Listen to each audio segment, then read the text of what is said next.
Kreml Hair Tonic and Kreml Shampoo present the new adventures of Sherlock Holmes, starring Nigel Bruce as Dr. Watson and Tom Conway as Sherlock Holmes.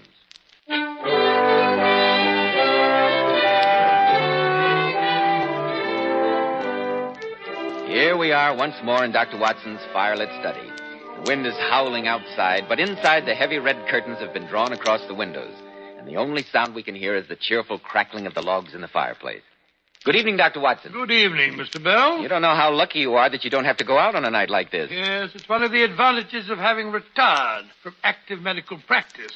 You know the old adage, man works from sun to sun, but woman's work's never done. It's a base libel as far as doctors are concerned. You never know when Mr. Smith is going to acquire a black eye or Mrs. McTavish may decide to present her an addition to the clan. Never a dull moment, eh, Dr. Watson? Oh, dear me, no. That's one thing I've never complained of.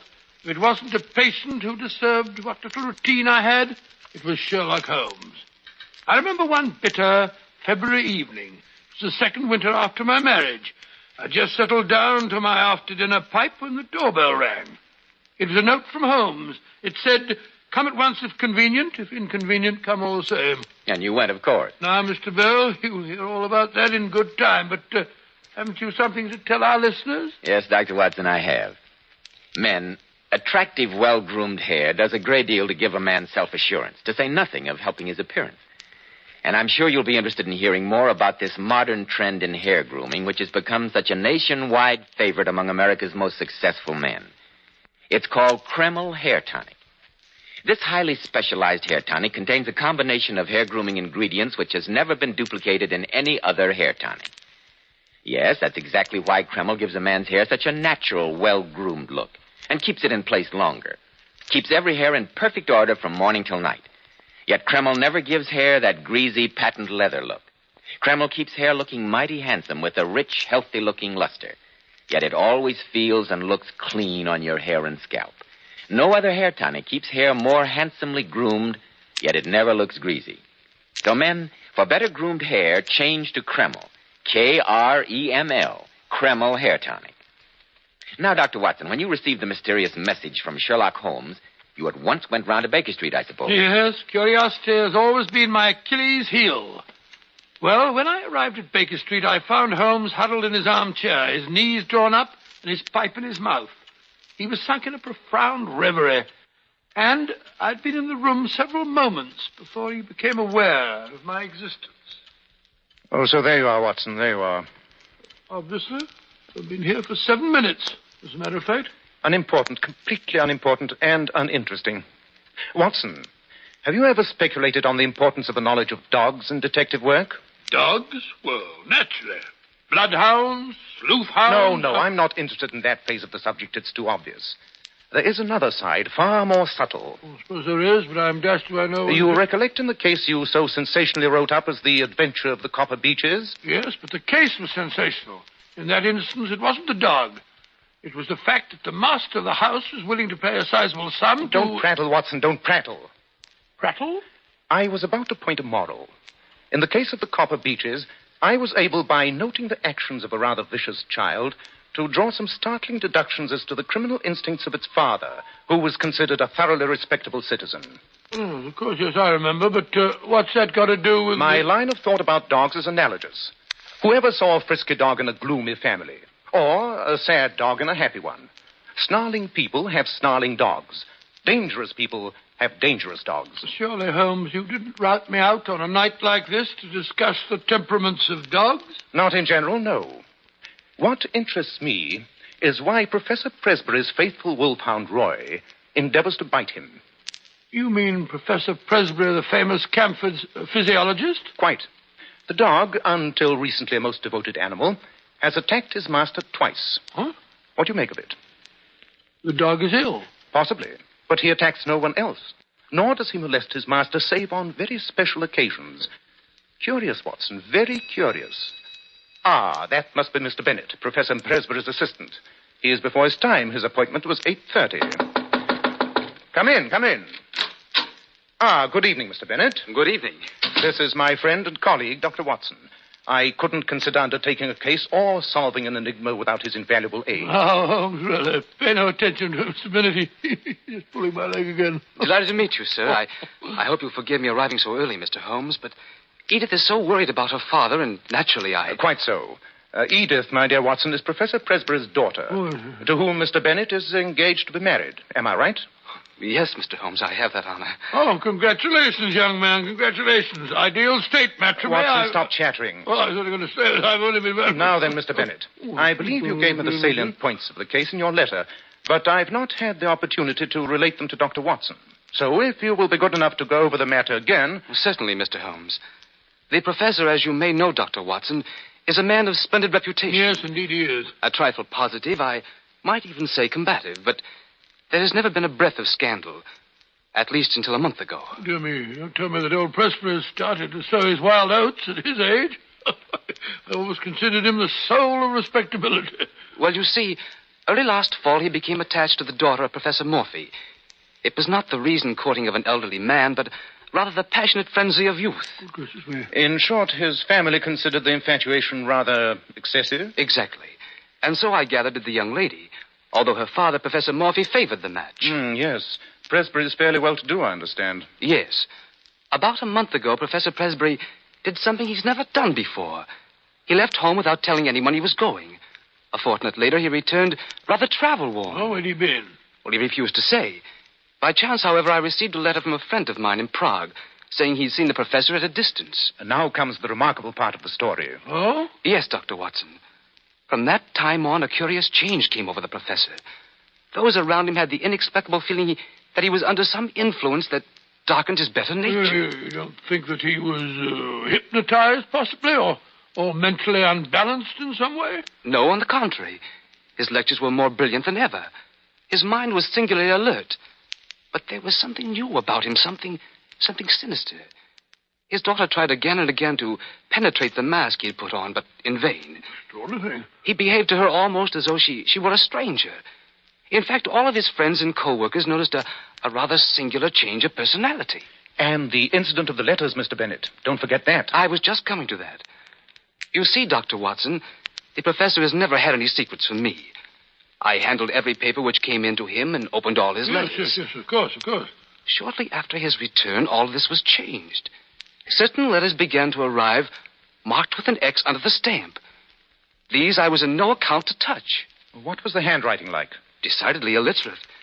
The envelopes had the EC mark. East Central, huh? Not exactly the portion of London one would expect the professor to be in touch with. The letters were curious enough, but not more curious than the little wooden box. Wooden box? Yes. One of those quaint carved things one associates with a visit to Germany. I discovered it one morning in the drawer of Professor Presbury's desk. He had sent me into his study in search of a cannula.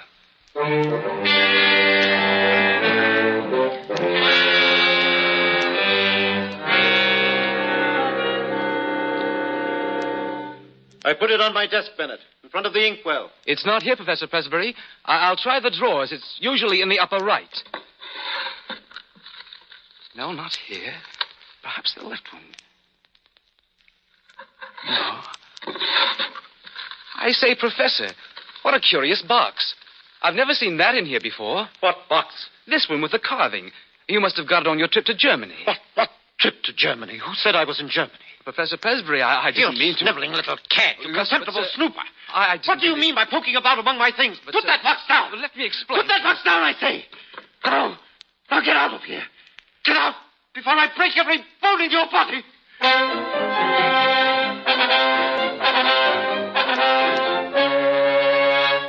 Jolly chap, the professor.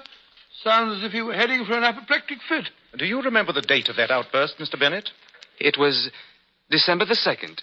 It was on that very day that Roy the Wolfhound made his first attack on the professor. An attack? Do you mean that the dog actually bit him? Well, he certainly tried to. When was the next attack? December the 11th and again on December the 20th.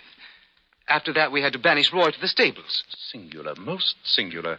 But those dates were new to me. There have been some even stranger developments since I wrote you, Mr. Holmes. Yes? What I speak of occurred the night before last. It was really a terrifying experience. Yes, go on. I live with Professor Presbury, as you know, Mr. Holmes. I'd retired rather early, and was correcting the papers of a lecture I was to deliver in the morning. At 11:30, all was quiet, and I blew out my lamp and went to sleep.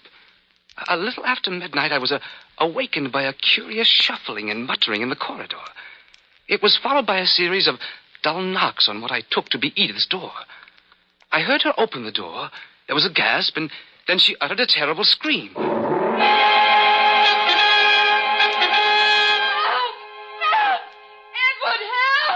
It's all right, darling. I'm coming. What's the matter? Don't look so terrified. Oh, Edward. Edward, it was horrible. Like a nightmare. What was? Oh, darling, don't tremble so. I'm here now. Tell me what frightened you. I thought I heard someone knocking at my door. I heard it, too. I got up and opened the door, and there it was, leering up at me. It? What do you mean? Was it a man? I don't know. I only know it was something dark and crouching. I screamed and it hurried down the hall, not quite on its hands and knees, with its face sunk between its shoulders. How awful. You lock yourself in and I'll have a look. No, don't leave. But, darling, Shh. Do you hear anything? No. Nothing that... There it is again. In the ivy outside the window. As though someone were climbing up the wall. But that's impossible. The window's a good 20 feet from the ground. Nobody would dare. Look. On the windowsill. A hand. It's drawing itself up. Here comes the head. Good heavens, what a horrible face. The eyes that leer. Oh, Edward! Edward! It's Father!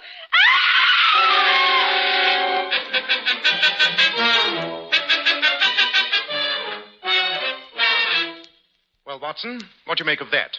The professor crawling about in this curious fashion. Lumbago, probably. I've known it to double a man up. Oh, rubbish, Watson. Did you ever hear of a man with lumbago scaling a 20-foot wall? Well, now that you mention it, no. Mr. Bennett, how did Professor PRESBURY explain his actions the next morning? He seemed to have no recollection of them. No recollection of them at all. When did you say this happened, Mr. Bennett? The night before last. The 4th of February, huh? That rather complicates matters. And last night, did anything further happen? The only unusual thing I heard was Roy, barking furiously a little after midnight. Poor fellow, he's been chained down to the stable. I must confess, if anything else happened, neither Edith nor I would have known it. You see, we both had a feeling of impending danger and slept with our doors locked and the shutters barricaded. Very sensible procedure. I would suggest that you get Miss PRESBURY out of the house for a few days. Send her away until we can clear this matter up. I've already persuaded her to pay a visit to her aunt in Cambridge. Splendid. Now, as to the dates of these seizures, you say the first was December the 2nd, the next December the 11th, and the third... Here's a list of the dates.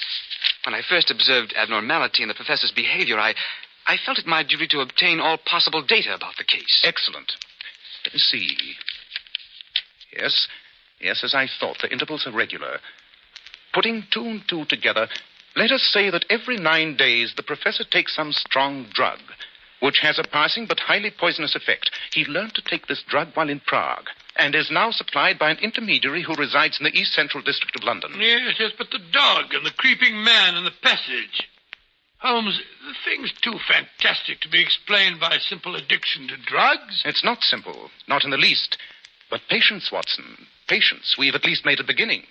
Our next step is to obtain an interview with the professor himself. What is the best time to catch him in, Mr. Bennett? When would he be free to see us? About 11 in the morning, Mr. Holmes. Good. You may expect us at that time tomorrow.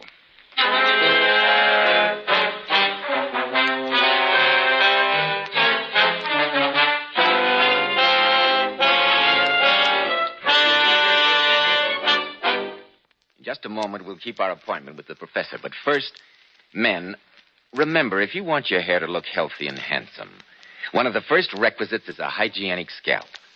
And when you buy a hair tonic, be smart. Enjoy the extra advantages of a highly specialized hair tonic like CAMEL. CAMEL contains a combination of hair grooming ingredients which is found in no other hair tonic. This is why it keeps unruly hair neatly in place longer, with a rich, healthy-looking luster. Yet CAMEL never gives hair that old-fashioned, greasy, patent leather look. It never leaves hair feeling sticky or dirty. But men, CAMEL does lots more than keep hair looking handsome. Kreml is simply great to lubricate a dry scalp. At the same time, it removes itchy, loose dandruff.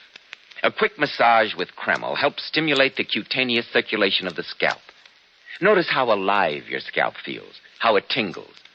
And if your hair is so dry it breaks off and falls, start using Kreml at once. Because Kreml actually helps condition the hair, in that it leaves it feeling softer, more pliable, makes it look as if it had some body to it. Buy a bottle of Kreml at any drug counter. Ask for an application at your barber shop. Use Kreml daily for better groomed hair, a more hygienic scalp.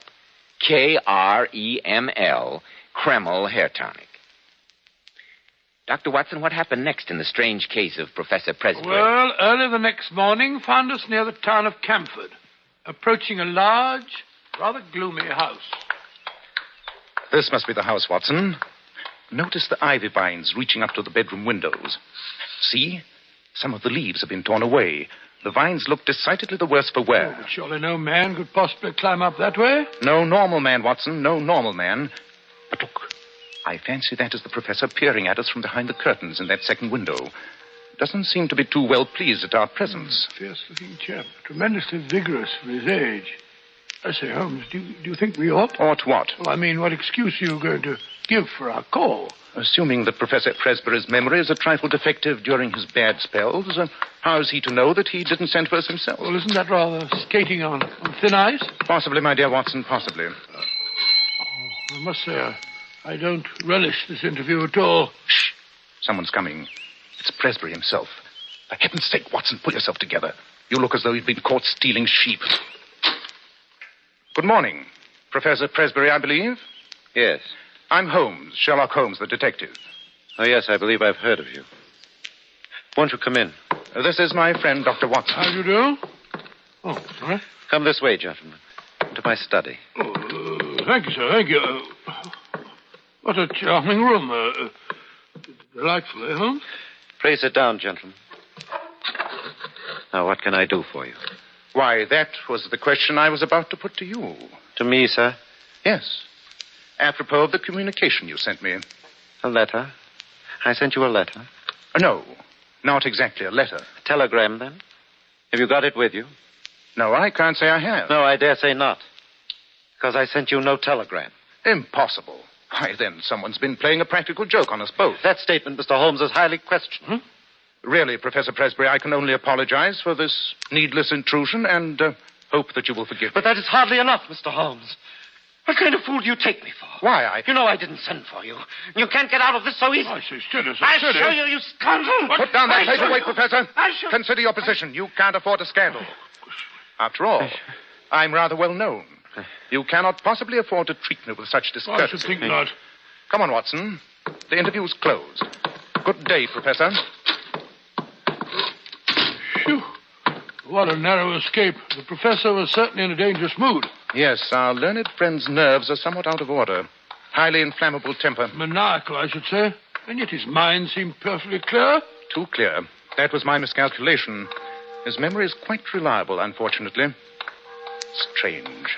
Very strange. I must say, Holmes, I'm a bit disappointed in you. All that trouble for nothing. Not quite for nothing. We have seen the gentleman and have gained a personal contact. We have also discovered the address of the intermediary in London. Have we? Well, how in thunder... The professor wrote to him this morning. I deciphered the name from the blotting pad on the professor's desk. I say. The gentleman's name is Dorothey, and he lives in the Commercial Road. And now, Watson, I'm a busy man. We will drop this case until next Tuesday evening. Tuesday? But why Tuesday? On that date, if my calculations are correct, the professor should have another of his curious spells.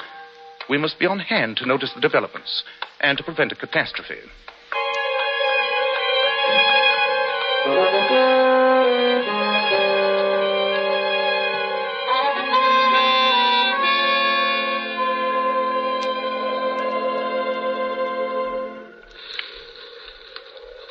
Mr. Holmes, this isn't my idea of the way to spend a pleasant evening. Look at those clouds cutting across the moon. Yes. I told you to bring your greatcoat. I suspected it might be a trifle drafty. Drafty? My legs are quite numb from crouching behind this gooseberry bush. Why did you have to pick this particular night? If the cycle of 9 days holds good, we shall have the professor at his worst tonight. Moreover, I ascertained that he received a packet from the man Dorak this morning. Yes, we shall see. We shall see. Look. Someone has lit a light in the corner bedroom. That must be the professor. So I was right in my calculations. Things are beginning to happen. I warned Bennett not to try to interfere with him, but to follow him at a safe distance. Safe? You don't think that he's as dangerous as that, do you? I don't think so. I know it. What? Have you your revolver handy? Yes, but you don't think I should be obliged to use it, huh? Oh, control your nerves, Watson. I can hear your teeth chattering. It's not nerves, it's a cold. The professor's symptoms are particularly interesting. Apart from these fits, he has more energy and vitality than ever. And then his knuckles. Did you notice his knuckles? No, I can't say that I did. Thick and horny. Quite unusual for a man. Very curious knuckles that can only be explained by the mode of progression observed in... The knuckles. But of course. And the dog. And the ivy. Why didn't I think of that before? Holmes. Look. He's opened the side door. There he is. Standing in the doorway, leaning forward with his arms dangling. Of course. Now he's coming down the drive. Wait, he's not walking, he's crouching. Running and skipping along on his hands and feet. Holmes, it's uncanny. It's almost as if he were possessed by some strange, unnatural force. There he goes, round the corner of the house. Quick, Watson, we must follow him. Here comes Bennett. Oh, Mr. Holmes, have you seen him? Yes, he went this way. Come along. He's worse than usual tonight. I could hear him through my door, chattering and jabbering to himself. There he is. He's crouching at the foot of the ivy. Now he's climbing. Actually springing from vine to vine. His dressing gown flapping in the wind. How horrible. He looks like some huge bat glued against the side of the house. It's uncanny. Now he's swinging himself over to that tree. He's coming down again. He's heading for the stables. Come along. We mustn't lose sight of him. We can't let him get away from us. The dog has caught sight of him. Oh, you'll kill him if you can get at him. No, the professor's staying out of reach. Look at him crouched on the ground like that. He's teasing the dog. He's throwing stones at it. Oh, this isn't human. Quite, Watson, quite. Professor Presbury isn't human. Great heavens, Holmes, what do you mean? Look out. Roy's leash is broken. He's after the professor. He'll kill him. Come on. He's got him by the throat. Drag them apart. Come on, drag them apart. Down, I say. I've got him by the collar. Watson, help me carry the professor into the house. His throat is badly mangled.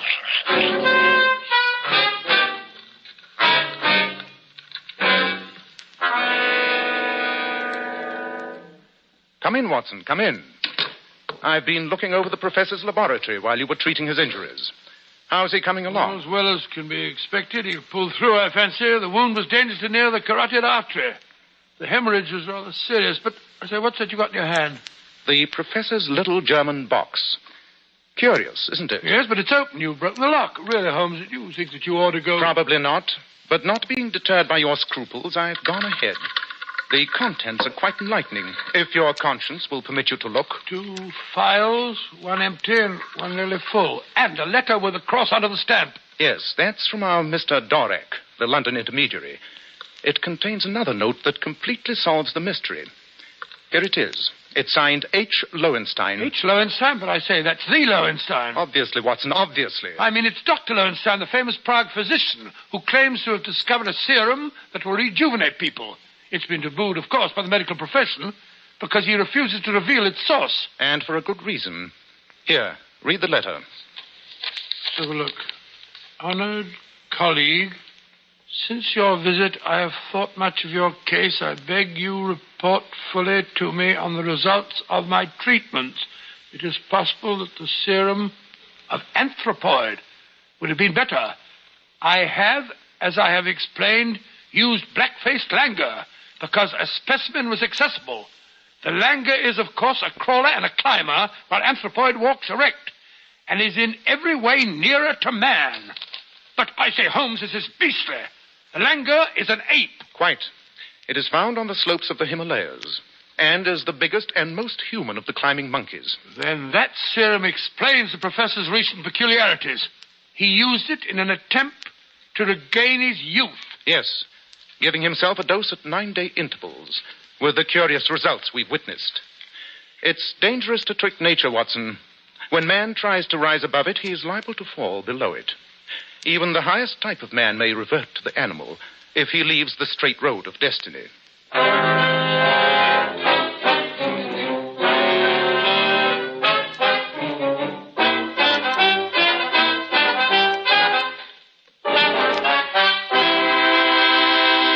What a curious story, Dr. Watson. But did Holmes manage to stop the treatment? Indeed, he wrote to Dr. Lowenstein and told him that he would be held criminally responsible if he continued to circulate his poisons. And that was the end of that.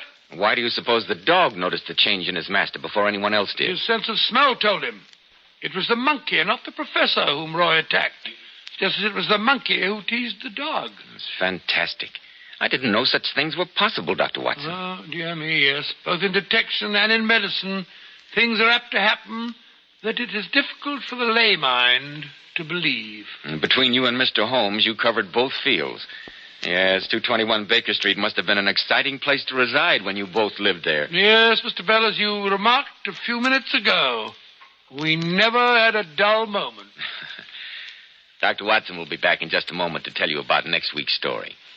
Here's some sensational information for our lady listeners. I'm sure we all know or have heard how divinely beautiful Powers models are. But did you know these famous beauties make up to $35,000 a year? Which shows they have brains as well as beauty. But seriously, Joe, what impresses me most is that Powers models can afford to spend a fortune on their hair. Yet when they wash it, they rely on inexpensive Kreml shampoo. Which proves how wonderful Kreml shampoo really is. Powers models were among the first to discover that no other shampoo leaves hair more shining bright with natural gloss and luster. But under no circumstances does Kreml shampoo ever dry the hair. Kreml shampoo is not a drying detergent. Kreml shampoo is entirely different. And you know, after a Kreml shampoo, the hair actually radiates natural, brilliant highlights. And Kreml shampoo has a built-in oil base, which helps hair from becoming dry or brittle.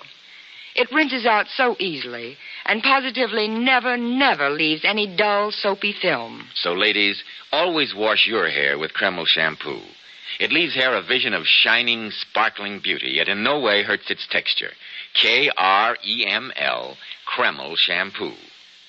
Now, Dr. Watson, what about next week? Well, now, let me see. Next week.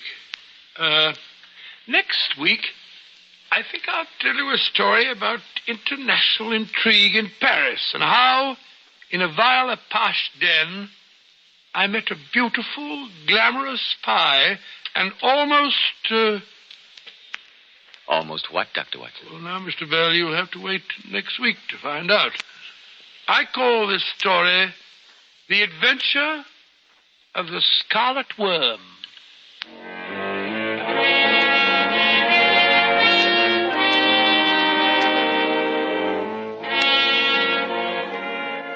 Tonight's Sherlock Holmes adventure was adapted from Sir Arthur Conan Doyle's story, The Creeping Man. Nigel Bruce appeared by permission of California Pictures. Tom Conway through the courtesy of Eagle Lion Pictures.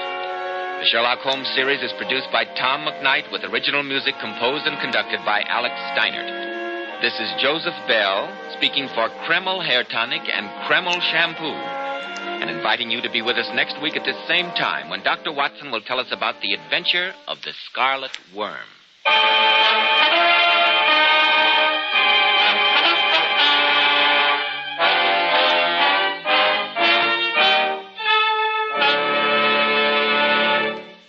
There are 80,000 patients in our veterans' hospitals.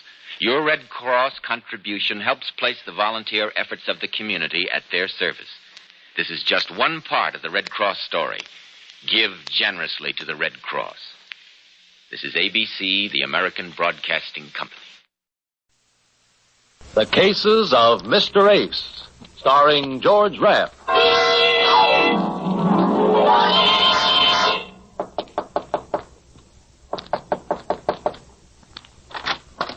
Yes? My name's Eddie Ace. Oh, yes, you're the private detective. Yes. There was a message at my office from a Dr. Gale. Asked me to come right over here. Is he in? I am Dr. Gale. Come in. Please.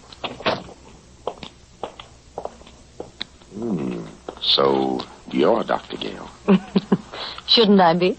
I didn't expect you to be a woman. Now, what can I do for you? I want to retain you to talk to me. To talk to you? You'll be amply repaid for your time. Well, you don't have to bribe me. All you have to do is tell me what I'm to talk to you about. Your experiences? Why? You see, I'm a psychoanalyst, Mr. Race. I'm planning a book dealing with criminal psychology. And I intend to do something different. And there I need your help. I want the material fresh and unbiased, so to speak. From the point of view of a private detective. Of more specifically, an Eddie Ace. You make me feel very important. Is that a trick of a psychoanalyst? No. That's a trick of a woman. What do you say, Mr. Ace? All you want me to do is to come here whenever I'm finished a case and tell you about it. Mm-hmm. The strange people you meet, what they said, how they reacted, what they were after. I guess you know what you're after, Dr. Gale. All right. When do we begin? I'm listening, Mr. Ace. I'm listening.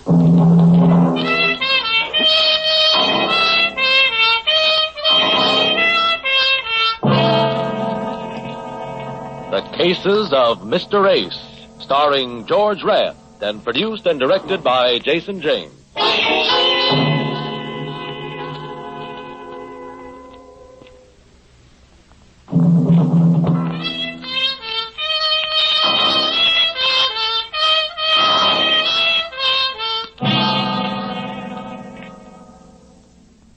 You're sure my typewriter won't disturb you, Mr. Ace? I don't think the typewriter would bother me, but I'm not so sure about the typist. When you arrived, you said you didn't expect me to be a woman. You were right. I'm a psychoanalyst. Shall we begin, Mr. Ace? I see what you mean. Yeah. Well, it all started with a killing that was no business of mine. The murder of Frederick Miller. You know, the corporation lawyer. His body had been found in his apartment. 3 bullets in it.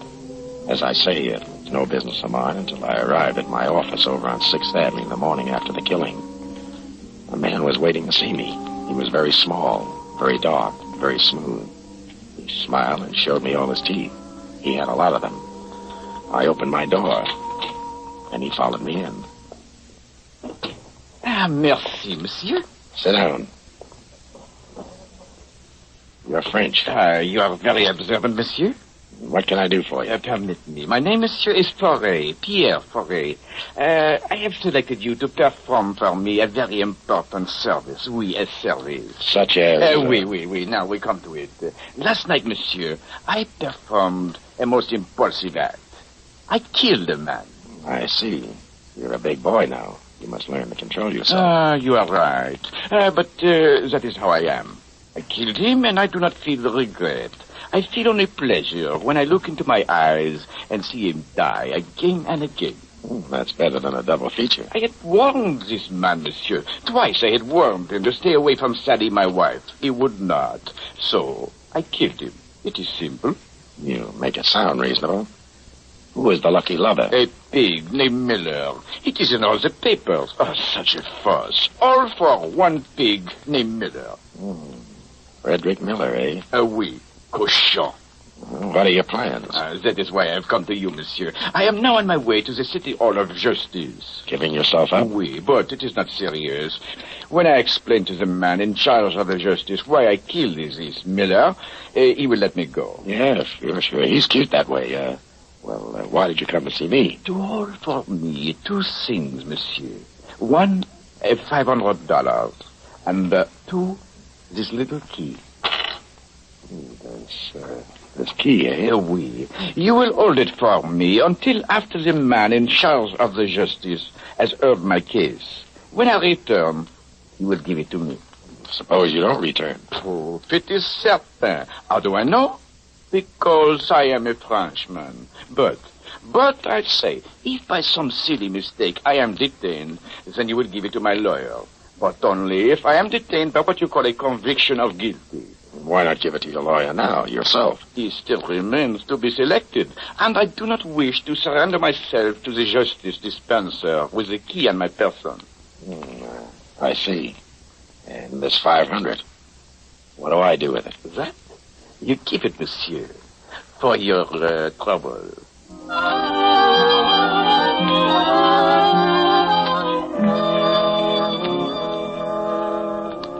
Ferret left, and I sat fingering the 500 and the key. It was a small brass key, the kind you use on your trunk.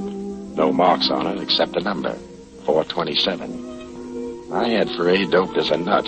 Anyway, Ferret confessed to the killing of Miller. And the final editions told how Timothy Hogan, the wild Irish criminal lawyer, came forward with an offer to defend the prisoner. The next morning, Hogan came into my office. I had a hunch he would. And as sure as I'm sitting here in your office, Mr. Ace, I'm certain that Pierre Ferret did not kill Miller. He confessed. Confessed? Ha! So there you have a darling confession. A Frenchman, a crime of passion, and he gives himself up. No, not Ferret. Not after talking to the man. And what's your best guess? Think, man, think. Can't you see it? Maybe I'm looking in the wrong direction. And that you are. Ferret is covering up for someone he loved. His wife? Aha, that's the thought, Mr. Ace. That's precisely the thought. And that's why the case attracted me. There's no money in it. But it's sentimental and violent. And I'm Irish. Well, could be. But if he's covering up for his wife, how are you going to get him to sing? I must.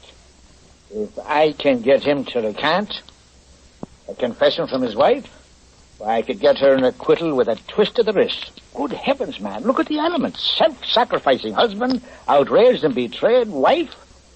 She comes forth at the last minute. Why, it's better than Mother McCree. I'll have the jury swimming in their own tears. I like your script. How are you going to get it on the stage? Aha, that is the problem. And there I need your help. I know this much. Yesterday, before he gave himself up, Ferret came to you. What did he tell you? Nothing. He gave you something? Nothing. Oh, I don't think you're telling me the gospel truth, Mr. Hayes. I'm not. I see. Very well. I'll try to persuade Ferret to give you his permission to talk to me. That's better.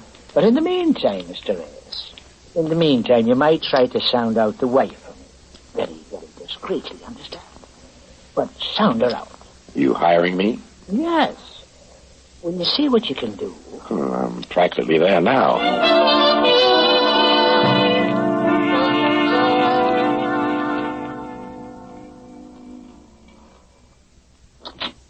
Yes?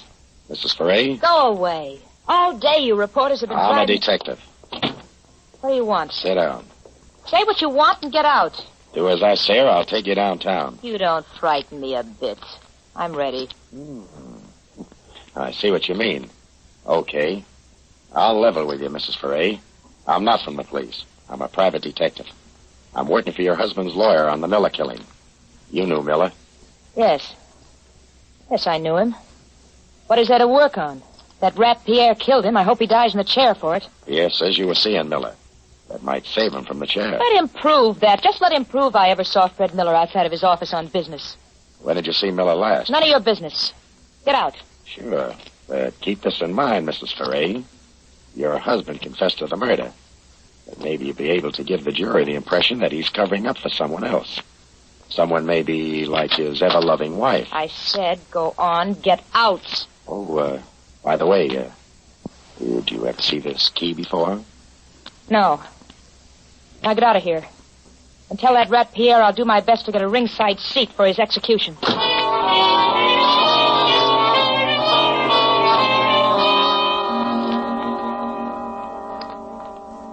I went back to my office, opened my door, and then I saw him. A man was sitting behind my desk.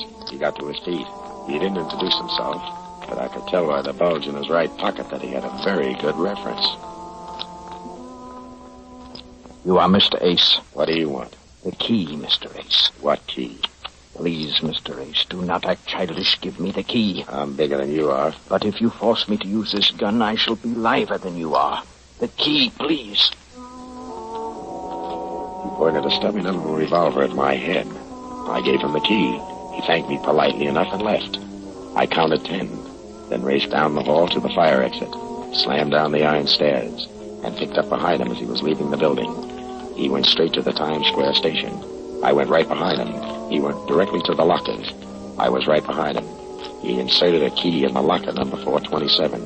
Threw the latch, pulled the little door open, and then...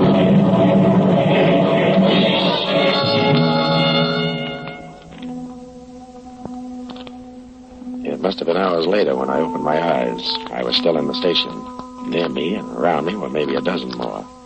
Cops and interns milled around. But bending over me was Detective Lieutenant Walsh. Feeling better, Ace? Yeah, Oh, my head. What happened? Bomb exploded in a locker. Anybody killed? Yeah, the man who opened the booby trap. Blown to bits, and 3 bystanders. You were lucky. You can say that again. All right, I will. You were lucky, and I mean lucky that you didn't open it yourself. I? How could I open it? With the little key you showed Sally Foray. Oh, you certainly get around. Where'd you get that key? From Pierre Foray. Oh. Pierre Foray, eh? That's the name. He came to my office. Gave it me to hold. You can ask him. Well, suppose you ask him, Ace. But you better get yourself a good spiritualist. Pierre Foray hanged himself in his cell 2 hours ago.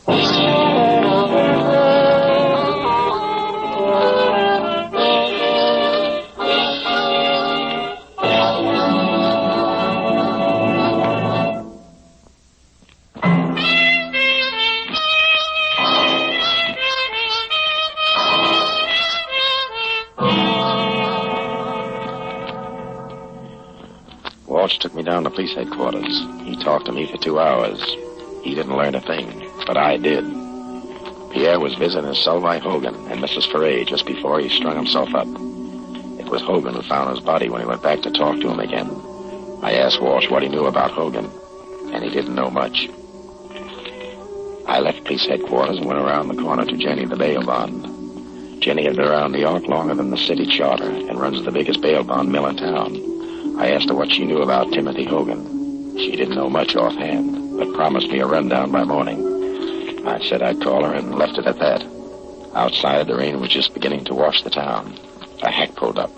I opened the door, bent to get in when the butt of the gun came down across my skull. And that was that. It was the cold water that brought me out of it. I opened my eyes. A ceiling and a chandelier spun around. I closed them again. Leo, douse him again. Ace, you hear me? Get up! The man said get up, and the man meant it. The man was big enough to lift me to my feet with one hand. I tried to open my eyes. There were battleships tied to the lashes, but I made it. 2 other mugs flanked me, with Mike in front of me. The rug was wet with blood and water. The water and the rug were theirs. The blood was mine. Somebody must have taken a bad working over. I began to figure it must have been me, but I couldn't remember. In fact, I didn't even know who Ace was when Mike barked the name. You hear me, Ace? Give me a drink of water. Leo, give him a drink.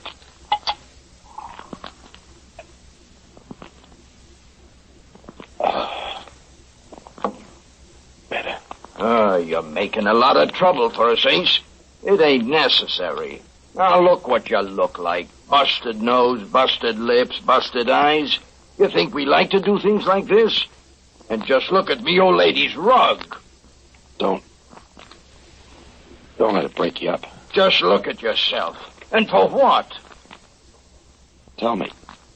For what? Because you get stubborn. You mustn't be impatient.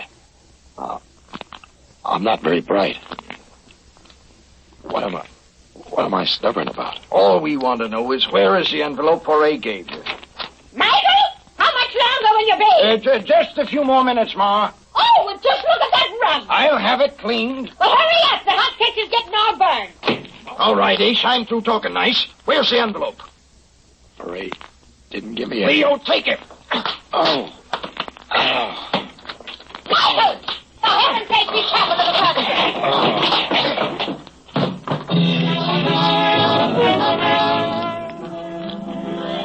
And the last I remember, there was the old hack screaming about her furniture.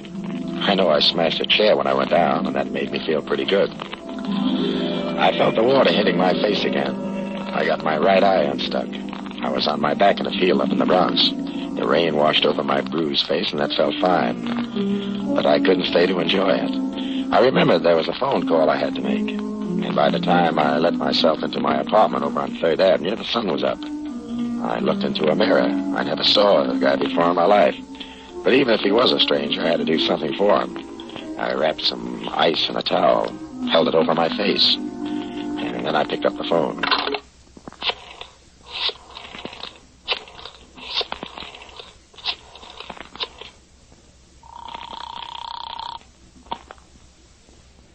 Jenny's bail bonds.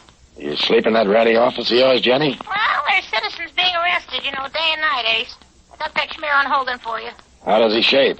Well, he was the mouthpiece for the old Ringo mob.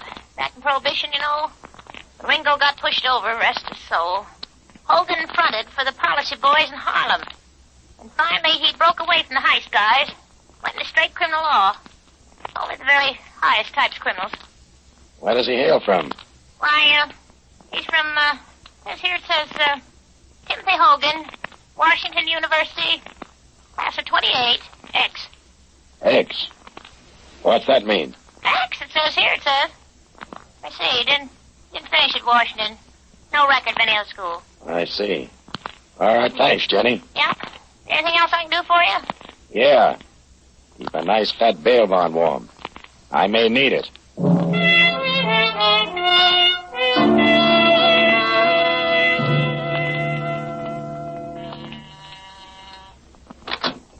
Who is it? What? Oh. Well, don't let the face frighten you, Mrs. Foray. I'm just breaking it in for Boris Karloff. What happened to you? What happened to me shouldn't happen to a private detective. But it did. Sit down. We're going to make with a little talk. Look, I'm in an awful hurry, Mr. Ace.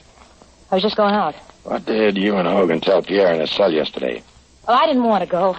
That lawyer Hogan, he insisted. Well, I guess I blew my top. I told Pierre I was going to tell the jury the truth. That Freddie Miller begged Pierre to give me a divorce. He wouldn't. Instead, he took money from Fred to keep his mouth shut and not make a scandal. And you figure that's why Pierre strung himself up. So there was no chance for him. That's the one thing I regret. He didn't go to the chair. You must have had quite a burn for this guy Miller. When I love a man, I love him.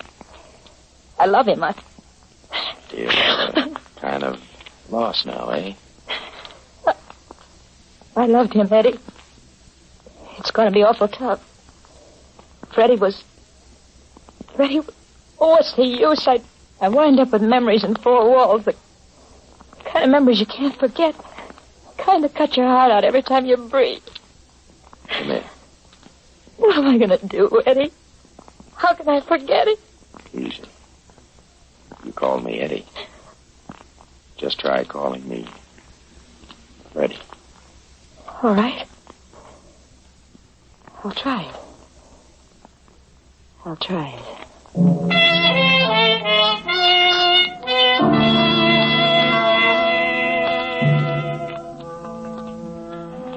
A little later, I remembered that Sally was just on her way out when I arrived.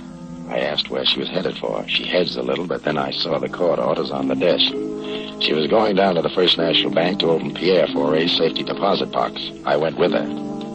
The small vault contained some jewels, an insurance policy, and a bulky package wrapped in brown paper. The jewels are mine. I'll take them with me. Maybe we better see what's in this package. I can't imagine what it could be. Money. $1,000 bills. Must be 50 of them. $50,000? Well, where did you get all that? Not in the private eye business. In this envelope. I think we better open it in the presence of a lawyer. Look, I'm going upstairs to see if anybody's around that looks familiar. Here, take this nickel. Yeah? Call police headquarters. Lieutenant Walsh. Tell him to meet me right now at Timothy Hogan's apartment. This is important for both of us, Angel. So don't trip. I'll wait for you outside.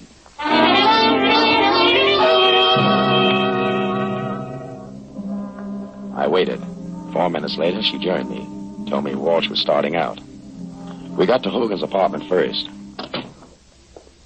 Well, Mr. Ace, Mrs. Foray, sit down, sit down. What happened to your face, Mr. Ace? I ran into an open gun cell in the dark. Oh, really now? Where? I didn't get the address, But it was the home of that mug named Mike you keep on your payroll. I see. What else do you know? Put that heater away, Hogan. Walsh is on his way up. I'll give it to you fast. Frederick Miller, a lawyer, used to needle in court. Dug into your background. Found out you weren't a member of the bar. Never finished law school. Why, you weren't even a shyster. That's why I killed him. Right. But Foray confessed. That was the deal you made with him. 50 G's if he confessed to the murder of Miller. And you think a man would confess to a murder for any amount of money? You convinced him you'd get him an acquittal. On the unwritten law. But before he agreed, he wanted full protection. This little envelope we got out of his safety deposit box. That's true, Mr. Ace. That's true. I had to give him my signed confession, just in case anything went wrong. And plenty went wrong. He didn't trust you. You'd try to get that confession back. But you'd watch every move he made before he confessed to the police. That's why he came to me. Gave me a key to a booby trap. He figured you'd try to get that key from me. Open the booby trap. And get your head blown off. But you sent one of your mugs instead. You leave nothing for me to say, Ace. Is there anything else you'd like to know before I kill you? Yeah. How did you manage to kill Foray in his cell? That, my friend, that is the trade secret which I cannot divulge. Too bad, Hogan. Bright guy like you. I know that Walsh will feel the same way about it. But he's a city cop. Mr. Ace, you are priceless. But you made just one little mistake. You see, Sally here wasn't in love with Miller. You didn't even know him. Sally was and always has been in love with me. That true, Sally? Here's your nickel, Eddie. I didn't make that call to police headquarters. So little Sally wasn't 3-timing. She was 4-timing. You know, Ace, it's remarkable you've stayed alive as long as you have. Can you give me one good reason why I shouldn't kill you? Can I skip that question and take the $32? Go home, Sally. Yeah, I'm sorry, Eddie. Believe me, I am. Go on home and sharpen your stiletto. Going somewhere, Mrs. Foray? Look out, Walsh. He'll shoot. Oh, no. That's a darling break. Tim. Sally, did you double... No. Did you call? No, I didn't, Tim. Honest, I didn't. And the dying. It's easy. Stop wailing, Sally. He can't hear you. He's dead. And I wish he'd killed you. A brilliant man like him shot down like a dog, and you stand there. Okay, Walsh. From here on out, it's your party. The confessions in the envelope will give you the score. Sally is right. He was a brilliant man.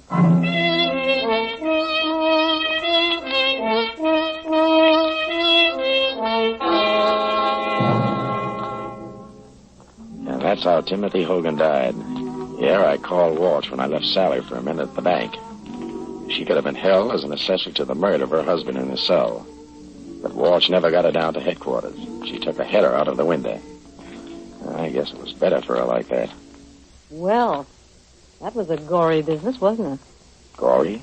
Oh, I thought I'd give you the mild ones first. Mild? Good heavens. Do you mean that this sort of thing goes on with you all the time? Only when business is good. Well, for my sake, then, I hope business improves. Good night, Mr. Ace. There's something I like to say, Dr. Gale. Yes? Well, it's... never mind. Maybe next time. Or maybe the time after that.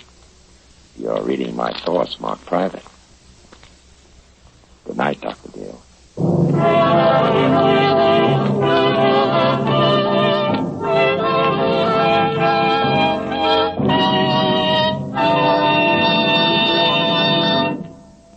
George Raft, as Mr. Ace, will be back in a moment with news of next week's case. But now, a word from our sponsor. Thank you. And next week, I have another appointment with Dr. Gale. I'm going to tell her about a murder that shouldn't have happened. Not even to a corpse. And, George, we'll all be waiting to hear that. In the assisting cast tonight, you heard Jeanette Nolan, Kathy Lewis, Theodore Von Eltz, Leo Cleary, and Stanley Farrar. The music was composed and conducted by Sandy Courage.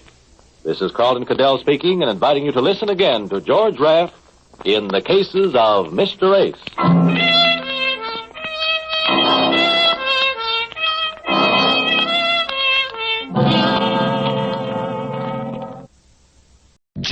Flash Gun Casey first appeared in short stories by George Harmon Cox in the legendary pulp magazine Black Mask.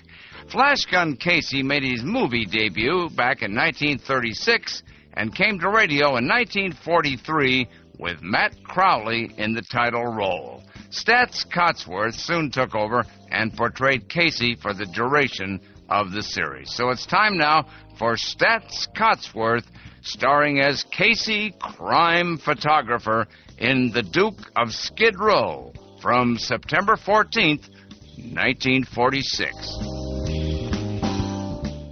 Crime Photographer, brought to you by Fire King Oven Glass.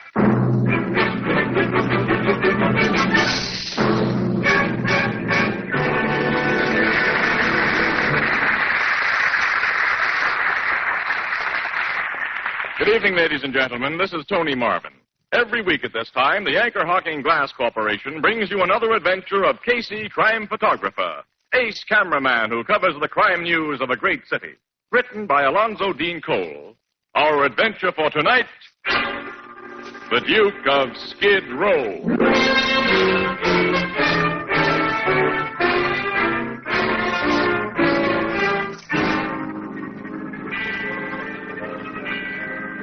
Midnight. A dingy, poverty-stricken street of gloomy tenements and cheap lodging houses. Above the uninviting door of one of these latter places swings a dimly lighted sign that identifies the Davis Hotel, $1 per night. A taxicab stops in front, and a tall, very thin man alights from it. His clothes are shabby but clean and well-fitting. In one eye is a monocle, in his hand a jaunty walking stick. How much do I owe you, please? The meter says $2.70. It is $5. Keep the change. Huh? Say, thanks. Good night. Hey. Yes? You know, cabs ain't easy to find in this part of town. You want me to wait for you? No. I shall not be going out again tonight. Meaning you live in that flea bank? You may draw your own conclusion about my residence in the Davis Hotel. Oh, no offense, mister. Thanks again, and good night. Good night.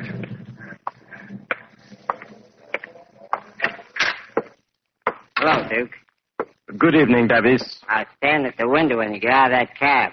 What's the big idea? I do not understand. Cab rides cost dough. You owe me over a week's rent. Oh, that little matter. The sum of my indebtedness to you is how much? $5 for last week, and you're 2 days into this one. Here is $20. Hey, where'd you get that kind, though? You may keep the change. Huh? I'm leaving this place tomorrow morning. Leaving? For good. Give me the key to my room, please. Ah, sure, Duke. Where are you going from here? My name is not Duke. It is Smythe. Mr. Smythe. I am going to live like a gentleman again. Good night. Night, Mr. Smythe. Mr. Davis. Yeah? I do not wish to be disturbed tonight. Again, good night. Huh. $20 he gives me. More than he asked me for the rent of a nickel. I can't figure that guy out. Hello, gents. What can I do for you? A man came into this place just now. A man who wore a monocle and carried a walking stick. What about it? We saw him go upstairs. So he must be a guest of this hotel. Who are you guys? We will ask the questions and give the answers. Hey, what's the idea? We will not harm you if you do as you are told. You will take us to the room of that man with the monocle. Okay. And be very quiet. Yeah. His room's on the next floor, up them stairs. You first, just ahead of us. Sure. What you two gents want with the Duke? The Duke? Is that what he calls himself? That's what we call him around here, Sister Jag. I don't know nothing about him, gents. He ain't no pal of mine. I don't know nothing about the dough he had tonight, neither. Oh, what do you mean by that? That's what you hear about, ain't it? You're after the money he got someplace. This man you call Duke had money tonight? I only saw $20, sir, but it gave me the idea how... Never mind. Take us to his room and get him to open the door. He must think you are alone. If you wish to live, my friend, do not let him know that anyone is with you. I hear. There's his door. Knock. Who is there? It's Davis, Duke. What do you want? I got to talk to you, man. I told you I do not want to be disturbed. It's about a personal matter, Duke. Open the door. Very well. We get, Anton. Oh, no respecters. You. Enfin. Please. Please. You are going with us, son. No, I beg. And you will go quietly. Don't. You slugged him with that gun. Quiet, innkeeper. It was necessary. Now, for you, innkeeper, here is $100. That signal for me? Put it in your pocket. Oh, thanks. It is in payment for your services and for what we are now compelled to do. Well, what do you mean by that? This.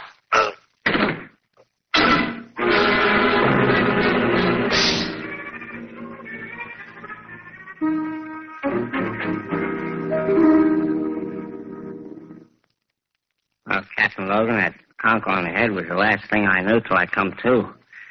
Then I got myself downstairs and phoned you cops. You came to in here, Davis? Yeah, here in Duke's room. They slugged him and me. Duke and them two guys were gone, also the Duke's suitcase and everything he had in this room. Just like I told the precinct's cops would get here ahead of you, Captain. Davis, what name was the Duke registered under here? Smith, John Smith. Now tell me all you know about this Duke, Davis. Well, he checked in about 2 months ago. I figured him for one of them European refugees who run out of dough. During the last couple of weeks, he run completely out of it. He hung me up for his room and getting his only meals at the mission soup kitchen. You say he acted like a guy who once had plenty. Yeah, not just plenty dough. He acted like a Duke in the movies.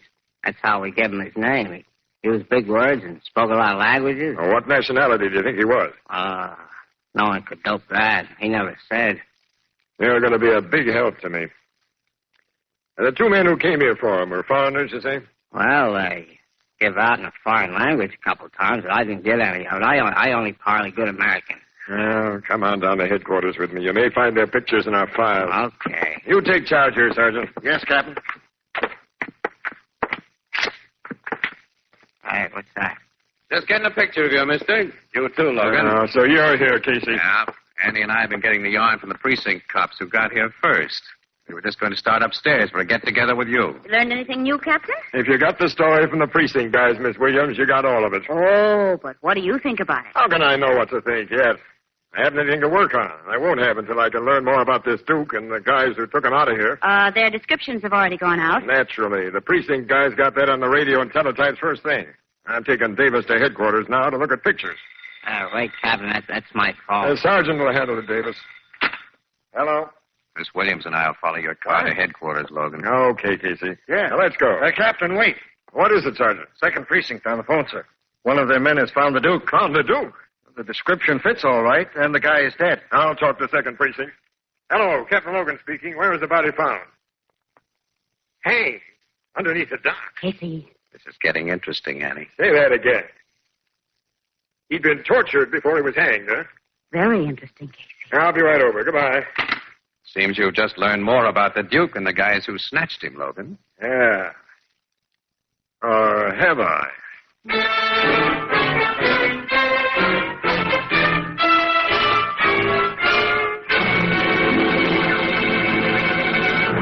Fire King Oven Glass makes housework so much easier. Cuts dishwashing time, for example, by a full 2/3, and makes successful cooking practically a certainty.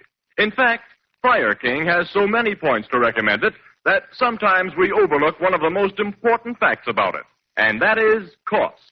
Fire King casseroles and baking dishes, Fire King Oven Glass pie plates and mixing bowls, and all the other Fire King Oven Glass dishes you will find at your favorite chain, variety, hardware, and department store are almost unbelievably low in cost.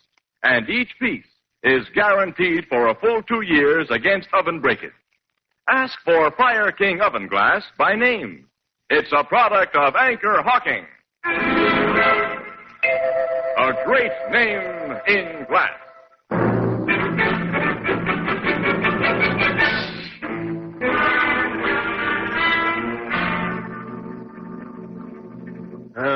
Come into my office. Thanks, Captain. You better sit down, Annie. Still look a little unsteady. I am. What that poor guy must have gone through before they strung him up. A sweet pair of killers did that job. And I still haven't a single lead to him. Logan, you sent Davis down here to look at pictures. Davis didn't find the kidnapper's pictures or one of the Duke either. Of course, your guys are trying to find the cab driver who dropped the Duke at his hotel tonight. Sure, they've been checking the hack stand since Davis told his story, but that'll probably take some time. Well, that driver can tell you where the Duke got into his cab, which may help you find out where he got his sudden wealth tonight. That money must have been the motive for the murder. Come in. We found that cab driver, Captain. The one who drove that Duke guy to Skid Row tonight. Oh, that's fast work, boys. Bring him in. Yes, sir. In here, fella. Okay. My name's Pincus, Captain. Milton Pincus. Hack license 100-208. Sit down, Pincus. Thanks. Your cops have told me what you want to know, so I won't waste your time or mine. The skinny guy with the cane and the one-window eyeglass I took to that joint on Skid Row, I picked him up on a call. A telephone call? That's right, a phone call which tells me to come to 300 Summit Road, which is Mr. Matthew Brinsley's residence. What? Matthew Brinsley? Yes, sir. So I go there, rings the doorbell, the butler says to wait a minute, and then the skinny guy with the eyeglass comes out and gets into my hack. He came out of the Brinsley mansion? Yeah, but he didn't look to me as if he had two dimes to rub together. And when he told me the place where he wanted to go... The Davis Hotel? That's the joint. Well, when we get there, to my surprise, he hands me $5 and says, keep the change. Ah. What time did you drop him off at the hotel? Around midnight. That fits Davis's story. Did your passenger have you make any stops between the Brinsley house and the hotel? No, sir. Did he talk to you during the ride? Tell you anything about himself? I didn't hear a word from the guy after he told me where to go until he got out. Now, when your fare got out at the Davis Hotel, did you see anyone on the street who might have been watching him, waiting for him to show up? Yeah, I noticed two guys standing in the doorway across the street. Yeah? Yeah, but I didn't pay them no attention. The only thing on my mind was to get out of that lousy neighborhood where there was no business for cabs. You drove away immediately, huh? Yep. Okay, Pincus, you can go. Thanks, Captain. I want to get back on my job. So long. So long. How do you like the Duke's connection with Matthew Brinsley, Logan? That's a hot one, isn't it? Brinsley's a multimillionaire. Yeah, now that cab driver says the Duke had dough. Enough to give big tips. You know, Brinsley's been in several jams and his money's got him out of Casey. Yeah, I know. For receiving stolen property. Oh, Casey, a man with his wealth? Oh, he's no fence, Annie. He's a collector of historical antiques. He's a bug on the subject, too. Yeah. Now, I'm going to see what Brinsley has to say about this business. When? I'd like to go right now. I probably couldn't get into his place at this unholy hour. Let's grab a few hours' sleep. Get out there first thing in the morning. Well, okay, Logan. I'll be with you.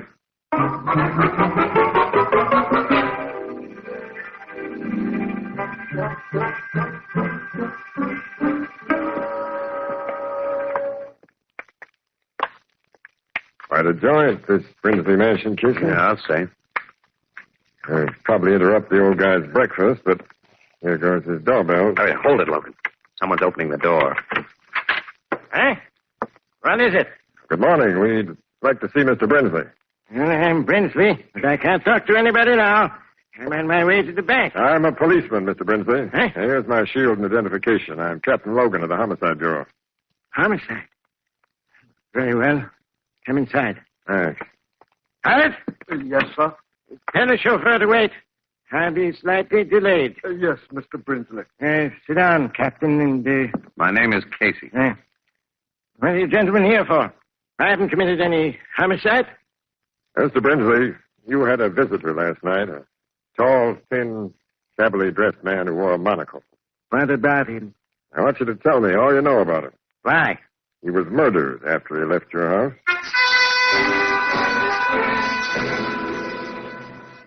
Let's pause for just a moment. We'll return to Casey, crime photographer, right after these messages.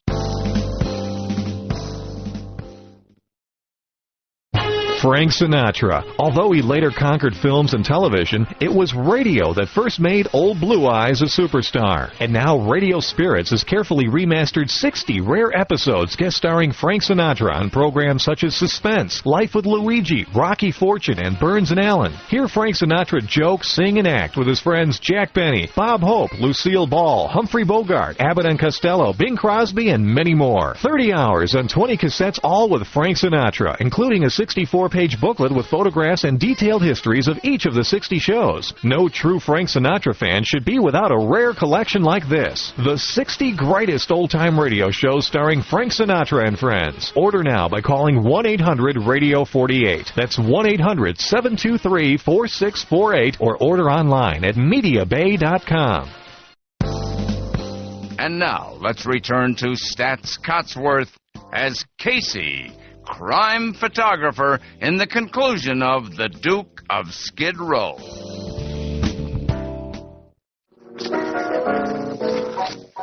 Here's your drinks, Casey, Miss Williams. Thanks, Ethelbert. I was hoping you'd show up pretty soon. So it was just a heart attack that killed the old guy, Casey. He wasn't murdered. No, Brinsley's death was a perfectly natural one, Ethelbert. Oh, not altogether, Casey. From what you told me, the shock of hearing about the Duke brought on the attack. Yeah. First, I figured the Duke sold something to Brinsley. Some antique he'd stolen, maybe. Yes, but Logan hasn't been able to find anything that Brinsley might have bought from the Duke. And as Brinsley wasn't out of his house after the Duke left it last night... There wasn't nothing in that leather bag Brinsley took into his study? No, nothing but some very legitimate bonds. That's what he was taking to the bank, huh? Yeah, apparently. The way that old guy hung onto his bag, even after his heart began to kick up. And he insisted on going into his study alone, and he closed the door. He was in there long enough to have taken something out of the bag and hidden it away. Logan searched, you say? Oh, sure. Desk drawers and places like that. He looked for a safe in the room, and there wasn't any. Oh, Casey, if he should find something Brinsley bought from the Duke, it still wouldn't solve the Duke's murder. Annie, I've got a hunch it would. Well, now, I don't see how. I think those two well-dressed foreigners who went to the hotel for the Duke were looking for the thing he sold to Brinsley. And I think if they believed that they could still get their mitts on it, they just might... Hey, Annie. What? Logan said he was going to the Brinsley house again. He ought to be there about now. Let's you and me go there and join him.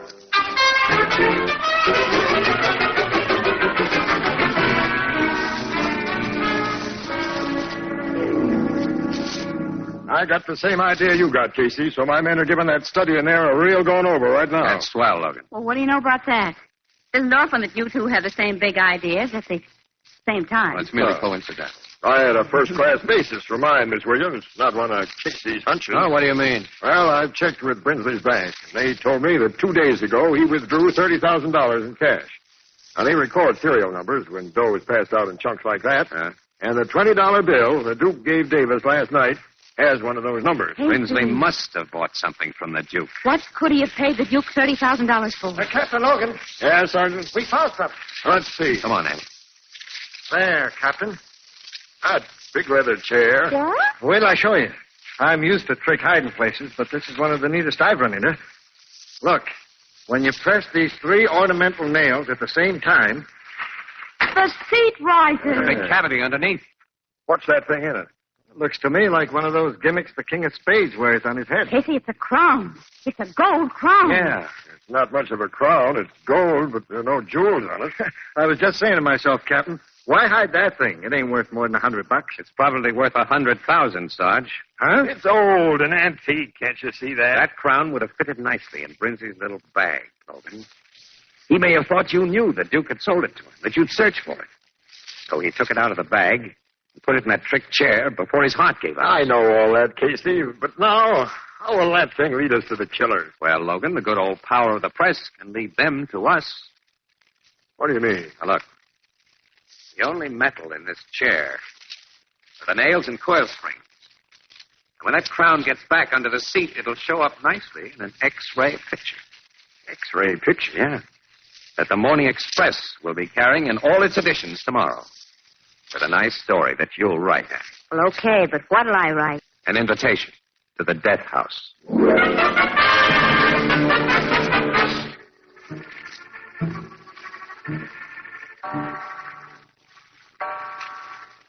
Oh, 2 o'clock in the morning. And we've been sitting here in the dark for almost 6 hours. Well, they couldn't have a more comfortable place to sit in the dark.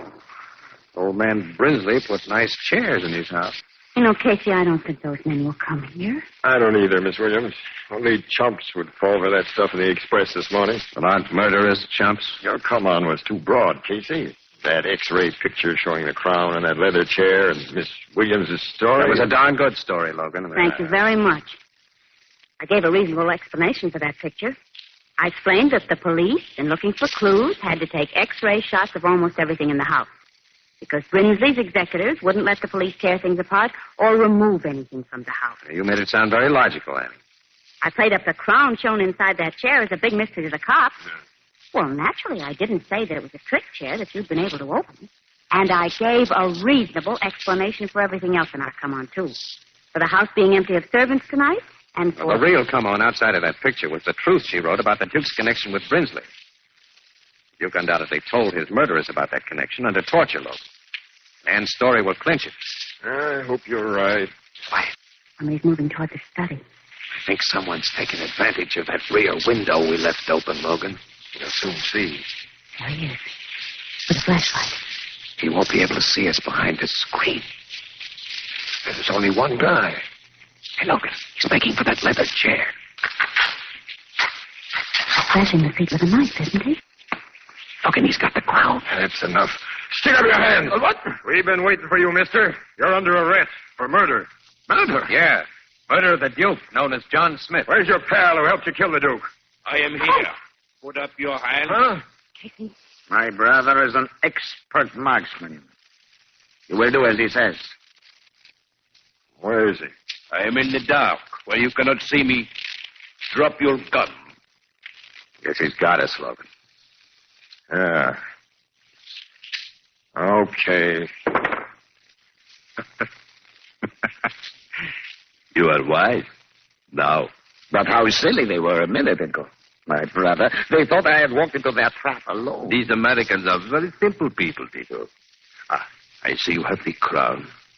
Yes. At last. Now, our labor is almost done. Why did you guys want that bum hunk of gold so badly? Father, he Quiet, calls it... Tito. He do not know what it is.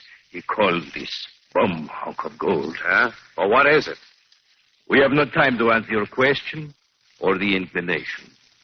Besides, it is foolish to satisfy the curiosity of soon-to-be dead peoples. Soon to be... I am sorry. If you live, you might cause great trouble. For the good of my country and for my brother and me, you must die. Shoot them, Balda. Now. Yes, Tito. Now. Sergeant, turn on the lights. We got him all right, Captain Logan. We were depending on you, Sergeant. But thanks, just the same. And the next time, Logan, tell your men to crash in just a few seconds earlier. You had these policemen hidden. Uh-huh. And we Americans aren't so simple as you seem to think, mister. Now, suppose you smart un-Americans tell us why you killed the Duke. We say nothing. We say nothing at all. Yes, you will, brothers. Yes, you will. Get him to talk fast, Captain. We've got to get this story to press. You get the story, Annie. I'm going to get a couple of shots of these crown chasers and get them to the office. Okay, Casey, I'll meet you there as soon as I can.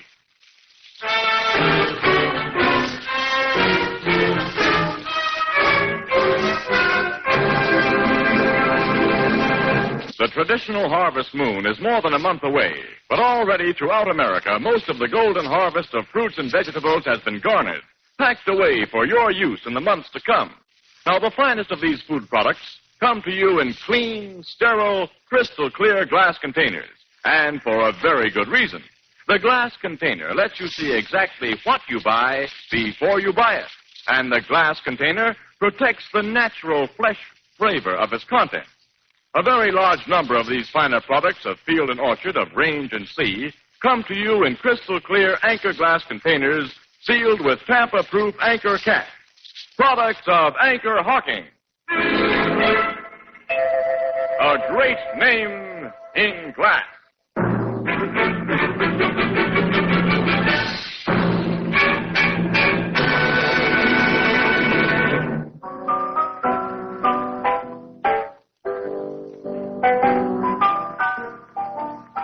Logan made them guys talk, huh, Casey? Sure, Ethelbert. Oh, it wasn't too hard a job.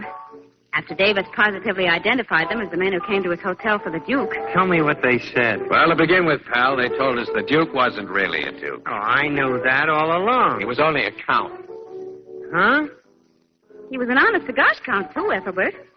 From one of those little European principalities that went out of business after the First World War. Yeah, and the Duke, I mean the Count, was a relative of the king who'd lost his job. And he was also custodian of the royal crown, Ethelbert. He scrammed the United States with all that dough that he could lay his mitts on, and the sacred crown. Only the money gave out after a while, and he had only the crown left. So he finally sold the crown to Brinsley. But the guys who killed him? They were stubborn royalists, Ethelbert. Fanatics about restoring their king, who had to have his traditional crown if and when he was restored. They went after the Duke and finally caught up with him. They forced him to tell what he'd done with the crown, and then they killed him. See, they considered the guy a traitor, Ethelbert, so they gave him the traditional punishment for traitors, hanging. They even tied a real hangman's knot. That were a legal execution. Well, in their screwy minds, it was a legal execution. Some people are certainly funny. Yeah. But as my sister Edna says, quote, if all folks was like you and me, wouldn't the world be dull? Unquote. And you know Edna.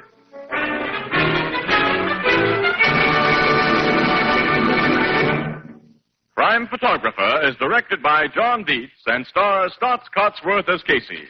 It is written by Alonzo Dean Cole and is based on the fictional character of Casey created by George Harmon Cox.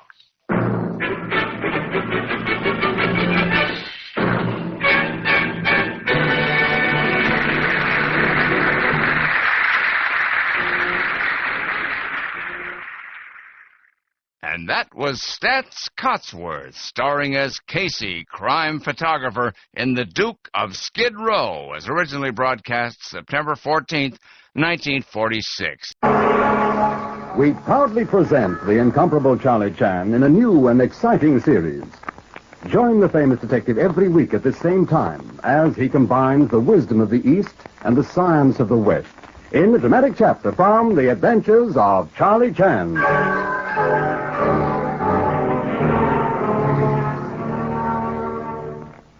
Charlie Chan humbly bids you good evening and extend warm welcome.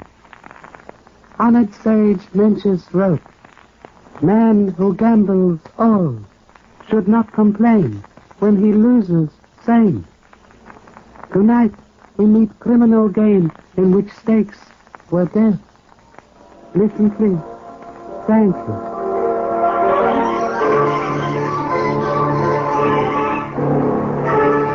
Tonight's adventure, The Frightened Shroff.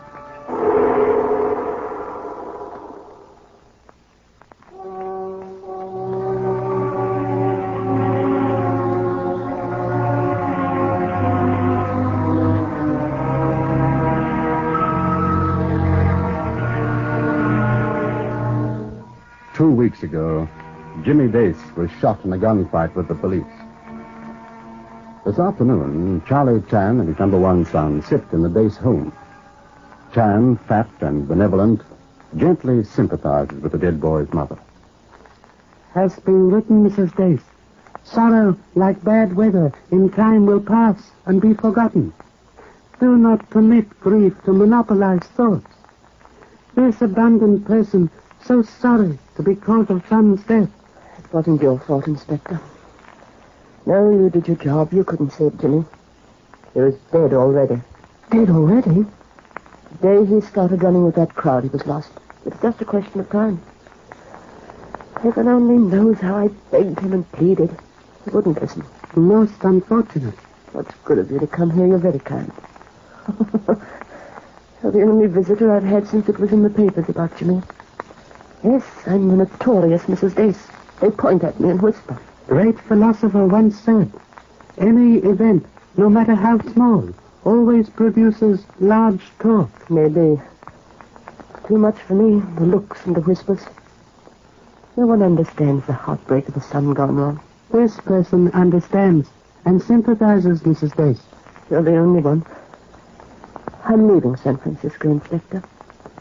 I've lived here all my life, but I had to get out and be a stranger somewhere else.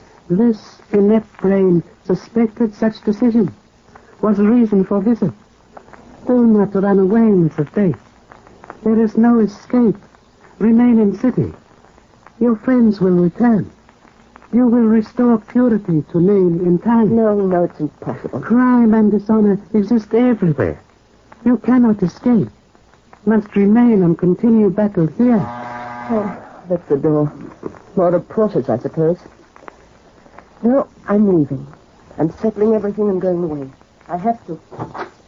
Yes? What is it? Message for Mr. James Dice from Gregor. Message for... Don't you know it? Oh, let me see. Come in. You are from Mr. Gregor? A reference to famous Shroff in business on Grant Street? That's right, mister. Shroff? Oh, what's a Shroff, Pop? This is an IOU signed by Jimmy for $50. He couldn't even take his trouble with him when he died. He had to leave it for me. All right, here's your money. I've got it in my purse. What's a Shroff, Pop? Shroff is Oriental name for money changer, a bill collector and small banker. Here's your $50. I suppose I keep the note, don't I? That's right, ma'am. It's your receipt. Thanks. Oh, one moment, Mrs. Days. May this person inspect IOU in hand? Fine. What's the matter? You recall this person's words? There is no escape from crime and dishonor. Here is proof. What? You have not paid son's debt, Mrs. Days. But... Observe IOU closely. Note signature. It is composed of many short lines, as though sketched by artists. This experienced eye recognizes signature as freehand forgery. Golly, Pop. Come quickly, please. Inspector Chan. Your son dead, but you cannot escape, Mrs. Days. No one can escape crime. You are involved in new trouble. Must remain and assist this person in solution. Yes, Inspector Chan. Mount Devil Wagon at once, son. Must find messenger who collected payment. That must be his car going down the hill. Hurry up, Pop. Yeah. Hold on.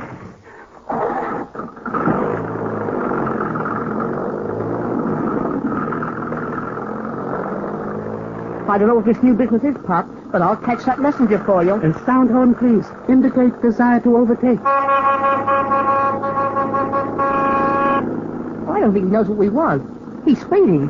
Golly, if he isn't careful, he'll... Pop, he'll never make that corner. He's skidding. Gosh, look!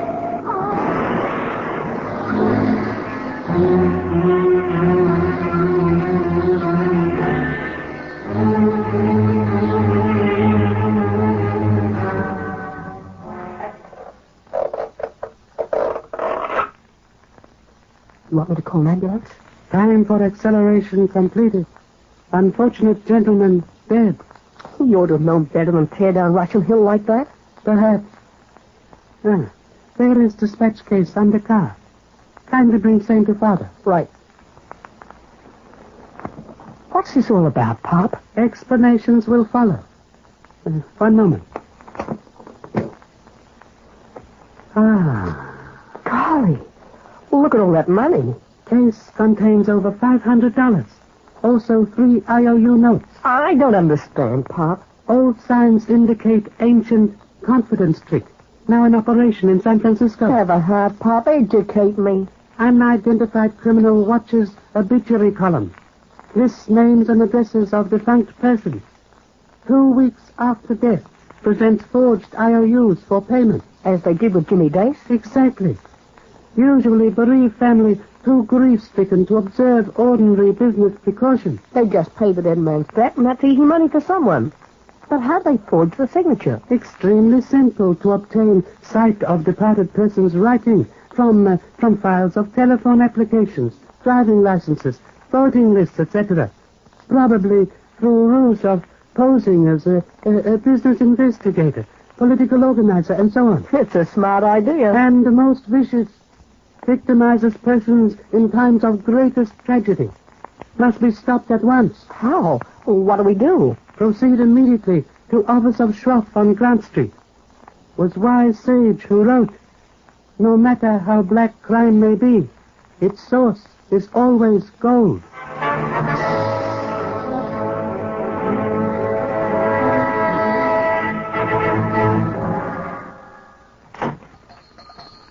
Come in, gentlemen. Come in. Come in. So nice to see you. Beautiful day outside, no? Oh, you disagree? I am of likewise opinion. It's terrible day. Pardon, please. Are addressing Mr. Gregor? In person. In the flesh. Dmitri Gregor. You wish money changed? Gregor changes. Rubles, francs, pounds, marks, lira, yen, pesos, crowns. This visitor, Inspector Chan of police. Outside number 1 son. Chan? Ah, so. You are perhaps visiting native home, yes? Gregor will change dollars for you. Gregor... We aren't going back to China. Oh, but naturally. Foolish thought. Who would make such a suggestion? Now, Gregor... Mr. Gregor, you are involved in serious crime. I am innocent. I was not there. I will bring witnesses. Attention, please. Observe IOU notes in hand. Were taken from your messenger. Kindly explain source of notes, Mr. Gregor. From the messenger? But how did you... He's dead. He was in a car smash. Dead? Authorities are now in charge. Kindly explain source of notes, please. How obtained? How much paid? At what date? I do not know. What do you mean you don't know? They're your notes, aren't they? No. I am collecting these debts for third party. On commission. So, his name, please. I cannot tell you. His client. You understand? Confidential. A SHROFF cannot remain in business if he tells what is confidential. Not even if he is brave. I am not brave, Inspector. Gregor is frightened, SHROFF. I am not a brave man. You don't have to tell us. Most unfortunate, Mr. Gregor. But you will be in prison, SHROFF, unless you give information. These notes you collect for client, most probably forged. Forged? One of them was, and maybe the rest. All right. Very bad ethics, but I tell you. And when you see her, you tell her Gregor don't want any more business. Her? Da. A blonde lady, very pretty. She has office on California Street. Miss June Morris. I give you address. You tell her to come get monies Gregor collected for her and go away forever. Famous Russian philosopher named Goglitze once said about blonde... So sorry. Cannot discuss philosophy of lady at present. Must navigate self to office for personal interview.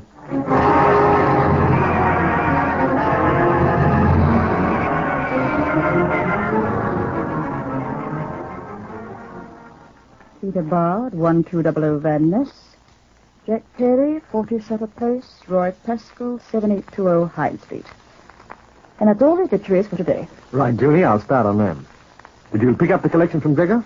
Yesterday's, 900. Here. Good enough. Well, I'll be moving along now. Wait a minute, Dan. Huh? Well? What about my money? Oh, now, Junie. I'm taking the same chance as you are. I told you I want more money. Junie, I'm going to give you more than you think.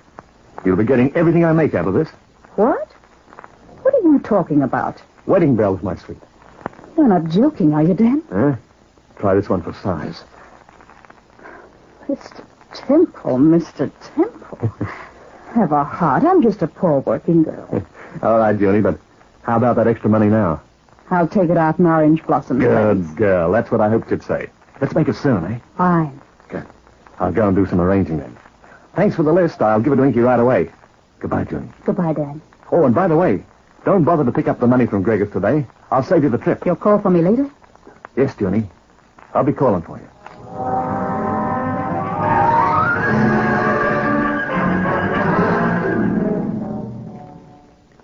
This looks like it, Pop.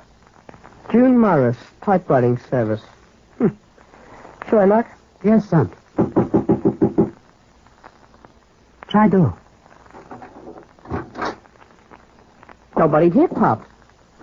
Office is empty. Office exceeding tidy for busy typewriter service. Maybe she wasn't doing much work.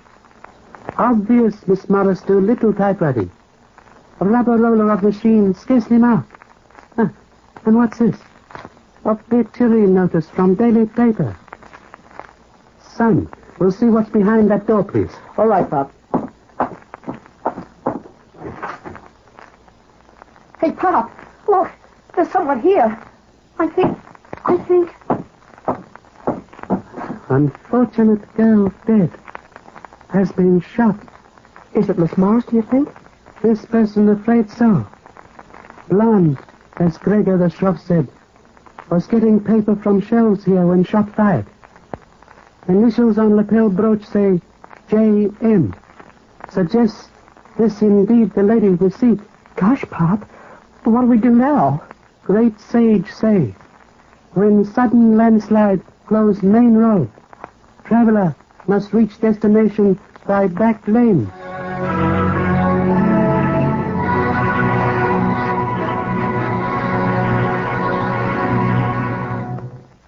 We will return to the inimitable Charlie Chan in just a few moments. But in the meantime, your announcer. And now, back to the incomparable Charlie Chan.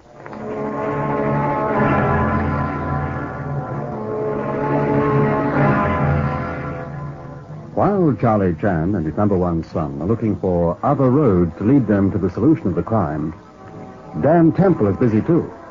You find him hurrying through the streets, taking the stairs two at a time and bursting into his flat, anxious and excited. Inky! Hey, Inky! All right, here, Dan. I just finished a very pretty bet. Now listen, Inky, I ain't the kind of fella to pat myself on the back, Dan, but you certainly are the best artist in the business. You just one look at the licenses and I'm right. Now, that's art, Dan. Yes, I know, but we've got more important things on hand now, Inky.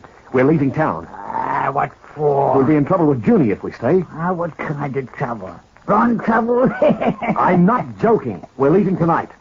We'll start again in St. Louis, get a new girl, and make sure she's the brainless type. I've always liked St. Louis. You go down to Gregor's and pick up today's collection. Meet me here. I'll be packing. Well, how about Junie? June won't be picking up the collection. Had a quarrel with her, eh? Oh, I wouldn't exactly call it that, Inky. No. Junie's got ideas. I had to stall her off with some talk about wedding bells and orange blossoms, and she fell for it. Yeah, she fell for it. And listen, Inky. Yeah. Don't say anything to Gregor, understand? What did I have to say to him? Nothing, Inky, nothing, but even saying nothing can get you into trouble in this town.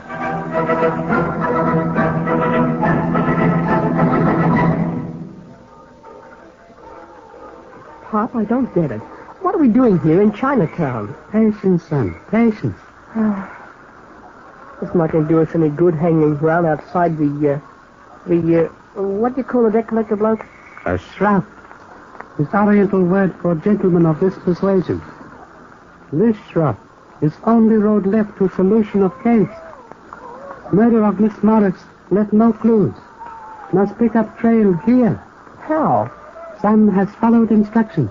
I'm supposed to pour water on the knob of the door handle and keep it wet all the time. Correct. It's as wet as seal rock. Very good.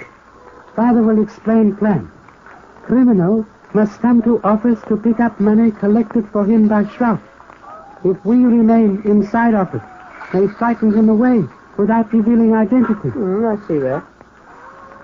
But how will a wet doorknob show who we're looking for? Wait, please.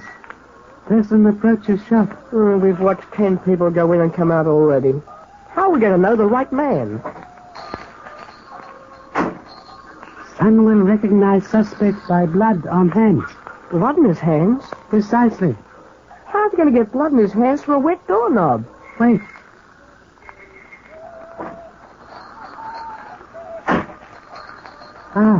Observe hands of gentleman just leaving. Golly, they're red, Pop. Come quickly, please. Stop!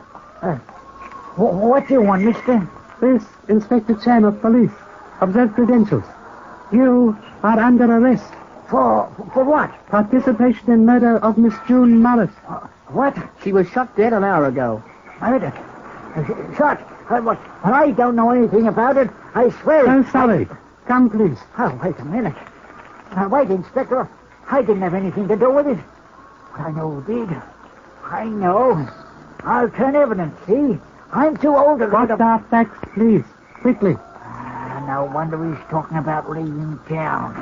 He's having trouble with Junie. And he never told me. Get me in for the murder rap. And never told me. Who? Dan Temple. Criminal of lowest species from Chicago. This person acquainted with unsavory face. That's a fella. Dan Temple. Up on telegraph here. You can get me for forgery, Inspector, but not for killing.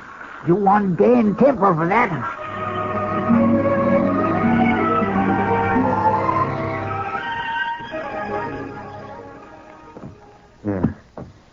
to pack everything. I don't want to leave anything behind. Sure. Socks.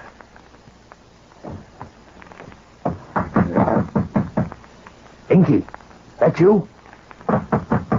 All right, just a second. Listen, Inky, Gregor. Let me in, Dan, quick. Where's Inky? Very bad news, Dan. What are you talking about? Your business is finished. You're telling me. What about Inky? He's finished for good, Dan. Now, don't rush and talk me, Gregor. Hey, what's the gun for? You, Dan. Say, listen, Very sorry, Dan. Gregor, he's frightened, Shroff. You know, I'm frightened now. Bad. The detective, Chan, comes a little too close for comfort. I try to stop him. I think maybe I take care of Miss Morris in time. I was wrong. Now I take care of you. Gregor, Can't let anybody tell what they know about Gregor, Dan. Can't let you tell Chan. You double-crossing... No, Dan, you give me that gun. You crazy man. You Do not shoot the revolver, Mr. Gregor. What? Sergeant Chan speaking. Behind you is number 1 FUNN, also concealed. Have been trapped, Mr. Gregor, with last-minute assistance of Mr. Temple. Drop gun, please. I've got you covered, Gregor. You better do what Pop says. You were right, Inspector. I only half believed you when you talked me into this. Pop's almost always right. You'll keep your word, Inspector, eh? I'll not be charged with murder. This person's iron word will be kept, Mr. Temple. Will receive justice for participation in confidence trick. No more. Mr. Dmitri Gregor will be sole beneficiary of trial for murder. You fat, smart trick. Many thanks for praise. You were indeed frightened, Shroff. Very shortly will be executed, Shroff. But truly it is written, fear follows crime, and is punishment for same.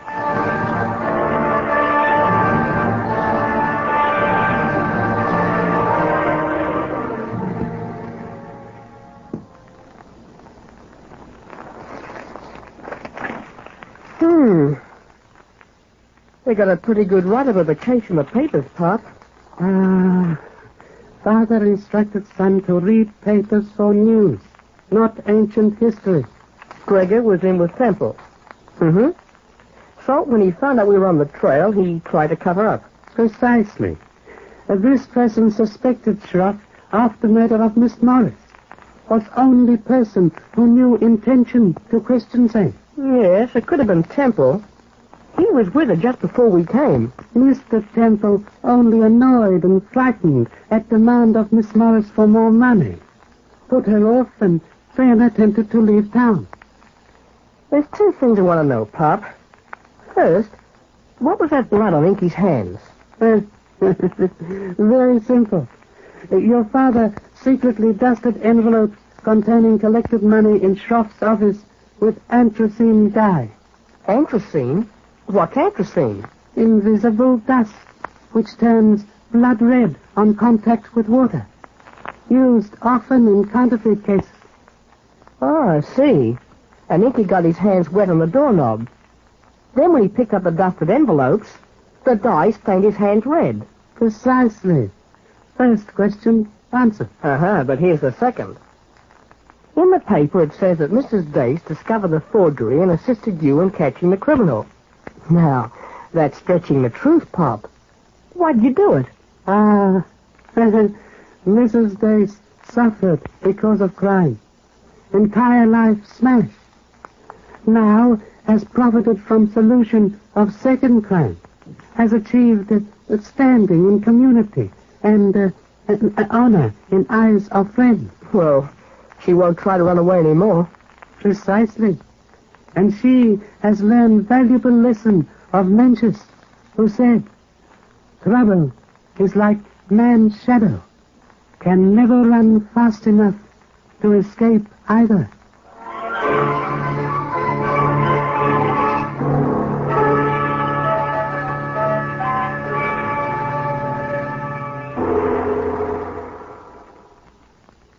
Before this person has further words with you, here is an answer with words of wisdom.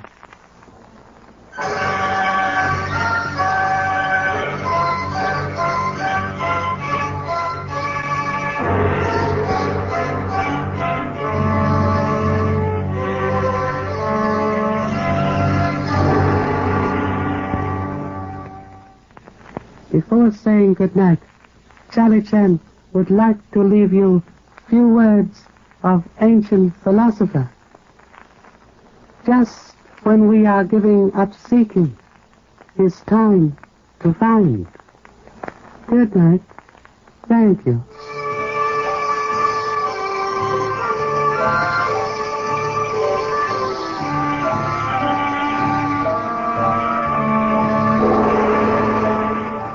Be sure to join us next week at this same time for The Adventures of Charlie Chan, based on the famous character created by Earl the Biggers.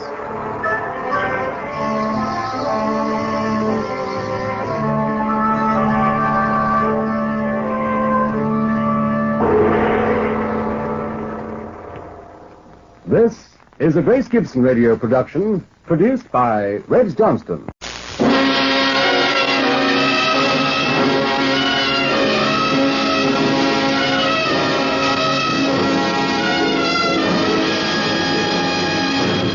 The National Broadcasting Company presents Last Man Out, a series of true stories transcribed and documented from the official files of United States government agencies.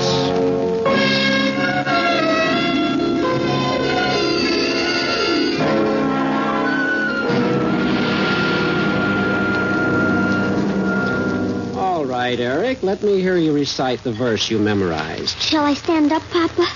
Yes, Eric, stand up. Go ahead. To free the masses from oppression, to free the spirit from its chains, the red flag waves, the red star shines, capitalism's down, the worker reigns. What are capitalists, Papa? Capitalists, Eric, are what we are not.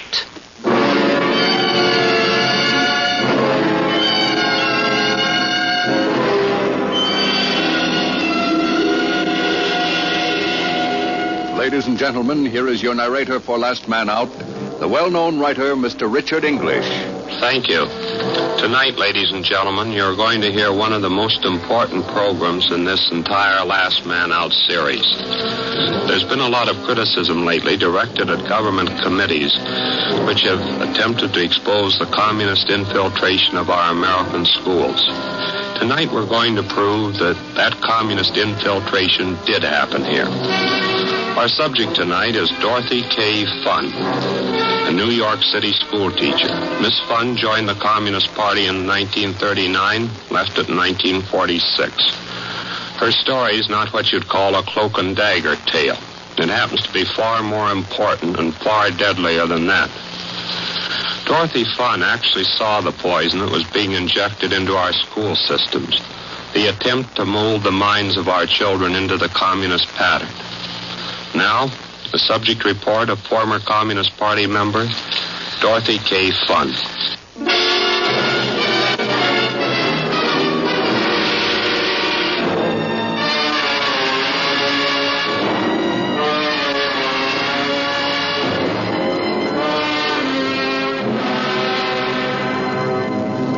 I joined the Communist Party in May of 1939.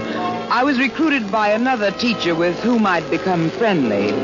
About a month and a half after the subject was taken into the party, she was sent to a state communist training school for teachers on a farm in upstate New York. It was a 6-week course. Among other things, the subject was taught how to indoctrinate the school children in the ways and thinkings of Communist Party principles. She was taught how to slant everyday problems in such a manner that they always favored the thinking of the Soviet Union. While we were at this school, we weren't allowed to receive mail or to send it, and we were to remain on the grounds of the school at all times. One night during our 6 weeks training period, we were allowed to go into town to a movie, but we all went as a group and loaded on a truck. I'll never forget the ride back to the school. It was a bumpy one. Well, Madge, 2 more weeks and we'll be back in the big city. I'm really anxious, Dorothy. I haven't seen my little boy for over a month. He probably won't even recognize me. How old is he, Madge? 6.5 going on 7. Smart one, too. You'd be surprised how progressive he is. And I mean progressive. Well, that's good. Hey, Howard. Your husband in the party? Oh, sure. Very active, too. That's why I know our little boy is going to grow up to be a big man in the party someday. Good. You know, it's the early training that counts. And we're giving him plenty of that. He knows half the nursery rhymes in The Young Pioneer by heart. And he's only 6.5 going on 7. His favorite is the one that goes, eeny, meeny, miny, mo. Workers rob where'er they go.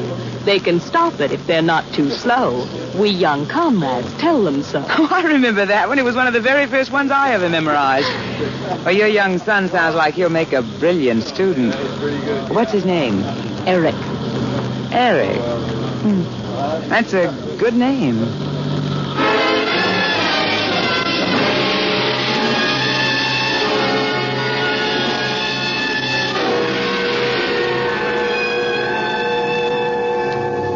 The subject got back to New York just in time to start teaching the fall semester at one of the public schools. This was in 1939. There were approximately 40,000 teachers in New York City at that time. How many were communists? Oh, about 1,000. What were some of the ways in which a communist teacher was able to influence her students along party line thinking and principles? Well, there were various ways. Where possible, the teacher slanted history lessons. Slanted everyday problems, too. Oh, gee, yeah. All right, students. Students, we'll do our oral reports now. Students, we'll do our oral reports now on world events. First one, Jack Glazer. Please stand and make your report, Jack. Now, give us the title and then a 1-minute summary. Well, my report is called Germany Marches on Poland. Yesterday, the German army marched into Poland and started a war with the people of Poland. Jack, do you know why? Because they want more land? Oh, no, that's not the real reason. The real reason is the Soviet Union. They want to invade the peaceful Soviet Union. Oh? Yes, it's very easy to see why they want to invade the Soviet Union. Russia is a real democracy. In a sense, more of a democracy than we are. See how simple it is? First, you start twisting a kid's thoughts. Now, let's just look at history.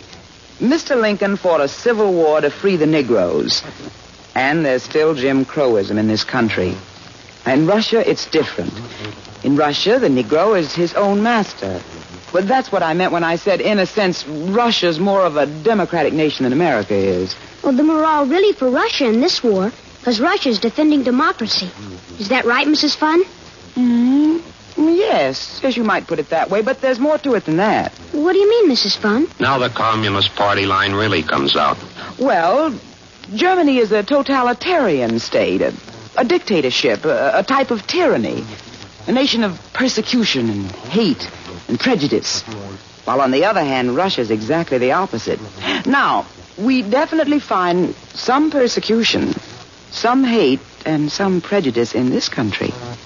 How do we eliminate it? First, by destroying the big enemy. That would be Germany. And then the time will come for us to clean out our own backyard. Do you see what I mean? I sure do, Mrs. Funn. Fine. And Jack, for giving us that splendid oral report, I'm going to give you an A.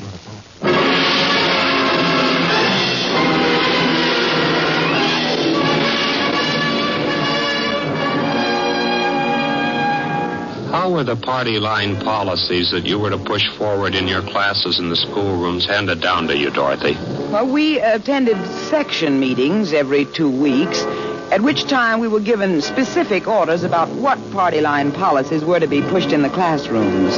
Slanting history as it happened was one method of pushing communist influence. Were there other methods? Oh, yes. Yes, America's past history was also slanted. And then another method was the slanting of ordinary discussion groups. Sometimes we'd have the students discuss questions pro and con, and we, the teachers, would act as moderators. All right, students, all right. All right, students, let me have your attention, please. Today, our panel discussion will be on the Civil War. Virginia, you may begin the discussion.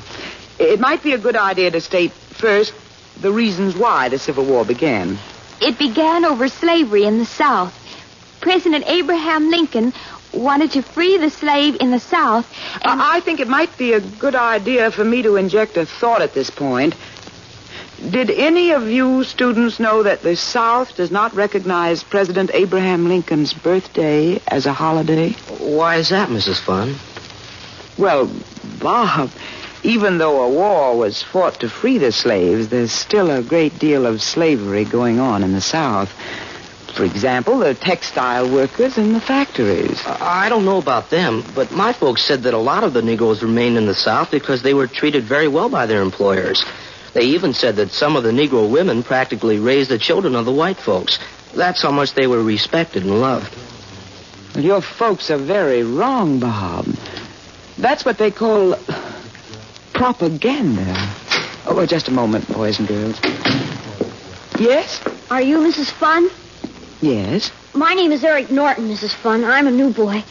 We just moved to this district, and I transferred over from PS 45. All right, Eric. Have you been to the principal's office? Yes, sir. Students, I'd like to have you meet a new member of your class, Eric Norton. Hi. All right, Eric, you may sit down now.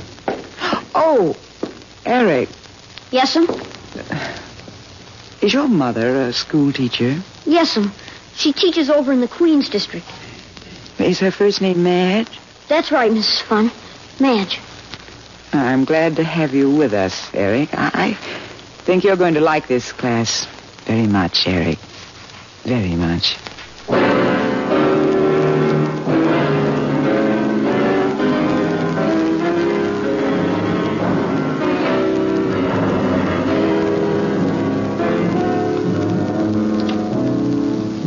The subject continued teaching and continued attending the party discussion group meetings every 2 weeks.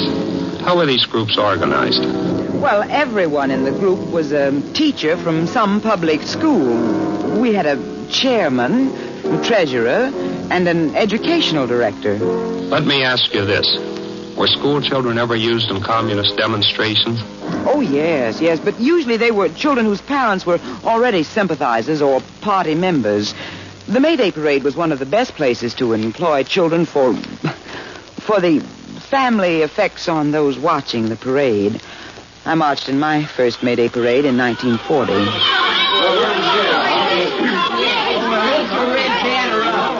Mrs. Funn. Well, yes, Miss Aaron. Are all the children here? Well, no, there's one missing, Eric Norton. He should be here any moment. We won't be able to wait much longer. The parade's about to start. Well, he promised me he'd be here. He's very enthusiastic about the whole thing, Miss Aaron. Well, you know Eric, don't you? Oh, yes, I know him. All right, students. Don't move out of line and hold those banners up straight when you march. Make sure they can be read. And now remember where you're to march, next to the older people. Form a single line on either side and march next to them. Mrs. Funn, we can't wait much longer for that Norton boy. Well, there it goes. All right, students, march out in the street and take your places, single file. Mrs. Funn! There you are, Eric. I was so afraid you were going to miss it. Why, hello, Madge. Hello, Dorothy. It's nice to see you again. It's been a long time. We better hurry. The parade's just about ready to start. We'll talk later, Madge. Do you have your placard, Eric? Right here. All right, hold it high, and remember we want everybody to be able to see it and to read it.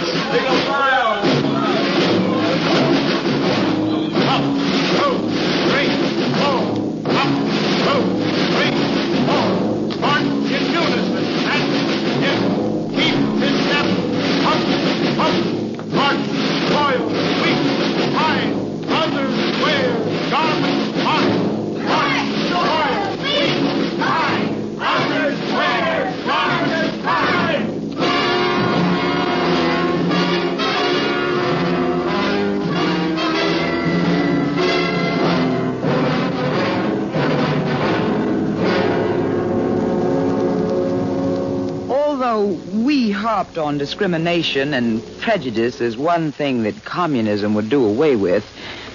Yet we practice certain discriminations right there in the public schools. We discriminated against students and Also, teachers who were not favorable to the movement. Mrs. Funn, have you met Mrs. Goodman, the new history teacher? I met her at lunch in the cafeteria yesterday. Seems like a nice person. She's not. What do you mean? She hasn't got one progressive idea in her stupid head. She's what I call a total loss. I see. She might be dangerous. We'll have to keep a close watch on her. She's the kind that runs and talks. I didn't say much to her. I just listened.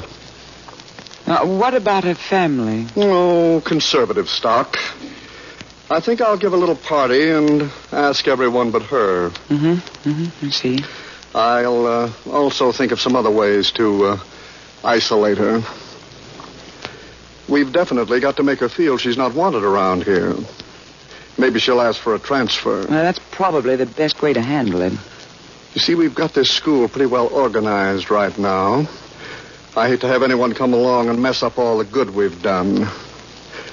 We've got to get rid of her as soon as possible.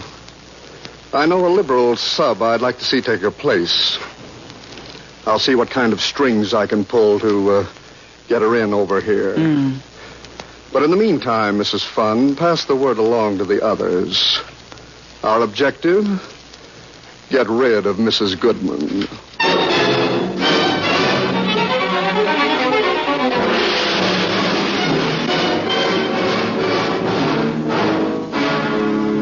It wasn't long before Mrs. Goodman was out. The subject continued teaching until 1943, when she resigned from the school system, went to work as an administrative secretary for a Minorities Labor Victory Committee, then as a legislative representative for the National Minorities Congress, and later still as a representative for the New York State Political Action Committee in Washington, D.C. In 1946, the subject, who had slowly been growing fed up, left the Communist Party. I left Washington and returned to New York and applied for another teaching position with the New York City school systems. The subject was reinstated, resumed her teaching job the early part of 1947. When the House Committee on Un-American Activities began its investigation of communist infiltration into the school systems, the subject testified before them, naming names and giving any and all information she had of the Communist Party and its working in our schools. The committee will come to order. Proceed, Mr. Counsel. Mrs. Funn, you have been a member, or had been a member, for quite some time of the Communist Party here in the city of New York. There was quite an audience in this room this morning, and there is quite an audience here this afternoon. Is it correct you recognize quite a number of the people in the audience as former members of the Communist Party when you were? Yes. They are here today in this audience? Yes. I'm not sure whether you have ever read that provision, have you, under which this committee operates? No, I have not. This law says, may I read? Yes. The Committee on Un-American Activities, as a whole or by subcommittee, is authorized to make investigations of the extent, the character, the objectives of un-American propaganda activities in the United States, and the diffusion within the United States of subversive and un-American propaganda that is instigated from foreign countries or of a domestic origin and attacks the principle of government as guaranteed by our Constitution. Now, did you hear any question or observe any act by this committee which, in your judgment, was a trespass upon your civil rights in any way, or your rights as an American citizen? Well, no, you've shown only one thing, that you're interested in getting at the facts. You're interested in helping to eliminate the causes which have made this subversive activity possible. I don't think in any instant you've infringed upon my rights as a citizen. And I've been very happy to come here and give any assistance I've given. Mrs. Funn, speaking for myself, I say you have been a most informative witness. I am sure the information you have given to this committee will be most valuable. You have added a great deal to the information that the committee has already assembled. Unless there is something further, Mr. Chairman. Nothing further. The committee will stand in recess until 10 o'clock tomorrow morning.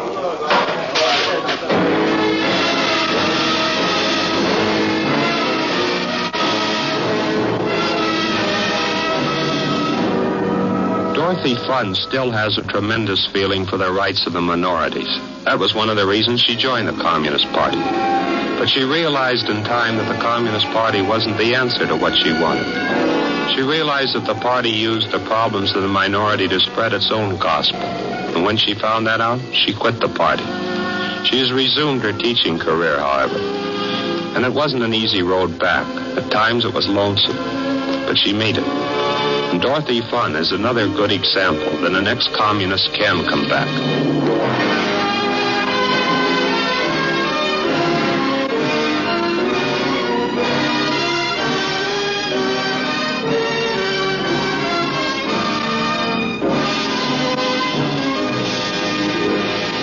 And now, the moment we've all been waiting for, when we'll ask tonight's subject some of the questions that all Americans wanted to ask.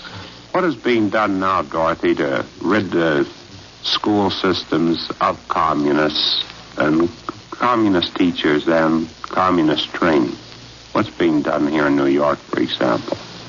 Well, here in New York, a very fine program has been initiated by Dr. Jansen in weeding out communist school teachers in the New York City school system.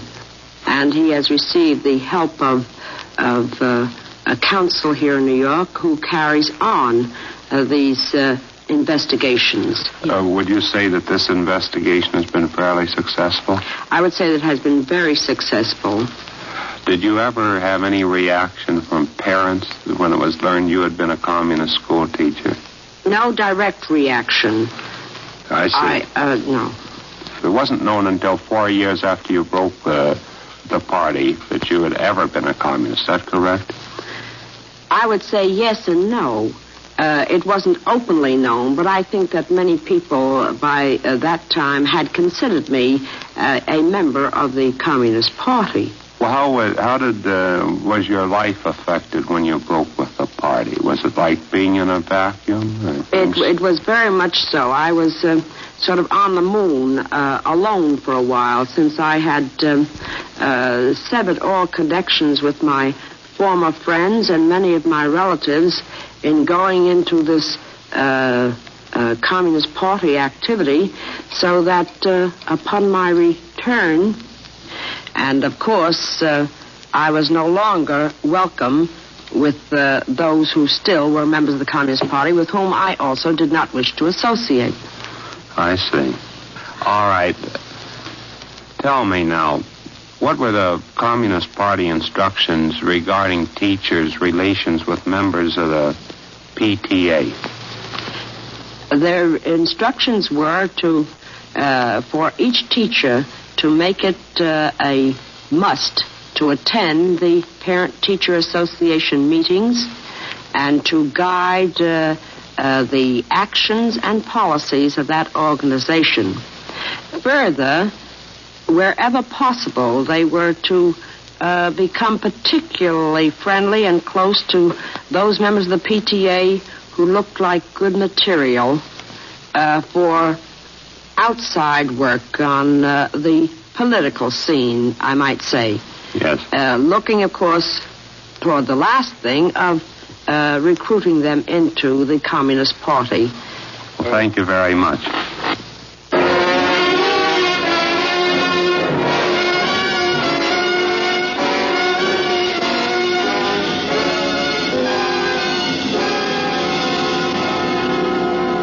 Ladies and gentlemen, Mr. English will be back in just a moment. For security reasons, certain names in the subject report of Dorothy Funn were changed. Each week, Last Man Out will expose a different phase of communism. Next week's subject report will be that of a subject who served the communist state behind the Iron Curtain. Now, once again, Mr. English. Tonight I want to speak to the ex-communists who are listening. I know how tough it is to be on the outside looking in. For 17 years I was deaf. It's only 8 years ago I had my hearing restored in one ear. So I know what it's like to come back, and that's what you want to do. If you've been afraid that your boss and friends might find out that you're an ex-communist and wouldn't understand what took you in and what took you out of the party, why don't you write me? Maybe I can help. Just write Dick English, care of NBC, Hollywood, California, and mark it personal. Good night.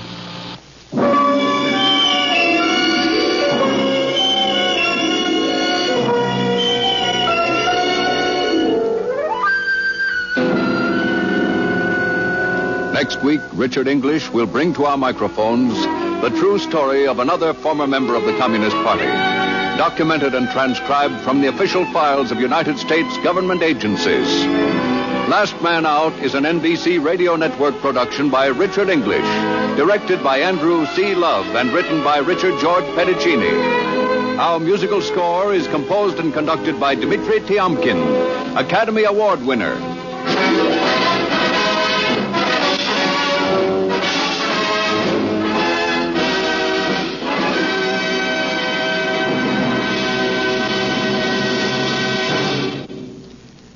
December is the month of the joyous holiday season. It's also the month of the highest number of motor vehicle accidents. Take a safe driving tip from the truck drivers who are taught to drive ahead of themselves. Take extra care on the highways during the holiday season. Use courtesy, caution, and common sense.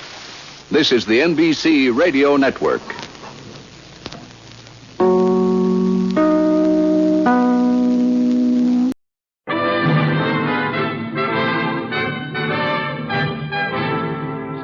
California, on behalf of independent Chevron gas stations and standard stations throughout the West, invites you to Let George Do It.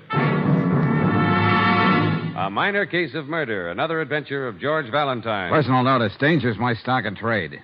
If you're on a spot nailed there tight, you need my kind of help, George Valentine. Write full details.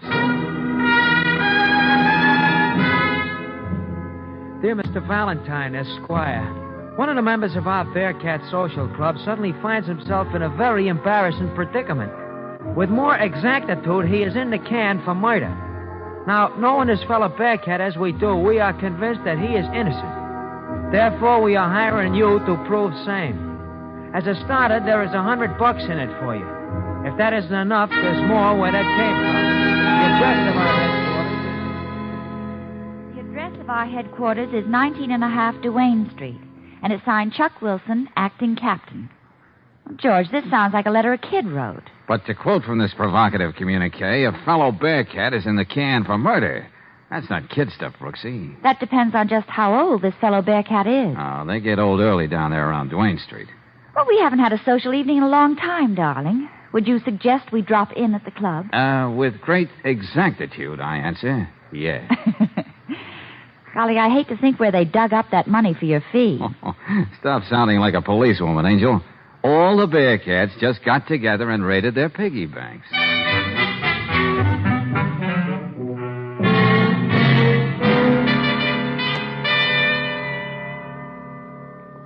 Nice place you got around here, Chuck. It's just an empty store we fixed up. Yeah, but look at that furniture we got. See that red plush chair? Right out of the lobby of the Piccadilly apartment. Shut up, Barney, will you? Valentine, I believe in getting right to the point. And that's the way I like to do business, too, Chuck. What's on your mind? Now, look, Dan Corey is the real captain of the Bearcats. The cops got him jugged for shivving his stepfather. For what? Shivving him, lady. You know, pushing a knife in him. Oh. Yeah, but he didn't do it, Valentine, even if he said he did. Oh, he admits he did, huh? Now, just what kind of a miracle do you expect from me, fellas?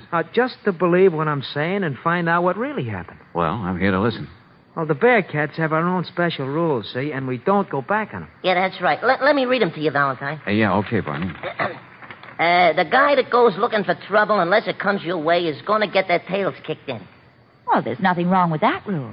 Try never to cop anything unless it's from an enemy gang. The fine for violating this rule is $1. Well, there might be some question about that rate. Well, get to the one we're talking about, will you, Barney? Oh, yeah, sure. Lead pipe, baseball bats, and other harmless things is okay. But don't carry dangerous weapons. You might be tempted to use them and give the club a bad name. Oh, yeah. Nothing like trying to stay out of trouble. Violate this rule and you get thrown right out. Yeah, now, Danny made that up himself, see? And he'd rather let you break his arm than break one of his own rules. Okay, Chuck, let's say I believe you. And Danny confessed to the police for reasons of his own. Yeah, that's right. Now, can you think of anyone in the neighborhood who'd want to kill Danny's stepfather? Just about everybody. His stepfather was nothing but a phony. Always pushing people around, even Danny's mother. Yeah, but who did the babes go for him? Look, why don't you drop dead? Don't you see we got a lady present? Huh? Oh, don't let me cramp your style. What else about Corey? Well, he was in some kind of a racket with Leo Sudan, see? They worked out at a Swedes pool room on Malone Street. Uh-huh. Well, you going to take it on, Valentine? What would you say, Brooksy? Well, George, I'd say if so many of the other guys are so sure about Danny being innocent, they may have something there. Yeah, I was thinking something like that myself. Brooksy? Yeah? You drop in and see Danny's mother. She lives just down the block, number 33. And while you do that, Angel, I'll get down to the jail and have a talk with Danny.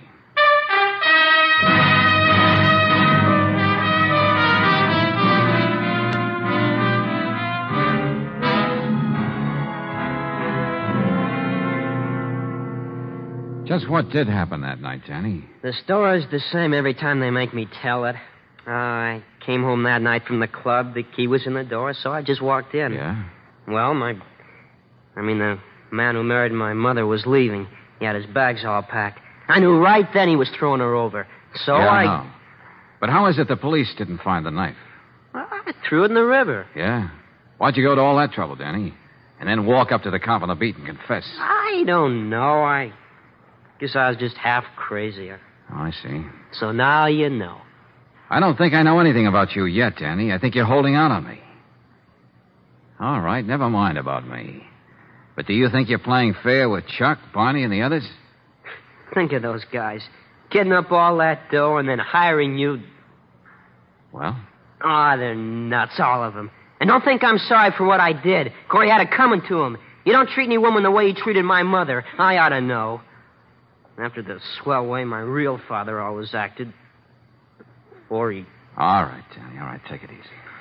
You're just wasting your time, Mr. Valentine. Forget it. Danny. I can be just as tough as you. I'll be seeing you, kid.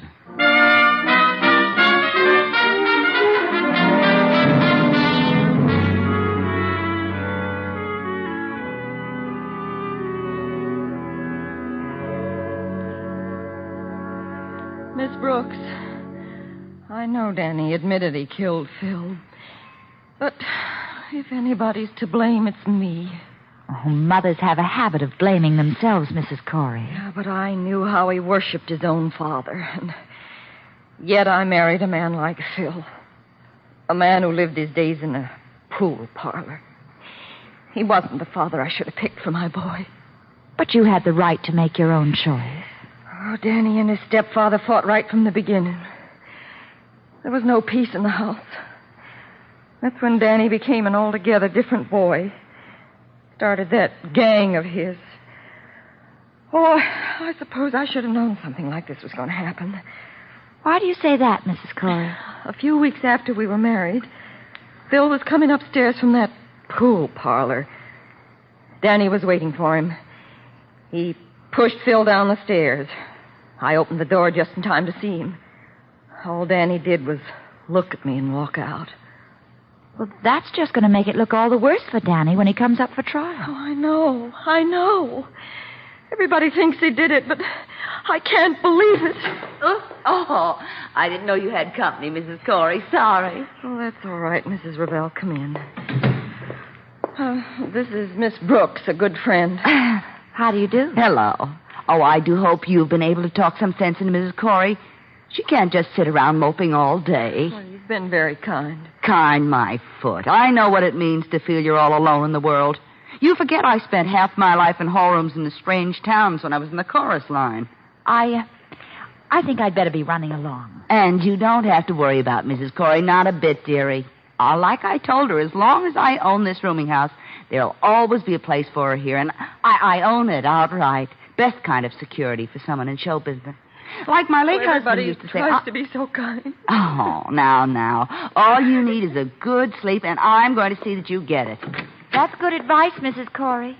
You want to look your best when you see your son. See him? Dan won't talk to me. He won't let me visit him in jail. Well, sometimes things change awfully fast, Mrs. Corey. So suppose we just wait and see.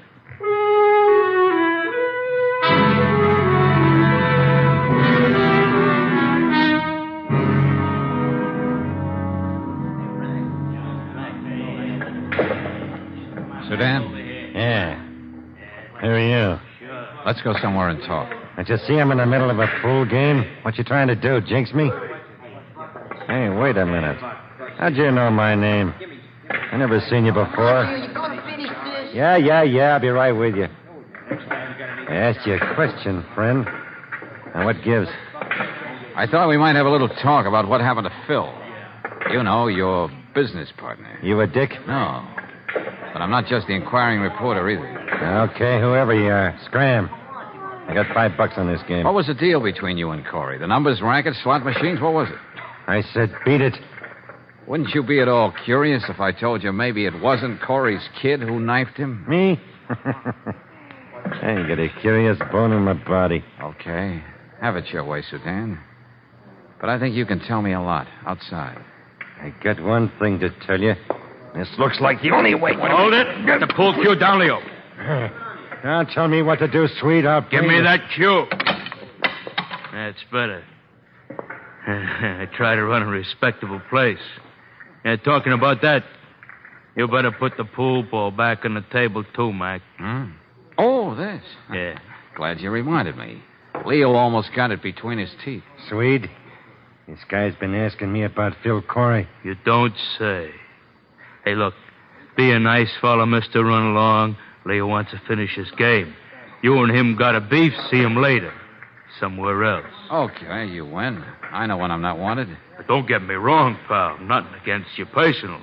Just that I pride myself on running a nice, peaceable recreation parlor. You know, Swede, you're a man with ideals. I like that. But I got a few broken down ideals, too. What's that supposed to mean? I never get kicked out of the same place twice. I mean, and still leave it nice and peaceable.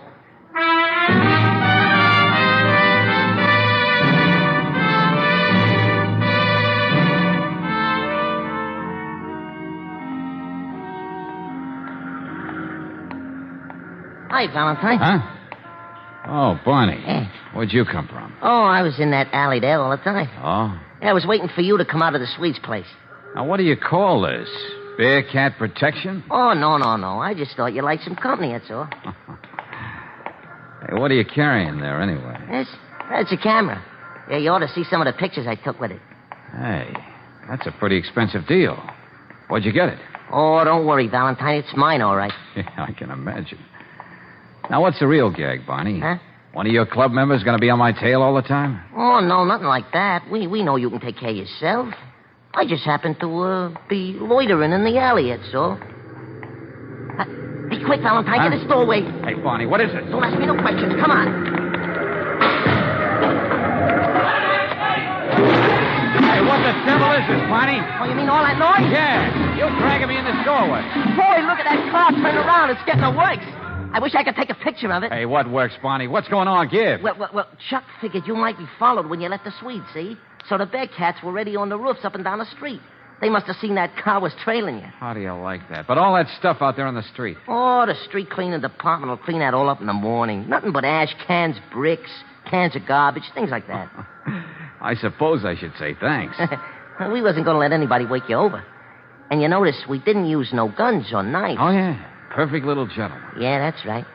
But what did you find out about Danny, huh? Nothing much, kid.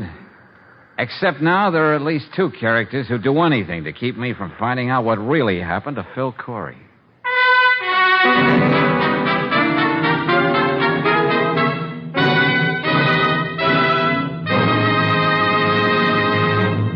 We'll return to tonight's adventure of George Valentine in just a moment. But first, a word to the wise motorist. If you have an oil filter on your car, remember it needs a little attention now and then. In fact, the filter element should be replaced every 6,000 miles. For after you've had that much service from your oil filter, you'll find the element is bulging with 2 or 3 pounds of dirt, most of it carbon and metal particles. And then it can no longer clean the engine oil. So to keep the engine oil in your car cleaner for longer periods, Just make sure the oil filter element is replaced every 6,000 miles. It's another speedy service they're glad to do for you at standard stations and independent Chevron gas stations where they say and mean, we'll take better care of your car.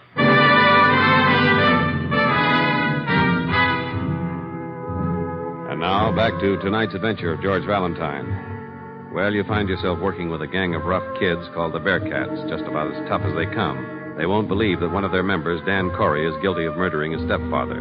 You play along because you don't believe young Danny did it either, and that's why, like George Valentine, you find yourself with Brooksy in the one-room headquarters of the Bearcats right now, addressing the membership.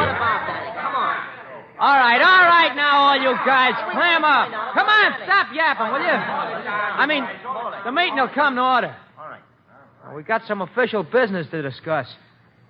Okay, Mr. Valentine, the floor is yours. Oh, yeah, thanks a lot, Chuck. Well, fellas, before I get started, what do you say about unloading some of those harmless weapons your Constitution allows you to carry? Okay, I'm waiting, fellas. Come on now, put them on the table. Well, come on, fellas. You're not afraid to walk down the streets like everybody else without all that stuff. Or are you?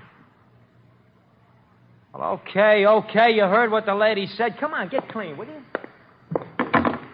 That's good. Thank you, Angel. Hey, did you hear that? He called her Angel. All right, forget it. All right, Valentine, what about Danny? I'm coming to that right now.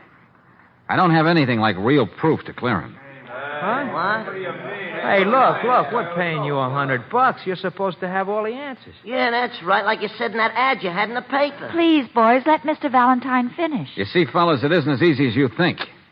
Before I can help Danny, you've got to have absolute proof of his innocence. Well, after you left the Swedes and talked to Sudan, somebody tried to get you.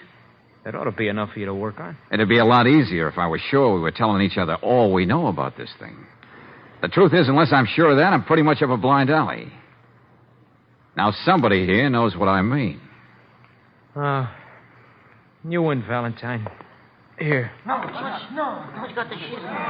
That's an ugly-looking knife. You see, Danny's old man brought it back with him when he come home to the Pacific. He got it off a Jap. Now, where did you get it, Chuck? I may as well tell you the whole thing. See, I was standing on the corner that night, right next to the candy store, and Danny went upstairs for something, and the next thing I know, he was giving this to me. He said, make sure you ditch it, Chuck. Then he goes right over and gives himself up to a cop.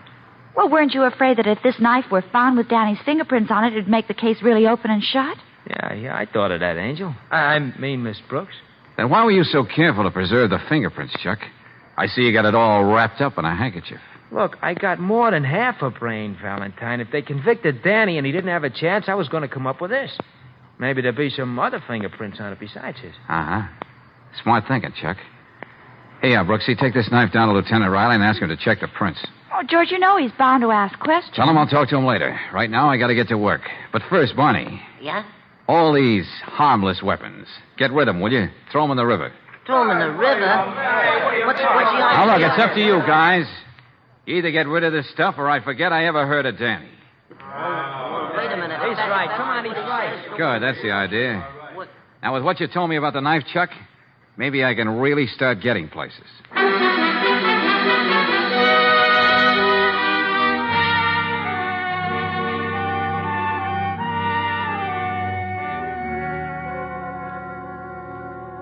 I told Chuck to get rid of that knife. What's he trying to do to me? Danny, wasn't that the knife your father brought back from the Pacific just for you? I brought back all kinds of other souvenirs, too. It was hanging over the mantelpiece in the front room. You were very proud of it, weren't you?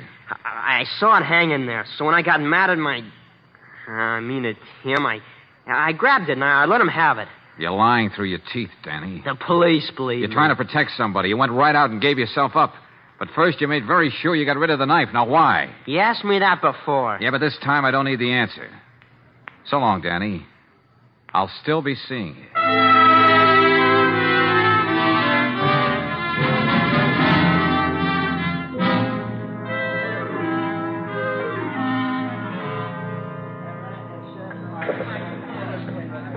Swede, You and Sudan had me followed last night because you were afraid I might find out you were making book on the races in back of this joint. What are you talking about? I told you, Valentine, I run a peaceable pool parlor. Or on the other hand, I don't think you would have gone to all that trouble just for that.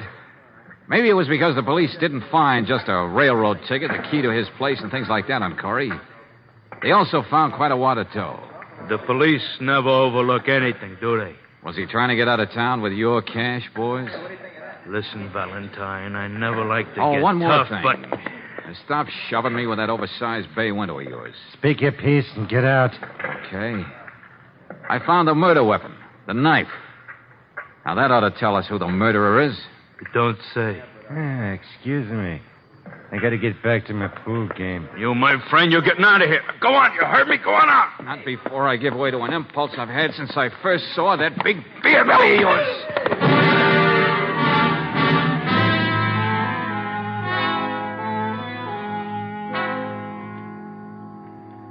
Well, Brooksy, there's nothing we can do but wait here in the hall till Danny's mother gets back. May as well sit here on the stairs and make ourselves comfortable. Uh-huh. You don't know the job I had persuading Lieutenant Riley to let me bring this knife back with me. Why'd you want it anyway, George? Oh, just a hunch, Angel. May come in handy. About Danny. When they arrested him, all they found was a key to the door and a couple of dollars in change. But those fingerprints, I don't see how... Hold it, Angel. Oh, hello, Mrs. Corey. Oh, Miss Brooks. This is Mr. Valentine. Remember, I was telling you about him. Oh, how do you do? How do you do? Mr. Valentine? Now, look, Mrs. Corey, there's no time to waste. Dan's trial begins tomorrow. Oh, I know.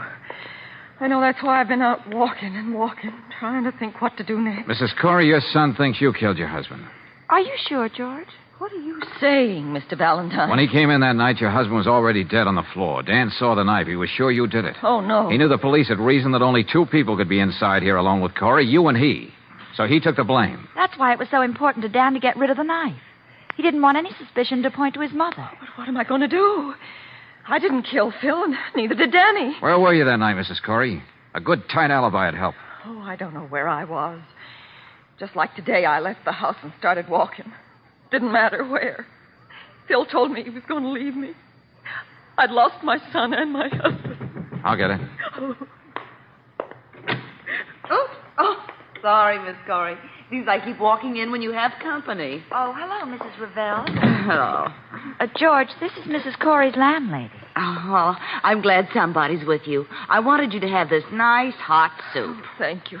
I didn't want to knock on the door and disturb you, but I didn't have my key. Now, just sit down and have some of this. Oh, Mrs. Ravel. Yes. I'd like to talk to you a minute. Could we go in the other room? Oh, I'll take that tray for Mrs. Corey.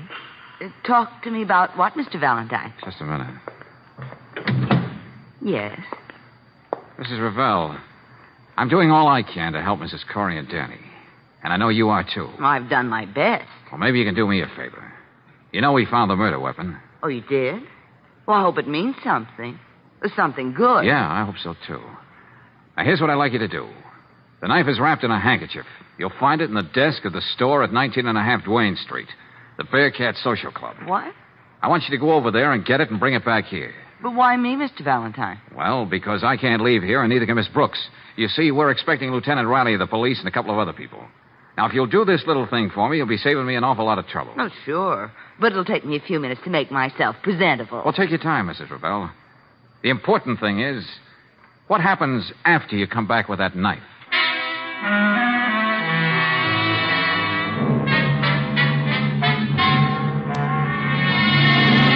Brooksy, you know what to do. Now get on it. I got to use that hall phone here. I suppose it would be impolite if I asked what was going on. No time, Angel. I have to call Lieutenant Riley. Ask him to have a squad car pick up Sudan and the Swede and bring him over here. Oh, that's all very enlightening. Now get going. Mrs. Ravel is not going to take forever to make herself presentable. Now, if I can only get Barney on the phone.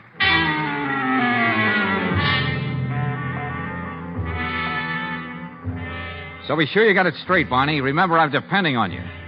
You're the only one who can do this thing for me. And get over here as soon as you can. So long.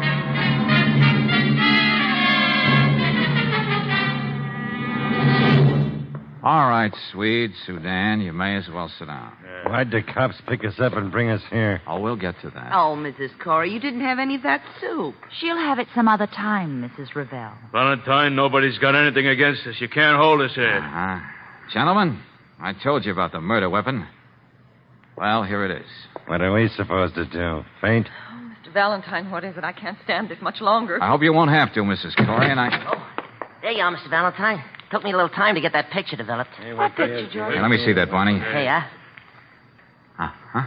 It's the first time I took a picture from inside a closet. Turned out good, huh? Yeah, very good, very good.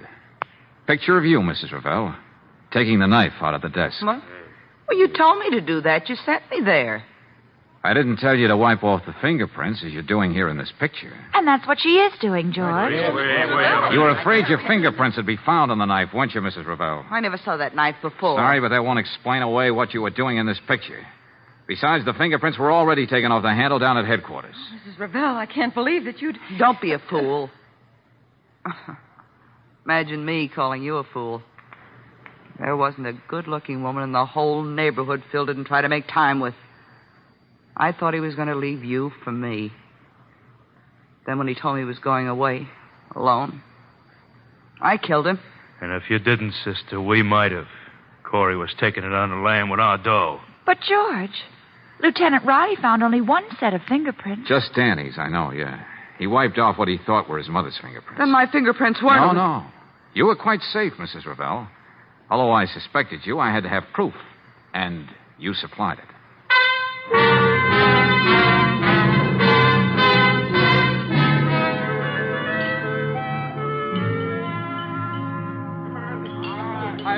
What are we waiting for? All right, now, all you mugs, clam up, will you? Hey, stop yapping. I mean, the banquet will now come to order. Hey, listen, before we get started, Chuck, I got something to say to Mr. Valentine, and I want the rest of you guys to listen, too, will you? Okay. I already told you, Mr. Valentine, how I feel after what you did for me. But there's something else. Nobody but you would have gone along with a gang like us. You believed everything Chuck told you. You trusted Barney and all of us. You stuck by us. I guess the Bearcats have been a little off the beam. But you can take my word for it. After this, we're going to straighten up and fly ride. We're going to start a baseball team and use those bats the way they were meant to be used. Well, Well, fellas, after that, I don't think there's anything to add. Except, well, let's see. Sure. And don't worry about the food, Mr. Valentine. We paid for it with our own money. Sure. Mr. Valentine, how did you suspect that Mrs. Revelle anyway? Well, it was all a matter of keys, Barney. Whoever killed Corey had to be inside the apartment. Yeah? When Danny came upstairs that night, he found a key in the door. The police took it as evidence. Mrs. Corey had her key. Oh. Phil Corey's key was found on him. And you, Danny, they found your key on you and you were arrested. Now, the only person who didn't have a key, had to knock to get in, was, of all people, the landlady. The landlady? How do you like that? Order. Come on, everybody. Wait a minute. I got a motion, hey. What this club needs is an honorary captain. We already decided who it's going to be, huh, fellas? Sure we have. Oh, no. Now, wait a minute, fellas. You don't have to do that. After all, Sorry, Mr. Valentine. We was really thinking about Angel. I mean, Miss Brooks. You don't mind,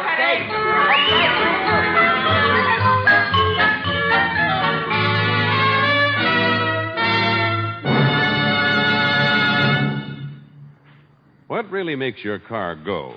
The big three factors, of course, are ignition, air, and fuel. And that last one, fuel, is mighty important. Most any gasoline mixed with air and then ignited will furnish enough power to make your car go. But to get the most out of your car, try Chevron Supreme gasoline, the premium fuel that's tailored to each different climate and altitude zone. Chevron Supreme has special blending agents that make your car start with a snap. These blending agents also give your car speedy pickup in stop-and-go traffic and smooth, steady power on the open highway. Next time you start out, get peak performance from your car by using Chevron Supreme gasoline. It's available at every standard station and independent Chevron gas station where they say and mean, we'll take better care of your car.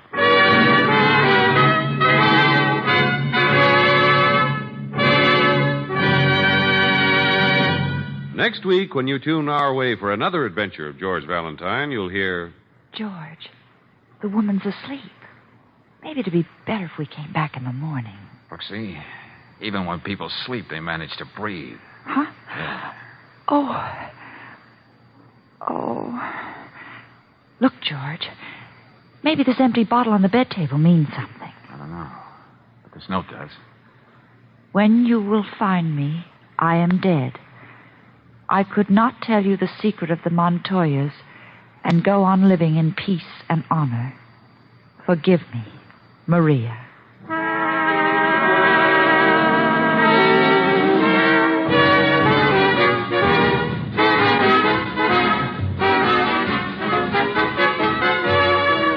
Tonight's adventure of George Valentine has been brought to you by Standard of California on behalf of independent Chevron gas stations and Standard stations throughout the West. Let George Do It stars Robert Bailey as George with Frances Robinson as Claire. Tonight's story was written by David Victor and Herbert Little Jr. and directed by Don Clark. Also heard in the cast were Irene Tedrow as Mrs. Corey, Gloria Blondell as Mrs. Revelle, Tommy Cook as Danny, Tony Barrett as Chuck, Sidney Miller as Barney, Herb Litton as Sudan, and Jack Crucian as Swede. The music is composed and conducted by Eddie Dunstetter. Your announcer, John Heaston. Listen again next week, same time, same station, to Let George Do It.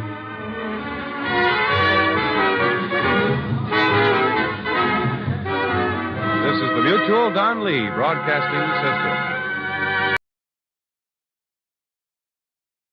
Mr. District Attorney, champion of the people, defender of truth, guardian of our fundamental rights to life, liberty, and the pursuit of happiness.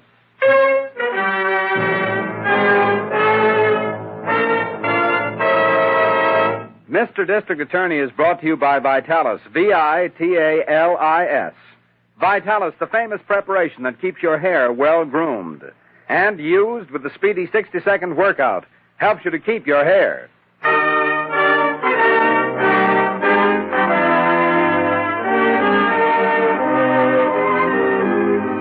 Friends, before we start tonight's dramatic story, I'd like to have a personal word with you. With our country at war, with each and every one of us determined to win this war, our government needs your material support. One way every man and woman can help is through the purchase of defense savings stamps and bonds. Buy a share in America. Buy all the defense savings bonds and stamps you can, this week and every week. Do your share in helping our country to win.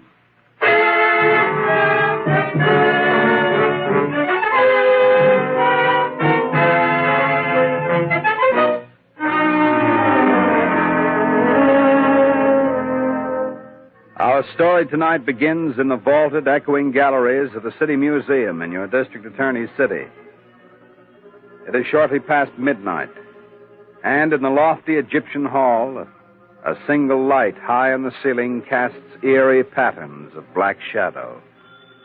Suddenly, a phone rings on the desk of the night watchman, rings and shatters the silence of this modern tomb of ancient art.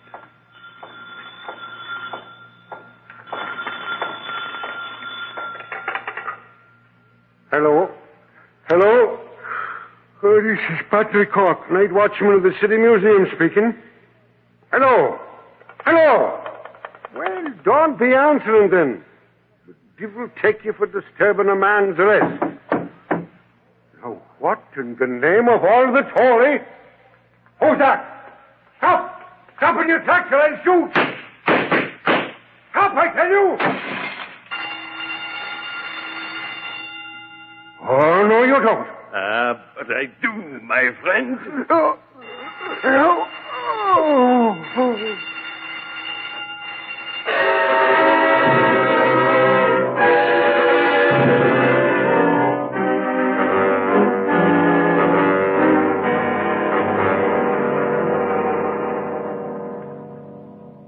Well, what do you make of it, Chief? No watchman. No corpus delicti. No nothing. Yes, I know, Harrington. And we can't tell what's been stolen until the director of the museum gets here. Ah. Meanwhile, I want you to search this section of the museum. Yeah, okay, Chief. Okay, I'll take a look around. Oh. But the boys in the precinct figure it was probably just some kids got locked in after closing time. Well, that wouldn't account for the disappearance of the night watchman. That's right. Those bloodstains there. Yes, and the telephone the police found off the hook. Mm-hmm. Now, they all seem to indicate he never left the building. No. Yeah, what did you find out about that phone call, Well, Chief? Miss Miller is checking with the telephone company now. But meanwhile, we've got to locate that night watchman. Yeah, or what's left of him. Yes, look in the Egyptian room first, Harrington. That's where the night watchman's desk is. Yeah, okay. Hey. Hey, Chief, here comes somebody. Where? Oh, yeah. Oh, that's probably Anderson, director of the museum. Oh, yeah, okay, Chief. If that night watchman's here, I'll find him, dead or alive. Right. How do you do, sir? How do you do? I'm Cornwell Anderson, director of this museum. I'm the district attorney, Mr. Anderson. Oh, how do you do? Exactly what happened here tonight? That's what I'm hoping you can tell me. Well, Patrick Cork, the night watchman, a devoted and trusted guard of long service. I think he could tell... He's vanished. Vanished? Yes. But how? We don't know. But tell me, is there anything in this section of the museum that might easily be sold? Oh, my dear sir, the museum is full of priceless relics. Well, yes, of course. But do you know of any particular item that might be marketable? My word, so you think... Well, yes, now that you mention it, yes. Right in the next room, a real collector's prize. Our latest and proudest acquisition. Yes, what is it? A priceless miniature, a Holbein. An exquisite and flawless masterpiece of the golden age of miniature painting. For a moment, I was afraid... Afraid it was stolen? Yes. You see, there was a previous attempt. Yes, when? The last spring.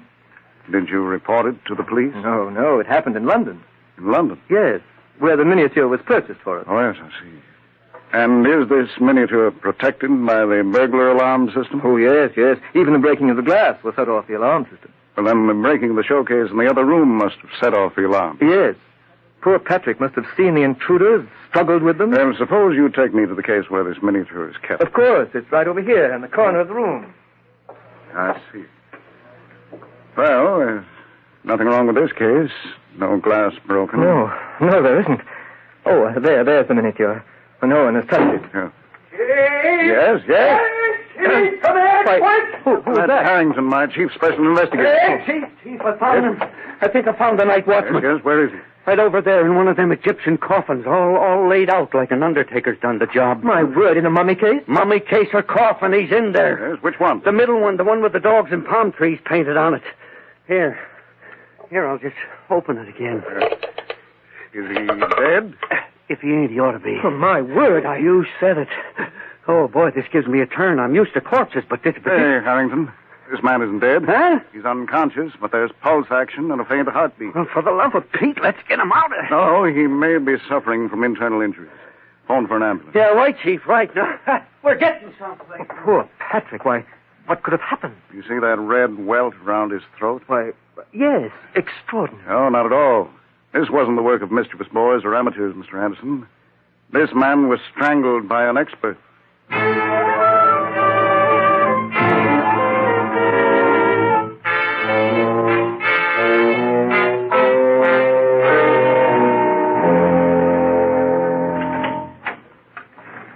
Chief, it certainly looks like this museum robbery was planned by some very clever crooks. Yes, extremely clever, Miss Winham. We're not dealing with thugs and gunmen. No. Any word from Harrington yet this morning? Oh, yes, he's on his way down here to the office, and he said something about Scotland Yard. Oh, yes. I wonder what he could have... Yes, this case has an international angle. Oh. See, Anderson, the director of the museum, tells me there was an attempt to steal a prize miniature shortly before it was purchased in London. But, Chief, if there was a previous attempt, won't it be hard to check with Scotland Yard, what with the war and the heavy cable traffic? Yes, but fortunately, a yard inspector is over here now on other business. I met him just a few nights ago. His name is Essex. Oh, yes, I've heard of him. I'm having Harrington check with him. Oh, that sounds like Harrington, Chief. He always slams doors. Oh, Chief. Hello. Miss Miller. Hello. Well, it seems Anderson of the museum got a bum steer about that there miniature, Chief. How so? Well, according to the Scotland Yard inspector, they had a man watching the miniature and other things from the time they arrived from Amsterdam until it was shipped over here. Yes, and what happened? Well, nothing. Not a thing, Chief. You mean to say there was no attempt to steal it? Not a ghost of a snatch.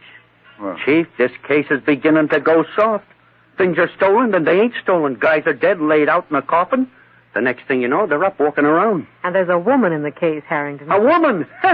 Wouldn't you know it? No wonder nothing makes sense. Where does she fit in? She made the telephone call to the museum just before the watchman was strangled. Well, who is she? Where'd you pick her up? She made the call from a payphone in a drugstore. No, we haven't picked her up. And we haven't enough of a description to broadcast an alarm. Hey, Harrington, let's you and I go back to the museum. And, Miss Miller. Yes, sir. I've jotted down a list of questions here, and I'd like to have the answers as quickly as possible. So phone Mr. Williams, chairman of the board of the City Museum. Right away, Chief.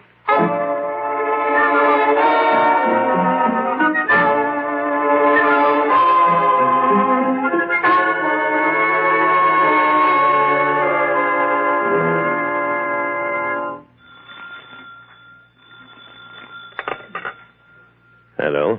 Oui, this is Pierre Jolet. Oh, oui. It was unfortunate. Well, we must wait. Oh, but no. The museum will be guarded extra well in the night. What? Today is this afternoon? But c'est impossible. Does not matter if you are pressed for the money.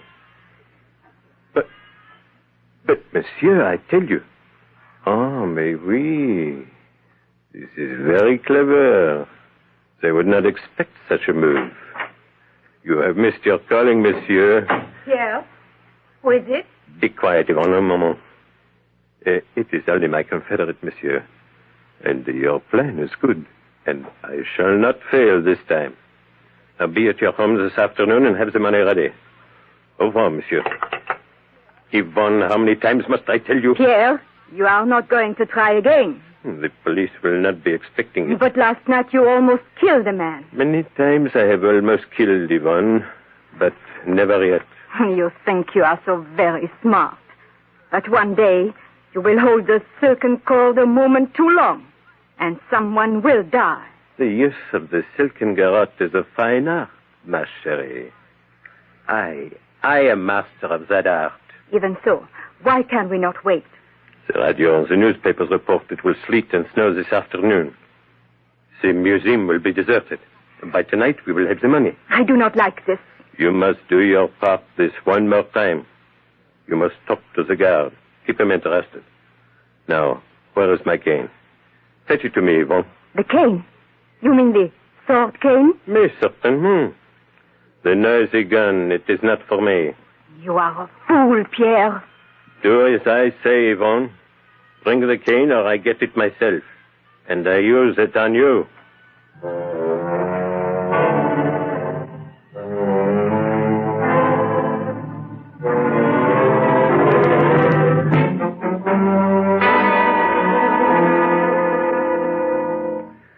Boy, this here museum's nearly as creepy by daylight as it was last night, Chief. Oh, I was meaning to ask you, how come you stopped so long at the police lab? I was having the chief chemist prepare something that may prove to be a solution to this case, Harrington. Well, now that we're... Well, for the love of Mike, or Patrick Cork, I should say. Yes, a night watchman. Good afternoon to you, Mr. District Oh, good afternoon. To you, Miss Harrington. How are you, sir? And thanks for your interrupting me premature wait. Think nothing of it, Mr. Cork. Hey, what are you doing on day duty, Cork? Well, after what happened last night, I was transferred to the day duty because they're short-handed here at the museum, owing to a couple of the boys being out sick. Oh, I see. Did Mr. Anderson transfer you? No, it was his assistant. Mr. Anderson's off home for the day with a cold. Huh? Hey, he didn't have no cold at 1 o'clock this morning. Well, I was hoping to get some further information on the history of the Holbein miniature from him.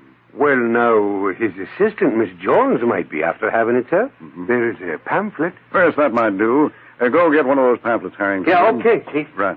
Well, hello, Miss Miller. What brings you here at 90 miles an hour? No time for that now, Harrington. Oh, Chief, I have the information. Good, but just a minute, Miss Miller. Right. Harrington. Yeah, Chief? Get that pamphlet from the assistant director right away, will you? Right. Down the hall, first door to the right. Yeah, thanks. Right away, Chief. Now then, let's have that report, Miss Here you Miller. are, Chief. Your hunch was more than right. Ah, yes, so it would seem. Oh, Miss Miller, this is Patrick Cork, the watchman who was nearly strangled to death last night. Oh, hello, Mr. Cork. You had a lucky escape. How do you do, Miss Miller? Sure, and as thankful I am to be alive this day. I should say. Well, Chief, what do you make of the report? Yeah, it's pretty much what I'd expected to have confirmed. Do you have the key to the showcase guarding the Holbein miniature, Cork? I have that, Mr. District Attorney. Good. Open the case, William. Open the case? Yes. Well, now, I don't rightly know, sir. Well, I'll have to disconnect the alarm system first. That'll be quite all right. Well, if you say so, sir, I'll disconnect the wire here at the switch. Would you be wanting to take the miniature out, sir? No. No, I'm not even going to touch the miniature myself. Well, let anybody just try to touch it. I'm itching to get my hands on the devil that came close to choking me to death. Oh, just a minute, Clark. And now get this straight. If anyone tries to steal this miniature, don't raise a hand to stop them. Now remember, don't try to stop them.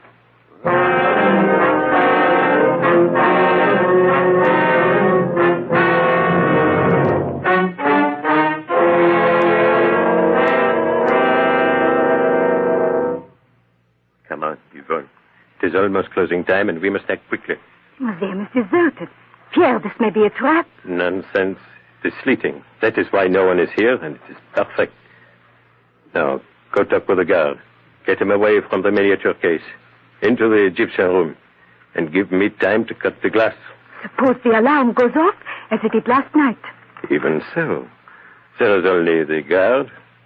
I will take care of him. Here he comes. Engage him in conversation for me. Get him away from here. Oh, watchman, I beg your pardon. Oh, good afternoon, miss. What can I do for you? I came to see the Egyptian collection. Where is it? Well, right down the hall, miss, around the corner to your left. Can you not take me there? Oh, that I can. And the gentleman, too. Oh. Why, I beg your pardon. The young lady and I are not together. Oh, I see. And what would you be wanting to see? Nothing in particular. You wouldn't be interested in miniatures now, would you? Please, monsieur, take me to the Egyptian room. Well, I can't now. Speak up, man. Let me hear your voice again. What is my voice to you? It is the same. You tried to steal that miniature last night. You tried to strangle me. You come along with me. Pierre, the old man has recognized you. Yes, so he has. That I have, all right. Now, come along. Not now. I have another idea. Oh. Pierre, you have killed this old man. I have merely destroyed a witness. Come, Yvonne. Now we will get the miniature.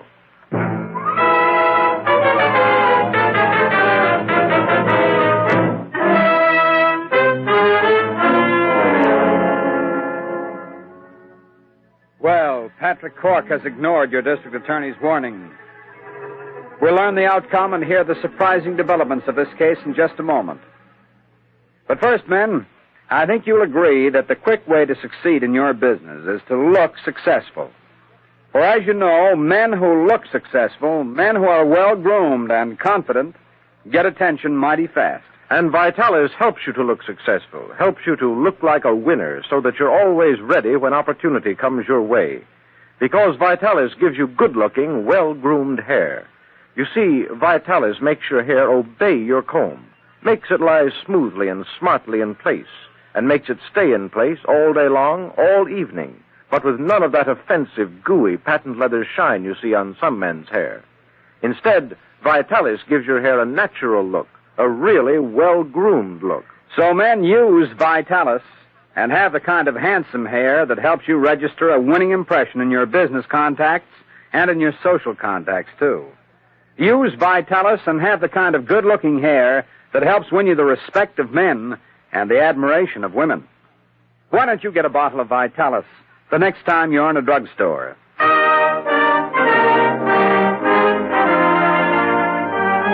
Now, back to your district attorney.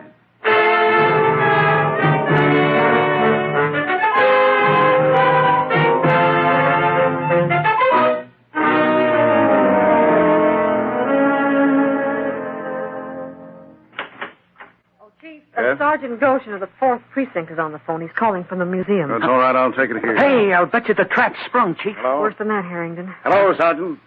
Yes? What? The miniature is gone?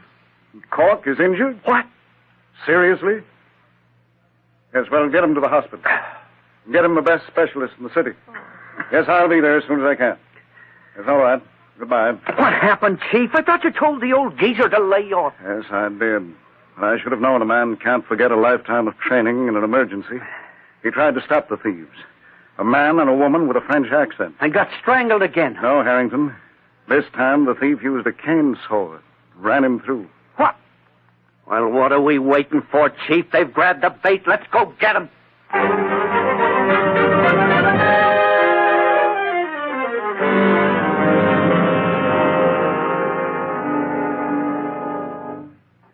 Come into the study, sir. Thank you. Thank you. Was it necessary to bring your wife to my home? Yes, we are leaving the city immediately, Monsieur Anderson. Monsieur, give us the money and let us go quickly. Why? Why are you in such a hurry? What happened at the museum? Did you bungle again? No, this time I have the miniature. But unfortunately... Unfortunately what? Unfortunately, the watchman recognized me and tried to prevent our escape. Oh, how could he? Cork is on the night shift. It would seem that he was transferred to the day shift. Ah, yes, it would. Did you use that silk cord again? No. I had only my cane saw. You murdered the guard? There was nothing else to do. Well, you shouldn't have come here after doing a thing like that. I have no intention of getting mixed up in a murder. It is too late for that, monsieur. You are mixed up with us. And if we are caught, you also will pay for the crime. I have your $5,000. Give me the miniature. I beg your pardon, monsieur.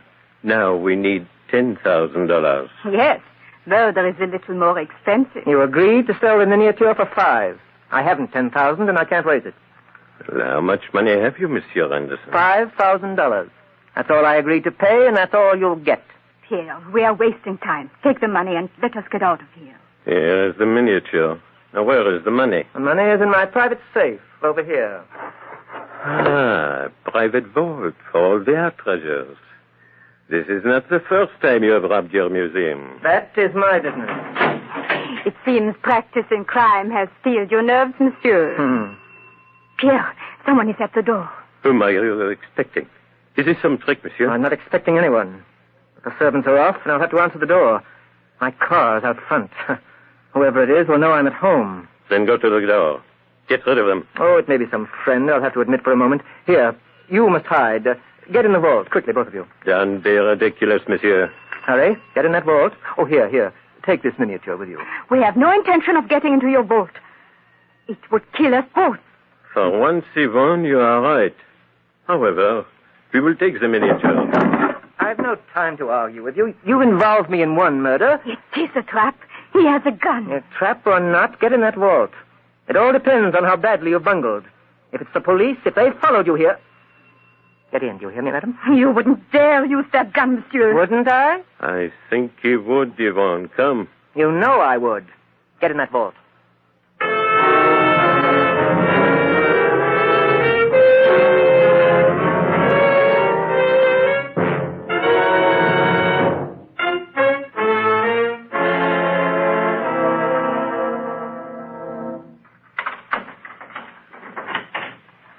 Good afternoon, Mr. Anderson. Mr. District Attorney. Yes, and my secretary and assistant, Miss Miller. How do you do, Mr. Anderson? How do you do? You mind if we come in? The snow is rather wet. Oh, of course. Thank you. I suppose you're here for some more information about the Holbein miniature. The miniature has been stolen, Mr. Anderson. What? Why, how did it happen? Have the police any clues? Oh, yes. Yes, there were quite a number of clues. Oh, I see you have a nice fire going in your study. Suppose we talk in there. Oh, yes, of course. This is terrible. I want to help in every way I can. Oh, Mr. Anderson, you're so pale. Are you sure your cold hasn't turned to grip? No, I don't think so. Perhaps you'd like a drink. I know this must be very upsetting for you. Oh, yes, I believe I will. Oh, will you join me? The whiskey is right here. Or rye, if you prefer.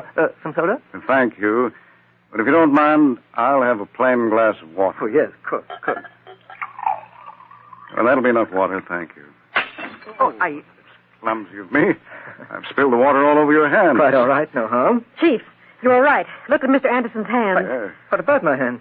Look at them, Anderson. Why, they're turning purple. He's had the miniature in his hands, Chief. It must be somewhere in this house. What's the meaning of this? What are you talking about? How dare you insist? Save your indignation, Anderson. Where is the man with the French accent and his woman accomplice? Oh, I don't know. I know nothing about them. We'll get them. The guard described them. Well, then catch them. Why come here and accuse me? Your telltale hand. You've had the miniature in your hand. That's a lie. This purple in my hands means nothing. It isn't proof of anything. Sufficient proof to place you under arrest, Mr. Anderson. Arrest? You're going to arrest me? Yes. And on the basis of evidence I already have, I'll get a warrant to search this house for the miniature. You can't. You have no right. A perfectly legal right. Well, will you come with us of your own free will? Or must I call in my special investigator and have him handcuffed? Handcuffed? Oh, no. I'm not going, and you won't take me. Chief, he's carrying a gun. Yes, so I see. You'd better hand over that gun, Anderson. It's rather late in life for you to start making murder your business. Don't make me kill you. I'm getting away, that's all. Now, don't follow me. I'm going to get away. You ain't going, no. All right, Harrington, not too rough with him. I'm trying to be as gentle as I can. Boy, did I have a time getting in the back way. But I didn't do it. I didn't tell him to kill poor old Cork. I'm not to blame. You're a pretty cold-blooded man, Mr. Anderson. But a judge and jury will decide that. And I think I know how they'll decide. Oh, Harrington, just as soon as you've got the handcuffs on him, come over here to this vault.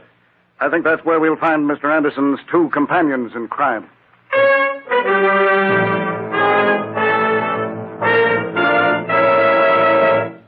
Before your district attorney tells you when and why he first suspected Anderson and the means he used to prove his guilt, here's a special message for every woman listening in tonight.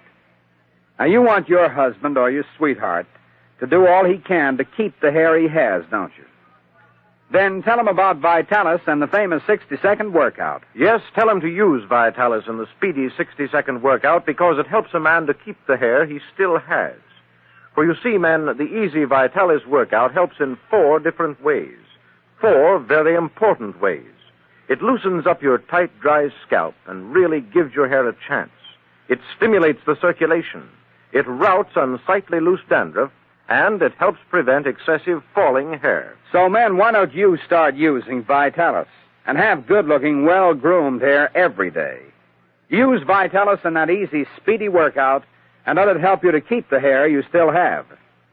Ask your druggist for a bottle of Vitalis tomorrow or even tonight.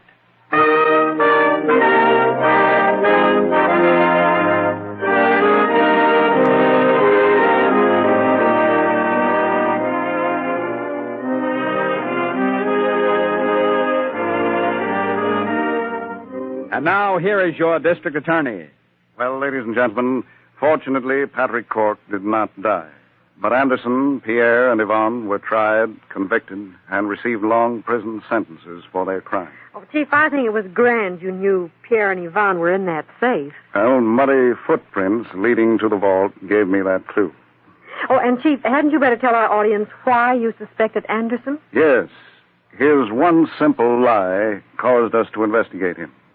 We soon discovered other art treasures had vanished from the museum and had been unreported. We learned that the city trustees were investigating and had already given Anderson a notice of dismissal as of January 1st. That and a need of money prompted him to take one last desperate chance. Yeah, Chief, and the trap you set for him was something. Boy, you sure caught him purple-handed. Yes, Harrington. And that was simply a matter of sprinkling the miniature with an almost invisible aniline powder dye, which causes the hands of anyone touching it to turn purple if they come in contact with water. What about next week, Chief? Well, next week, ladies and gentlemen, we again have quite a different case and one of the most baffling sagas of double murder this office was ever called upon to solve. The case of the bittersweet. So don't miss the case of the bittersweet at the same time next week. Until then, thank you and good night. And remember, buy defense savings bonds and stamps.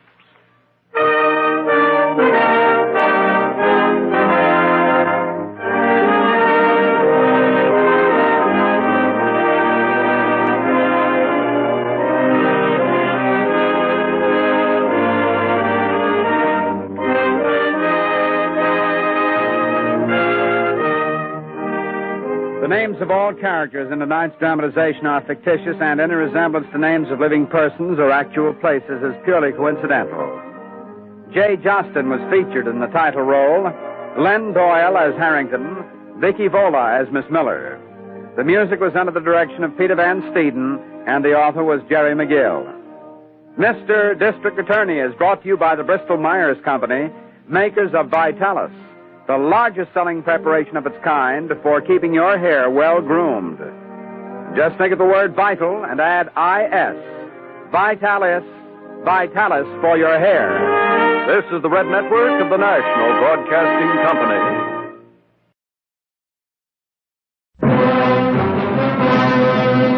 Mr. District Attorney, starring David Bryan. Mr. District Attorney, champion of the people, defender of truth, guardian of our fundamental rights to life, liberty, and the pursuit of happiness.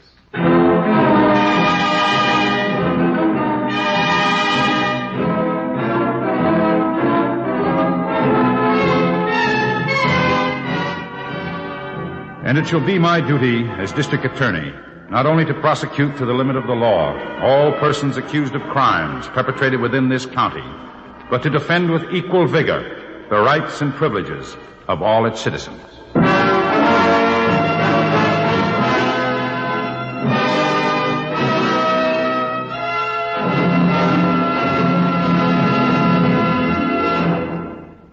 This is David Bryan.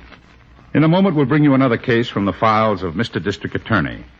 But first, a word from our sponsor.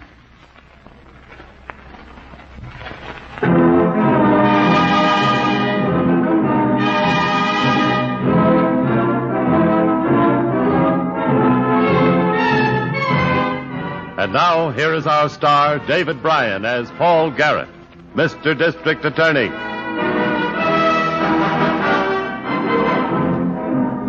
A district attorney knows that the world of crime has many windows, and that only by looking through all of them may the truth be seen, because nothing is more dangerous than half-truth or half-knowledge. This case we're about to hear had its start 3 years before it came to my attention. Harry, I beg you, please don't go. Get out of here and let me pack, Doris. How can you do this? You're my husband. We're going to have a baby. The kind of dough I make? I'll go back to my job later, Harry. We'll make out. I'm making out right now. Out of here. I'll watch out for me, you watch out for you. You're in love with somebody else, aren't you? I'm not in love with you. I'll never give you a divorce, Harry. Now, you've been saying that for months. What else is new? Harry, I can't go through this alone. I need you. I love you, please. Please don't do this to me.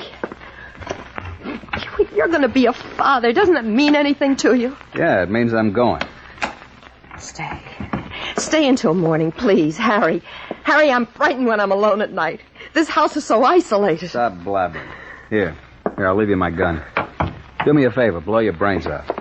Harry. Get out of my way. Harry.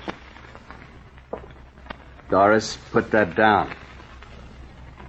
Stay, Harry. No.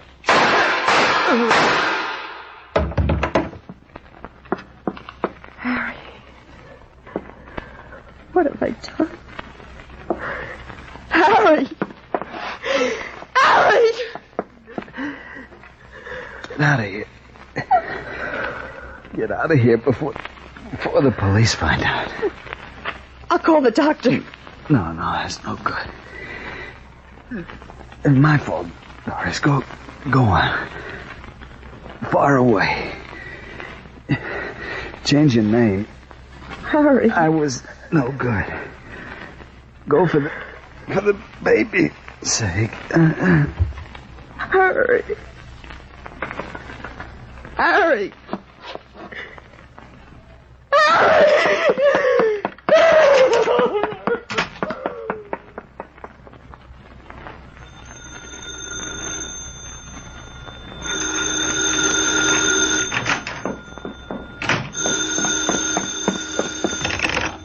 Hello? Mr. Garrett, Miss Miller. Oh, hello. I just got in from a movie. I've been trying to reach you for a couple of hours. Oh? I can't find the Sanderson papers in the files. Well, I put them on your desk. Thought you might work on them tonight. Well, just a second. Yes. Here they are, all right. Right under my nose. I'm sorry I disturbed you. Oh, it's all right. I'm glad you called. Thank you. Good night. Good night. Business as usual. Oh, well.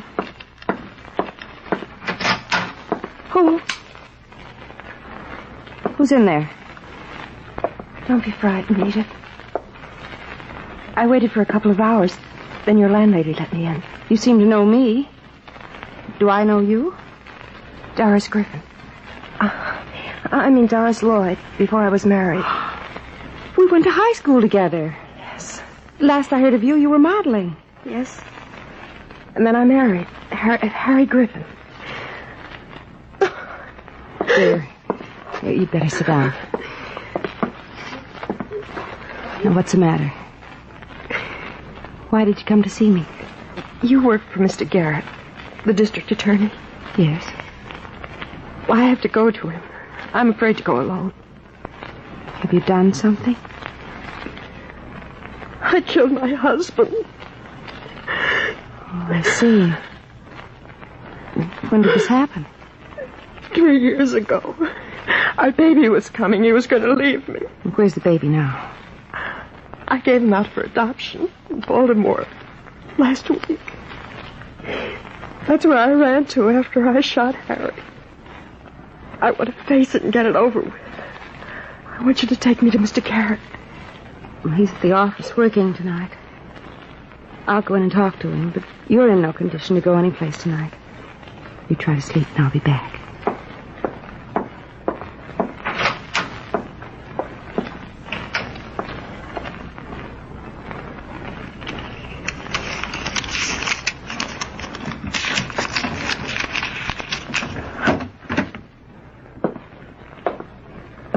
Well, there's nothing in that file either, Miss Miller. I know. Perhaps the old files in the storeroom? 3 years and unsolved? No, it should be right here. I should remember it for that matter, and I don't. You sure it happened in this county? She said right here in the city. Well, Harrington will be up from the Record Bureau in a minute. They'll be certain to have it there. I may have misfiled it. Oh, you don't usually. Looks like I did this time. Chief? Well, you just saved us a job, Harrington. What have you got? Sore eyes from looking. No record? Chief, there hasn't been anybody named Griffin murdered in this county since 1892. There's no report of any such murder in the files, and we have no wanted sheet out on any Doris Griffin. But that's impossible, Harrington. Nothing is impossible, Miss Miller. You've been here long enough to know that. We get a dozen confessions a month to crimes that never happened, or from people who didn't commit crimes that did happen. He's right, Miss Miller. Your old schoolmate seems to have all the symptoms of a psychopath. She wasn't lying to me, Mr. Garrett. People who are mentally sick sometimes believe that they've done something they haven't. Miss Miller, I'd like to arrest a murderer. It's my job.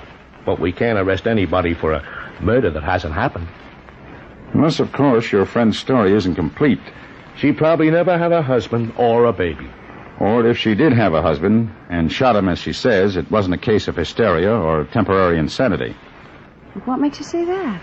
The simple fact that no body was found, which would indicate she didn't just run. She hid the body or stripped it of its identity first. Oh, yes. It would have to be that way, wouldn't it? You better get on this again, Harrington. Well, what do you want this time, Chief? Marriage License Bureau. Make sure there's a record of a Doris Lloyd marrying a Harry Griffin. Mm-hmm. Then if you're sure there was a Harry Griffin, check our records and the records of the surrounding counties for all unidentified bodies found during the probable period of the murder. You going to wait here for it? No, dig up what you can and bring it to Miss Miller's apartment. We'll be there. Come along, Miss Miller. Yes, sir.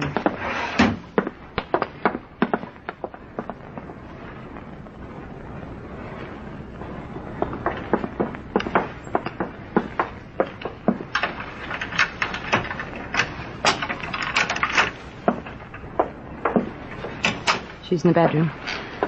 In the state you say she was in, if she's asleep, we'd better let her rest for a while. I'll look. Yeah, she's asleep all right. No, she isn't. Where's the light switch? I'll get it. Her eyes are wide open. She looks so strange. Doris? Doris, are you all right? Get some water, Miss Miller, right away. What is it? She's in a state of emotional shock. Get the water. I'll open some windows.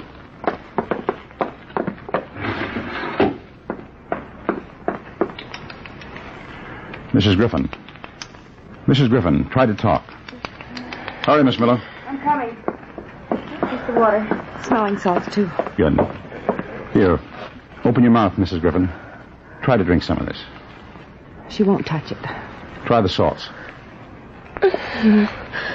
She's in bad shape. We'd better have her taken to the hospital. Where's your phone? On the dressing table. Smell this, Doris. Come on, breathe deeply. Operator, get me to the General Hospital. No, don't push it away. It'll help you. Hello. This is Paul Garrett, the district attorney. Ambulance emergency. I don't try to 49 get Hooper. up. Apartment 4D. Harry! Is he calling an ambulance for Harry? Yes, now just lie back and rest until it comes. Everything's going to be all right. Is that her purse on the chair or yours? It's hers. We'd better take the liberty of looking into it. The papers are probably in the billfold. Driver's license, Baltimore, Maryland. That's where she went when she ran away. Name on it is Doris Lloyd, though. Same on her Social Security card. That was her maiden name. Might be her only name. She might have resumed it after the murder. What are those? Newspaper clippings, the one ads. Help wanted and rooms to rent. Apparently she didn't come to you as soon as she arrived in town. How do you know? Papers dated last week. Couple of ads circled in pencil. Help wanted. Dress manufacturers. She used to be a model. Well, that whole section is circled. How about the rentals? Just one. Single room. $14 a week. 6611 West Homedale Avenue. She might have been living there. We'll have to check it. And that'll be Harrington. You stay with her. I'll get it.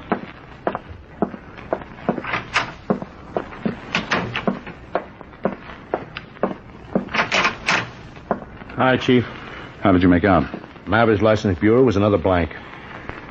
I guess we were right the first time, then. I don't know. They might have been married in another state. Well, that's a possibility, of course. But what makes you think so? Well, I did find a record on a Harry Griffin. What? Yeah, this. Magistrate court. 5 years ago. Charge was wife beating. Wife's name was Doris. Dismissed when she refused to press charges. Yep. It could be other people with the same name. No. Lists his occupation as dress designer. Hers as a model. She had a husband, all right. This kind...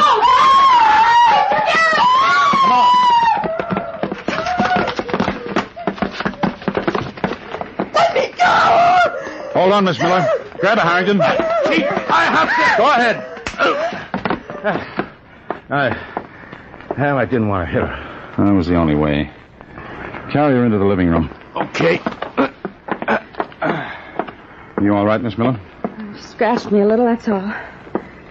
Thought I had her calm down. She was staring at the window, jumped up suddenly and tried to throw herself out. She's a very sick girl. Sounds like an ambulance coming, Chief. Yes, I sent for it. Did Harrington find out anything about her husband? Yes, she was married, all right. Maybe she still is. I don't get you, Chief. We know there was a living Harry Griffin. The court record you found proved that. Yeah? We still haven't found any trace of a dead Harry Griffin.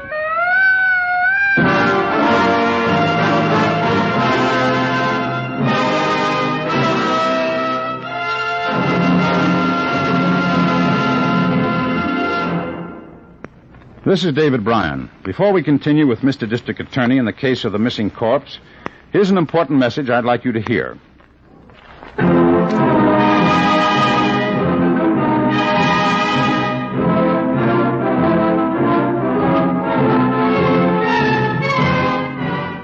And now back to David Bryan, starring as Paul Garrett, Mr. District Attorney. A woman had confessed to the 3-year-old murder of her husband, but the body had never been discovered. Our police files showed no record of such a murder. I went to talk to the landlady at an address circled in a newspaper advertisement we found in the woman's purse. An address where Doris Griffin might have rented a room.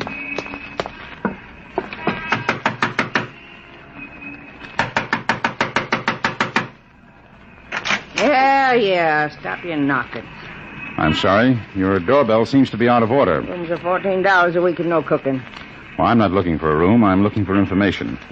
Do you have a tenant named Doris Griffin? No. How about Doris Lloyd? No, that one. Who are you? My name's Paul Garrett. I'm the district attorney. Oh, and she's in trouble, is she? Well, I can't say it gives me any surprise. None whatsoever. Why do you say that? Oh, them sweet young things. They're all the same. Only lived here a week, but the men... Oh, the men, how they telephoned her. Do you mean men or a man? Well, I don't know for sure. I didn't think you did. The phone is right there in the hall. You must have answered it. Well, I did, mostly. Maybe it was one man. Had a funny voice, kind of hoarse it was, like he had a cold. Did he ever leave his name? No, never said. Just ask for Doris Lloyd. Did she ever tell you who the man was? She did not. I see. Did the man ever come here? Nope, she never had a visitor in the week she was here. Did the phone call start the day she came? No, she went job hunting that day. Started the day after. Oh, that'd be last Thursday. After they started, she didn't go looking for work. She just stayed in her room and cried. I see. Thank you. If you'll see her rent's due again, I'll be holding her bag. I'm sure you will.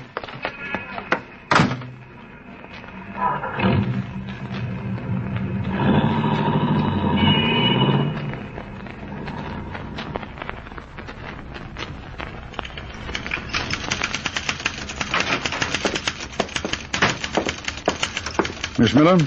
Oh, Mr. Garrett. Is Harrington back yet? Just came in a minute ago. He's waiting in your office. Well, what are you working on? Monthly report to the mayor. Now, let it go. Go over to the general hospital and see how Doris Griffith is making out. Yes, sir. Tell the doctor I'd like to know as soon as she's in condition for me to talk to her. Yes, sir. Hello, Chief. Got anything? Yes, she rented a room all right. How about those dress manufacturers? No, I checked the whole list. She hit them all last Wednesday, filled out job applications. They know anything about her? No, only that she seemed very nervous. In one place, they said they thought she was crazy. Why? Well, she filled out the application the secretary gave her, and she was waiting for an interview with the boss. He was out to lunch.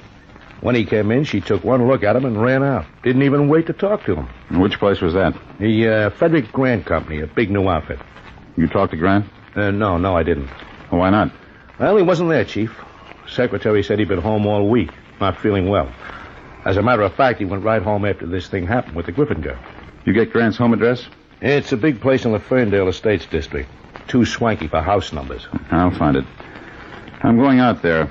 You meet Miss Miller at General Hospital and wait for me.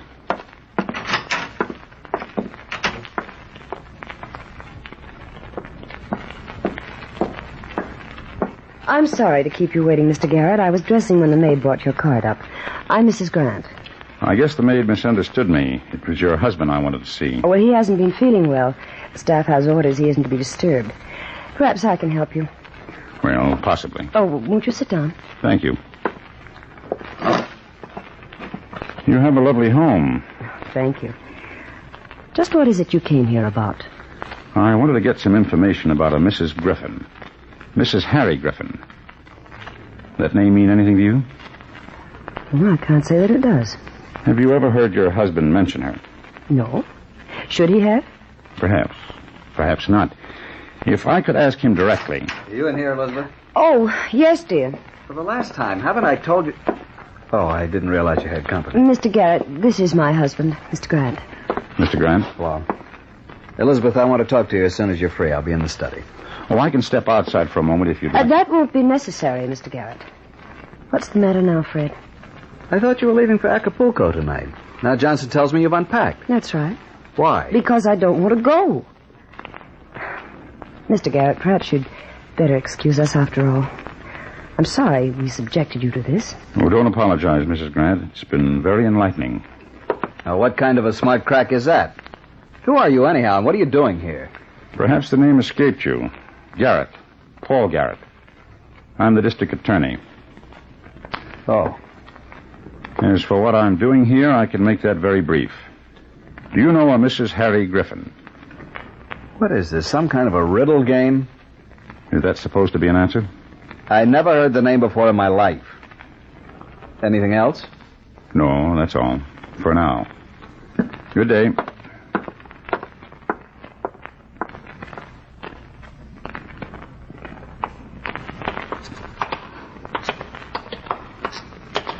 The doc said it's okay to see her, Chief, but isn't going to do any good. Why not? She's under heavy sedation. Miss Miller's sitting with her, but she doesn't even recognize her. Oh, it's the next room. If we question her while she's relaxed, half asleep, we may get something.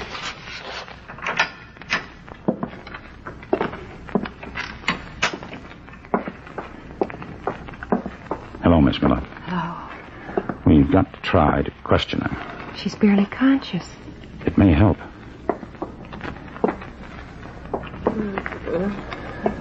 Doris. I mean that I see him all the time. His face. You shot him, Doris. The baby. He was sleeping. What did you do with the gun, Doris? Threw it away. Threw it in the water. Where? Where in the water, Doris? Wallace Pond. It's all right, Doris. Go to sleep. It's all right.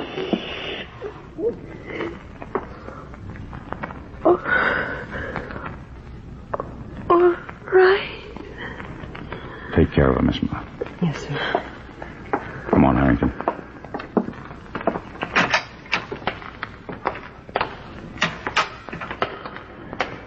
Now we've got something to go on. Wallace Pond? Yes, call for a lab squad. We're on a drag for that gun. We may find more than the gun. We may find Harry Griffin's body. I doubt it, Harrington. I doubt it very much.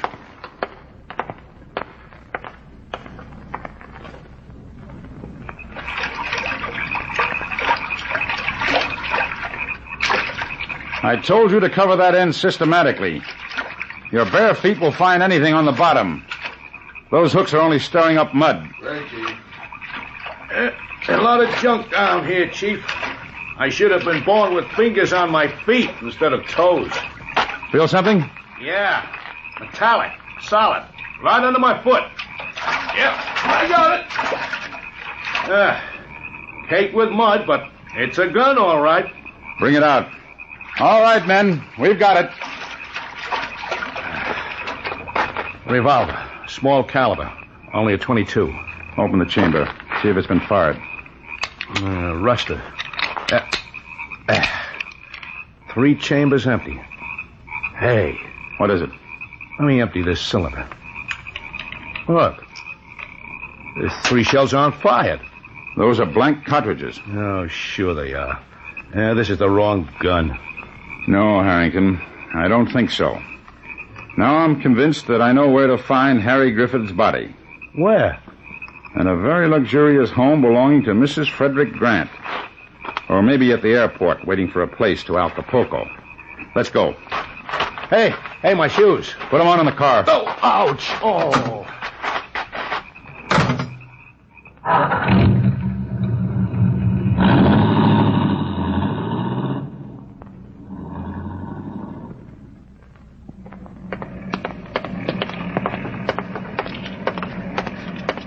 Just a minute, mister. Let go of me. My plane's loaded. Your name Frederick Grant? No, it isn't. Well, let's go over there to the baggage room until we find out what it really is, huh? Let go. I said the baggage room, mister. You're breaking my arm. Not if you stop twisting, just walk. In. Hello, Mr. Grant. I'll have you broken for this. Making me miss a plane. I've got the money and the influence to do it, too. You mean your wife has, don't you? Your present wife. I don't know what you're talking about. Maybe you'll understand better if I call you by your right name. Harry Griffin. You're crazy. That's not my name. Easy enough to prove. Harry Griffin was arrested once on a charge of wife beating. Police have his fingerprints. Make it easy on yourself, mister. All right, I was married to Doris once, but it was a mistake. I wanted out. She wouldn't give me a divorce. I met another woman, Elizabeth, my wife now. Keep talking, Griffin. Elizabeth had money. She didn't know I was married. I told her my name was Frederick Grant. Marrying her meant a chance to build something big, a company of my own, but Doris was in the way, ready to stick me with somebody else to take care of, a baby. Yes. And you were afraid to kill her. So you made her think she killed you. Who told you where to find me? Elizabeth? She didn't have to tell me. I knew she wasn't going to be using that plane ticket. I figured you wouldn't want it to go to waste. Come on, mister. There's a nice cell waiting for you. You can turn on the water in the sink and make believe you're in Acapulco. You take him in, Harrington. I have to wait here for a while to meet an arriving passenger. Who? Doris Griffin's little boy. I called the people who were going to adopt him. They're sending him back to his mother. Chief, she's in no condition to be... No, but someday soon, when she knows the truth, she will be.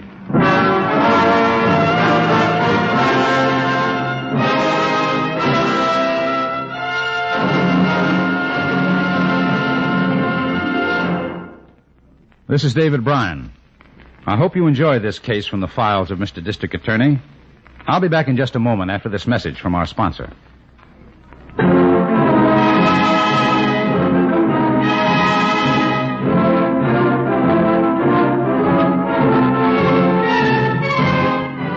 Now, here's the star of Mr. District Attorney, David Bryan, with a word about the program you have just heard. Harry Griffin, alias Frederick Grant, was convicted on charges of bigamy and fraud. He is serving a 10 to 20-year sentence in the state penitentiary. Doris Griffin, completely recovered, is operating a very successful school for models and raising her son in a manner that meets with the complete approval of juvenile authorities. Now, this is David Bryan inviting you to join us when we present our next case based on the facts of crime from the files of Mr. District Attorney. Mr. District Attorney was originated by Phillips H. Lord.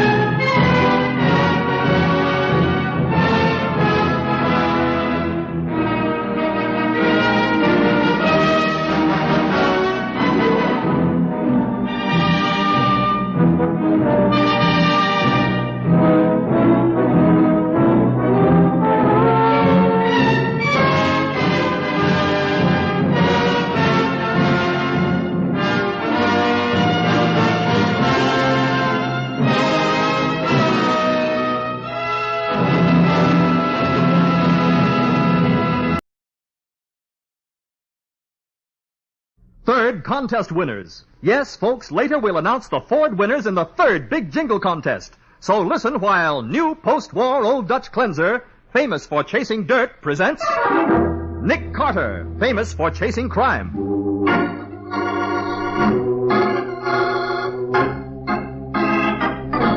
Every week at this time, two great names are joined as new post-war Old Dutch cleanser brings you one of the most resourceful and daring characters in all detective fiction. Nick Carter, Master Detective.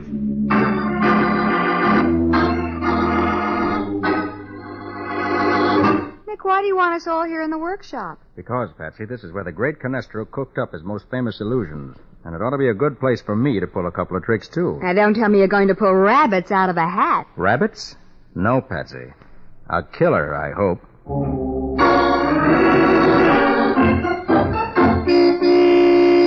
Well, all good things come to an end sometime, and the Old Dutch Cleanser contest comes to an end this coming Saturday at midnight. This is the last week to enter and win a brand new 1948 Ford sedan or a share in the big cash prizes. If you've put it off so far, enter now. If you've entered before, enter again, because your chance of winning is still just as good as anybody else's. And it's so easy to win. All you do is supply a winning last line for this jingle. Listen. For faster cleaning with new ease, just say, new post-war Old Dutch, please. With activated seismatite, ta-ta-ta-ta, ta-ta-ta-ta. Remember, all we want is a last line, something that rhymes with seismatite. Get a pencil and paper handy, and later on I'll give you a sample last line to go by. Just a few minutes' time might win you a brand new super deluxe Ford V8 four-door sedan or a crisp new $10 bill. Somebody's going to win, and it might as well be you. Get your entry in now, tonight. Each entry must be accompanied by the windmill pictures from 2 labels of Old Dutch Cleanser. Mail to Old Dutch Cleanser, Box U, Chicago 77, Illinois. That's Box U, Chicago 77, Illinois. Entries must be postmarked before midnight this coming Saturday. It's your last chance, so get going.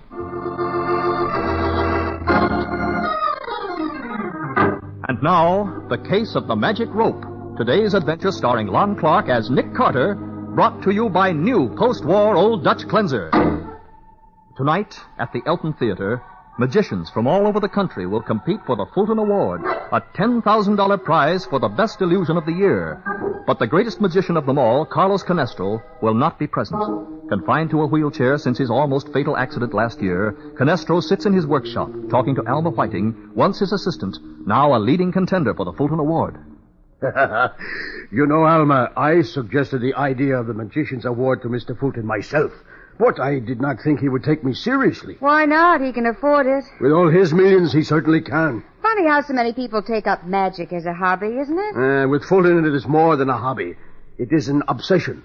But all he's ever learned is a little sleight of hand. But let him get on a stage, and he's as happy as if he had made another $1 million in the stock market. Oh, Carlos, I've simply got to win that $10,000 prize tonight. Perhaps you should have this. That piece of rope? That piece of rope, my dear, will mystify the world. It is the most spectacular illusion of my whole career. Oh? How does it work? No. That is Canestro's secret. When I return to the theater... You expect to work again? But of course I do. I'll be out of this wheelchair very soon now. Well, that's good news. Alma, you will tell me what happened to me the night of the accident? It was the equipment, wasn't it? The equipment was all right, Carlos. You slipped, that's all. But I couldn't have. I had done that trick 1,000 times.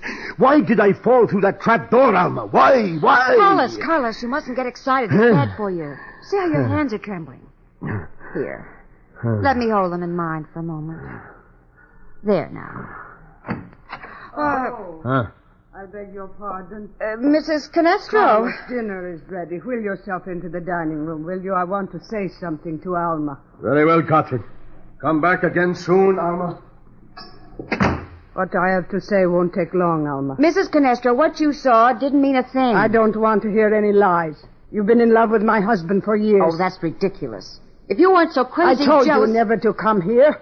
Now get out. And don't come back or... Or what?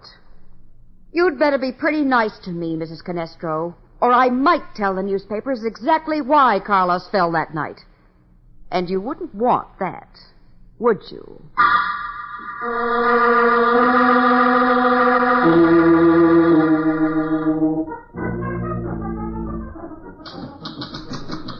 How you doing, Patsy? That's the end of it, Nick. Oh, it's 25 after 7. How'd you like to take in a stage show? Oh, why, that would be wonderful. I haven't been to the theater in months. Oh, I'll answer it. You get your hat. Right. Nick Carter speaking. Who? Oh, yes. I see. Yes, I'll be right over. Oh, Nick. No show? Nope. Not even any dinner. That was Mrs. Canestro, wife of the great magician. Well, what did she want? She wanted to tell me that her husband's been stabbed.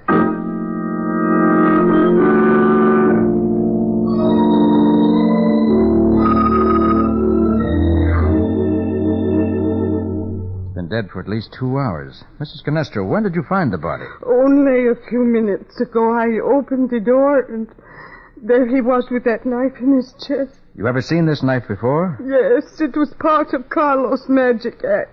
He kept it here in the workshop with his other props. I suppose you've notified the police. No, not yet. I did not know what to do. I'll call them, Nick. All right, but get me a clean envelope first, will you, Patsy? Why? Did you find something? Yes. Canestro evidently tried to put up a fight. Oh? The fingernails in his right hand are broken as if something had been torn out of his hand. And these bits of fiber were under his nails. What? They look like the stuff they make rope out of. That's what I thought. Here, put him in the envelope. Rope?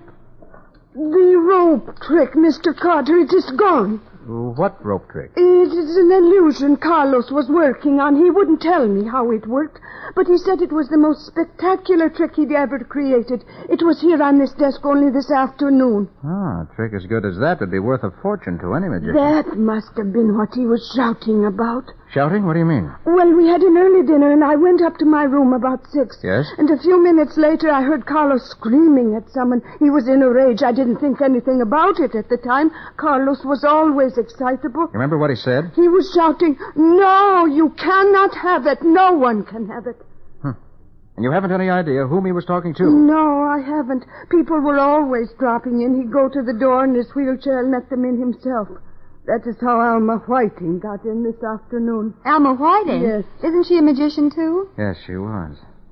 She was here this afternoon. Maybe I better talk to her. You'll find her at the Elton Theater competing for the Fulton Award. Say, I read about the Fulton Award in the paper today. Yes. It's a $10,000 prize for the best magic trick of the year, isn't it? Yeah, maybe... It could not have been Alma. She left an hour before this happened. Just the same, Mrs. Canestro, she may be able to give us some information. Patsy, get that police call through right away. We're going to see a show tonight after all.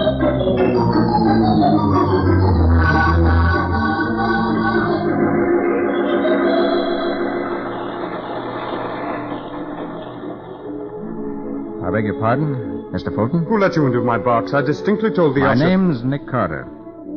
Nick Carter, the detective? That's right. This is my secretary, Patsy Bowman. How do you do? Well, I'm happy to meet you both, I'm sure, but what are you doing here? I'd like to talk with one of your performers, Alma Whiting.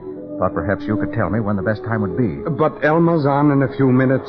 Is it something urgent? It is, if you call murder urgent. Murder? Carlos Canestro was stabbed to death about 6:30 this evening. Canestro? Stabbed? I can't believe it. Sorry, but he was. And Miss Whiting seems to be the last person who saw him alive. Mr. Fulton, tell me, have any of the magicians done a rope trick here tonight? A rope trick? No. Canestro dead, the greatest magician the world has ever known, dead. Well, can you take us backstage and introduce us to Miss Whiting? Oh, certainly. I'll take you back just as soon as Marvello finishes his act. He's nearly through. I have to stay and judge the contest tricks, you know. Thank you. Now, ladies and gentlemen, watch closely, please. This is the contest trick coming I up now. call your attention to this very familiar object I hold in my hand. A common, ordinary piece of rope. Hey, Nick. Do you suppose that rope could be the one? Oh, no. But I hope to find out before long.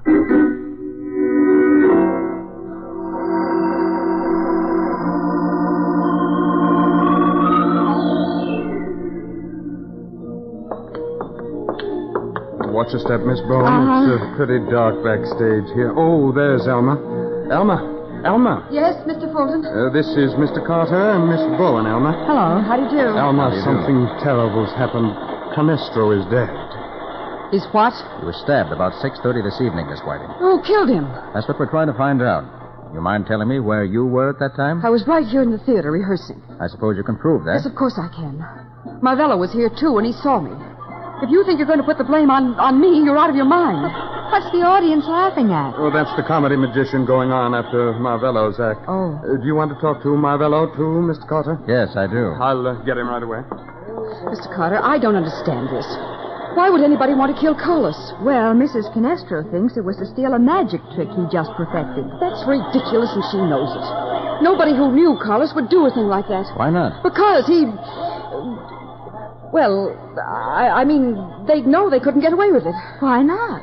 Look, I've got to check my props. I'll talk to you when the act's over. Is that all right? Okay, thanks.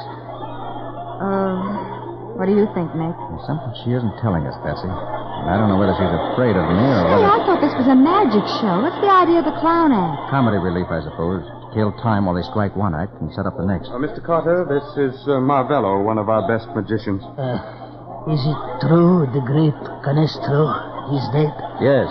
You'll excuse me, won't you, Mr. Carter? I have to get back to my box before Alma's act starts. Sure, go right ahead, Mr. Fulton. Marvello, what time did you get to the theater tonight? About 6 o'clock. Anyone see you here at 6? Certainly. I spoke to Miss Whiting as I came in. I see. You're her alibi and she's yours. What are you getting at? The solution to a murder, I hope. Marvello, where's the rope you used tonight? Why, I have it right here in my coat book. That's funny. Now, don't tell me it's disappeared. No, of course not. Here it is in my left pocket. I thought it was in the right one, that's all. I see. Mind if I borrow it? Borrow my rope. For what? I'm sending it to the police laboratory. Police? Maybe this is the rope that'll kill Canestro's killer.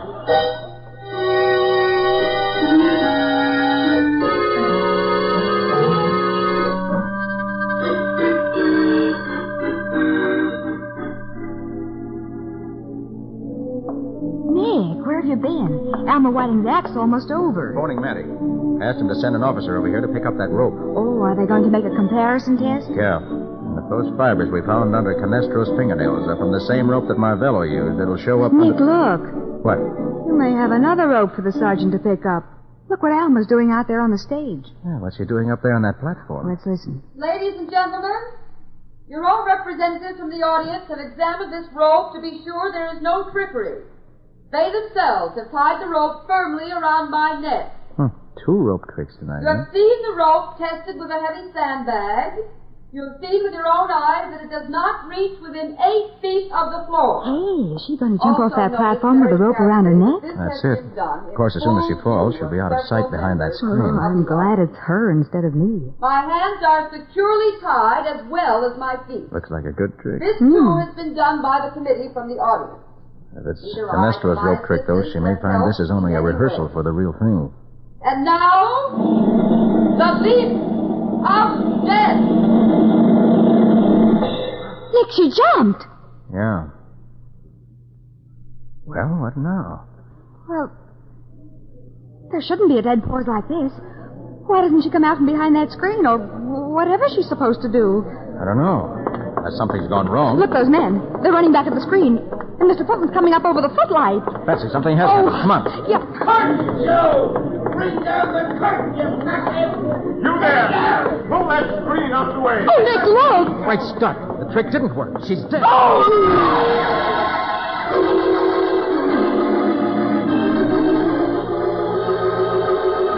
At the end of a rope, the rope which she hoped would win her the $10,000 Fulton Award, swings the lifeless body of Alma Whiting. We'll see what happens in just a minute.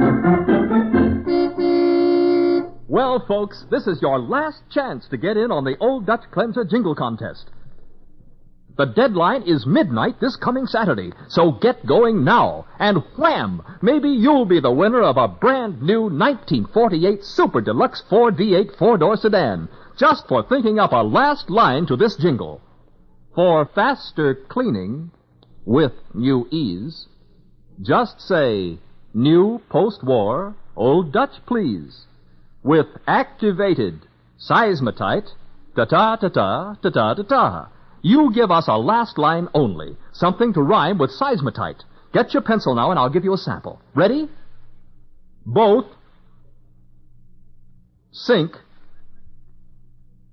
and tub come shiny bright. That's not a winning last line, just a sample. Get a handy entry blank from your dealer or use plain paper. Mail to Old Dutch Cleanser, Box U, Chicago 77, Illinois. Got that? Box U, Chicago 77, Illinois. Include windmill pictures from 2 labels of Old Dutch with each entry. Any resident of continental United States may enter, except Cudahy employees, their advertising agency, or families. Entries are judged on originality, suitability, and aptness, must be the work of contestants and submitted in their own name. Judge's decision final, all entries become Old Dutch property. Duplicate prizes for ties. Remember, Saturday midnight is the deadline. Get your entry in now. Now, back to the case of the magic rope. Today's adventure with Nick Carter, brought to you by new post-war Old Dutch Cleanser. As the police clear the theater, the body of Alma Whiting is lowered to the stage, and Nick Carter begins his investigation. She's dead, all right. Her neck's broken. But, Nick, what happened? What went wrong? I don't know. Hey, does anybody here know this trick? How it was supposed to work? Yes, I do. Oh? Who are you? I'm Sam Foster. I do the comedy clown act. Well, what was the trick she tried to do? Well, she was supposed to jump off the platform onto the stage. But the rope was too short for her to reach the stage. I was watching when they tested it with the sandbag. I know, but there's about 5 foot of slack concealed in that crossbar the rope hangs from. Oh. Alma could release it by stepping on a foot switch on the platform. Then when she hit the floor, she could grab the rope and yank it tight with her hands to make it look as though she was suspended in midair. Uh-huh. The audience couldn't see her behind the screen, of course.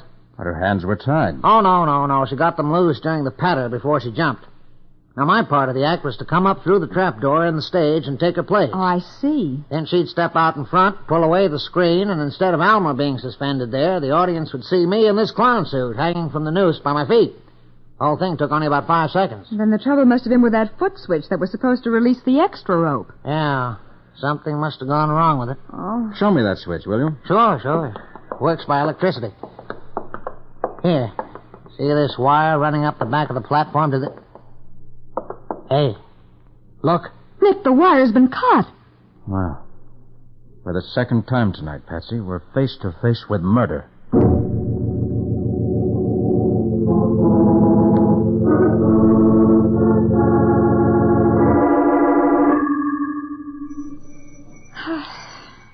Nick, what's the idea of coming back here to Canestro's house? Remember what Alma Whiting said?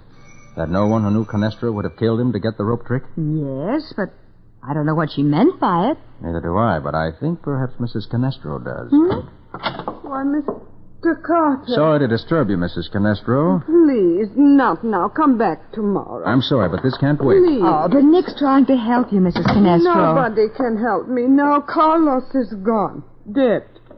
Maybe I should be glad he's at peace now. No more suffering. No more. No more what? Had he been ill? No, except for the lameness, his health was perfect. What was wrong then? His mind? His mind? Who said anything about his mind? Well, Alma Whiting told me that... Alma Whiting, I might have known. Look, Mrs. Canestro, your husband was a famous man, a public figure. You can't hide important facts about a man like that. But I had to. His public knew him as the great Canestro, a name that meant as much in the theater as Bernhardt, Caruso, Pavlov. Of course it did. I could not shatter that illusion. I could not let the world know that the great Canestro had lost his mind. Oh, that's awful. So that's what Alma meant by saying that anyone who knew Canestro wouldn't steal his trick. Alma knew. That is what caused his accident. His mind snapped during the performance that night and he fell. Alma is the only one who knows. You say no one else suspected your husband's condition? No. He always talked rationally. When he had visitors, he'd boast about the new illusions he was creating. Poor, pitiful little tricks that wouldn't fool the baby. I knew his rope trick was no good, but I... No, someone's at the door. I'll go. Why, hello, Carter. Marvello and I stopped by to see whether we could do anything for Mrs. Canestro. I'm glad you did, Mr. Fulton. Come on in. You too, Marvello. Oh, thank you. Oh, Patsy, will you and Mrs. Canestro come into the workshop here, please? I want to try an experiment. Of course, Nick. An experiment? Don't tell me you're going to try to produce rabbits out of a hat, Mr. Carter. Rabbits? No, Marvello. I'm going to try to produce a murderer.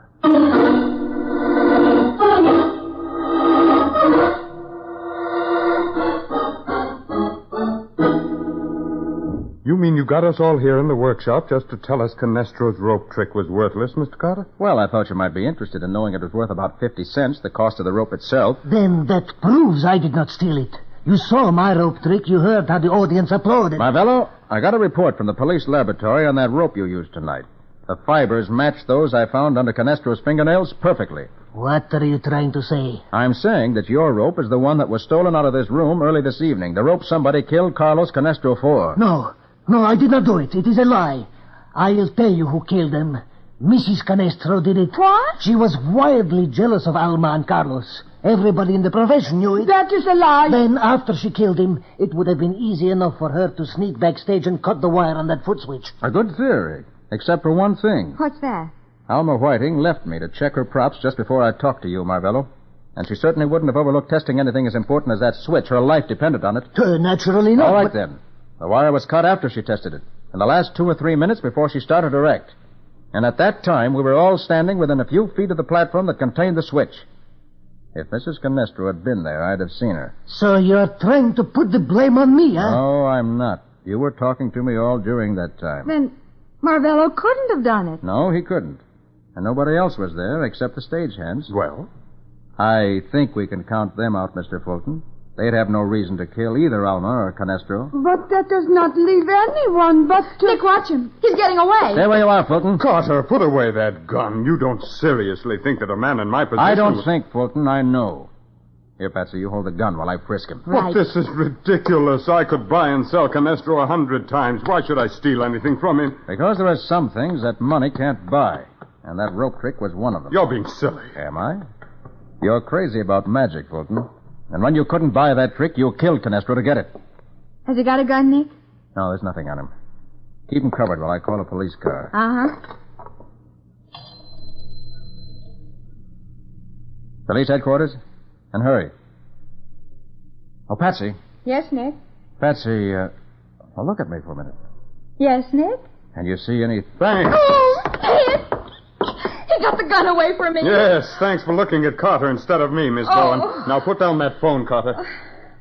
Okay. Guess I was kind of dumb, wasn't I? Yes, you were, and I'm in command now. But you killed Canestro, didn't you, Fulton? Yes, you were right about that. I thought so. I've always wanted to own one great trick, one real illusion that no one else had.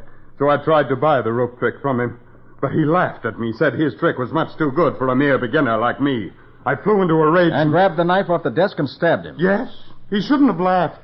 And after you found out the rope trick wasn't worth anything, you tried to put the blame on Marvello by planting the rope on him, didn't you? Naturally. When I brought Marvello across the stage to you, I took the rope he'd used out of his right coat pocket and put Canestro's rope in his left pocket. So it was you who tried to frame me. Yes, Marvello. Even Canestro couldn't have done a neater bit of sleight of hand than that. What about Alma, Fulton? When I switched the ropes on Marvello, I looked up and saw her watching me, so there was nothing else I could do. Oh. All right, what's your next trick? A disappearing act? Exactly. I'm going to lock you all in here while I take my leave. Stand away from that door, Carter. Sorry, Fulton, I'm not moving. Get away from that door, I'll put a bullet in you. You're not leaving this room, Fulton. Oh, Nick, please, he means it. I know he does. And so do I. All right, if that's the way you want it.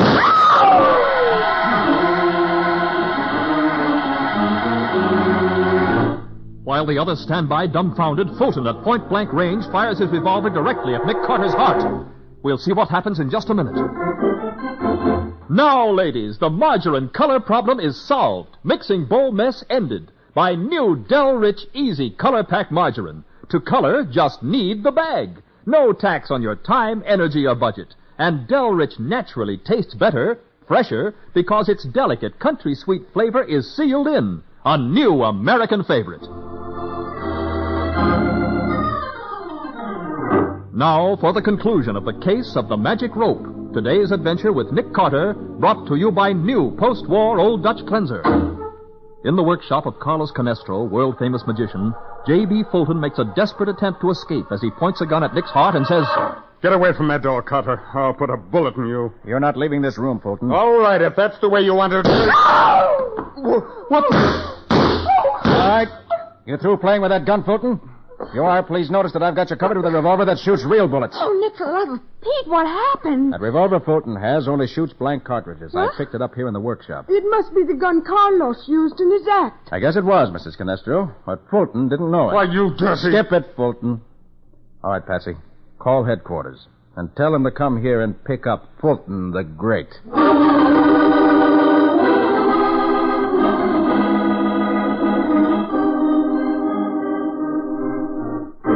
Nick, when are you going to tell me about that gun trick? Oh, that? Why, there's nothing to it, Patsy. Huh? Haven't you ever seen a magician have somebody shoot a gun at him at close range? Not until I saw Fulton do it to you. Well, the magician announces what's going to happen. Hmm. Then he gets people up on the stage to examine the gun. Army officers, if possible. And it's a real gun? Certainly it is. But after the gun's been examined, the magician's assistant makes a quick switch. Oh, I get it. The gun that fires blanks is substituted for the real gun. That's it. And that gun has no hole in the barrel for the bullet to come out of. Well, I sure wish I'd known all that when I was holding that gun on Fulton. You see, I didn't have a nickel's worth of proof that Fulton was guilty, Patsy, so I had to trick him into a confession. I've learned from experience that a murderer talks a lot more freely with a gun in his hand. Well, he certainly talked plenty. I guess it only goes to prove the truth of the old saying. Oh, what old saying is that? Why, give a man enough rope, and he'll hang himself.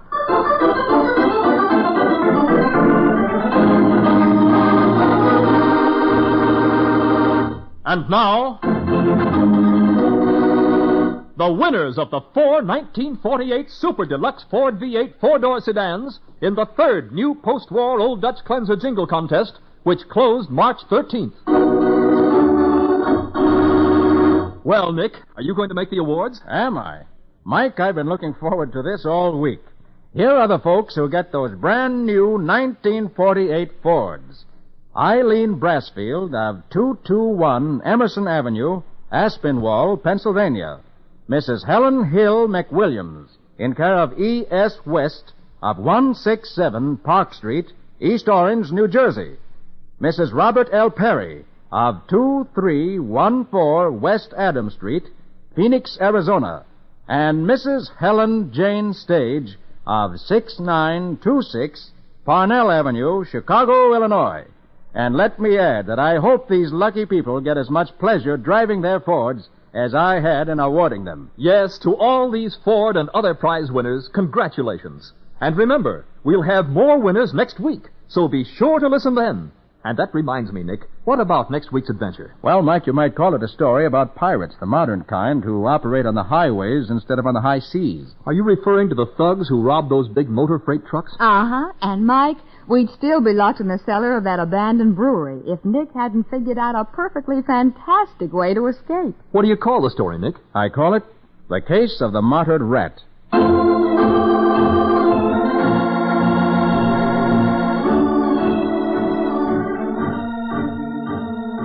Nick Carter, Master Detective, is presented each week at this time by the Cudahy Packing Company. It is produced and directed by Jock McGregor and is copyrighted by Street and Smith Publications, Incorporated. Charlotte Manson is featured as Patsy. Today's script was written by Evelyn Goodman and Jim Parsons. Original music is played by Henry Silverne. This program is fictional, and any resemblance to actual persons, living or dead, is purely coincidental. This is Michael Fitzmaurice saying, when minutes count, use new post-war Old Dutch Cleanser.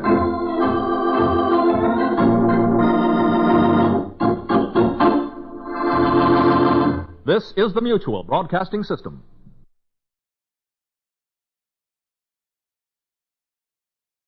Post-war Old Dutch Cleanser, famous for chasing dirt, presents Nick Carter, famous for chasing crime.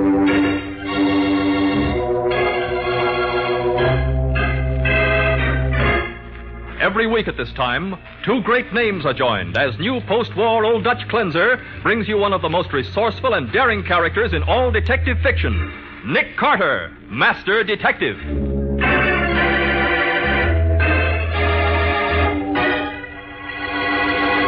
Nick, this green rug.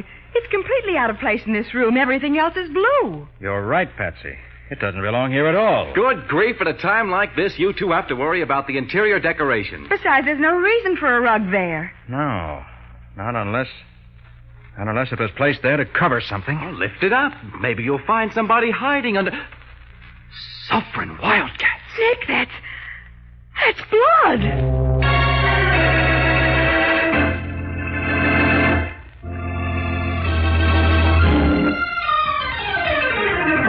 And now, the case of the Star of Evil. Today's adventure starring Lon Clark as Nick Carter. Brought to you by new post-war Old Dutch Cleanser. It's late in the afternoon as Nick and Patsy enter the luxurious Brentwood Arms Hotel in answer to a call from Irving Malcolm, president of Gigantic Films Incorporated. They step into the elevator, and Nick gives the number of Malcolm's floor. 16, please. I'm sorry, mister. It's a private elevator. Private? Yeah, for the Maharaja Janiper and his suite. The Maharaja Janiper? Yeah. They got the 14th and 15th floors all to themselves, so they rate their own elevator. Oh. Class, huh? Is the Maharaja... Hi, Jerry. How about another hot shot today, huh? Okay, Mr. Larson. Well, what do you know? Speed Larson. Why, Nick, how are you? Hi, Speed. Hello, Patsy. What the dickens you doing here, Speed? Hold on a second, I'll tell you. Right now, I've got a little business with the kid here. Okay, son. How about another hot shot today? Well, try Ladybird in the 5th at Jamaica. I got it straight from the jockey. Okay, business is over. Yeah, but you were going to tell us what you're doing here. You mean you haven't heard? Why, I'm doing public relations for the Maharaja of Janapur. What? I thought the paper said he didn't want any publicity. Look, Patsy, how can you keep a guy like that off the front pages? He's young, single, romantic, and he's got more money than the mint. Oh. Did you see that 2-page spread in the dispatch about his diamond? Oh, I did. Oh, what's that big diamond called? The one in his turban? A star of evil. And you know how much that stone weighs? How much? Over 100 carats. It's worth $250,000. A diamond of the first water. Well, why do they always call them diamonds of the first water? Maybe because a really clear diamond is completely invisible in pure water. Oh, I Hey, see. here comes his nibs, the Maharaja. Oh, really? And does he always go around with a couple of Russian wolfhounds and a half-dozen attendants in full costume? Sure, that's royalty for you. Hey, kids, snap to attention. Here comes His Majesty. Okay, Mr. Larson. Nick, look. Look at that diamond in his turban. Oh, did you ever see anything like it in your life? Is that the famous Star of Evil, Speed? Yeah. Look, kids, would you mind moving back a little? His nibs doesn't like people crowding. Yeah. Okay, Speed. We have to leave anyway. Remember, Betsy? We came here to find out what Mr. Malcolm has on his mind.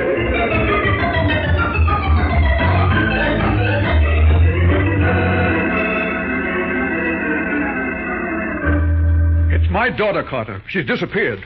She left the hotel at 10 o'clock this morning, and I haven't seen her since. Oh, but that's only 6 hours ago, Mr. Malcolm. There's nothing to be alarmed about yet, is there? You don't know Linda, Miss Bowen. She's only 17, and she's led a very sheltered life. Sheltered? It sounds a little odd for the daughter of a Hollywood producer. No daughter of mine is going to marry an actor. I know them too well. I see. But now about her disappearance. Well, I can't tell you much. Linda and I were going to have lunch together, but when I went to her room for her, she was gone. The desk clerk said she left the hotel at 10 this morning. Frankly, Mr. Malcolm, I think you're excited over nothing. I tell you I'm not. Something's happened to her. What? You mean she's met with an accident? Either that or she's been kidnapped. Well, let's not jump to conclusions. Perhaps it'd be a good idea if I took a look at Linda's room. What for? To find out what clothes she's wearing today. After all, when we send out the police alarm, we'll want to describe how she's dressed.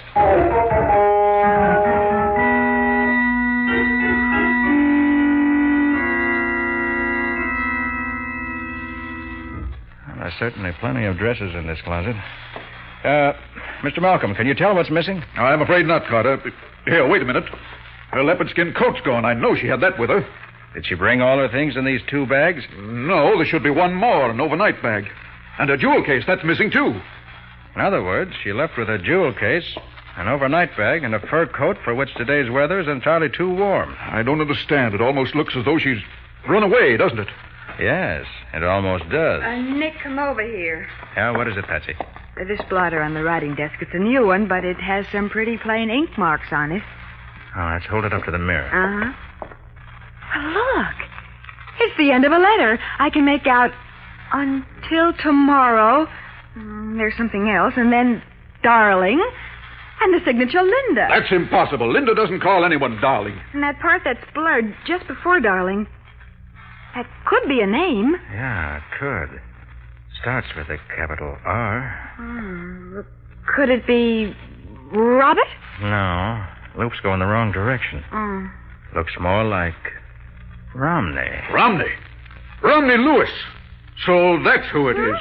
And who's Romney Lewis? The star of my latest picture, and exactly the sort of man I've tried to keep Linda away from. Well, I never heard of a movie star named Romney Lewis. This is his first picture, and believe me, it'll be his last. I picked him out of the gutter, and I'll kick him right back there. Now, hold on, Mr. Malcolm. We don't know that your daughter... I'll handle this myself, Mr. Carter, and I'll handle it my own way. Romney Lewis included.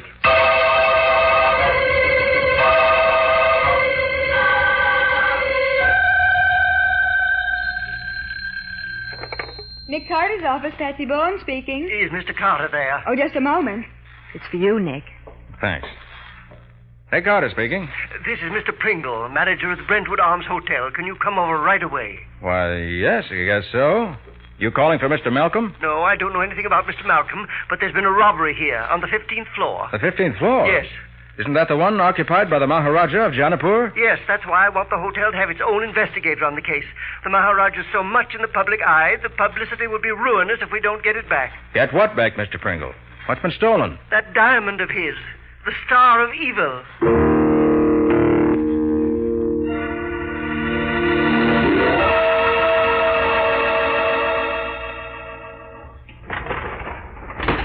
$15, Jerry. Okay, Mr. Pringle. When did you find out the diamond was gone, Mr. Pringle? Mr. Larson told me about it at 7:30. I said I'd try to get you to handle it, Mr. Carter, and that we could keep the whole thing quiet. No publicity. Did Larson agree to that? No, he was most completely uncooperative. As a result, the place has been simply crowded with police officers and with reporters from every paper in town. Thank heaven they're gone now. Here you are, Mr. Pringle. 15. Right across the hall, Mr. Carter. That open door. Hiya, kids. Some story, huh? Sure is, Speed. Yeah, ought to get you headlines all over the country. How'd it happen? Gang of masterminds. That's all it could have been. And you discovered the robbery, did you? Sure. Went down to the lobby for some cigars. Couldn't have been gone over 15 or 20 minutes. Right, Jerry? Oh, about 10, I'd say, Mr. Larson. And when I brought him back up, Mr. Carter, he knew what had happened before he even got out of the elevator. You knew the diamond had been stolen, Speed? I sure did. How could you tell that? Well, the door was open to this room, and I could see his Nib's turban lying on the floor with the Star of Evil ripped right out of it, like it is now. Well, where was the Maharaja? I don't know. He was in the room when I left, but I guess he went out. Well, he wouldn't go anywhere without his turban, would he? Well, maybe he's prowling around incognito, like some old guy in the Arabian Nights. Look, Speed, nobody walks away and leaves a $250,000 diamond lying around without even closing the door. You don't know his Nibs. To him, $1 million is peanuts. Peanuts? Hey, what was in this case here? Huh? This big Morocco leather case, lying open here on the table. Oh, yeah, that was stolen too, I guess. Mohammed's Vengeance, he called it. It's a sword. A sword? Yeah, a big heavy thing like a cavalry saber. It's got a solid gold handle crusted with rubies and emeralds. Nick, you notice that little rug over there? Where, Patsy? Over against that door. Oh. This whole room is decorated in blue, so what's a green rug doing in here? What? Somebody must have moved it, Miss Bowen. That rug belongs in the bedroom. Good grief, here we've got the biggest jewel robbery of the century, and you, too, have to worry about the interior decorations. You're right, Patsy. There's no reason for a rug there at all. Not unless it was placed there to cover something. So now we're going to look under the rugs, huh? What do you expect to find? Somebody hiding there? Suffering wildcats. Nick, that's blood on the floor, isn't it? Blood. Gee. Yes. And on the sill of this door, too. The rug was placed here to hide it. It looks as though part of the blood stain is on the other side of the door. Oh. It's locked. Where's this door lead to, Mr. Pringle? Why, it's just a closet. Have a key? No, but the housekeeper has one. Oh, I'll go get it, Mr. Pringle. All right, Jerry. Then hurry. Oh, you bet. Nick, are you thinking the same thing I am? Afraid I am, Patsy. I'm afraid that when we open that door, we'll find out why the Maharaja is no longer interested in the Star of Evil.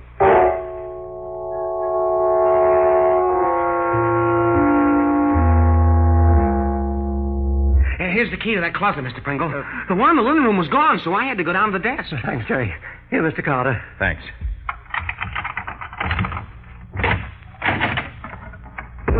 Oh, good heavens. A dead body. Hey, if that's... Nick, that can't be the Maharaja. Look at his hands. They're as white as mine. And the Maharaja had a dark complexion. Turn him over so we can see his face. Yeah. Good grief. Is this man a guest at the hotel, Mr. Pringle? Well, no. I never saw him before. I know who it is, Nick. Who? He's a movie actor named Romney Lewis.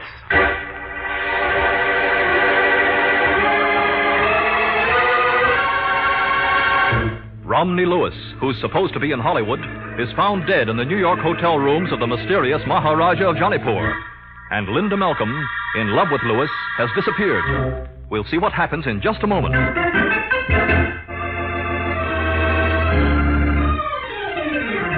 Now, back to the case of the Star of Evil. Today's adventure with Nick Carter, brought to you by new post-war Old Dutch Cleanser. It's been almost an hour since Nick found the body of Romney Lewis locked in a closet of the Maharaja of Jaunipur's hotel suite. Sergeant Matheson of the Homicide Squad has arrived to take over. And you say that when you opened the closet, Nick, this sword was in there as well as the body? That's right, Matty. Well, I guess there's no doubt that it's the murder weapon. Golly, yeah. Somebody must have used it like an axe. You keep out of this, Jerry. Yeah, okay, Mr. Pringle. You better go back to your elevator, and really, I should be down at the desk, so if you gentlemen will excuse us... I think you better stick around, Mr. Pringle. Me too, Mr. Carter? Yes, you too, Jerry. Oh, swell. Hey, I'll tell one of the other guys to take over my car, Mr. Pringle. Very well, Jerry, but come right back. Yes, sir. Okay, Speed. This isn't a publicity story any longer. It's murder. Open up and tell us the truth about the Maharaja. Nick, you've got to believe me. I didn't count on anything like this. Well, then, where is His Highness? And why was this Romney Lewis in this room when he should have been 3,000 miles away in Hollywood? Did he know the Maharaja? Know him? He was the Maharaja. What? It was all a publicity gag. Lewis was the star of a movie called The Star of Evil. It's going to open here in a couple of weeks. Oh, fine. It plays an East Indian prince in it, so we thought we'd get a lot of publicity out of a fake robbery. Robbery? You mean the diamond hasn't really been stolen? I don't know, Nick. We planned it for tomorrow, but when I came up here and saw the turban on the floor with the diamond gone, well, I thought somebody jumped the gun, so I went into my act.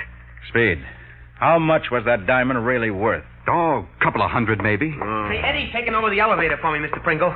Now, what can I do for you, Sarge? You can keep quiet till I call on you. Well, I was... Now, look, Speed, when you went downstairs at 7:15, was Lewis alone here in the suite on this floor? Yeah, he was in his bedroom changing clothes for dinner.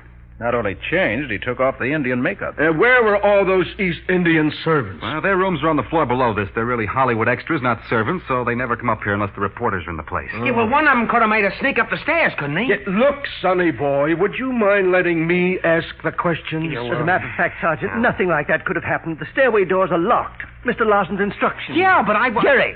Okay. And anyone who came to this floor while Speed was downstairs must have used the elevator. None of the cars stop at this floor except Jerry's.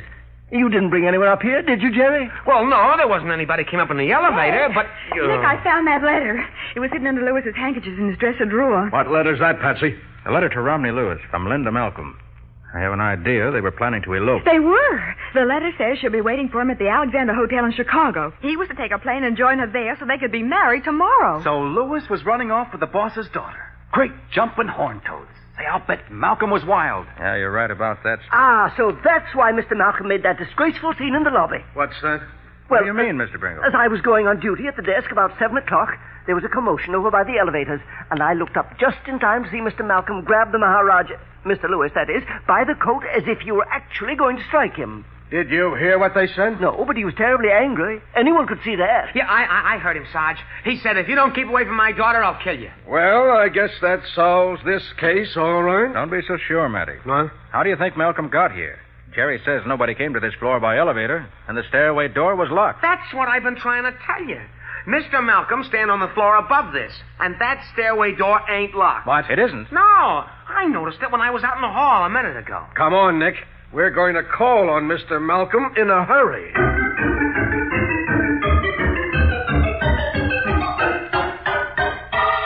All right, suppose I did say I'd kill Lewis if he didn't stay away from my daughter.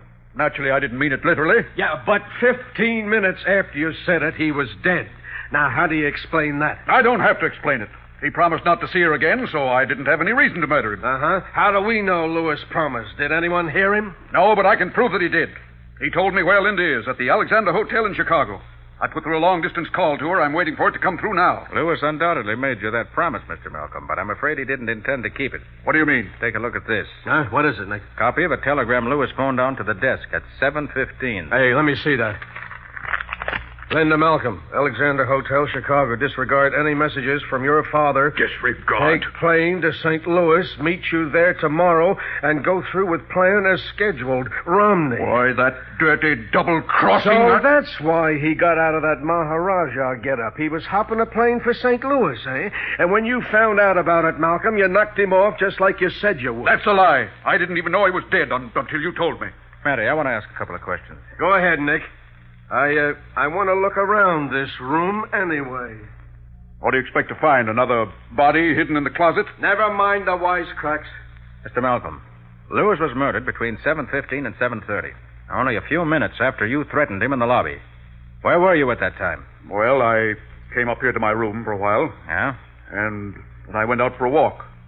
Afterwards, I came back and put through that long-distance call, yes. Can you prove that? If you mean, did anyone see me? No. Then I'm afraid you haven't much of an alibi. Uh-huh. What is it, Matty? Nick, whoever killed Lewis had to have a master key to unlock that closet where he hid the body, didn't he? Sure, but we know he stole that from the linen room. Right. Mr. Malcolm, are you sure you didn't go down there and swipe that key when you came upstairs after threatening Lewis in the lobby? Of course I'm sure. And you didn't use that same key to unlock the stairway door so you could walk down one flight, knock off Lewis, and then get back to your own floor? I most certainly did not. All right, then why did you hide the key under the scarf on your dresser? What? You found the key, Matty? Sure I did. How could I miss it in a spot like that? I don't know anything about it. I never saw that key before. No? Well, you're going to see it again, Mr. Malcolm, and plenty. You're going to see it in court. Because this key is the evidence that's going to convict you of murder.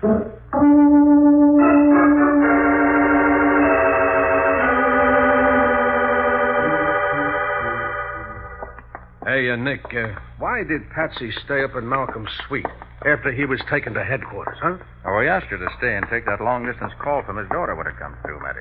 Okay? Oh, yeah, I guess so. Oh, you want me to ring for the elevator? Yeah. I want to find Pringle and ask him a few more questions. What for? This case is wound up. Think so? Why, sure. Malcolm's guilty. Every bit of evidence points to him. That's the trouble, Matty. Why would a smart guy like Malcolm leave so many clues? Well, it's... And why would he murder a man right after threatening him in front of witnesses? Because he was too mad to think about being smart. Why, when he found out that Lewis was double-crossing him, Nick, I bet he blew his top. No, I don't think so. Huh? And if I find what I'm looking for, Matty, I'm afraid you're going to look pretty silly. What are you talking about? I'm talking about one piece of evidence the killer would have to get rid of. What? Something that would convict him beyond a shadow of a doubt. Oh, you mean the diamond? Hi, Mr. Carter. Sarge. Oh. Hey, that was a great piece of work you did catching that Malcolm guy so quick. Yeah, thanks, Sonny. Oh, Jerry, I'm looking for Mr. Pringle. Is he in the lobby? Yeah, I'll take you down there. Thanks. Hey, Nick, I don't know how you can think Malcolm is innocent after finding that key in his room. I'll tell you later, Matty. Okay, but if we find that diamond on him, too, you're the one that's going to look silly.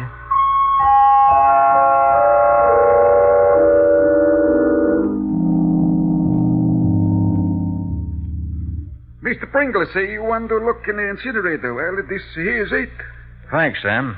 Has there been a fire in here in the last few hours? No, sir, Mr. Carter. I was just getting ready to start one now. Oh, look, Nick, why do you think anybody would want to hide a diamond in the incinerator? I'm not worried about the diamond, Matty. Well, then what Sam, in the name... If I give you $5, will you crawl in that incinerator and try to find something for me? Yes, sir. What do you want me to look for? Suit of clothes, Sam. A blood-stained suit of clothes. Blood? Well, I don't know about that. I'll make it $10. Well, okay. For $10, I don't mind blood. Wait till I open the door. Here. I'll help you get in. All right, up you go. Hey, Nick, what's all this about a blood-stained suit of clothes? Well, if you recall, Matty, the murderer didn't stab with that sword. He chopped. Yeah, I know. I saw the body. And then he dragged Lewis inside that closet, which means he's bound to have got blood on his clothes. Yeah, I guess he would at that. And he'd also want to get rid of that suit, but fast. And the easiest way to get rid of a suit, but fast, would be to throw it in the incinerator. Sure, and with the incinerator shaft opening onto every floor, he could throw it down here from any place. Is this what you want, Mr. Carter? Is it a bundle of clothes, Sam? Well, I found a bundle of something. I handed out the door to you, huh? Okay, now here you are. Matty, this is it. Look, for the love of Pete. Why, that must belong to... Let's not waste time talking. I'll have to grab him before he gets away.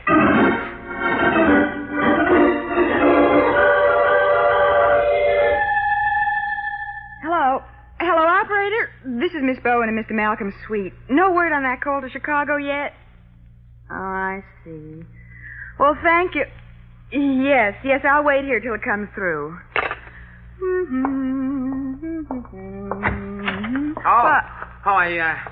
I didn't think anybody was here. Hello, Jerry. Yeah, I'm waiting to take a phone call from Mr. Malcolm. Oh? Hey, I heard Mr. Carter say they'd have to find that diamond before they'd really have the goods on Malcolm. And I got a swell idea. You decided you'd come up here and find it for them. Is that it? Sure, and you can help me. We'll turn this place upside down. No, Jerry. The police will search the place. We don't have any right to. Yeah, but look, if we find that diamond, we'll get credit for cracking the case. Maybe there'll be a No, reward. Jerry. Absolutely not. Well, okay, if you say so. It's hot in here, isn't it? I think I'll open a window. Yeah, it is hot. Think I'll get a drink of water before I go back to the elevator. There's a beautiful view from this window. I didn't realize we were so high up. Hey, Miss Bowen, look. What is it, Jerry? The diamond. I didn't even have to look for it. It was right here in this glass. What glass? Well, the one on the dresser here. It was half full of water. When I started to empty it so as I could get myself a drink, there was a diamond. But that's impossible. No, it ain't. Remember what Mr. Carter said this afternoon about a diamond being invisible in water? Well, Mr. Malcolm must have known about that, too. Are you trying to tell me Mr. Malcolm hid the diamond in that glass of water? Sure. The best place to hide anything is right out in the open, because nobody ever thinks to look there. Jerry, I had a drink of water from that glass not 5 minutes ago.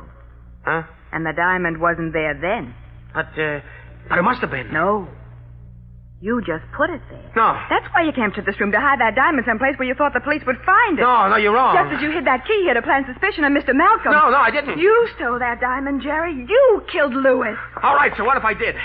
You're going to run and tell the cops, huh? Oh, Jerry. Jerry, keep away from me. You like the view from that window, do Don't you? come any closer. I'll... 16 stories down, Miss Bowen. And you're going to make that trip a Jerry, no!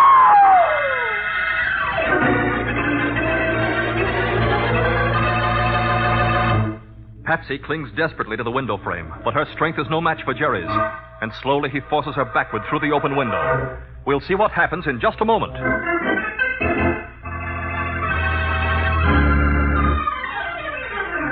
Now for the conclusion of the case of the Star of Evil. Today's adventure with Nick Carter, brought to you by new post-war Old Dutch Cleanser. In a suite at the Brentwood Arms Hotel, Patsy stands by an open window facing a killer who says, It's 16 stories down, Miss Bowen. And you're going to make that trip the fast way. Jerry, no! Hey, what? Let her go, Jerry. I missed that time on purpose, but I won't miss again. But, Nick. Oh, Nick. Mr. Carter, I was He just... was trying to kill me. No. He was pushing me out the window. He killed Romney Lewis. No. We know, Patsy. Come on, you little... From now on, the only windows you'll be looking out of are going to have bars on them.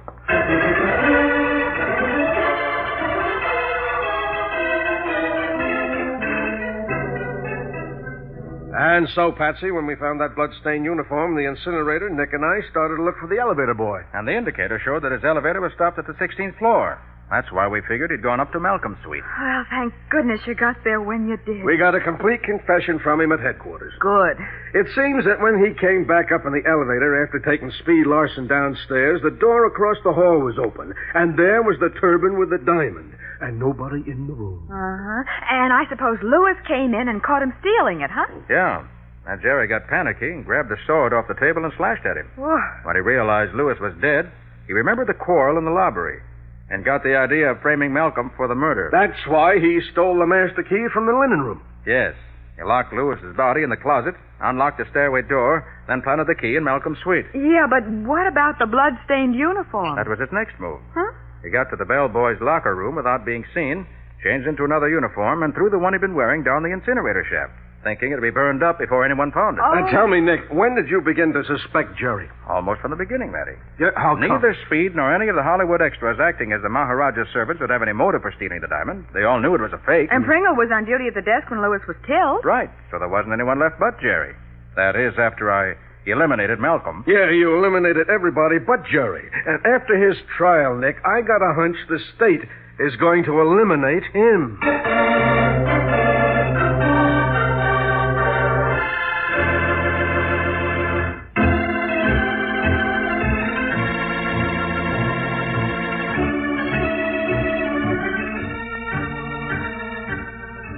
Nick Carter, Master Detective, is presented each week at this time by the Cudahy Packing Company. It is produced and directed by Jock McGregor and is copyrighted by Street and Smith Publications, Incorporated. Charlotte Manson is featured as Patsy. Matty is played by Ed Latimer. Today's script was written by Jim Parsons. Original music is played by Henry Silverne. This program is fictional, and any resemblance to actual persons, living or dead, is purely coincidental. This Tuesday, April 6th, is Army Day, and we wish to take this opportunity to say, hats off to our Army. Remember, a strong America is a peaceful America. This is Michael Fitzmaurice saying, when minutes count, use new post-war Old Dutch Cleanser.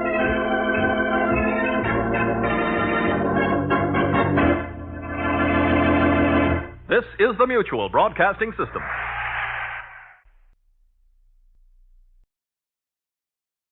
Stand by for Nick Carter, Master Detective. The Mutual Broadcasting System presents Nick Carter in another of his famous and exciting adventures, starring Lon Clark, The Case of the Perfect Alibi.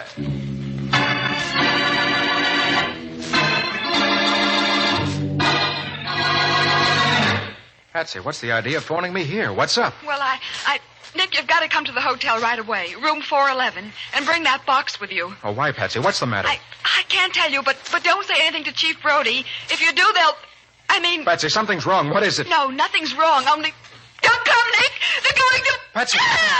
Patsy!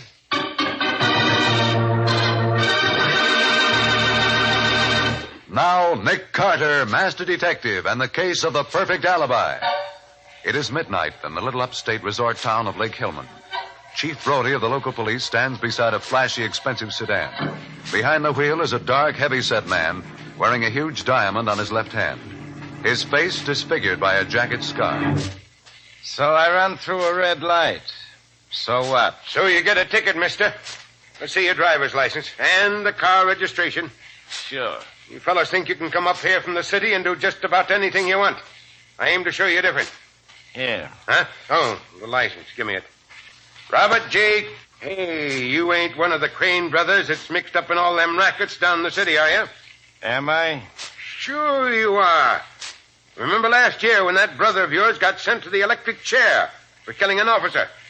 And from what I hear, this fellow Winston's going to get you and the other one before long, too. Yeah? Yes, and good riddance, I say. If you take my advice, mister, you'll get out of this town fast. As soon as you've paid your fine. We don't want your kind around here.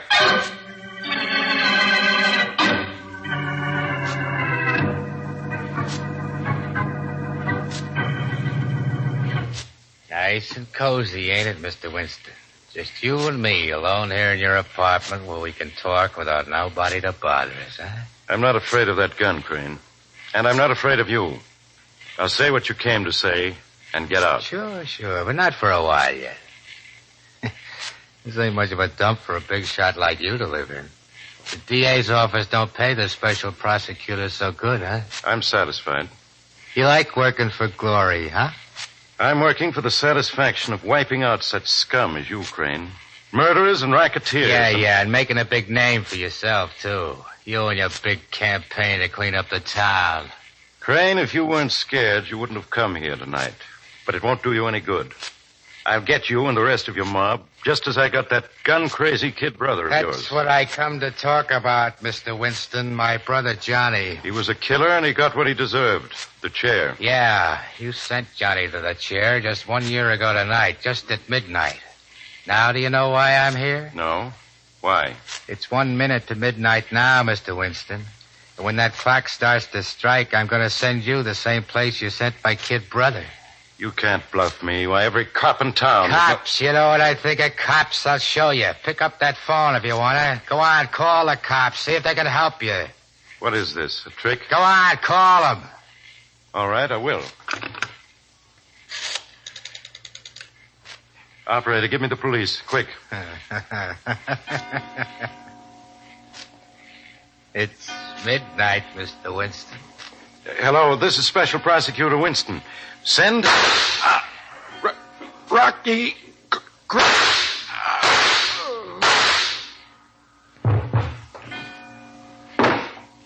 So long, Mr. Winston. Say hello to Johnny for me.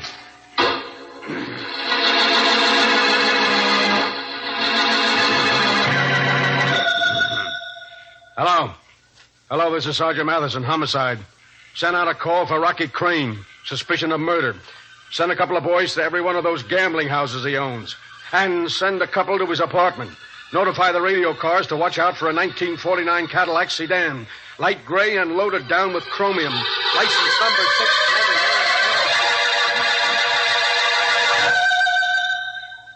Yeah?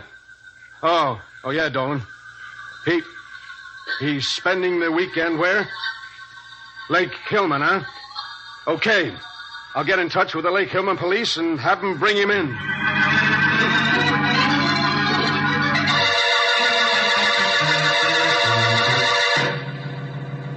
Look, Sarge, what's the idea of dragging me back to town in the middle of the night? Take a look out the window, Rocky. It's morning now. The sun's coming up. So what?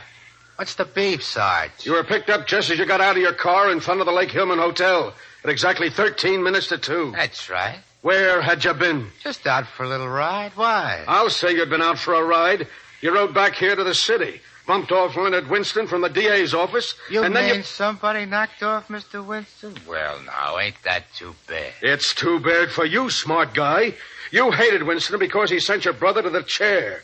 You swore you'd get him for it. Did I, Sarge? Yes, you did. Well, you know how it is. And Winston was making things hot for you now, too.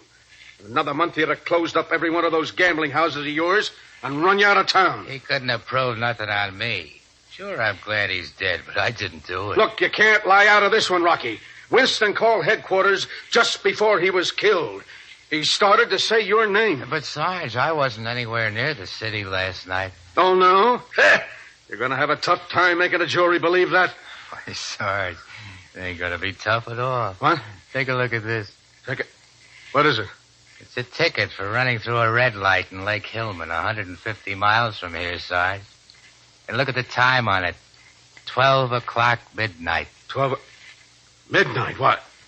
Why, that's the same time Winston was killed. Yeah, I know. And that traffic ticket proves I was 150 miles away when it happened. Now try to break that alibi, copper. Just try it.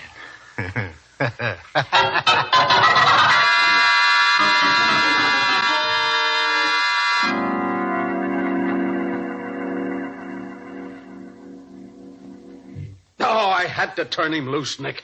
There wasn't anything else I could do. I suppose you checked with the Lake Hillman officer who gave him the ticket, Matty. Why, of course I did. It was the chief of police himself. Well, the chief of police was directing traffic? Yeah, Patsy, you know how it is in those small towns. They've only got 3 men on the force, and on Saturday night, all of them have to turn out to take care of the traffic. You're sure he isn't mistaken about who was in Rocky's car? Nick, he swears it was Rocky. He described him to me. Then I showed him pictures of Rocky, and he swears it's the same guy. Well, just what you want me to do. Nick, look, I got to crack this case, and I got to have help. I'll bet anything Rocky Crane bumped off Winston, no matter what kind of an alibi he's got. Well, I suppose the biggest clue you've got is the fact that Winston tried to speak his name when he called headquarters. But, Patsy, we don't know that he was going to accuse Rocky of shooting him. Well, maybe not, Nick, but here is the clincher. Rocky knew that Winston was bumped off at midnight. Now, how did he know it unless he did the job himself? I sure didn't tell him. But, Matty, that's not proof that you can take before a jury. Oh, I know, Nick, I know. But somehow, some way, we've got to get that proof. Sergeant, do you think Chief Brody could be lying? I don't know, Patsy. I'd hate to think it, well, but... then let's not think it until we've exhausted every other possibility. How about Rocky's brother, Red? Didn't you say he was at Lake Hillman, too?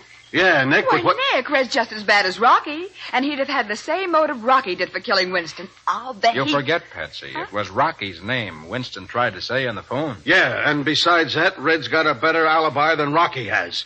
He is seen in the Lake Hillman Hotel about 11 o'clock and again at 12:30.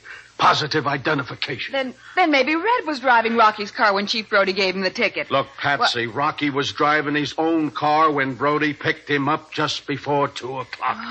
Okay, I give up. Well, just the same, Matty. A man can't be two places at the same time. Either you're wrong about Rocky's but being I'm killed. not wrong, Nick. I'll stake my life on it. All right, then. Something's wrong at the other end. Suppose Patsy and I drive up to Lake Hillman and try to find out what it is. Even if we learn nothing, I'll enjoy a drive out in the country with an attractive girl. And, Patsy, you're particularly attractive today in that new lavender dress.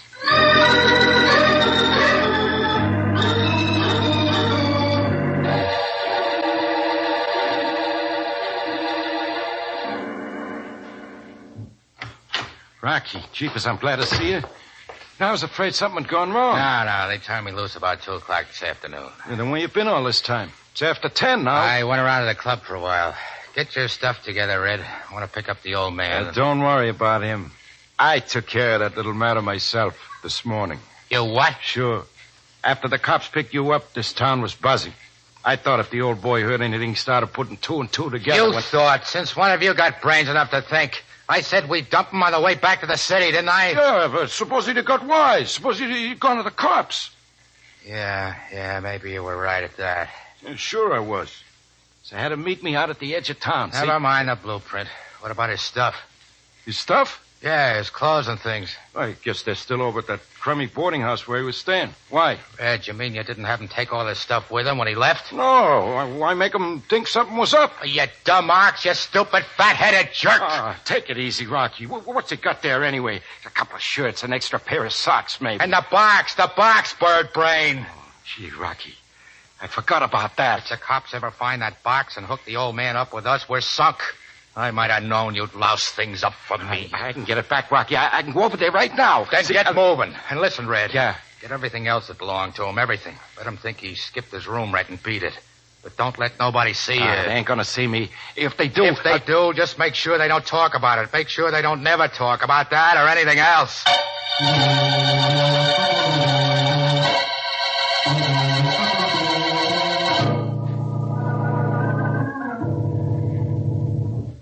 I'm glad you're still in your office, Chief Brody. I was afraid I'd miss you. You're just lucky, Mr. Carter. Comes 11:30 at night. I'm generally home in bed. What's on your mind? Sergeant Matheson tells me you positively identified Rocky Crane as the man you gave a ticket to at midnight last night. That's right, Carter. But, Chief, the sergeant is just as positive that Rocky Crane killed Winston. Not at midnight last night, he didn't. What makes the sergeant so sure it had to be Rocky? Well, Chief, the motive was revenge. Winston was killed exactly 1 year to the minute after Rocky's brother went to the electric chair for murdering a police officer. What about Well, don't you see? If it was revenge, Rocky would want to do it himself. And Matty swears that Winston even tried to give the police Rocky's name. Look here, Carter. I hate crooks and killers as much as anybody. But at midnight last night, Rocky Crane was here in Lake Hillman. I saw him. I gave him a ticket for passing the red light at the corner of Main and Elm Streets. And he passed that light precisely at 12 o'clock? That's what I said. I can't help feeling that somehow he's using you for an alibi. Well, if he is, I've got to give him that alibi. I've got no choice. Come in. Oh, Mr. Brody, I didn't know you were busy, but I was passing the courthouse and I saw the light in your Well, office. for Pete's sake, Emily Dawson. What are you doing out at this time of night? And all dressed up like it was Halloween. Oh, I'm just coming home from the junior class play. We gave Romeo and Juliet. I was the old nurse. You should have seen me. Alas, alas, my lady's dead. Oh, well a day. Oh, yes, I remember now. I meant to get to the play myself, but I've been so busy. Miss Bowen, Mr. Carter, this is Emily Dawson. Oh, how do you Hello, do? Emily. I'm worried about Mr. Worthington, and I thought who's that maybe... Mr. Worthington? Well, he's one of our boarders. The only one we've got this weekend, and I haven't seen him since right after breakfast. Well, after all, Emily, it's not quite 11:30 yet. Maybe he went to a movie or even to your play. Oh, but he didn't. He promised faithfully he'd come to the play, but he wasn't there, and he never goes to the movies. He told me so. Well, I still wouldn't worry, Emily. Just because a grown man isn't home by 11:30. Oh, something's happened. I'll bet he's been hit by a car and he's lying in a ditch somewhere. His poor, sightless eyes staring up at the cold blue sky. Oh, Emily, stop acting. The show's over. He hasn't been home all day, not even for dinner. Well, there's still no reason and he promised faithfully to come to the play tonight. Now, look, Emily, Mr. Carter and me have got important things to talk about. Now, you run along home, forget about it. If you won't do anything, I will. Well, what can you do? I'm going to telephone the Crystal Club in the city and ask them to notify his folks. Crystal Club? Yes, it's a kind of a residential hotel, Mr. Carter. He told me Nick, the Crystal Club isn't a residential hotel. It's a gambling house. Oh, no. Not only a gambling house, it's one of a chain that belongs to the Crane brothers. The Crane brothers? Hey, Carter. I'd like to know why he's up here in Lake Hillman at this particular time. If you think Mr. Worthington is a gambler, you're wrong. He's an actor. An actor? Well, he used to be. After we got to be friends, he showed me his scrapbook. Why, he's played just about every kind of a part there is, I guess. Now, wait a minute. Miss Dawson, are you sure that Mr. Worthington didn't just pack up and skip out this morning? Of course, I'm sure. Well, I looked in his room after supper. Maybe he's come back home while you've been down here. Well, when Mama's there, you could phone her and ask. We'll do better than that, Miss Dawson. We'll go and see for ourselves.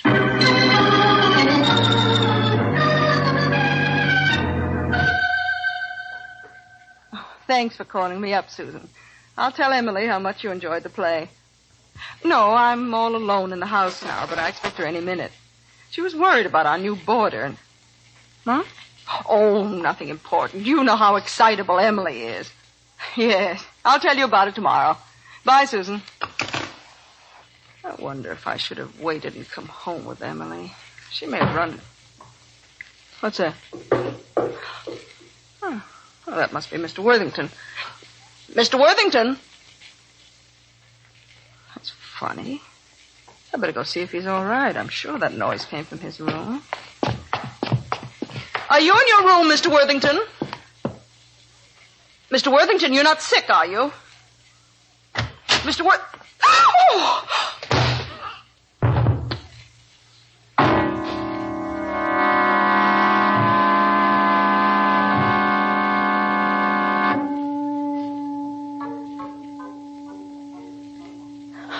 The doctor says your mother's going to be all right. Then why is she still unconscious? She has a slight concussion from that blow on the head, Emily.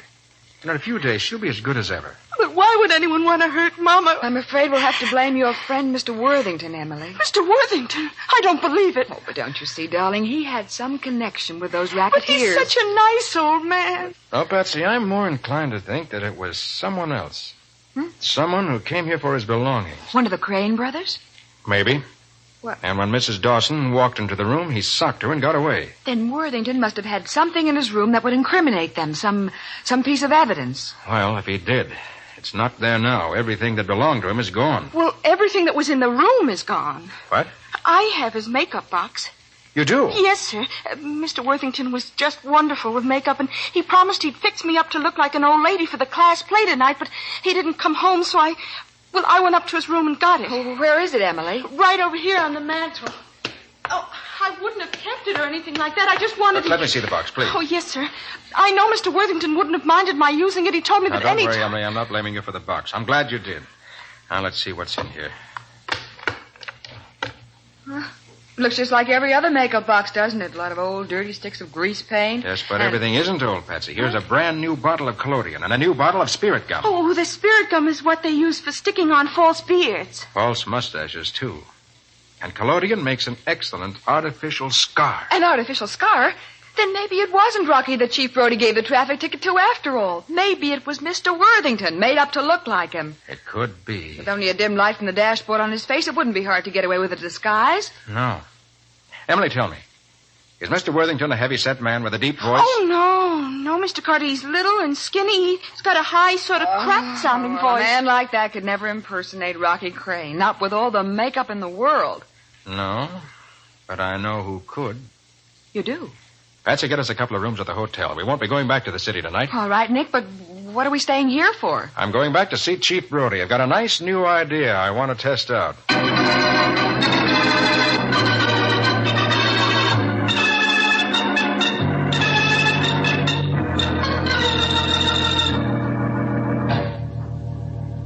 You dumb jerk. The one thing you should have gotten is the one thing you leave there. How'd I tell you, Rocky? That box wasn't in his room. Then why didn't you search the rest of the house? I would have.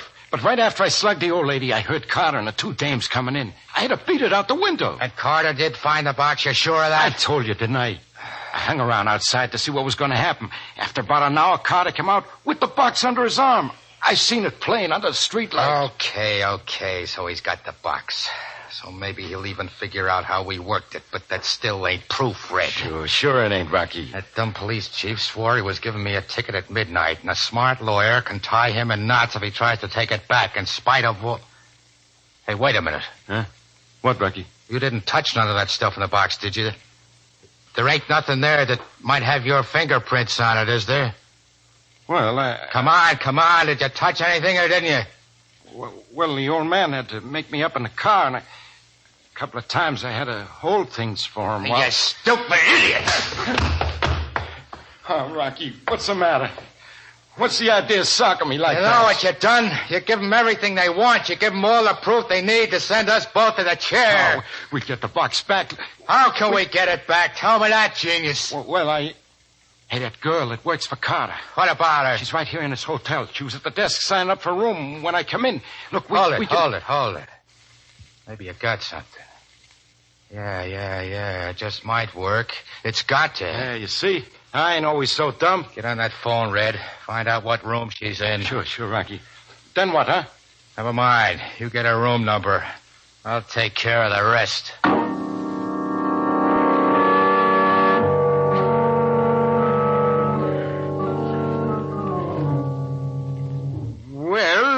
Well, yes, Carter, it was kind of dark inside that car when I gave Rocky that ticket. Then it could have been Red Crane made up to look like Rocky, couldn't it? The difference in height wouldn't show with him sitting behind the wheel, and they both have the same type of face, big and beefy. Yes, I guess it could have been if he had some kind of black dye on that red hair of his. Not dye. Mascara. Oh. Something that he could wash out quickly. And there's a big cake of mascara in this makeup box, and it's almost used up. Yes. And with paint on his face to give him a dark complexion like Rocky's, and a false mustache, and that scar painted on with whatever it is. Collodion. Professional actors use it all the time. All right, so maybe it could have been Red instead of Rocky. But you don't have any proof that it was. Not a bit of proof. That's why we have to find Worthington's body. If we can't prove that Rocky murdered Winston, perhaps we can prove that Red killed Worthington and that Rocky was an accessory. What makes you so sure anybody killed the old man? Well, why else would he have disappeared without taking his things with him? And besides, he's the only one who could tell what really happened. The Crane boys would never be safe while Worthington was alive. Yes, I see what you mean. But without having any idea where to look for him, it's going to be pretty hard finding the body. No, I don't think so. If they wanted us to think Worthington had run out, they'd hide the body where it wouldn't be likely to be found. Well, sure. There can't be too many places like that near here. No, I guess there ain't. But I can't do anything tonight. It's almost 2 a.m.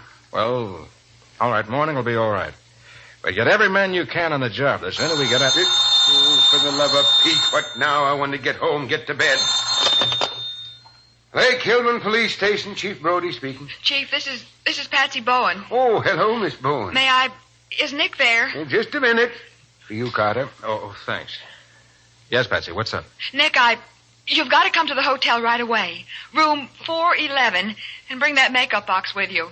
Oh, why, Patsy? What's the matter? I can't tell you, but don't say anything to Chief Brody. If you do, they'll... Hey, Patsy, something's wrong. What is it? What is it? Nothing's wrong, but... Don't come, Nick. They're going to... Patsy! Patsy! What's wrong, Carter? You're pale as a ghost. I don't know what's wrong. Let me have that makeup box. Well, sure, but what for? I'm taking it over to the hotel, to room 411.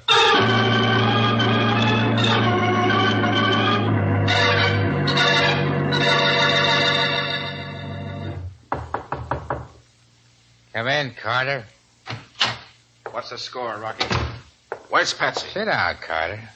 Put your gun away. I've got one, too, you'll notice. What have you done with her? Nothing yet. And she ain't here in the hotel, so don't get any ideas. Where is she? I told you to sit down in that chair right across the table from you me. You hurt her, I'll see. I haven't. She's with Red. If you do what I tell you to, I'll get him on the phone, and he'll have her back here in 5 minutes. Now sit down. Okay. But I'm keeping my gun pointed right at your belt. So what? You won't use it. Because if something happens to me, I can't make that phone call.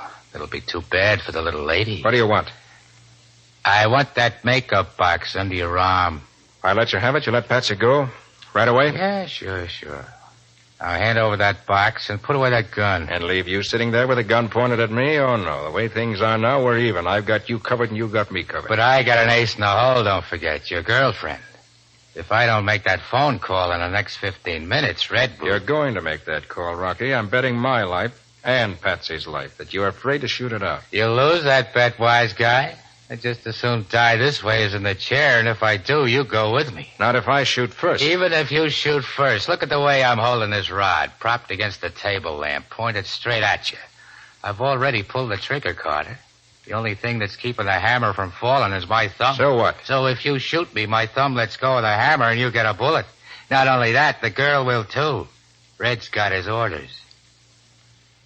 Doesn't look as though I have much choice, does it? No, Carter. I'm holding all the aces. But I'm holding the joker, Rocky.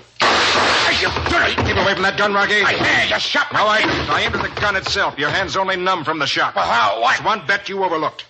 Your gun was propped up and pointed at me, but my bullet knocked it aside and spoiled your aim. Okay, but Red's still got the girl. You're forgetting that. I'm not forgetting anything. You're going to get on that phone and call Red.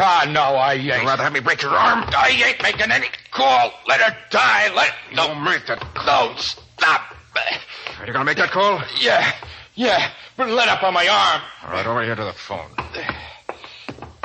You better make it sound convincing. Oh, my arm. Just a reminder. Now go ahead. And remember, one wrong word... I won't try nothing. Okay. Take up that phone. Hello, desk.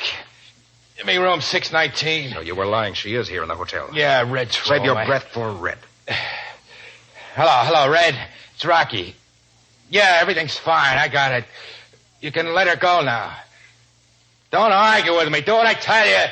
Tell him to come here. Alone. Red, get yourself over to my room fast. But let the dame go first. Yeah, right. But make it fast. Now let go of my arm. Sure, Rocky. I'm through with you for now. No. Now we have to get a reception arranged for your brother. When he arrives.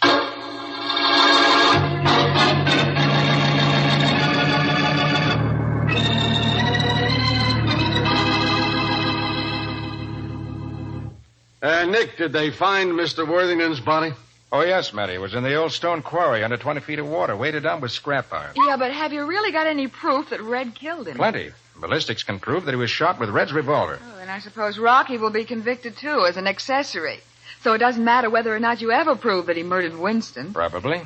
But I think we can prove it. Yeah, Nick? How? Red's fingerprints were on 2 of the sticks of grease paint in Worthington's makeup box. Those fingerprints are evidence that Worthington did a makeup job on Red. Uh-huh. Well, after that, it won't be hard to convince a jury that Rocky's alibi isn't worth a nickel. I wonder how they ever thought up such an idea. Well, Worthington was out of work, was broke. Yeah. So he took a job as porter at the Crystal Club. Red found out he was an actor, and that started him thinking that Worthington's skill with makeup could be used to furnish Rocky with a perfect alibi. And the old man didn't even know he was mixed up in a murder plot? No, he was completely innocent. They told him they were going to play a practical joke on some friends of theirs. Well, just how did they work it, Nick? Well, the scheme worked like this, Matty. Rocky took Red's car, drove to the city, and killed Winston. In the meantime, Red picked up Rocky's car, met Worthington, got made up to look like Rocky, then intentionally ran through that red light and got a ticket. Well, one thing I can't understand is why Rocky allowed Winston to call the police just before he shot him. Well, that was part of his alibi. Rocky wanted the police to know the exact time Winston was murdered, because that was the exact time Red, disguised as Rocky, was getting the traffic ticket. Yeah, but he even let Winston call out his name. Well, that was something Rocky didn't figure on. As soon as Winston identified himself, Rocky shot him. But Winston still had enough strength left to try to identify his killer. He was a brave man. Wish I could be like that. But, you know, when I opened the door to my room and saw Red standing there with a gun, I just froze. I was scared to death. Well, you weren't the only one, Patsy. I had cold chills, wondering if I was going to be in time to save you. Well, at least all this may give Emily Dawson an idea for the next high school play. Yeah? What's that? Another one of Mr. Shakespeare's little masterpieces. The one called All's Well That Ends Well.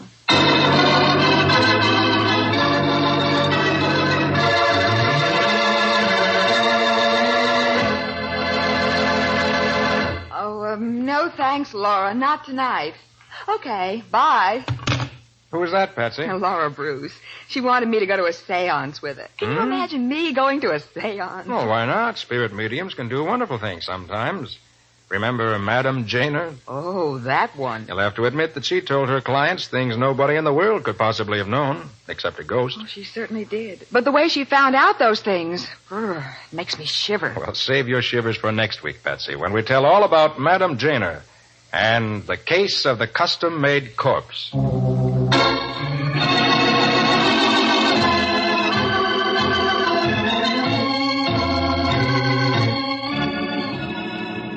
Nick Carter, Master Detective, is produced and directed by Jock McGregor and is copyrighted by Street and Smith Publications, Incorporated.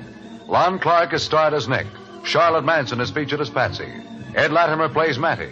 Others in the cast were Bryna Rayburn, Ken Lynch, Maurice Tarplin, and Cameron Prudhomme. Today's script was written by Jim Parsons, with original music played by Henry Silverne. This program is fictional, and any resemblance to actual persons living or dead is purely coincidental. This is Phil Tonkin inviting you to be with us next week at this same time for the case of the custom-made corpse. Another adventure with Nick Carter, Master Detective.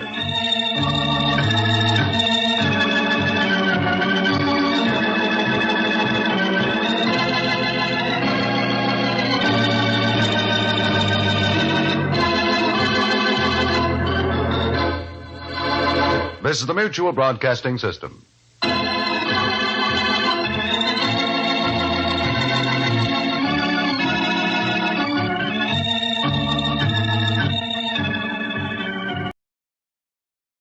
New wonderful Old Dutch Cleanser, the only cleanser made with activated seismotite, invites you to stand by for Nick Carter, Master Detective. Today's Nick Carter adventure starring Lon Clark, The Case of the Vanishing Weapon.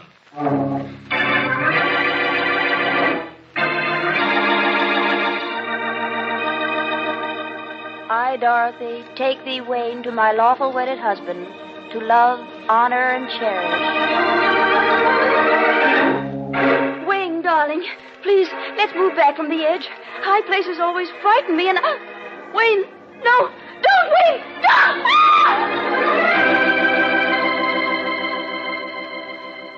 I, Emily, take thee, Wayne, to my lawful wedded husband, to love, honor, and... Don't keep swimming away from me, Wayne. Help me. You know I can't swim.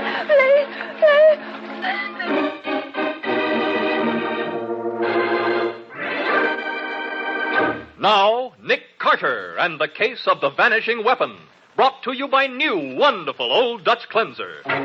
It's 4:20 in the afternoon of an extremely warm day. Driving back to the city, Nick and Patsy meet a car rushing toward them at top speed on the left side of the road. Get over, you idiot! Nick, it's a woman. She's going to hit us. Oh, Nick, she ran right into us. I couldn't get out of her way because of that fence. But at least we avoided a head-on collision. She only struck the back end of the car. I wonder if she's hurt. Come on, let's see. Yeah. Oh, Nick, she caromed off your car right smack into that tree. She must have been ill. I saw her just before we crashed, slumped over the wheel. There she is. Oh, Nick, she was thrown to the windshield. Yeah, she's in pretty bad shape. Seems to be conscious, though. I can't die. Can you hear me? I can't. You're not going to die. You're going to be all right. He'll marry again. He'll kill his next wife, too. What did you say? For the insurance. I know. I found out too late. I can't die. If I do, he'll do it again. He'll marry again. Oh, please, don't think about it now. She's dead. Oh. Nick, she wasn't delirious. She knew what she was saying. Do you think her husband really killed her? I don't know, Patsy. But I'm going to make it my business to find out.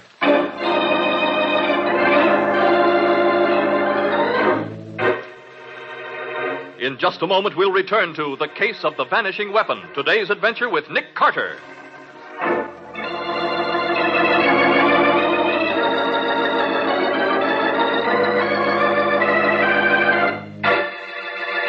Yours, a thrilling new cleaning discovery. Yes, to give you faster, easier cleaning than any other cleanser, we've activated Seismotite in Old Dutch Cleanser. When there's a sink to clean, a touch of Old Dutch Cleanser works dazzling magic. Just see new sudsing Old Dutch Cleanser go to work. It dissolves grease on contact. Quickly, easily, its sudsing action sweeps away dirt and stains.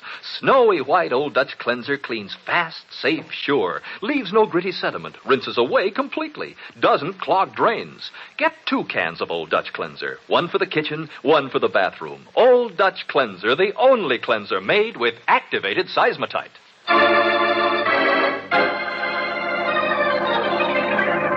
Now, back to The Case of the Vanishing Weapon. Today's adventure with Nick Carter, brought to you by new, wonderful Old Dutch Cleanser.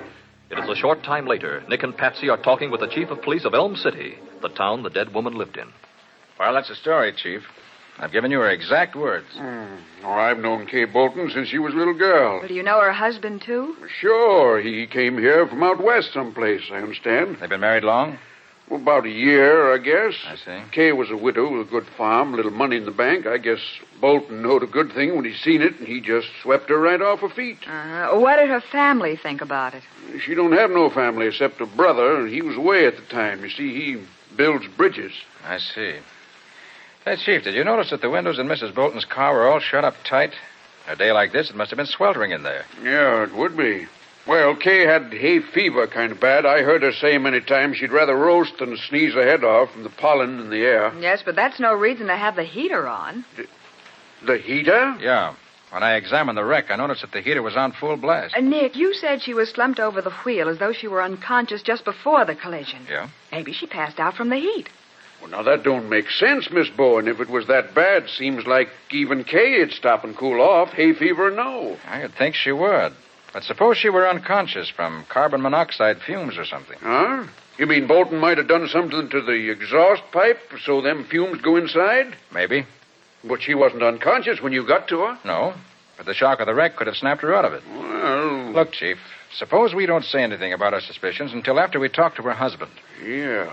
Yeah, and let him think he's put it over on us, huh? And I'll have the autopsy performed as soon as we get back to town. Yeah, but you'll need the husband's permission, won't you? And he'll never give it if he's guilty. You've got something there, Miss Bowen. Well, nevertheless, let's try it anyway. Maybe we can learn something from his reaction when we suggest that autopsy.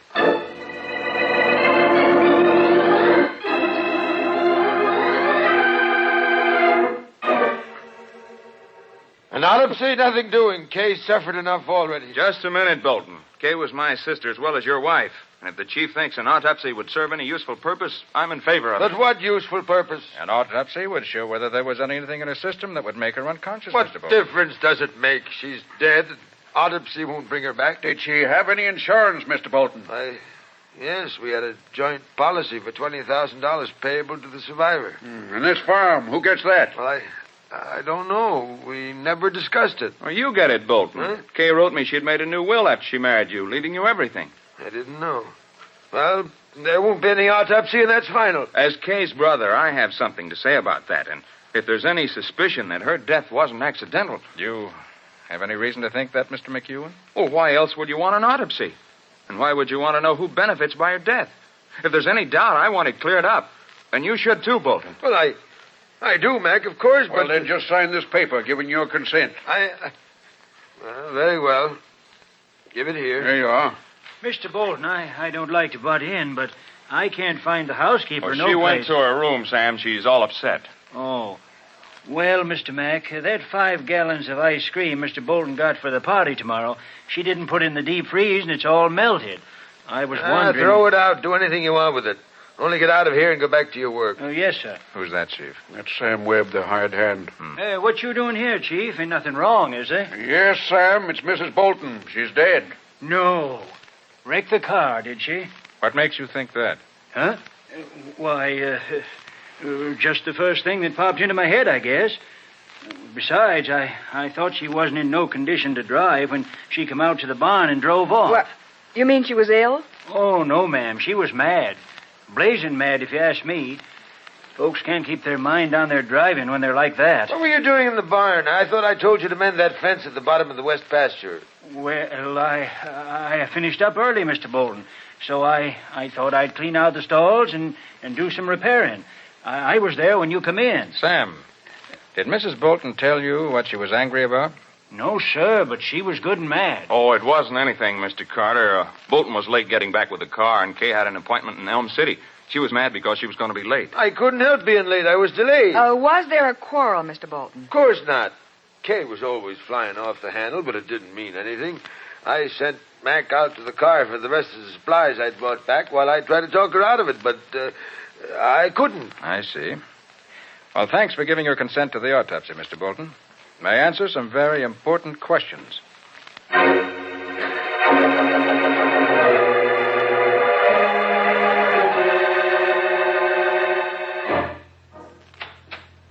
Oh, good morning. Hello, Carter. Miss Bourne. Hello. Oh, gosh, what a night. I was down at the blame garage till 6 o'clock this morning. Oh, did the mechanic find anything suspicious? Well, the car was smashed up pretty bad, but he swears the wreck didn't affect nothing that could have caused the accident. Well, did he check the steering gear, the brakes? Yeah, and the muffler, too. Nothing had been tampered with. And the autopsy showed absolutely no trace of carbon monoxide in her lungs or blood. No other poisonous gas, for that matter. And she wasn't drugged either. I guess we was wrong about Bolton doing it. Maybe she did fall asleep at the wheel.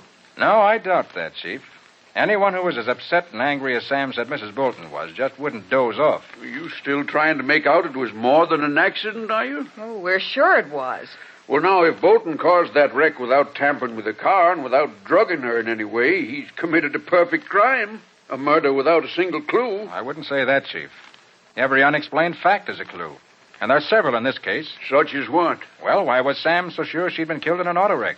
Why should her dying words have been about murder for insurance? And why was she driving with the heater turned on? Okay, if you're looking for unexplained facts, what about the ice cream? Well, what about it? Well, now, Bolton brought that back from town at 4 o'clock. Uh-huh. And when we was there at 7:30, it was all melted, according to Sam. Oh, well, that's only natural. The housekeeper forgot to put it in a deep freeze. Miss Bowen, we get them 5-gallon containers of ice cream for picnics and such. We get them early in the morning. And they're still as hard as a rock when we eat supper. By George, that's it. Huh? Huh? Well, what's what? That's what killed Mrs. Bolton. The weapon that vanished into thin air. Vanished? Literally and completely, without leaving a trace. What? Then there's no way of proving it, is there? Not unless we can get a confession. And anybody smart enough to think up a scheme like that won't be easily bluffed. Now, look, Carter, where would you get a weapon that would vanish that way? At your local creamery, just as Bolton did. Oh, Nick, you're not saying that Mrs. Bolton was murdered with 5 gallons of ice cream? No. If it wasn't for that ice cream, she'd be alive right now. Oh, Nick. Come on, let's drive out to the farm. Now I've got something to work on.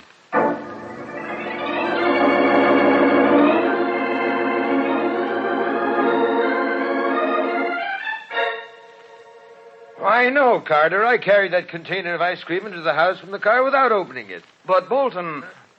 Yes, McEwen, were you going to say something? Well, only that when I went through the kitchen to get the other things out of the car, I noticed that the seal on the container was broken. Well, I didn't break it. Perhaps the housekeeper... No, Mr. Bolton. I asked her. She was upstairs at the time. Well, what's the ice cream got to do with it anyway, Mr. Carter? Plenty, McEwen. Those 5-gallon containers are in 2 sections. One for the ice cream itself, and one that holds dry ice to keep it from melting. So what? Did you ever notice how drowsy you get in the crowded room where the air's stale? Well, sure. That's because the oxygen in the air has been used up. And replaced with carbon dioxide, which people have exhaled. That's what happens when we breathe. Well, come to the point, Carter. All right, I will. When I examined your car just after the wreck, Mr. Bolton, I found a few small pieces of dry ice in the heater. Dry ice is nothing but carbon dioxide in a solid form. In the heater of your wife's car, it melted, fast, and flooded the car with carbon dioxide. And with all the windows closed, it must have been 10 times as bad as the most crowded, stuffy room you ever saw. And that's why she went to sleep at the wheel. That's fantastic. You think somebody took the dry ice out of that ice cream container and put it in the heater of the car To make her wreck the car and kill herself. Yeah, Mr. Bolton, that's exactly what we think. Then it must have been Mac. Why, that's a lie. You went through the kitchen when I left the ice cream and then went out to the car for the rest of the things. You must have opened the package and... Are you accusing me of murdering my own sister? It had to be you. Nobody else could have done it. No? Well, who got her to take out that insurance policy? Huh? Who inherits this farm and everything else she owns? That doesn't mean... I don't get anything out of her death, and I don't want to. But you get Now, plenty. calm down, I'll bet... Mac, calm down. She was all I had. And he killed her. He killed her. I did not. You did it yourself. And now you're trying All to... right, hold it. Hold it. I know how we can find out who put that dry ice in the heater. How? Ask Sam, your hired man. Sam? What would he know about it? He was in the barn from the time you drove in with the ice cream, Mr. Bolton, until your wife left about 10 minutes later. Dry ice melts fast, very fast. To be effective, it'd have to be put in sometime during that 10 minutes. Sure. You're right, Mr. Carter. Sam must have seen him putting that stuff in the heater. That's why he figured Kay was killed in a wreck. Yeah, maybe he didn't think nothing of it at the time, but afterwards he realized what he saw. And then maybe he figured he could get paid for not talking. Well, he'll talk now. He'll talk or I'll break him in two. All right, no, McEwen. You and Bolton will stay here with the chief. Patsy and I will go talk with Sam. And after we do, Chief, I think you'll have a new boarder at the county jail.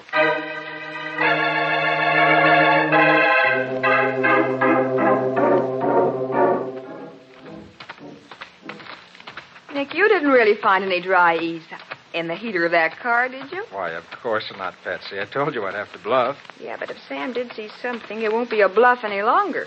Oh, yes, it will. He may have seen something, but he couldn't tell what was actually going on inside the car from back in the stalls where he was working. No, I guess not. Or maybe we can use Sam's testimony to frighten the killer into giving himself away. Oh, here, this must be Sam's shack. Uh-huh.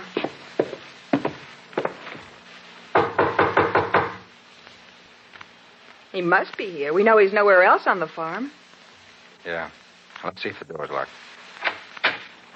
No, it isn't. Come on in. Right. Oh, Nick, look.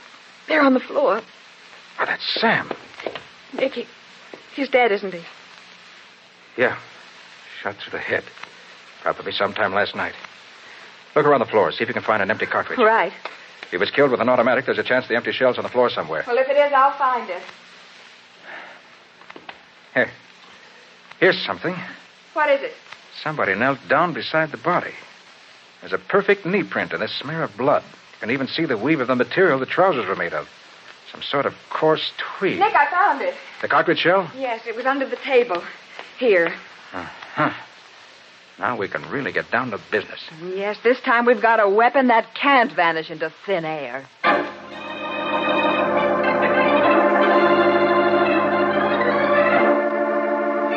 An empty cartridge case, the first bit of concrete evidence the wife killer has left in a series of 5 murders. But Nick still faces the problem of proving his guilt. We'll see what happens in just a moment.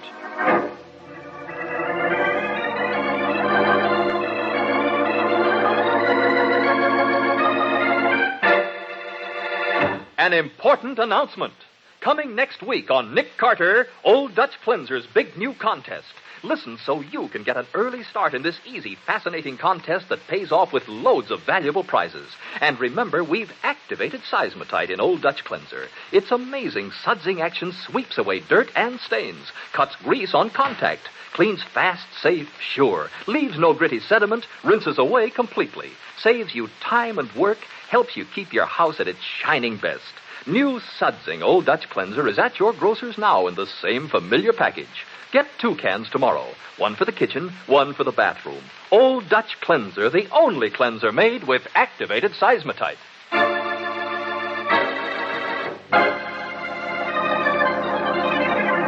Now, back to The Case of the Vanishing Weapon. Today's adventure with Nick Carter, brought to you by Old Dutch Cleanser. At the farmhouse, Nick and the chief are trying to find the automatic with which Sam Webb, the Bolton's hired hand, was killed. Mac has admitted owning such a gun, and they've gone to his room to get it. There you are, Mr. Carter. But I swear I haven't touched that gun since I came back 2 weeks ago. Did Bolton know where you kept it, Mac? Well, I don't know, Chief, but it wouldn't have been hard to find. I didn't even know he had a gun. Oh, this is a 38. Sam was killed with a 32. A 32? Then Bolton must have used Kay's gun. What are you talking about? Kay didn't own a gun. Why, you're a liar.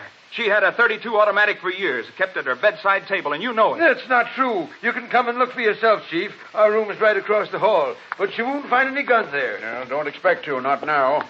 Oh, here's your gun, McEwen. Oh, thanks, Mr. Carter. But Kay did have a gun. Charlie must have seen it hundreds of times. Don't worry. We'll get at the truth. There, look for yourself. Do you see a gun in that drawer? Kay wouldn't have a gun in the house. All right, let's forget about that for a minute. Who owns a tweed suit? A tweed suit, Mr. Carter? Why? We found evidence proving that Sam's killer was wearing a suit of coarse tweed at the time of the murder. You have one? Why, no. Neither do I. Well, you shouldn't have said that, Bolton. I've seen you wearing a tweed suit 100 times. Well, I did have a tweed suit, but Kay gave it away last week. It was worn out. Who'd she give it to? I don't know. She didn't Why, say. Bolton, I saw that suit hanging in your closet only yesterday. I'll bet it's there right now. What's gone? Naturally. Of course it is. Any fool would know enough to get rid of a piece of evidence like that. I tell you, I haven't had it for over a week. Wait a minute. You went down in the cellar carrying a bundle this morning, Bolton. That was the garbage. Mrs. Lawrence always puts the garbage in a paper bag. The bundle you had was wrapped in newspaper. It was not. It was a paper bag. And then I heard the furnace door. I always burn the garbage in the furnace. You know that. Bolton, suppose we take a look in that furnace and see what else you was burning.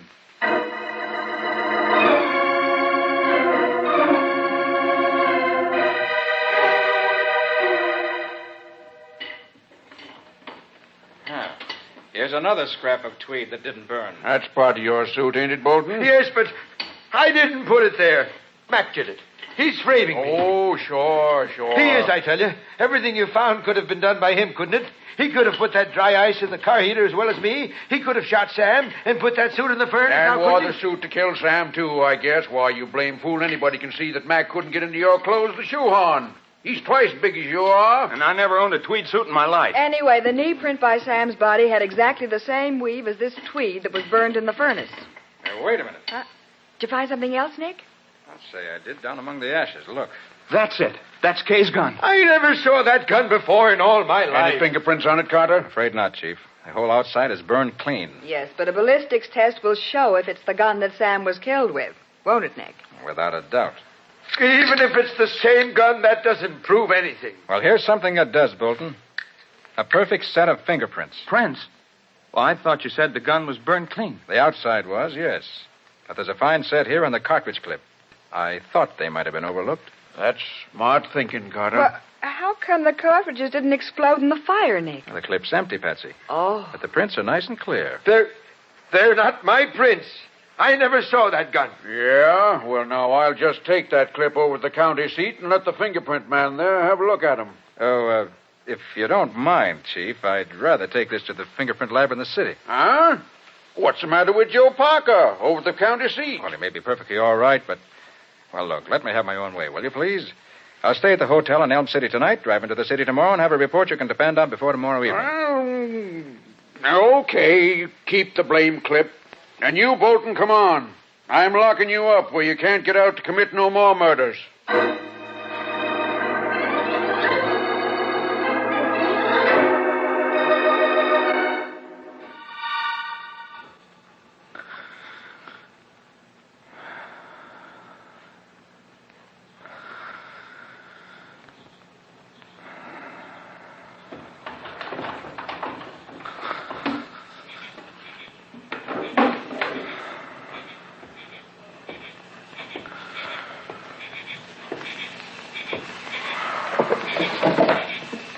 Who's there?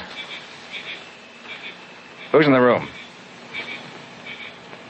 Who is it? Don't move, Mr. Carter. You're a fine target under that bed lamp. McEwen. What are you doing here? I came to get something that belongs to me. That clip with the fingerprints on it. What? And those are your prints. Bolton was telling the truth.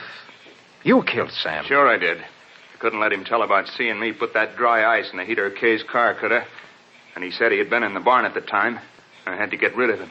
And all the evidence against Bolton. You planted it yourself. Why not? Somebody had to be the patsy. And I could see you suspected him already. Nobody knew I had that .32. So I said it belonged to Kay. And who can prove that it didn't? And you planted it in the furnace for us to find, together with a tweed suit. Sure. That suit was the smartest part of the whole frame-up. Kay gave it to Sam. It was hanging right there in front of me when I shot him. But you couldn't have worn it. It was too small for you. No. But I could wrap it around my knee and then make a print in that bloodstain, couldn't I? Didn't tell you I saw Bolton trying to burn it. You thought of everything, didn't you? Everything but that cartridge clip with my fingerprints on it. Where is it, Carter? Or do I put a bullet in your head? All right, you win. It's in the left-hand top dresser drawer, wrapped in a handkerchief. Yeah? Thanks for making it easy. First, we'll wipe these prints out. And then, Mr. Carter, I'm afraid I'll have to get rid of you. And now, hold on, McEwen. You've destroyed the proof against you, and I let it go at that. I can't let you talk about this little visit. Look, McEwen, don't Shut do up. I said I was going to get rid of you, and I am. So...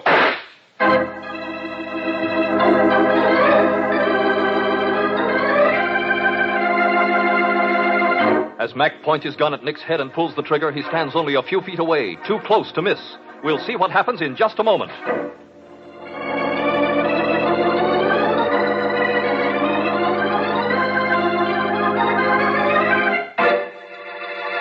Here's a wash day tip. Keep your washer sparkling clean inside and out with wonderful new Sudsing Old Dutch Cleanser. Yes, a touch of Old Dutch Cleanser cuts grease on contact, sweeps away dirt and stains almost like magic. You'll be amazed at the new Sudsing action of Old Dutch Cleanser. Snowy white, leaves no gritty sediment, rinses away completely. It's been granted the Good Housekeeping seal. Yes, ladies, for faster, easier cleaning than you've dreamed possible, switch to new Sudsing Old Dutch Cleanser, the only cleanser made with activated seismotite. And next week, Old Dutch Cleanser's wonderful new contest starts. Easy to enter, easy to win. It's loads of fun with loads of valuable prizes. Hear all about this sensational new contest and how you may win next week on Nick Carter.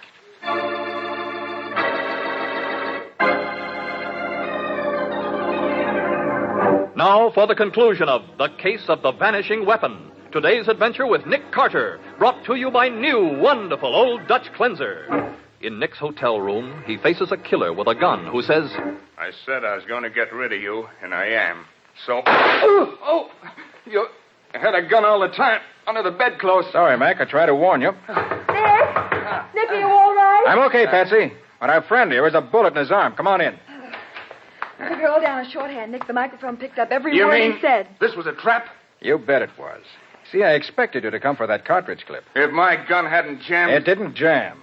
I took all the bullets out of it when I examined it out at the farmhouse today.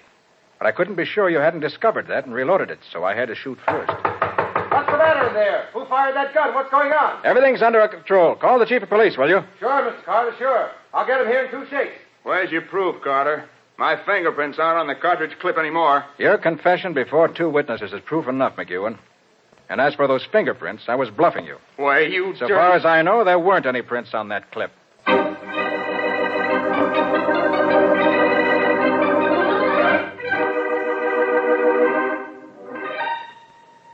Nick, how did you know Wayne McEwen killed his sister and Sam Webb? Well, I was pretty sure of it from the moment we found out how McEwen's sister was killed. Done that. Mm-hmm. Furthermore, every bit of evidence we had against Bolton came directly from McEwen. Chief, did you find out why he killed his sister? Yeah, he told us all about it at the jailhouse. Seems his bridge building business ain't been so good these last few years, so McEwen drummed up a sideline of getting married and then killing off his wives for their insurance. Oh, then he was the one Mrs. Bolton was talking about just before she died. Right, Patsy. Yeah, but how'd she ever find out about this? McEwen says she was cleaning up his room the day before she was killed, and she came across some of his private papers that he'd forgotten to put away. Uh-huh. She didn't know he'd been married at all, so when she found a marriage certificate, she got curious. Oh. And what she found in the rest of the stuff gave her a pretty good idea of what'd been going on. Then that night she accused him of killing the 2 girls, and he admitted it. When he asked her what she was going to do about it, she said she hadn't made up her mind. Well, if I'd been in her place, I'd have turned him over to the police. Oh, she wanted to, Miss Bowen, but he was her only brother, and she couldn't quite make up her mind to do it. But Mac didn't dare to take any chances. So he killed her. Yeah, he was pretty clever about it, too. He almost got away with it. Yeah. But when he killed Sam, he outsmarted himself. Well, you know the old saying, Nick. Give a killer enough rope and he'll hang himself. So he will, Patsy. So he will. Every time.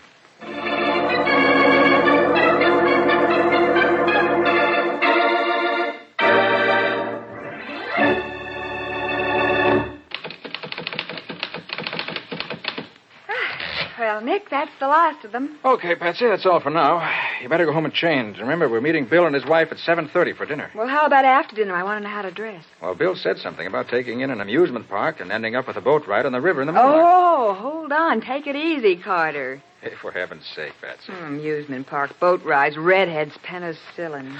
Okay, I get it. I don't want to end up at the bottom of the river just because the ticket seller was a beautiful redhead who posed as a Hey, model. hold on, Patsy. Let's tell about that adventure next week. We'll call it The Case of the Purloined Penicillin.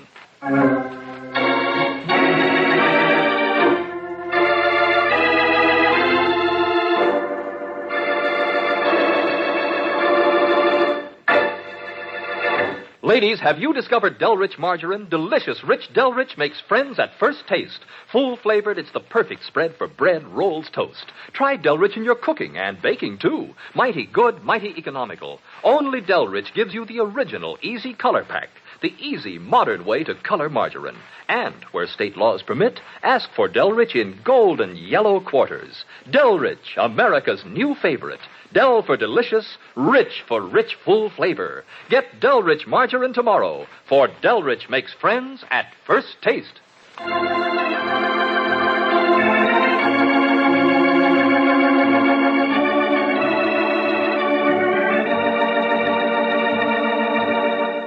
Nick Carter, Master Detective, is presented each week at this same time by the Cudahy Packing Company. It is produced and directed by Jock McGregor and is copyrighted by Street and Smith Publications, Incorporated. Lon Clark is starred as Nick, and Charlotte Manson is featured as Patsy. Today's script was written by Jim Parsons, with original music played by Henry Silverne. This program is fictional, and any resemblance to actual persons, living or dead, is purely coincidental. This is Michael Fitzmaurice saying, when minutes count, use new, wonderful Old Dutch Cleanser.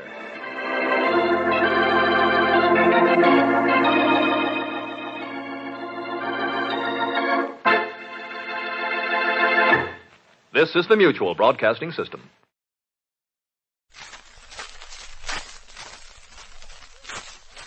Carter's Pills present Policewoman. Tonight, the case of the scheming bridegroom, based on an episode in the career of Lieutenant Mary Sullivan for 35 years on the New York City Police Force.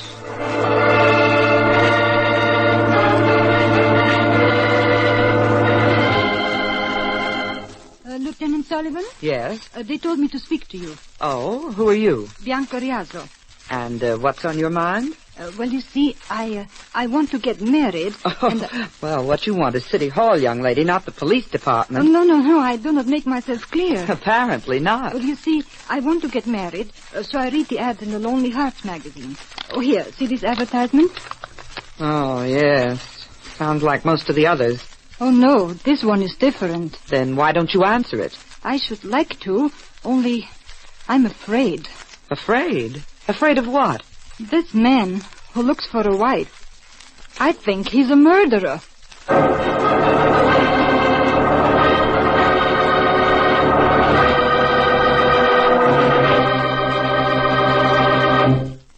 Before we continue with tonight's policewoman adventure, here is something we feel you should know about.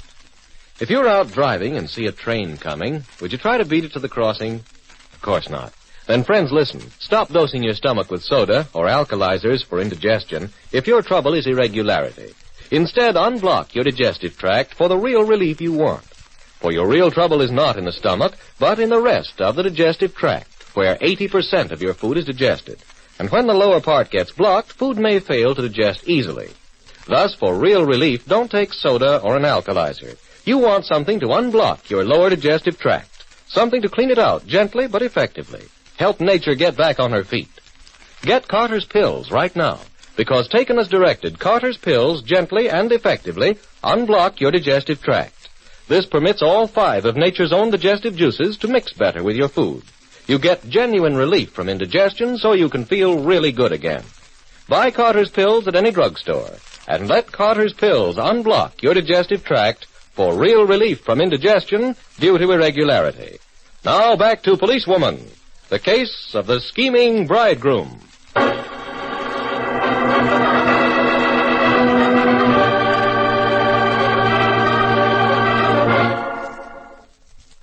Sergeant Clark. Yes, Mary? Earlier today, Bianca Riazzo came in to see me. It seems she works as a maid in an apartment on 5th Avenue. Oh?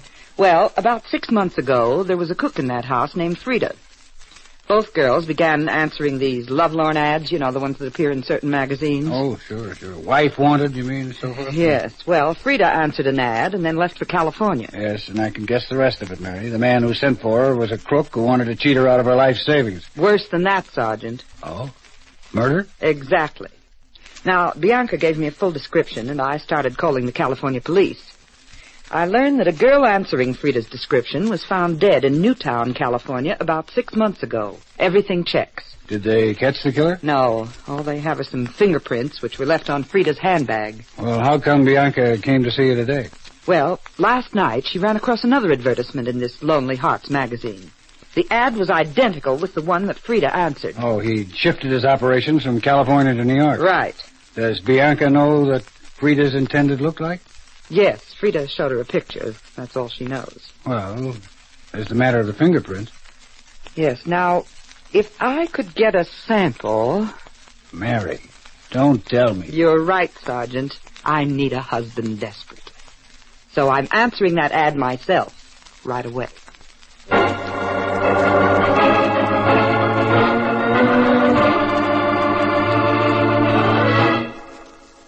Hello, Bianca. This is Lieutenant Mary Sullivan. Yes, I've received an answer. The man's name is Pete Milford. We have a date tonight at a bar at 2445 East 14th Street. You got that? Yes, at 8 o'clock. Now, I want you to come to that bar.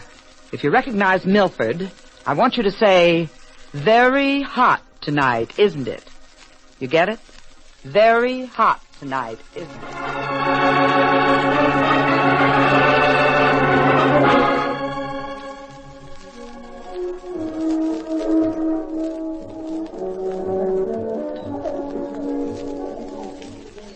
I tell you, Murray, you kind of surprised me. I never thought you'd be such a pretty one. Oh, Pete, you're not so bad yourself. Like I was telling Uncle Shorty, don't mind if I get hitched now, and I don't mind if she's pretty. Your Uncle Shorty. Who's he? Oh, he's my uncle on my ma's side. Oh. Before you and I can take the final steps, I guess Uncle Shorty's going to have to prove... Yeah, say, Pete, when we get if and when we get married, where are we going to live, huh? Well, I'll tell you, Mary, I got a hunk of farmland out west. Soil's not so bad, but needs improvements. Well, why haven't you made them? Got no money, Mary. Do you expect to get any? Well, I thought maybe the gal I married, she'd have the money. Oh. You mind if I ask you, Mary, you going to contribute something? When we get, if and when we get hitched, huh? Why, yeah, sure I will. Oh, I knew you were sweet, Mary. Hey, you know, I don't even have no picture of you. Well, I got a little one here, Pete, if you'd like it. Oh. Yeah, I'll get an enlargement made, huh? Swell. Let me see. It's in my bag somewhere. Oh, yeah, here it is. Oh, that's mighty pretty, Mary. Yeah, looks just like you. Now give it back to me. Okay, but don't forget I want that enlargement. Sure. Oh, look, Pete, there's a friend of mine, a girlfriend. Hey, Bianca. Bianca, come here. Oh, Mary, imagine meeting you here. I want you should meet a friend of mine. Sure. In fact, You might say he's almost my fiancé. Oh, I'm so glad. Bianca, this here's Pete Milford. Pete Milford?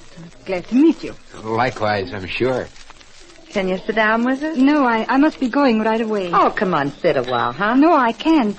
I'm not feeling too well. Very hot tonight, isn't it?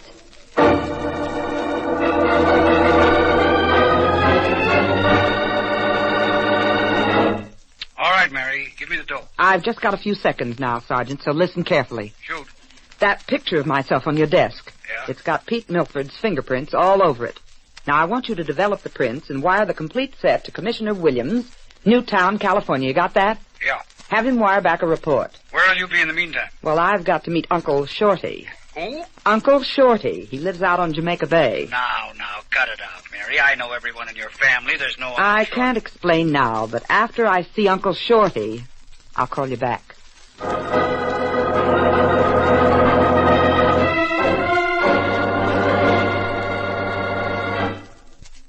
Mighty likable gal there, Pete.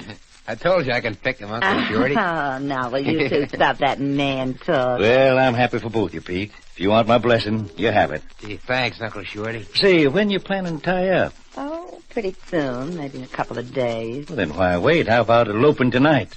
Yeah, never thought of that. Listen, Pete, you're heading back to the farm after the wedding, aren't you? Uh-huh. Well, then why don't you head out west tonight? I know Justice the Peace crossed the state line. He'd marry you in a minute. Then you go on the farm. Oh, Pete, that sounds so romantic. Yeah, I guess I like that idea. Only, how do we do our traveling? I got a station wagon, ain't I? Look, Mary, you head back to your house and get ready. Then come out here to Jamaica Bay. Around 8 tonight, I'll get the car in condition, take you and Pete the parson. Well, that sounds fine, only I think we'd better make it tomorrow night. You see, Pete here, he's going to need some money for his farm, and, well, I got the money for him, but... Except it's in the bank, and that's closed now. Oh, I get you. Yeah, in the morning I'll draw the money out. What do you got to say to that, Pete? Mary, all I gotta say is that things are working out mighty fine.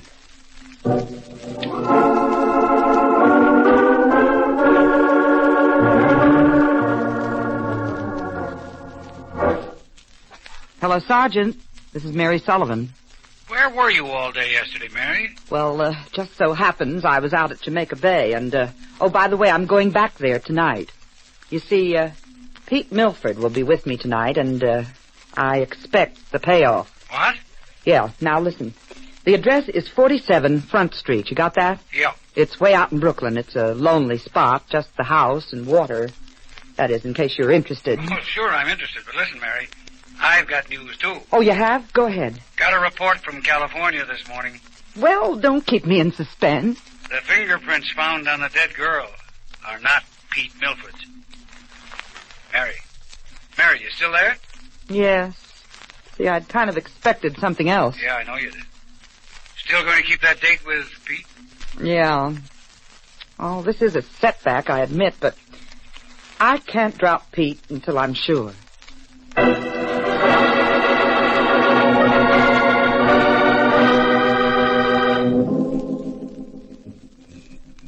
It's nice out here, near the bay in the twilight, ain't it, Mary? You know, I thought your Uncle Shorty was going to be waiting with his car. Uncle Shorty went down the road for a while, pick up some tools. Oh? I'm, kind of glad we're alone. Yeah?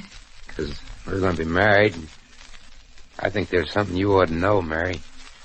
Oh, what's that, Pete? Well, you see, I'm not much for book learning, Mary. In fact, I can hardly read and write. Well, I wouldn't hold that against a man. Wait a minute. You say you can hardly read or write? Yeah. I hope it makes no difference. Then who put that ad in the magazine and answered my letter, huh? Oh, well, that was my Uncle Shorty's doing. Now, Pete, listen to me carefully. Did you ever advertise for a wife before? Huh? No. You didn't advertise 6 months ago, get an answer, and ask the girl to come to California? No, not me. I ain't never been in California. What? Oh, you can trust me, Mary. Well, now, Pete, I've got something to tell you. You see, I happen to be a policewoman. What? And I want to know the truth. Were you in California 6 months ago? No, Mary, not me. My uncle sure he was, but not me. You dope, don't you know enough to keep your trap shut? Uncle... Keep your hands up, policewoman. You know too much now. Very smart scheme you cooked up, Shorty. 6 months ago, you placed an ad in a magazine under your nephew's name. It was answered by a girl named Frida. She came out west, and you murdered her for a saving. Save your breath, copper. You knew the blame would point to Pete. So what? I'll kill you both and blow this town. We have other ideas, Shorty.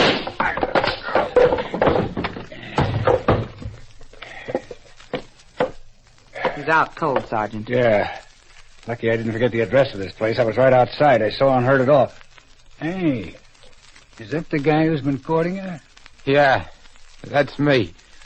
Well, Pete, looks like you lost a wife. Yes, but we caught a murderer.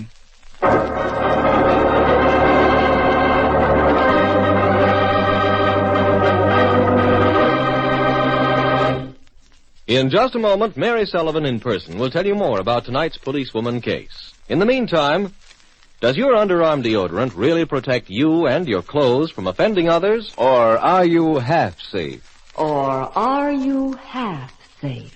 Don't be half safe. Be Arid safe. Use Arid to be sure. No other deodorant tested. Only Arid stops your perspiration and deodorizes you so completely yet so safely. Only new wonderful Arid protects you these 3 ways. 1, Arid really protects you from offending. 2, Arid really protects your clothes from offending and from stains by stopping perspiration. 3, Creamy Arid is safe for your skin and clothes. Gentle, antiseptic. More nurses use Arid than any other deodorant. Don't be half safe. Don't be half safe. Be Arid safe. Use Arid to be sure. To be sure. To be sure.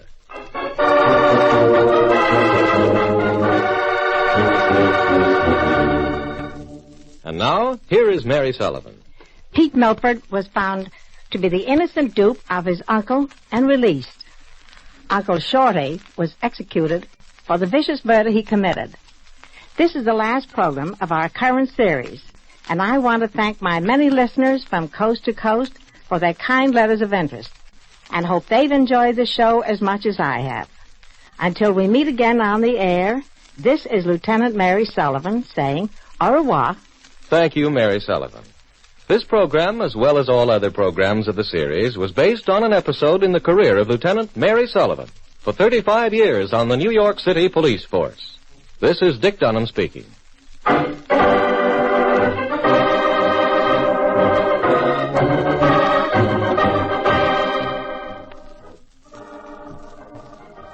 In the dramatic portion of tonight's policewoman case, leading roles were played by Betty Gard and Walter Vaughan. Policewoman is a Phillips H. Lord production.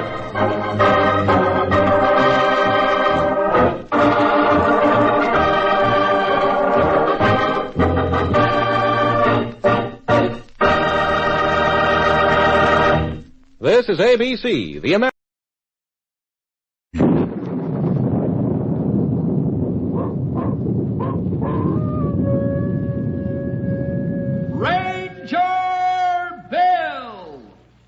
Of the woodland. Ranger Bill, warrior of the woodland, struggling against extreme odds, traveling dangerous trails, showing rare courage in the face of disaster. In the air.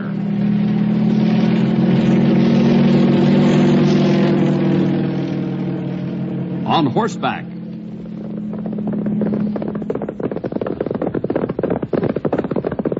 Or in a screaming squad car.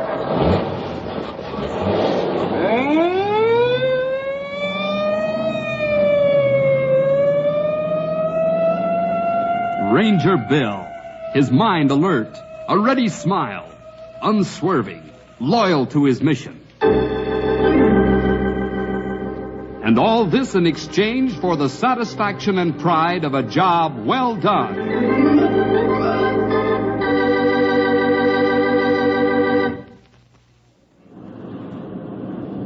Boy, oh boy, we finally made it. Central City. Now, don't get so excited that you forget to watch where we're going and get lost, Jojo. Oh, Mom, it's just that I wanted to get to see Central City for such a long time, and every time I have a chance, something seems to happen. I guess I shouldn't worry about you getting lost. Not in that hat.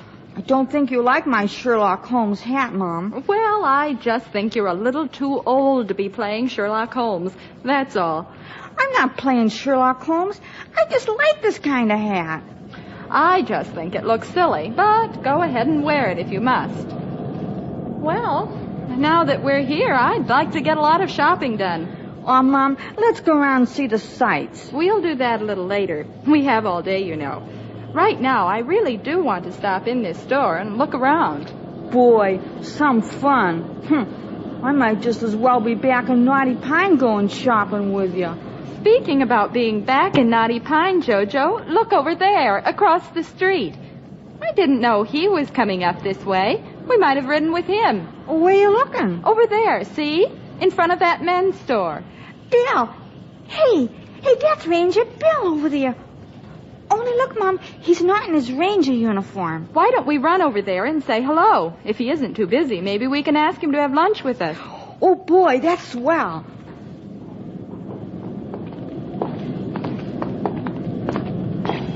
Hey, Bill! I guess he doesn't hear me. Hey, Bill. Good morning, Bill. Hey, hi, Bill.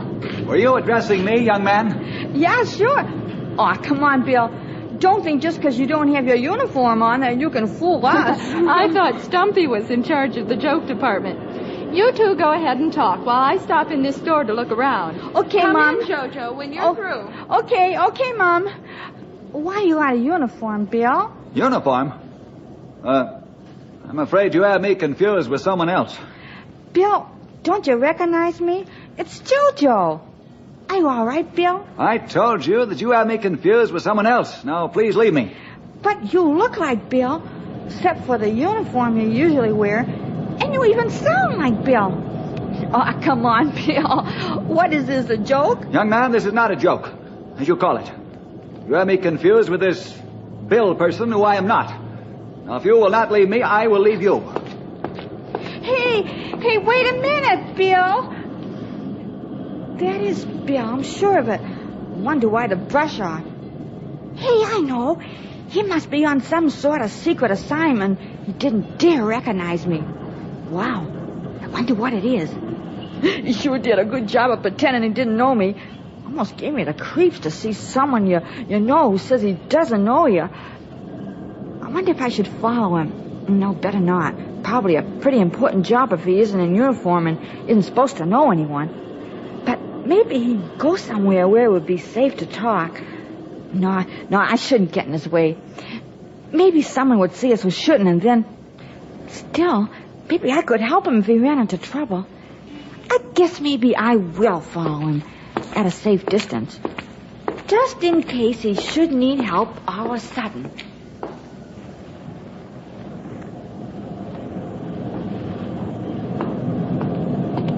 Jojo, where are you?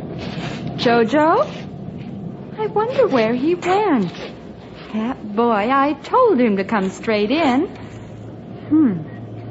Well, I hope he doesn't get into any trouble, but I doubt whether he would with Bill. Besides, he has Franny's address in case he gets lost. He'll probably meet me there for lunch. Well, as long as Bill is entertaining Jojo for a while, I guess I can get some more shopping in.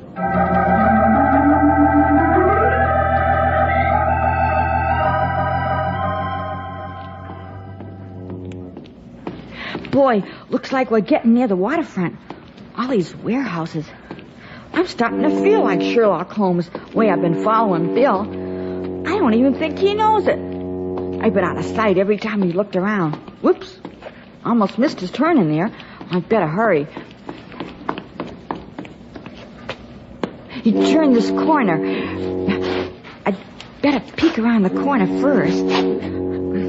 There he goes, into that big warehouse. I don't see any signs on it. Must be a secret meeting place or something. Boy, I wonder what kind of assignment he's on. Must be exciting. He's gone in. Boy, now what'll I do? Maybe I'll just move a little closer to that warehouse. There just might be a window open or something. Maybe I could just take a little look inside. You never know if Bill might be in trouble in there or something like that.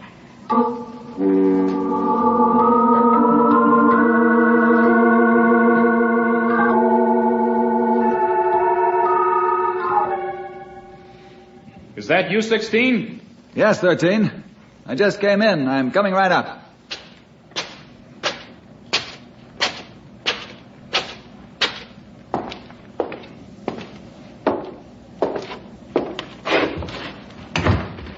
You took longer than expected. I was beginning to worry. There was nothing to worry about, 13. I simply took my time and did a careful job. All went according to plan. Good, good. Do you have the papers? Right here in my inside jacket pocket. Excellent. They will be happy to get these. Are they the right ones? I am sure of it. They're exactly where they were supposed to be. I, of course, know nothing of this kind of material. Nor I. But I am sure these are the right ones. Excellent. See here. They sure are a very impressive lot. They must be very full of information. They have gone to a great deal of trouble to get them. That in itself speaks highly for their importance. Yes. And how good that nothing has gone wrong. I, too, am glad. But what? As I was on my way back here with the papers, a young boy and a woman addressed me. It was purely a case of mistaken identity, but he was very insistent. Kept saying something about me being out of uniform. That is indeed strange. Did he follow you? I do not think so. I made it quite clear that I was not this Bill person that he mistook me for and walked away. He protested no further.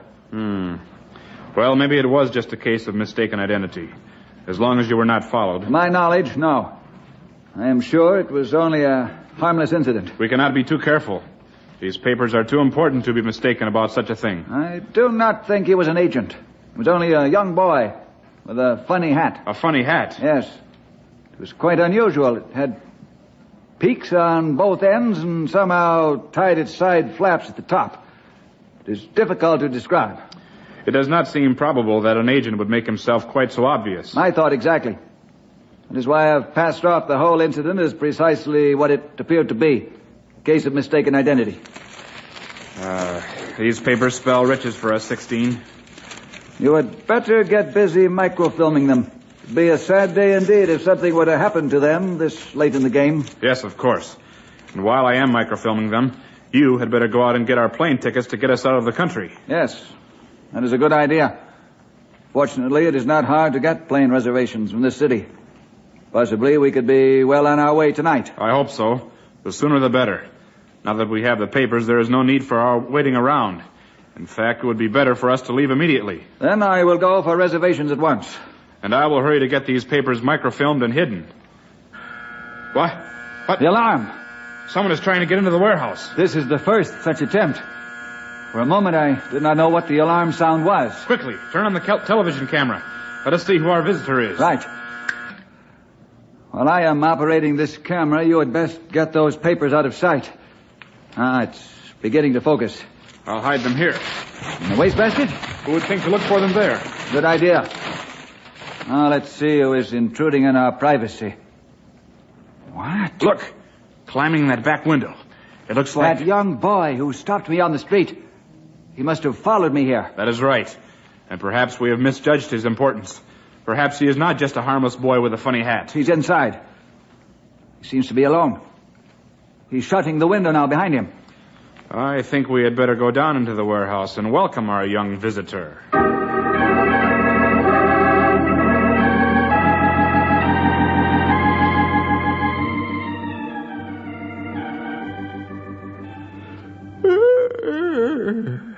What's the matter, old-timer? Not getting enough sleep these nights? No, it's not that, Bill. It's just that it's dull around here. Dull? Sure.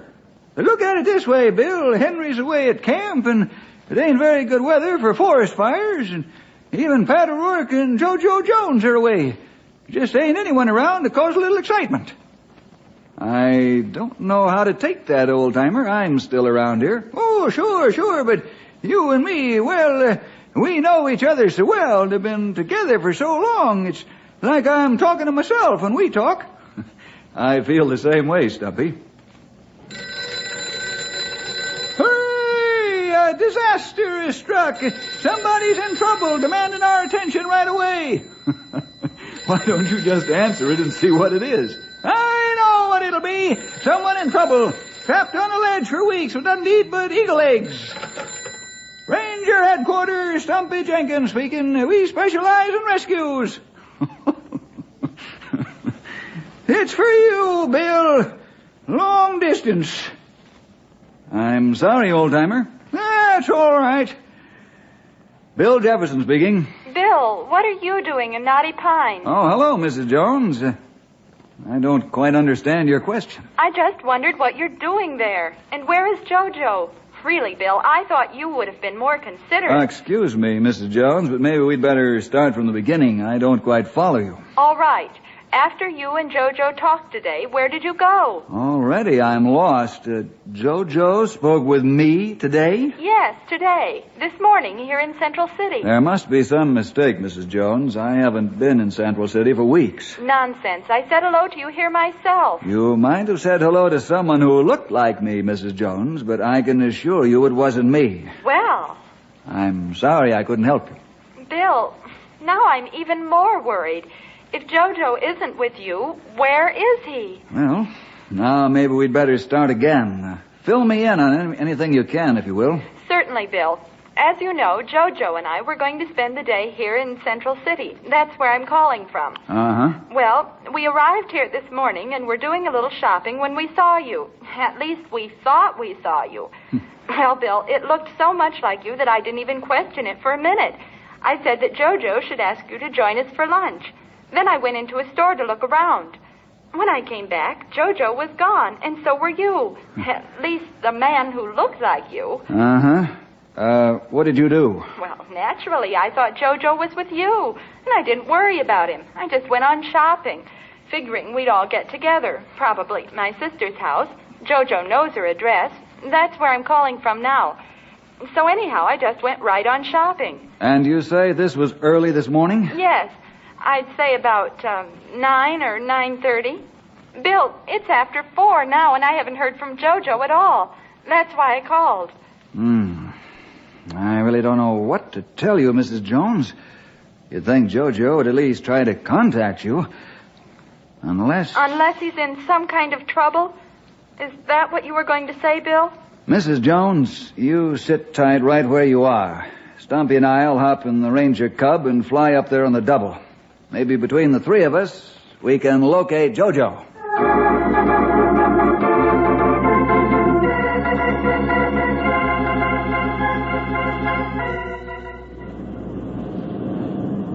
I'm so glad you decided to come, Bill. I'm really getting worried. No word yet, huh? No. Bill says you think that JoJo is wandering around with someone who looks like him. Is that right? I saw the man myself, Stumpy. He looked so much like Bill that I didn't even bother questioning it. The only thing that was different was that he wasn't wearing a ranger uniform. I've never heard of anyone who looked like Bill around these parts. I don't know how true it is, but they say that somewhere in the world there's someone who looks just like you. I doubt whether that's true in every case, but it does play with your imagination. Well, it's certainly true in your case, Bill. I've seen the man myself. And right now, he's somewhere with JoJo. Right. And we've got to find him. You say that this is the exact place where you saw the man? That's right. He was standing right in front of this men's store. And you haven't any idea which way JoJo and this man went? No idea at all, Bill. I told you. After we talked with this man, I went into this store and did some shopping. Well, somebody might have seen him. What did JoJo have on? Of course. He had on that silly Sherlock Holmes hat. It's too big for him and I think looks a bit ridiculous. Surely someone noticed it. Good. Now here's what we'll do. You and Stumpy start up in that direction, and I'll start in this one. We'll ask anyone who might have been here this morning. Possibly we'll be able to follow JoJo and find out what kind of situation he's gotten himself into.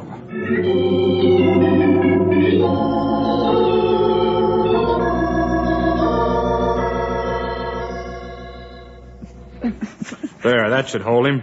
I have checked carefully all around the warehouse. From inside, of course. I do not think the young man brought anyone else to us. You didn't think you were followed at all, 16. This will not go well with us when we report back to them. I know. At least we have the papers. Yes, that is true. What shall we do with this young intruder? Put him in the back room while I think of something. Come on. Back here with you.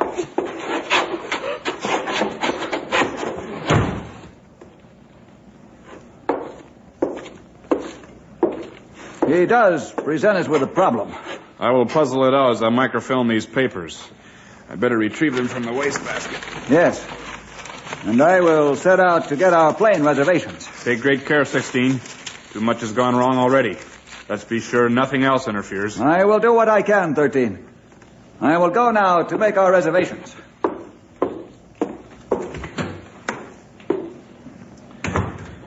And I will try to decide exactly what to do with our curious little visitor who is tied in the back room.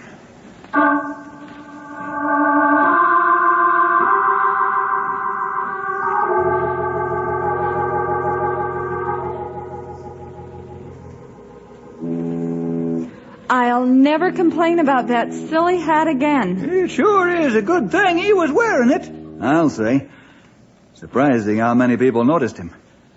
It's been a much better trail than I'd anticipated. Oh, dear. I don't like the looks of this neighborhood. Are you sure this is the way they came? This is the direction everyone who saw him says he was going. Looks like we're getting close to the waterfront area. A lot of warehouses coming up. Have you noticed one thing, Bill? What's that, old-timer? I don't think a single person has said he was with anyone. You'd think they'd mention it if he was with someone who looked like you. That's a good point, Stumpy. But why would he come down here, of all places, alone, and not tell me where he was going? I'm afraid we'll have to ask Jojo that one when we find him.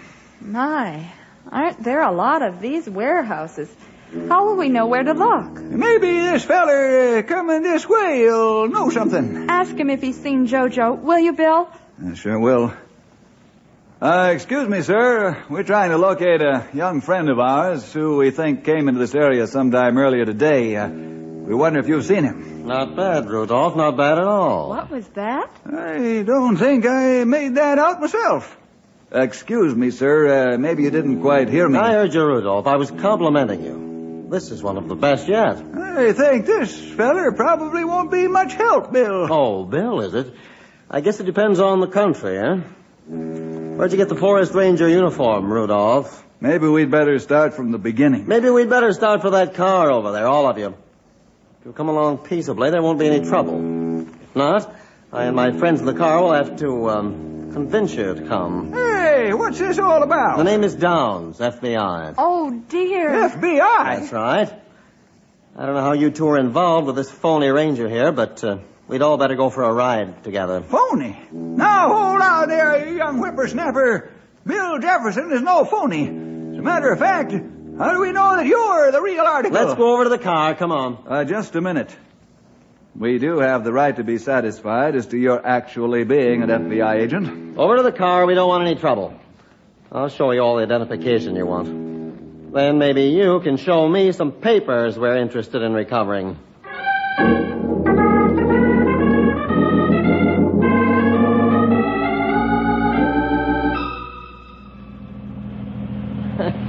I sure am sorry, Mr. Jefferson, but you look exactly like that spy we're after. That's okay, Dean. And the name's Bill. Really. We know that now. It's a good thing Colonel Anders has his ranger headquarters here in Central City. He might have ended up in jail. I don't think so. There are always ways to prove who you really are. Can't get over how much you look like that spy. I sure would like to lay eyes on that spy feller. So would we all. Especially now that it looks like Jojo Jones has somehow got himself mixed up with him. Well, they must be around this area somewhere. Both your leads and our trailing Jojo have led us to this warehouse district. Question is, where are they down here? In which warehouse? Look, there he is. What the? Yes, sirree. I can hardly believe my own peepers. That man who just came out of that there warehouse up ahead was you, Bill. Keep driving fast. I'll hide my face so he doesn't see me. Now remember that warehouse. We can drive around the block and catch him after he's far enough away that someone inside couldn't see him. Good idea. Did you see him, Bill? Do you see why everyone is confusing you two? It's remarkable. Gives me a funny feeling to see someone who looks so much like me. Now maybe you understand why I didn't believe you at first. How do you know that I'm really not him and he me? Hey, cut that out. You should just about be coming around this corner now. I'd better pull over. I'll get out, bring him over to the car. You all wait right here. Okay, Sonny. Sure you don't need any help? I think he probably knows what he's doing, Stumpy. Besides, I think it might be a little safer here in the car. You've got the idea, Mrs. Jones. I don't expect any trouble, but you never know what a man will do when he's put on the spot. Bill, you might cover him here. There's a gun in the glove compartment. Oh, dear. Okay, Dean. I hope I won't have to use it. So do I. See you. There's that spy feller. I sure am glad you're sitting right here, Bill. I wouldn't be able to tell the difference if I couldn't see the both of you at once. It's amazing, all right, old-timer. Looks like Dean isn't going to have any trouble at all. That's good. Here they come. That spy feller doesn't look the happiest I've ever seen. Hey, I can see a difference in you two, Bill. You've never had an expression like that on your face. Get in the back there with that other man. All right.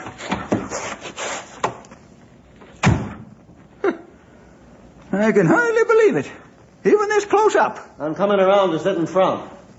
Well, you have quite a reception committee. He even sounds like you, Bill.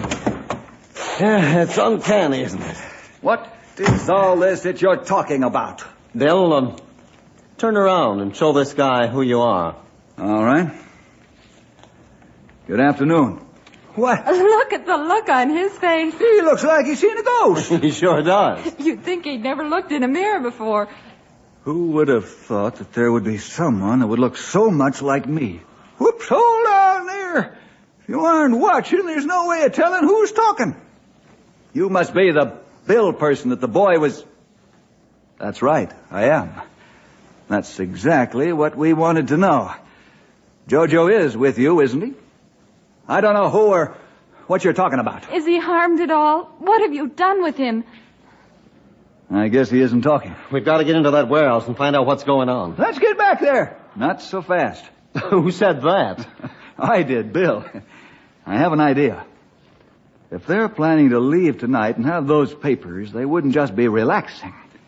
If we went in there, we might meet a pretty hot reception. Yeah, well, what do you suggest, Bill? Why not let me change clothes with this fella and go in there myself? If you can't tell the difference, we can assume that his friend or friends can't either. You can radio for help and rush the warehouse if I'm in there too long. It'll never work. My friends are too smart for a trick like that. Besides, we know all about you. I doubt that very much. Sounds like he's arguing with himself. If you and your friends knew all about me, why did they assign you to a job so close to where I live? Too much danger of running into either friends of mine or myself, I'd think. Good thinking, Bill. Now, let's get these clothes exchanged. I'm anxious to get into that warehouse and see if Jojo is still all right.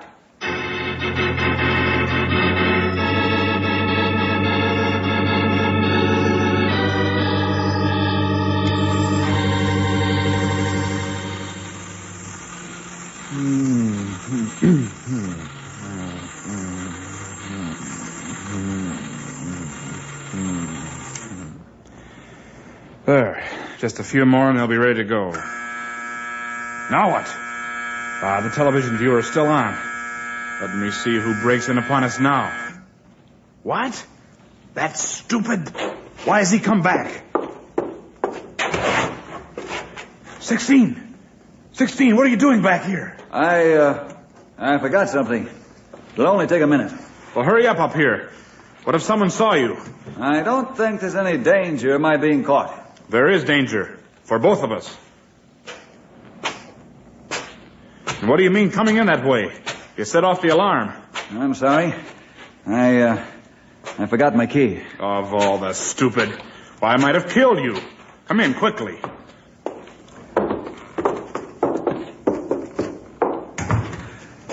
Where are the others? Others? What are you talking about? What others? Are you all right? Of course. I meant, the boy. Where's the boy? You know very well where the boy is. You put him in the back room yourself. Now get whatever it is you came back for and go for those reservations. We have very little time. Less than you know. This is no time for your morbid humor. What did you come back for, anyway? To get the boy. What? That's right.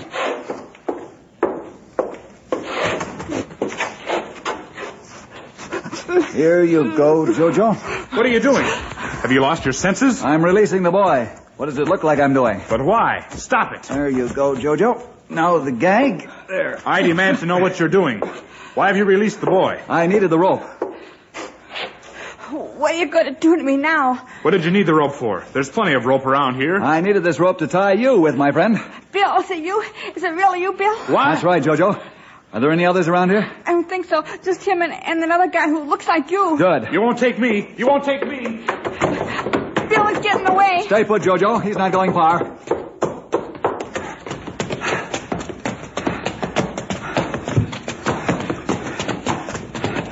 We'll see who isn't getting away. Got you.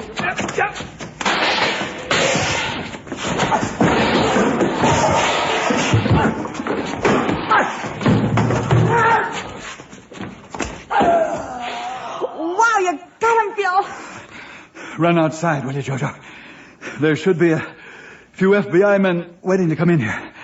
And one mother very anxious to see you.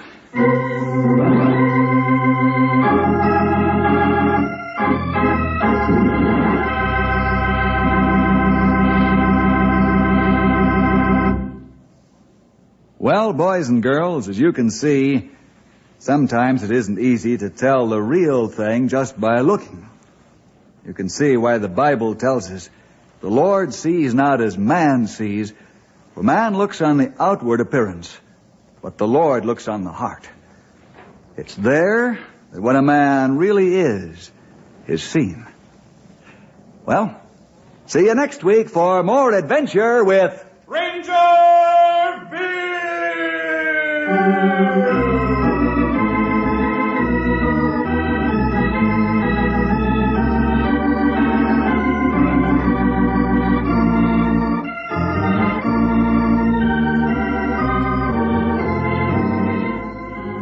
Ranger Bill was produced in the radio studios of the Moody Bible Institute in Chicago.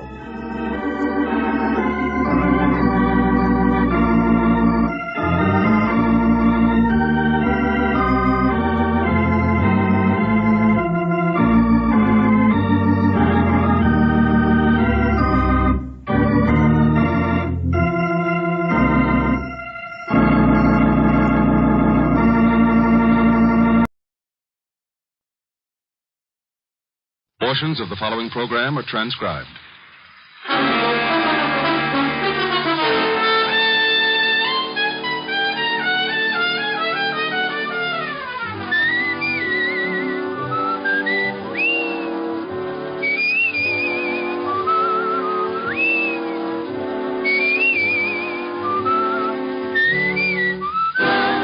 Here is Dick Powell as Richard Diamond, private detective.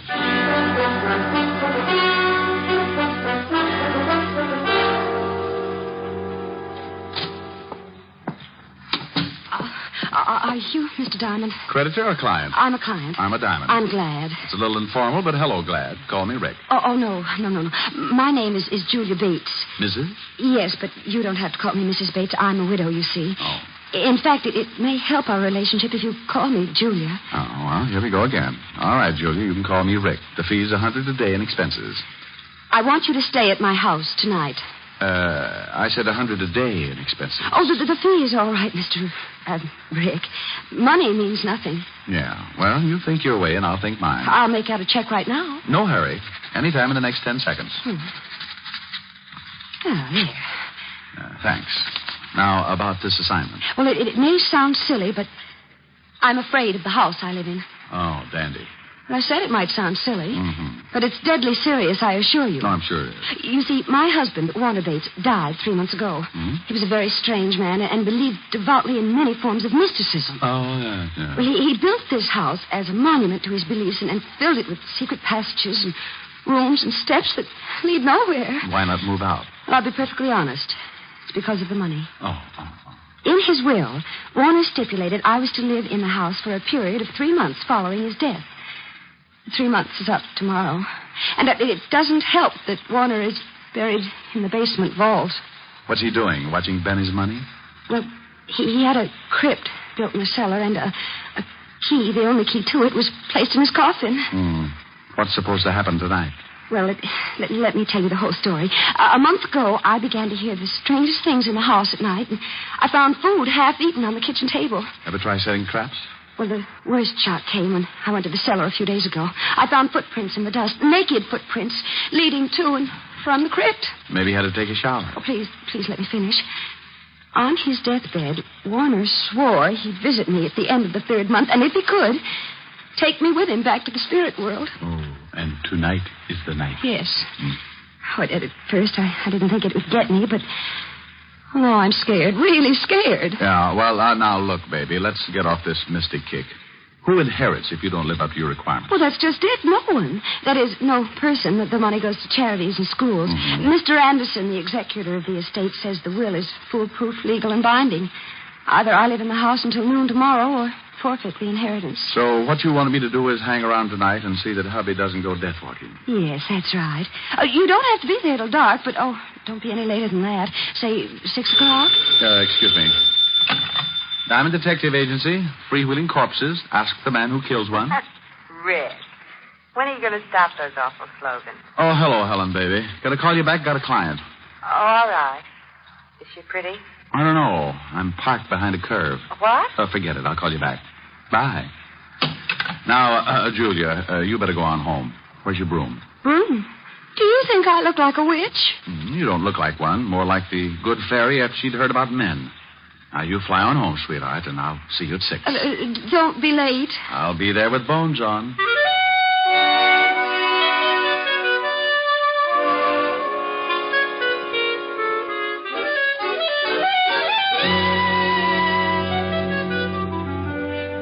I tried to uncurl my toes and get my mind on business. Thinking of my spooked client didn't seem to help, but it was business. It was getting pretty late in the afternoon, so I put the office to bed for the night, picked up a bite to eat, and went over to the 5th Precinct to keep a coffee date with Lieutenant Levinson. When I walked into the squad room, I spotted Sergeant Otis with his nose in a book. Now, hello, Otis. What's with the book? Don't tell me you're learning to read. Hello, Shamus. How's tricks? The book, Sergeant. What's the book? What book? Lieutenant's inside. He said for you to go right in when you came. Otis, tell Uncle Richard about the book. Oh, it's just a book.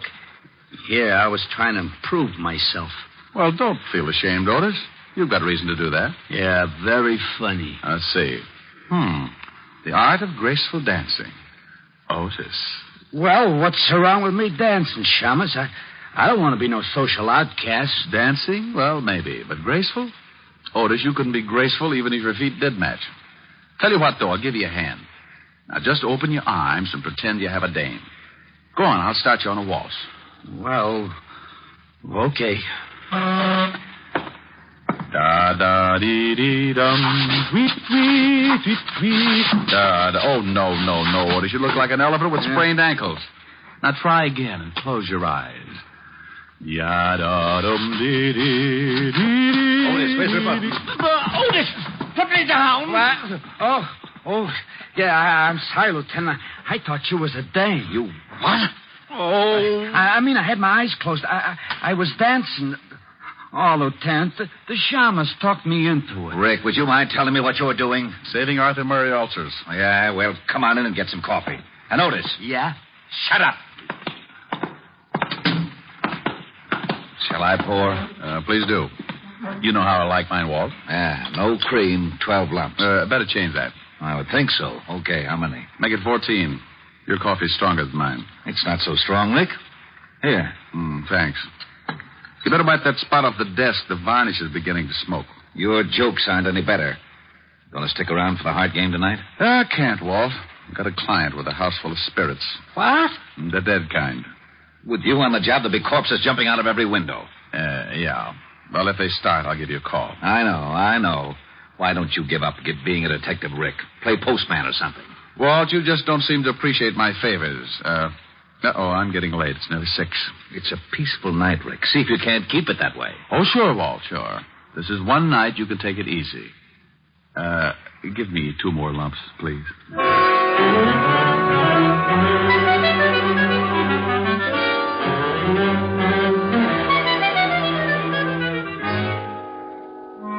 Leaving Walt and heading to the Bates house, I was feeling as happy as a bird in a hat full of worms. I had $100 to stall off the landlord, a lovely red-headed girlfriend with curves, and a spook client with trouble. Everything great. Then the storm began to blow up.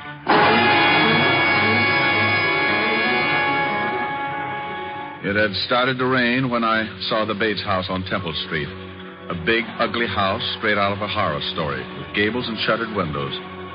And as if that wasn't enough, I was met at the door by a butler who was a tiny thing, about 7 feet tall and 300 pounds, with a face like the devil with a hangover. Come in. Oh, yeah, I wanted to see... Mrs. Bates, of course. You are Mr. Diamond. She left word with you? I need no word. I am the 7th son. Of a what? The 7th son. Of a... Oh, no, this could go on forever. Okay, lead on. The name is Kane. Yeah? How's your brother? What? Forget it. Where's your, Mrs. Bates? In the drawing room. This way, sir. Cozy little mausoleum. What time do the ghosts come out? Usually right after the vampires, sir. Oh, dandy. I hope they have an early show. Oh, it will be soon enough, sir. The dead are restless tonight. Maybe if I rocked them to sleep. Got a rock? Mrs. Bates. Mr. Diamond. Oh, thank you, Kane. Hello, Rick. How do you like my house? Oh, it's lovely. What do you use for doorknobs? Heads? And what's with the big zombie? You didn't mention him. Kane? Oh, he's a fixture around here, but I get frightened more when he's around than when he's gone. Oh, well, now you take it easy, baby. Come on over and sit down and let me chase those fears away. Oh, that is an idea. Name me a better. Can I fix you a drink? Oh, I think I'll take a glass of milk, sir. Here you are. Oh, now, hey, look, Crusher, put a bell around your neck or something. One more surprise like that, and you'll be best man at a funeral. My apologies.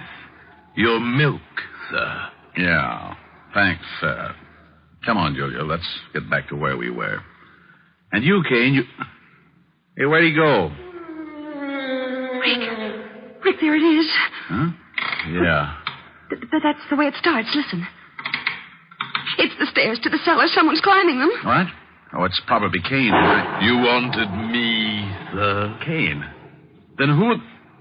You wait in here, Julia. I'll go out and get our nosy friend. The cellar door is at the end of the hall.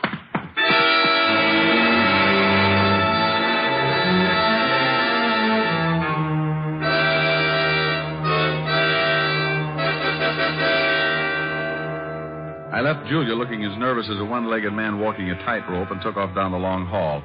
There was only one door, the one to the cellar, so I opened it and flipped on the switch. I was moving my ankles down the creaking steps when I heard trouble. What the devil? Julia! Julia! Are you hurt? What is it? Rick, over there in the closet. A dead man. Oh, no. There's no dead man in here. Not there. But I saw him, Rick, I swear.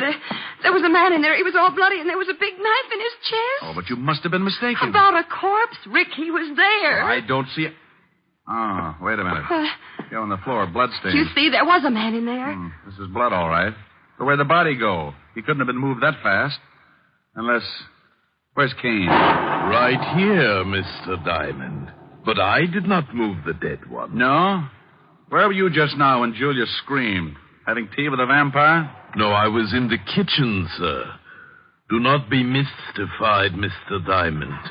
Accept the fact that you are in a house controlled by the other world. There's been a murder, Kane, and that brings it into this world. Who are you calling? A real-life cop who likes to know about dead bodies kicking around. Lieutenant Levinson, homicide. Walt, Rick. Oh, no. I know that tone. Where's the body? I wish I knew. Come on over to 209 East Temple Street. Wait. What do you mean you wish you knew? Is there a body there? Well, it's here someplace. Now, don't argue. Get over here. Wait. And hurry. Now, Kane, You can go back to the kitchen, but stay there. Don't roam around. As you wish, sir. And now, Julia, baby, we're going to do some investigating. Investigating? That's right. I got a big yen to see what's in that vault downstairs. And this time, I'm taking you with me. But, Rick, it's locked. I hope so, but I'm not making book. You mean you think it may actually have been Warner come back from the dead? And kill that man, I mean? Right now, I don't know what to think. I wouldn't be surprised to run into Dracula sitting on top of the Wolfman. Here's the basement. Hey, who turned out the light? I know I turned it on before. Yeah, that's better. Come on. Oh, Rick, it's cold down here. Oh, hurry, Rick. I'm getting scared. Yeah, I don't like the feel of it myself, but I want to check this vault. See the footprints there in the dust? I see them, but I don't believe them. Not yet. Yeah, I'll try the door of the vault. Why, it's unlocked. Yeah, and look what's inside. The coffin is empty. It's empty, all right, and it's open. Well, are you going inside? No. I think I'll stay out here. The light! Rick, who put out the light? It wasn't Edison, baby. We got company. I told you I'd come back for you. Warner? Hey, what is this? I am dead. Oh. You know who I am, don't you, Julia? Yes. Yes, I know it's you, Warner. I'm coming for you tonight, Julia. I will appear at 9 o'clock. I'd better set my watch. Be prepared to meet me, Julia, at 9 o'clock. No, Warner, no. Take it easy, baby. Rick, you down there? Oh, hallelujah. Yeah, Walt, turn on the lights. Sure. There, they're on. Rick, what are you doing there? Oh, a block. I should have known. Well, do come upstairs and join me. We're coming, Walt. Now, what is this all about, Rick? Wait. In a minute, Walt. Otis, help Mrs. Bates into the living room. She's pretty shaken up. Sure, Shamus. Come on, lady. Now, what is all this about, Rick? Now, come on back downstairs with me, Walt, and get your gun out. Somewhere in this cellar is a dead man with a lousy sense of humor.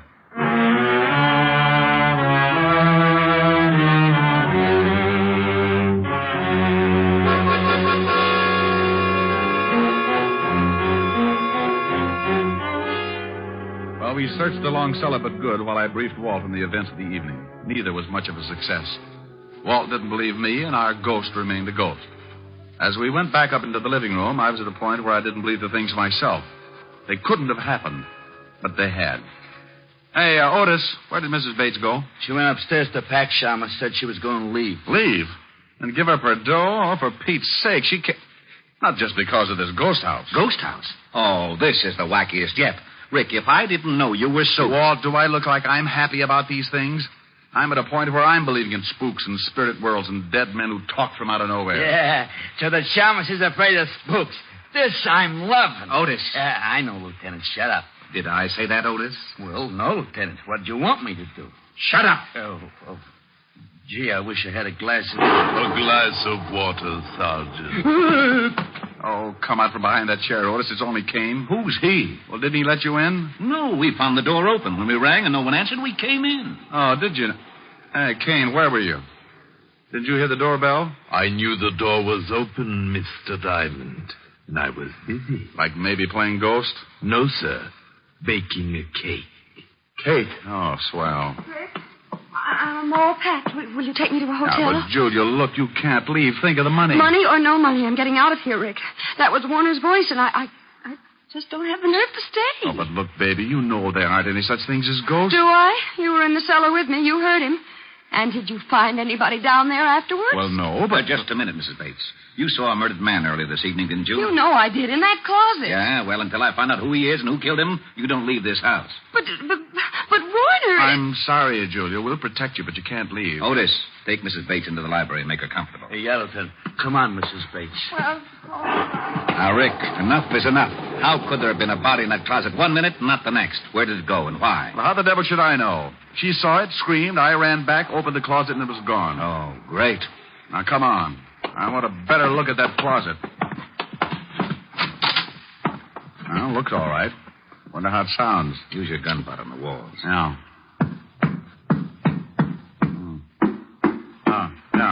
Yeah, this is it. Yeah, but where's the latch? There must be some way to open this section. Try those hooks. Yeah. No, not them. Maybe this rack. Hey, look. Secret room, just like in the movies. Oh, there he is. Yeah. We found the corpse, Walt. And how he disappeared so fast. Oh, some mess. Blood all over him. Walt, hey, this is no corpse. What? Oh, now, don't start that. No? Well, look at it closer, Walt. It's a dummy. Well, it is. A wax dummy with blood smeared on it. No wonder I wasn't meant to see it. Oh, this is it. I'm getting out of this crazy house. Corpses that talk, corpses that aren't corpses. I've had enough. This is just plain ridiculous. Now, wait, Walt. Someone planted this dummy, and someone is trying to scare Mrs. Bates out of this house. That same someone is in this house right now, and if he isn't stopped, it may mean her murder.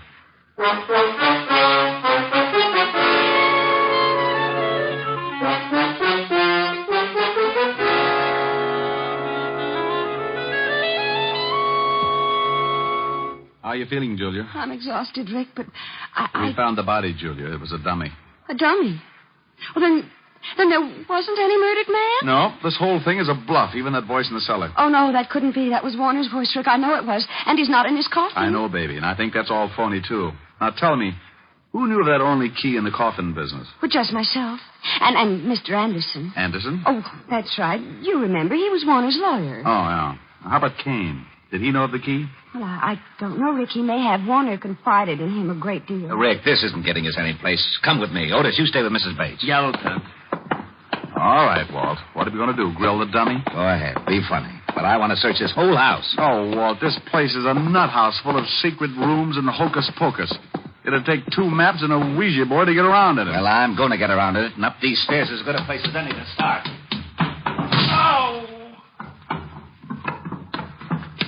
Hello, Walt. Oh, stairs that lead to a blank wall. Rick, that's too much. Now, would you stop playing games? Playing games, he says. Oh, where is my bicarbonate? Here you are, Lieutenant. Sorry to be late. Where's the thunder, Kane? You're Mr. Q. Will there be anything else, sir? I don't see how, sir. Not unless Frankenstein drops in for a game of jacks. I doubt if he will. Tonight it's at his house, so I'll be on hand if you need anything. We won't. Go on back to your embalming. Come on, Walt. You feeling okay? Oh, I'll never feel okay again. Rick, I've stood for your getting me mixed up in some crazy cases, but this night I'll never forget. Oh, don't quit on me now, Walt. We still have to find that spook and keep Julia from being killed. How? Please, tell me how. Look, he said he was going to appear at 9 o'clock tonight to take her to the spirit world with him. Yeah, well, I'll get a squad down here to see that he doesn't. No, Walt, wait. He'll never show up if we're all hanging around, right? Well, yeah. And the only way we can catch the ghost is for him to show up, right? Yeah, go on. So what do we do? So we pretend to leave, make a big fuss about giving the whole thing up. Then we sneak back in and hide. We wait and see if he shows up, and when he said he would, and if he does, we nab him.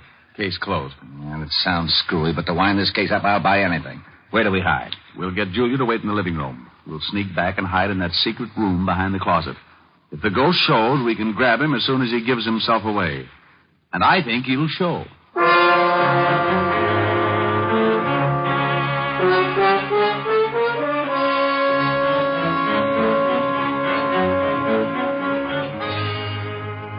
After getting Julia to agree to the idea, Walt, Otis, and I made a big thing about leaving the house. Then we sneaked back in and hid in the secret room back of the living room closet.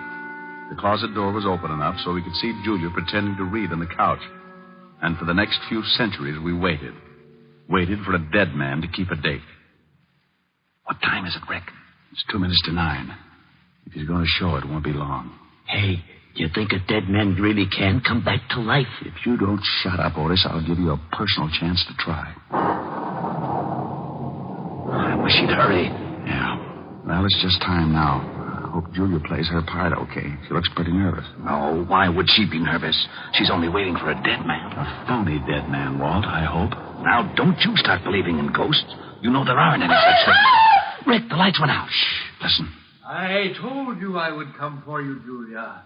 It is 9 o'clock. Oh, Warner, please don't take me out. I don't want to die. Rick, that's him. Shh, wait a minute, Walt. I am the dead, Julia. I am your husband. Yes, I know you want her. You must leave this house, Julia. No. Come on, Walt. Right. And Otis, be quiet. Oh, I will. I know enough not to make any noise. What was that? Rick, hurry! Come on, let's grab him.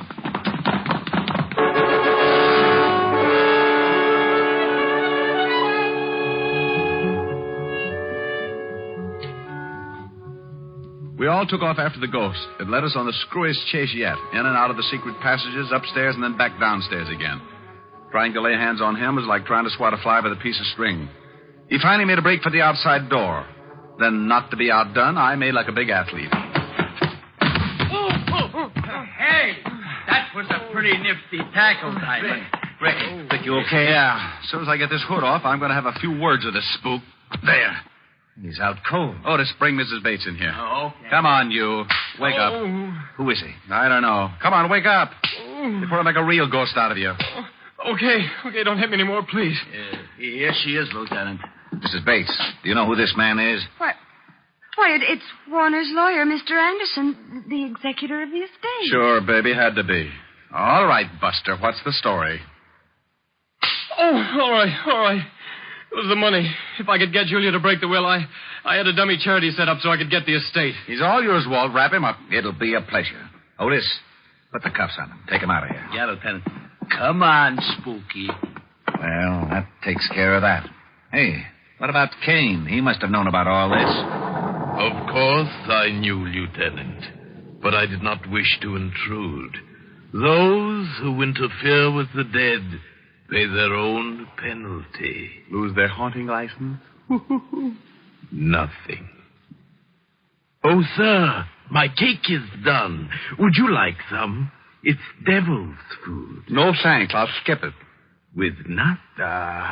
Julia, walk me to the door. Well, of course, Rick. I'll leave you with Kane, Walt. Tell him a ghost story. Feeling all right, baby? Oh, yes, much better. I'm fine now that I know there's nothing to be afraid of. Tomorrow I'll be moving into an apartment. Will you come and see me? We have things to talk over. Like what, honey? Like sharing a mood. You know. Just the two of us.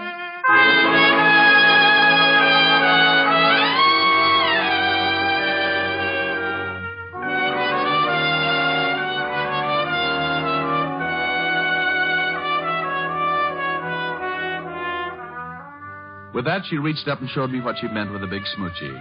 Oh, I'd have probably stuck around, but I was afraid the house would be too disturbing. I wouldn't have minded having to get up to chase the bats out of the room, but with Kane showing up every time I wanted something, well, that could have led to complications. So I left Walt and Otis to clean things up, bid a not-too-fond farewell to Kane, and went from the house of horror to the one that was full of redhead and a piano. The redhead was wearing a red dress with a new, you know what I mean. Well, didn't think you were going to make it. I had a tough case tonight, honey. Thought I might not get away at all. Mm-hmm. I'll bet you did. Why, Helen, baby, all of a sudden you sound suspicious. Without any effort, darling. Especially when it comes to blondes. Blondes? You mean girls? Girls. Blonde girls with hair like this on your lapel. Oh. And the lipstick on your cheek and the look in your eyes. Oh, you know how it is, honey. Brilliant detective saves client's life and fortune. She had to be grateful. Brilliant detective. You keep on making me so jealous of you, and one of these days the world is going to lose a brilliant detective. No. Someone going to rub out Sam's fate? Oh, what's the use? Oh, now, baby, don't be mad. Come on, let's next. No. I'm upset and I'm unhappy. If I sing, will you be happy again? I don't know. Well, I'll try. I'll sing my real old head off. I need your love so badly. I love you oh so madly. But I don't stand a ghost of a chance with you.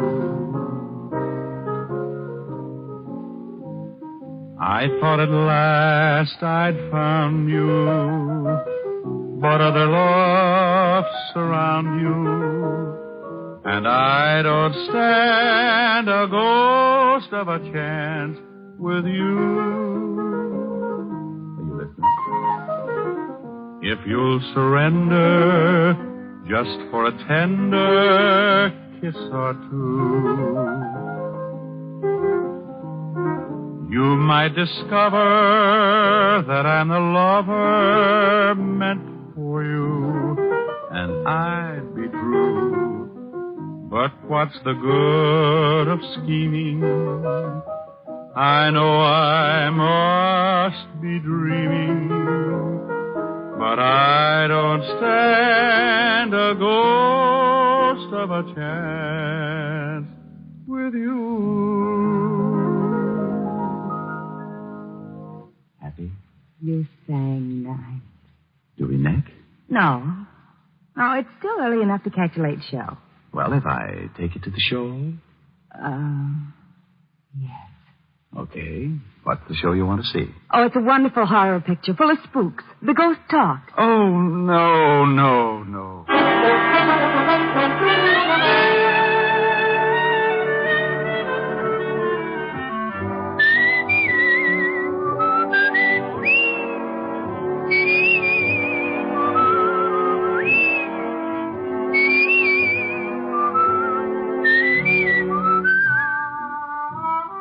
You have just heard Richard Diamond, Private Detective, starring Dick Powell. Helen was played by Virginia Gregg, Lieutenant Levinson by Ed Begley. Also in our cast were Wilms Herbert, Joan Banks, Paul Frees, and Robert Clark. Music was under the direction of Frank Worth. Portions were transcribed. Tonight's story was written by Herb Purdom and edited and directed by Blake Edwards. Dick Powell soon will be seen in the screen version of the best-selling novel, Mrs. Mike. Now, this is Tal Avery, inviting you to be with us again at the same time next week when we will again bring you Dick Powell as Richard Diamond, Private Detective.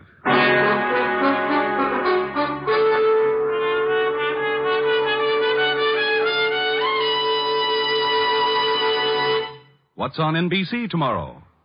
There's great comedy in store for you on the Phil Harris, Alice Faye show when Phil and Frankie go shopping for Alice's Christmas present. And there's excellent drama on Theater Guild on the Air. Tomorrow, Richard Conte, Diana Lynn, and Shirley Booth will be starred in the Pulitzer Prize-winning play Street Scene on Theater Guild on the Air.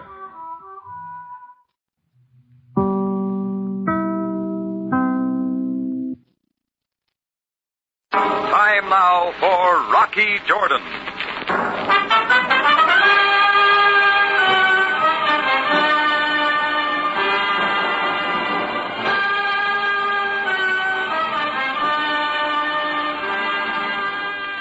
Not far from the Mosque Sultan Hassan in Cairo stands the Cafe Tambourine, run by Rocky Jordan. The Cafe Tambourine, crowded with forgotten men, alive with the babble of many languages. For this is Cairo, where modern adventure and intrigue unfold against a backdrop of antiquity. Tonight's story, The Case of the Sleepy Camel.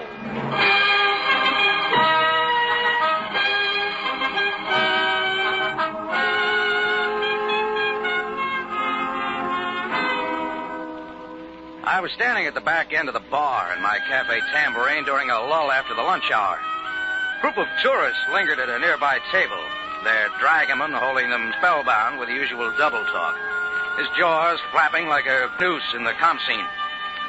I was trying to decide whether to relieve Chris at the bar, or go up to my room, put on my favorite record of the St. Louis Blues, when a heated argument drew my attention. Chris was at the front door, having it out with a little leathery-faced native with sand in his beard. I stepped up, and then I saw why. There on the narrow sidewalk, completely blocking the entrance, lay a camel, sound asleep. No, you brought him here, now take him away. Not yet, not until I find Jordanbe. Move the camel first. Get it out of here. Bring Jordanbe to me. Bring him at once. Look, I ain't bringing nobody till Little trouble, Chris? Oh, Rocky. Maybe you better talk to this guy. Says his name's Yusuf. Okay, Yusuf. How about moving your ship of the desert out of my doorway? Ah, you then are Jordanbe. It is you I must see, Effendi. After you move Sleeping Boy here. It will not be easy, Effendi, but I shall make every effort to move him after you tell me what I shall do with them. Well, there's some more? Yes, Mr. Jordan. 3 excellent camels, all in excellent condition, and all yours. You made a mistake, Yusuf. I didn't order any camels. Now take them away. Please, Effendi, I will explain. these camels, Jordan Bey, are a gift from Ben Abanhar. You know him, of course. Ben Abanhar, the camel trader, lives up the Nile at Vanessa. The same. He sends them as a token of gratitude for a kind service you did for him some months ago. Why camels? Huh? Is there a greater gift, Effendi? The way you figure it, I guess not, Yusef. Monsieur Jordan, surely you would not dare refuse this token of esteem from Ben Abanhar. Hey, he's got something there, Rock. Yeah, you're right, Chris. You don't turn down a gift from a native chieftain if you want to stay in business in Cairo. Yeah. Okay, Yusef, please convey my thanks to Abanhar. You are most wise, Effendi. May I suggest they be taken to the camel stalls run by Ahmed Abu near the bazaar? Why there? He will give them the best of care. Okay. Now move this flea bag out of the door before I have to fumigate the tambourine. At once, Effendi. Come on, what's the matter? It is very strange, Effendi. The other two, they are all right. But this one is one to sleep all day. He walks like a drunken man. Well, he can't sleep here. Come on, get up. Up on your feet. Help us, Chris. Sure, Rocky. Wake up, Humpy. Get moving. There he goes. Now, keep him on his feet. Get them all out of here. At once, Effendi. At once. Oh, I beg your pardon. Hey, careful with that camera. No, it's all right. No, I just want a picture. Evil eye. Oh, that's wonderful. No, I told stop you, lady. Stop it, the eye. It is But evil. it's only a camera. It won't hurt you. Say mashallah, quick. Say what? Mashallah, say it. Oh, very well. Evil eye. Mashallah. Take it from her. It is evil. Okay, Yusef, she said mashallah. Now, Uskut, come on, run along. Mashallah. I can't imagine. Some fellows are waiting at the bar, Chris. Okay, I'll get him, Rock. Mr. Jordan, Yes? I'm afraid I was a trifle stupid. Don't think nothing of it. You're new in Cairo, aren't you? Yes, just one of the tourists. Well, it's a lot cooler inside. Oh, thank you. The natives around here are a little touchy about having their pictures taken. But why mashallah? It means Allah be praised, something like that. Oh. Wards off the evil eye. Oh, so that's it. I'm learning something every day. You're an American, aren't you? Yep, St. Louis. I heard that funny little fellow say the camels were yours. What will you do with them? Well, they say camel milk goes good with brandy. I shouldn't have asked. Have a drink, Miss... Conway. Claire Conway, Mr. Jordan. Well, the invitation still stands, Miss Conway. Oh, I'm so sorry. My party's gone ahead. I mustn't lose them. Some other time, then. I hope so. Thank you for your kindness, Mr. Jordan. I'll try not to make any more mistakes. Goodbye. Claire Conway nestled the camera under her arm like a family heirloom and breezed out. I watched her hurry down the street and suddenly realized that my general opinion of tourists had gone up about 500%. When I turned back inside, he was waiting for me, more dressed for London than Cairo, immaculate to the tips of his mustache. Mr. Jordan, I believe. Yeah? I'm J.P. Meadows, Manchester, England. If you're looking for the tourist party, they're probably down by the mosque. Oh, no, you misunderstand. I happened to be a witness to the scene out here a few moments ago with the camels. We try to keep our guests entertained. Of course. Mr. Jordan, I have a proposition which might solve both our problems. Shall we step into your office? Let's sit down out here. Oh, yes. Yes, thank you. Cigar, Mr. Jordan? No, thanks. Gibraltar's my favorite brand. I was fortunate to find them at the Continental Savoy. About this proposition, Mr. Meadows. Yes, of course. Mr. Jordan, I am with the Manchester Zoological Gardens, Manchester, England. You're a long way from home. My mission to Africa is to acquire a number of animals. Like camels? Quite right. You, never smoke cigars, Mr. Jordan? Look, why come to me? Or do you get most of your animals from cafe owners? What use as a cafe owner with camels, Mr. Jordan? I will be frank. It occurred to me that you might let them go very cheaply. What did you say you wanted with them? For the zoo, Mr. Jordan. Oh, yeah. Well, let's say £20 for the three. Well, I'll toss the idea around. Mr. Jordan, I'm sorry, but I have little time. Why the rush? I am anxious to go into the interior of Africa as soon as possible for other specimens. So there's just one hitch, Meadows. Those camels happen to be a gift from a native friend of mine up the Nile. Folks are serious about gifts around here. So whether I want to or not, I'll have to hang on to them for a little while. I quite understand. How long would you say? Oh, a week or so, maybe. Then perhaps we could consummate the deal now for delivery at a later date. That's possible. Excellent. I will bring the money and bill of sale to the tambourine at 9 o'clock tonight. You are in a hurry. You will be waiting? I'll be here, Meadows. Looks like you've got yourself 3 camels. Meadows had moved in just a little too fast for my money. But the way I felt about camels, he could have them for half that price and welcome. Just the same, I decided to have a look at my 3 handsome gifts from Ben Har. It was already dark, and the bazaar was folding up for the night as I crossed it on my way to find the camel stalls run by Ahmed Abu. When I got within a couple of blocks, I didn't need a compass to guide me the rest of the way. The heavy darkness inside was broken only by a bright ray of moonlight from a side window. Ahmed sat dozing at the big open door. I stepped inside, scouting around for my little caravan. All camels looked the same to me. I was about to go back and wake up Ahmed when a nervous shadow moved out from somewhere. Huh? Oh, it is you, Jordan Bey. You got cat eyes, Yusuf. What are you doing here? I was looking to the comfort of your camels, Effendi. Isn't that Ahmed Abu's job now? Jordan Bey, it is most urgent that I speak with you. Why here? You know where to find me. It is about that sleepy one. Yeah, I've been wondering why my good friend Ben Har would send me a bum camel as a gift. Effendi, you must believe me. I am only an humble camel driver. I was employed only to deliver these 3 to you. What about it? Camels are brought to Cairo for many reasons. Sure. I must warn you. Get rid of that sleepy one. You want to buy him? No, it is not for me. Just what are you getting at? Effendi, have you not heard it said that some camels are worth more dead than alive? All of them are for my money. It is possible I am wrong, but come, Jordan Bey. I will show you something. Look, Yusuf, just tell me what's on your mind. Quickly, back in the store. Yusuf faded, and I turned to grope my way after him. I took 2 steps, and then it happened. Like the tap of a pile driver right behind my right ear. The blackness dived in on me. I was out before I hit the stable floor.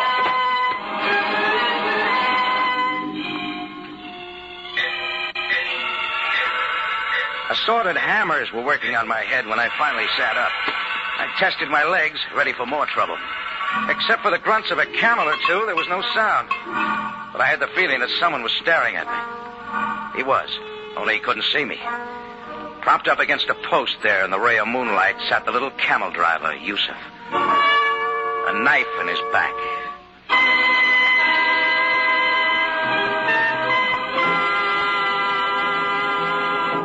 You are listening to The Case of the Sleepy Camel, tonight's adventure with Rocky Jordan. With Joan Fontaine and James Stewart, the original stars, CBS Radio Theater presents Monday night for the first time on the air an adaptation of You Gotta Stay Happy.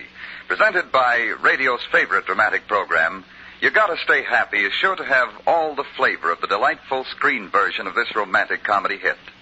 Remember Joan Fontaine and James Stewart on Radio Theater at 6 Pacific Standard Time, Monday evening on CBS.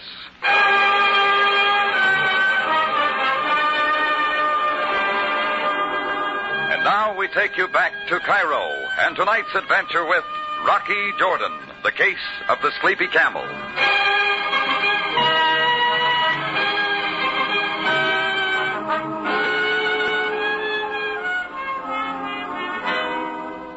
Lots of things happen in Cairo, so I wasn't too surprised when the little driver Yusuf showed up at the front door of the Tambourine with 3 camels. Gifts from my good friend Ben Har. Some other people were more interested than I was, including a lady tourist named Claire Conway and a man from the Manchester, England Zoo named J.P. Meadows. When Meadows offered a price for the camels, I kept him on the hook and decided to check a little. When I went to the camel stalls to have a last look at my 3 pets, Yusuf was there. In quick order, he stopped a sap over the right ear, and Yusuf stopped a knife. It didn't take Sam Savaya of the Cairo police long to move in. Jordan, what are you doing here? You mind taking that flashlight out of my eye, Sam? Jordan, you are hurt.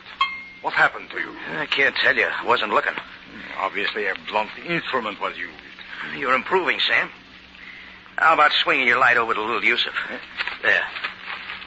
Oh, so this is the victim. And draw your own conclusions. He can't answer questions. So I see. What brought you here, Sam?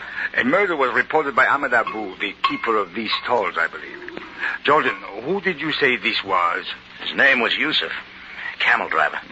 And what is your connection with this affair? That's what I'm wondering, Sam. Yusuf delivered these 3 camels to me this afternoon. Camels? To you, Jordan? They're a gift from a friend. Just dropped down here to have a look at them. Very conveniently, I would say. Now, look, Sam, you can't think I knifed you. No, certainly not. Besides, we have the man who did. A man who calls himself Kavak. He was waiting for us at the front door. He confessed to the killing. Just like that? He says it was self-defense. I always like to meet guys who sat me in dark places. Think it can be arranged, Sam? Of course, Jordan. He was taken to headquarters. Let's go. At once. And let us hope that you can learn more from him than we did.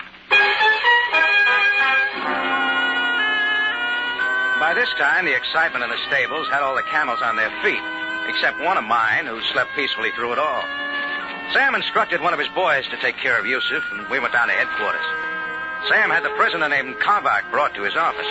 Kavak didn't need a third degree. Why you ask me again? I told you I'd kill him. I would kill him again. Enough, Kavak. Now, Mr. Jordan here wants to ask you a few things. Who is this Inglese? I do not know him. Next time, introduce yourself before you knock people in the head. It was dark. I was there to kill Yusuf. Why? He threatened me. We fought. When he drew a knife, I took it from him. I killed him. But I was there. There wasn't any fight. You're not making sense, Kavak. Why do you torment me now? Animali, animali. I want the reason. I told you. Yusuf always insulted me, insulted my family. He was a dog. Okay. Let's forget about dogs now and talk about camels. Camels, Jordan? What is this? I don't know, Sam. But the minute Yusuf drove those 3 drooling camels up to my door this afternoon, something smelled phony. Naturally, Jordan. But at the moment, I'm inclined to believe this man's story. What story, Sam? Kavak hasn't explained anything. There is a witness. One moment, please. Sergeant Greco, send in Ahmed Abu. At once, Captain Zabaya.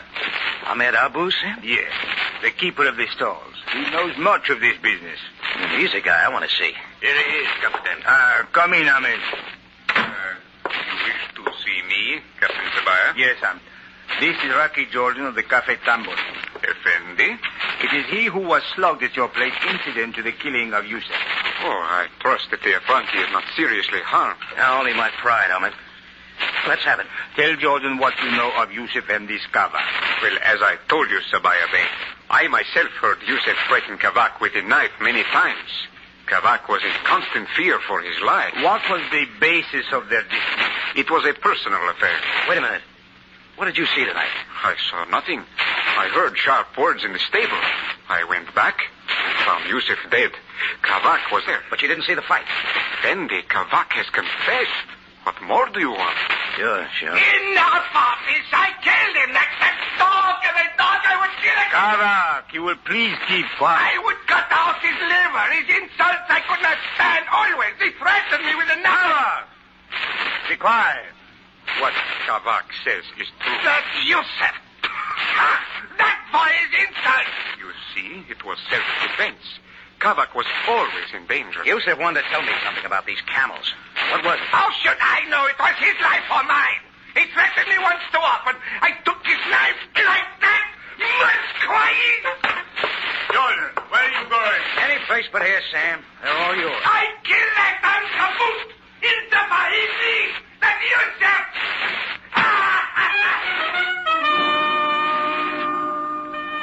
Getting any more sense out of those 2 banshees was like getting a statement from the Sphinx.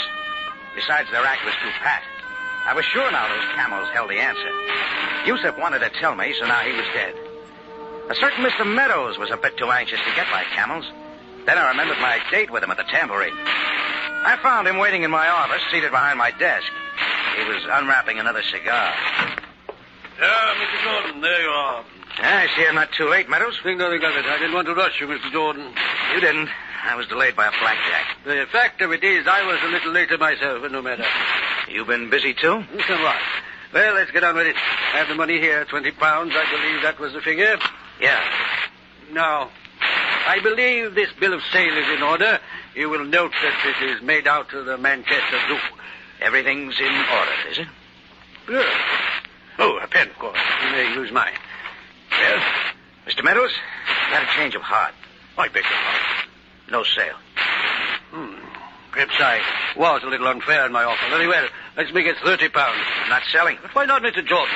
Well, let's just say I like camels. You have had a change of heart. Look, Meadows, why don't you tell me exactly where you want my camels? I thought I had explained. I am purchaser for the zoological gardens of the city of Manchester. The real reason. Mr. Jordan, your attitude is most strange. I get that way every time I'm found with a dead body. And when people start slapping me around. I'm sure I don't know what you're talking about. Your guard just went out. Mr. Jordan, I believe I explained to you that my time is limited. No, it's limited. Yeah. £40. That is my last offer. Go down to the auction tomorrow. You can pick up a dozen for that price. As you wish, Mr. Jordan. You may contact me when you change your mind. Think I will? It is possible. Perhaps very soon. Camels are not for you, Mr. Jordan. Especially the ones you want? You'll find me at the King George Hotel. I'll be waiting. Meadows turned and moved out without stopping to light up. I was getting sore about a lot of things. One of them was Ben Har, who had dumped those flea-bitten camels in my lap. I'd taken a trip up the Nile to his place about a year before. I got the impression he was a pretty nice guy. I don't like to see my hunches go wrong. I picked up a phone directory and ran down the classified till I found a familiar name, Joe Archimedes, the auctioneer who operated down at the Camel Mart. He might help me.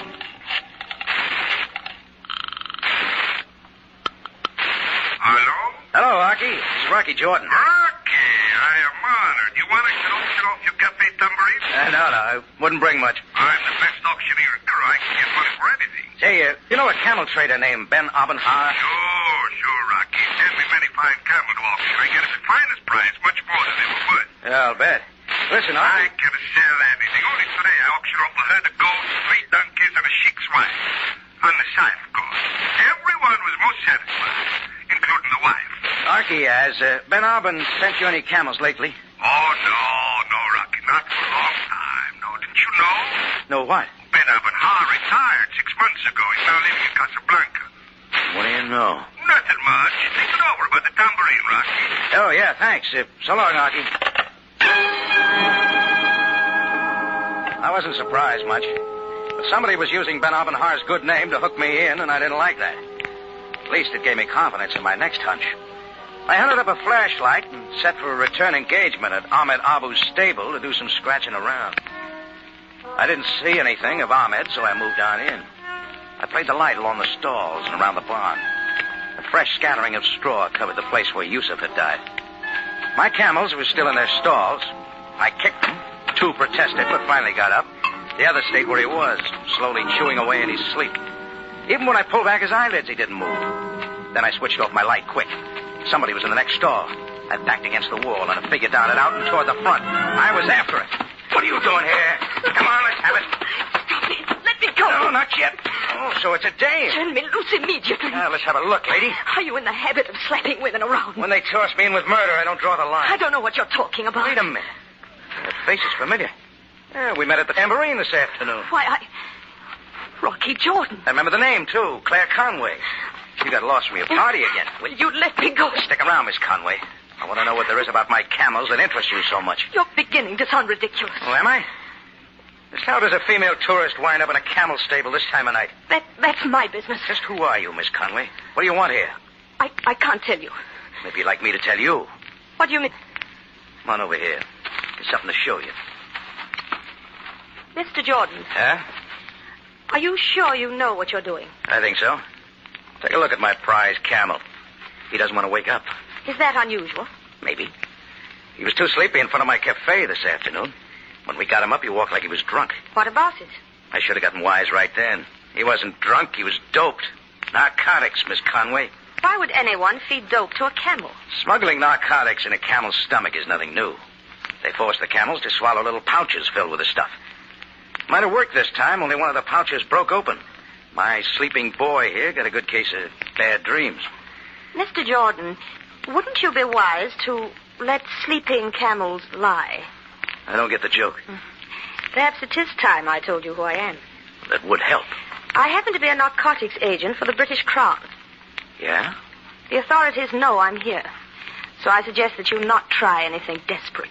Why should I? You apparently have forgotten one thing, Mr. Jordan.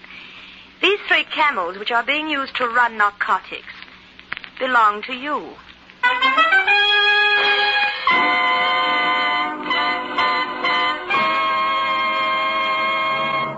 You are listening to The Case of the Sleepy Camel, tonight's adventure with Rocky Jordan. Following You Gotta Stay Happy with Joan Fontaine and Jane Stewart on Monday night's Radio Theater you'll want to stay tuned for some of the best comedy on the air, My Friend Irma. No, you won't find Irma a bit smarter when you hear her Monday night at 7, but you will find that she's every bit as funny. Yes, there are those who call her hilarious. So if you want to laugh, hear My Friend Irma following Radio Theater Monday night at 7.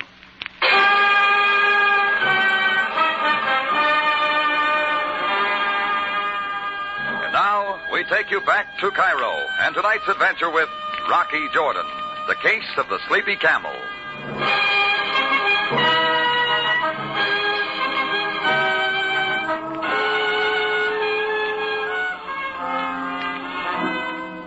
They say camels are dumb animals, but they can get you into lots of trouble. Especially when they come loaded with smuggled narcotics, and they have a pink slip on them bearing your name. Then the dame I'd slapped around there in the camel stables turned out to be a British narcotics agent with a gun under her coat to back her up. Well, I've been in Cairo long enough for them to know I don't run this stuff, and I let her know. But British dames take a lot of coaxing, so I started to bring her up to date. Well, what about it, Mr. Jordan? Do you have an explanation? Well, there are lots of them. I'm listening.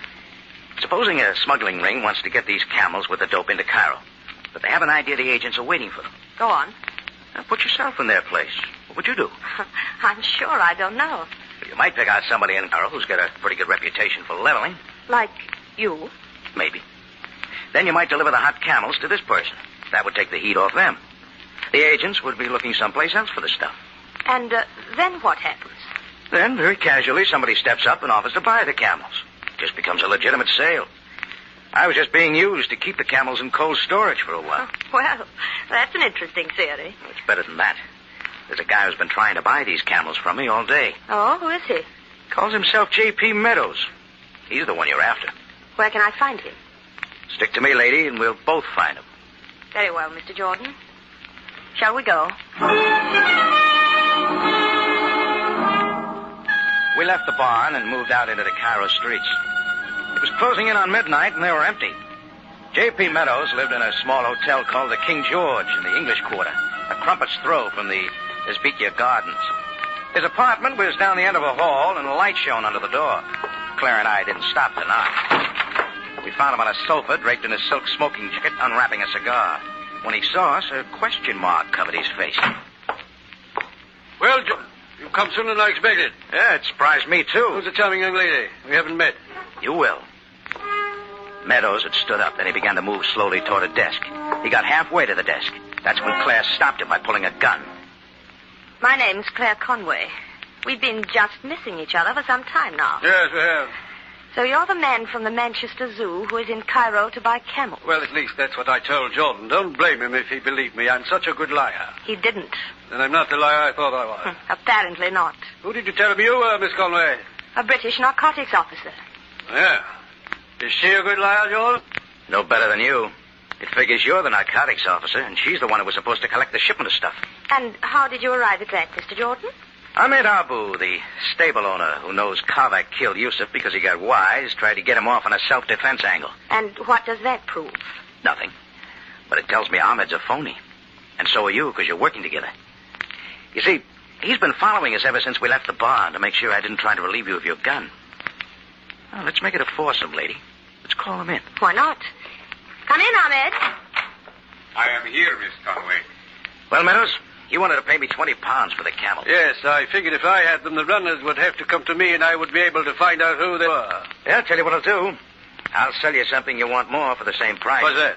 Miss Conway. You forget, old man, she's got the gun. Half price, then. Well, that's a very tempting offer. All right, chatterboxes, your fun's over. Now both of you over to the wall. Ahmed, if necessary, use your knife. I am never without it. Now you've got a choice. From my gun or from Ahmed's knife. I don't think you ought to kill us, Claire. Ahmed might object. Ahmed does not object, Effendi. Oh, I just thought you might. You see, Buster, if she knocks us off, she's got to do the same to you. Huh? Don't listen to him, Ahmed. It figures you may do a little talking at the wrong time. He's trying hard, Ahmed. Don't fall for it. Just give it a little think, Buster. It's a lot safer for her if you're dead. Shut up, Jordan. Shut up. Perhaps it would be wiser, Miss Conway, if I held your gun. Don't be a fool, Ahmed. Give it to me, Miss Conway. Ahmed.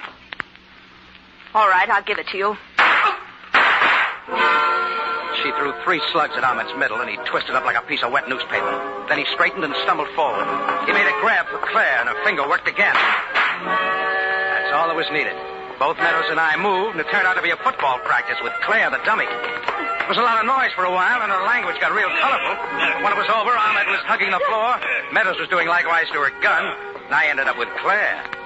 It was a nice arrangement. Let me go. Let me go, Jordan. All right, Rocky. I've got her covered. Well, I suppose you two are quite proud of yourselves. Two big men against one woman. Yeah, that's Cairo, lady. Shortage of good-looking dames. Then why are we working against each other?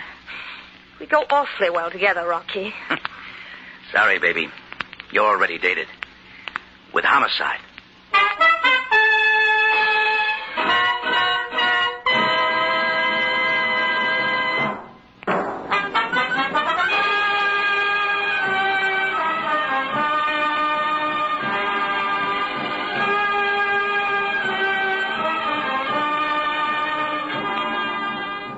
It's CBS at this same time next week for another story of adventure and intrigue when we take you back to Cairo and the Cafe Tambourine run by Rocky Jordan. Jack Moyles plays the title role. Tonight's script by Gomer Cool and Larry Roman was based on a story by Andrew Battar, TWA flyer and writer of Cairo, Egypt. Rocky Jordan is produced and directed by Cliff Howell with original music by Milton Charles. Larry Thor speaking. This is CBS, the Columbia Broadcasting System.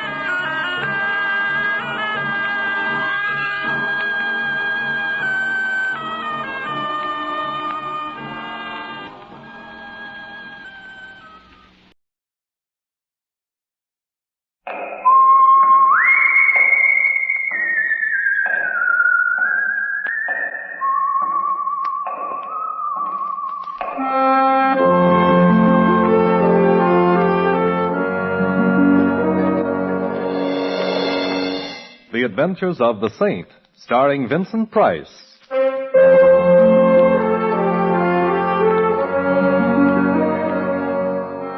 The Saint, based on characters created by Leslie Charteris and known to millions from books, magazines, and motion pictures. The Robin Hood of modern crime now comes to radio, starring Hollywood's brilliant and talented actor Vincent Price as the Saint. Taxi! Taxi!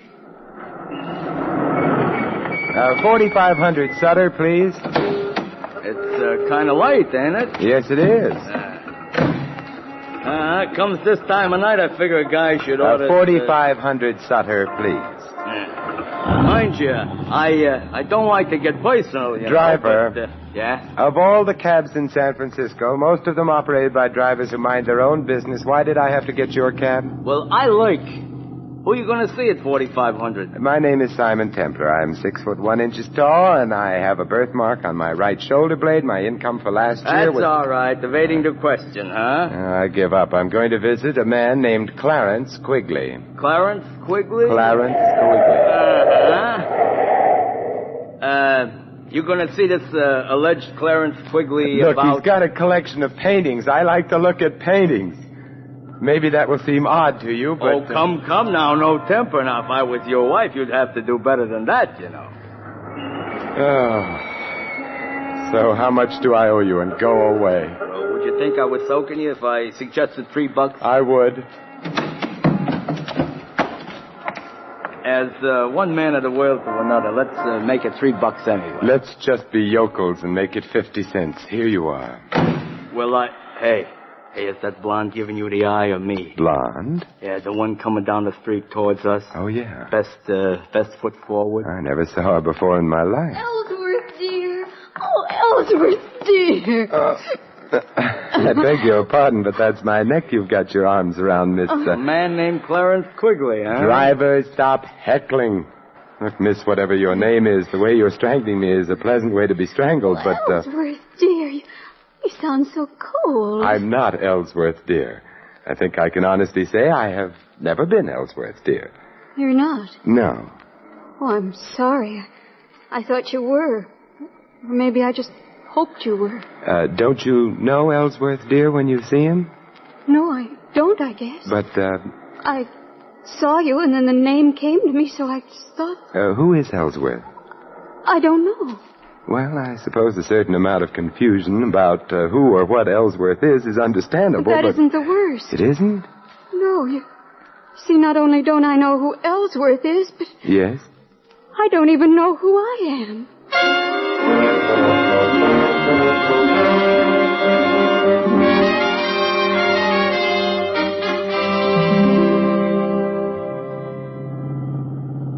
Now, what I want to know in a general sort of way is how Mr. Clarence Quigley is going to feel. Driver, would you mind concentrating on your driving? You know, he's liable to be frustrated, like, I'm taking you and a lady right back to where you started. My apartment, yes, because Miss X needs help. Oh, I feel as though I'm imposing on you, Mr. Temple. Nonsense. The hour's late. You couldn't very well go wandering about the streets indefinitely. Especially in that hat.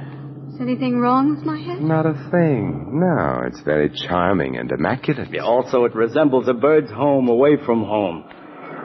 Well, mister, we have returned from where we went away. Good.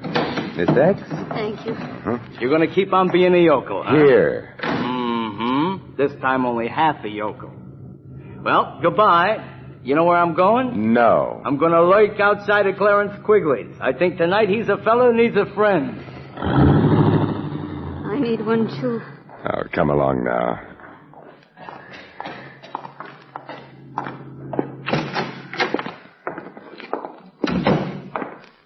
There you go. Now, take your hat off and make yourself comfortable. All right. Oh, I'm so afraid and lost. Quiet now. Now, let's take a look at your bag. Here. Mm-hmm. Usual odds and ends and a compact, initialed. DM. DM, does that suggest anything? DM? No, it doesn't. Nothing means anything. All I remember is being outside an art gallery on Sutter. Hey, you're well-dressed. Compact's gold, no latchkey, which means you probably don't live alone, which could also mean you've been missed. Your phone? Yes, the police, Missing Persons Bureau. They, hello? Oh, get me Inspector Murray, Thanks, I'll hold on. Oh, I hope maybe they know about me. Oh. What's the matter? Oh, I just touched the back of my head. It's terribly painful. Come here. Huh. Yeah, bruise the size of what I wish my bank account was. And there's the cause of your amnesia. Hello, Inspector. Simon Templar. Inspector, your language is deplorable. Inspector, I'm looking for someone, a blonde. Inspector, no. No, well, maybe, but not tonight. At any rate, the girl I'm looking for is around 22 years old, blonde hair, blue eyes, height 5'3" or thereabouts, wearing a street suit, brown white blouse with ruffles at the neck and... What? Oh, you're looking for her, too. Her name's Dorothy Moore. Why do you want her? Oh, I see. I guess you've got priority. Goodbye. They want me. Yeah, so it seems. Because I've been reported missing? Partially that. What else do they want me for? Murder.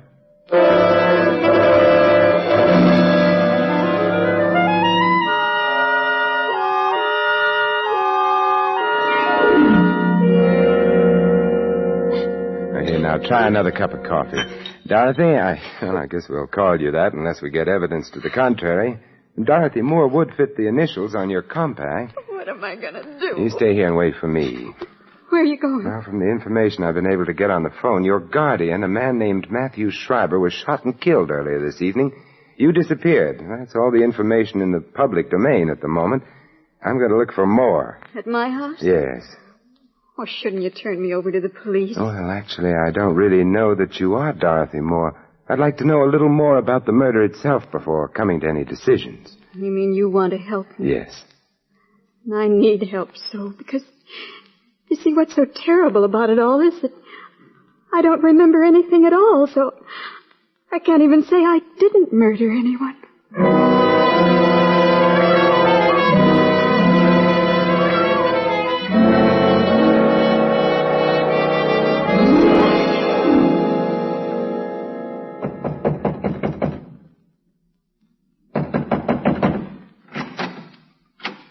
Hello. Hello.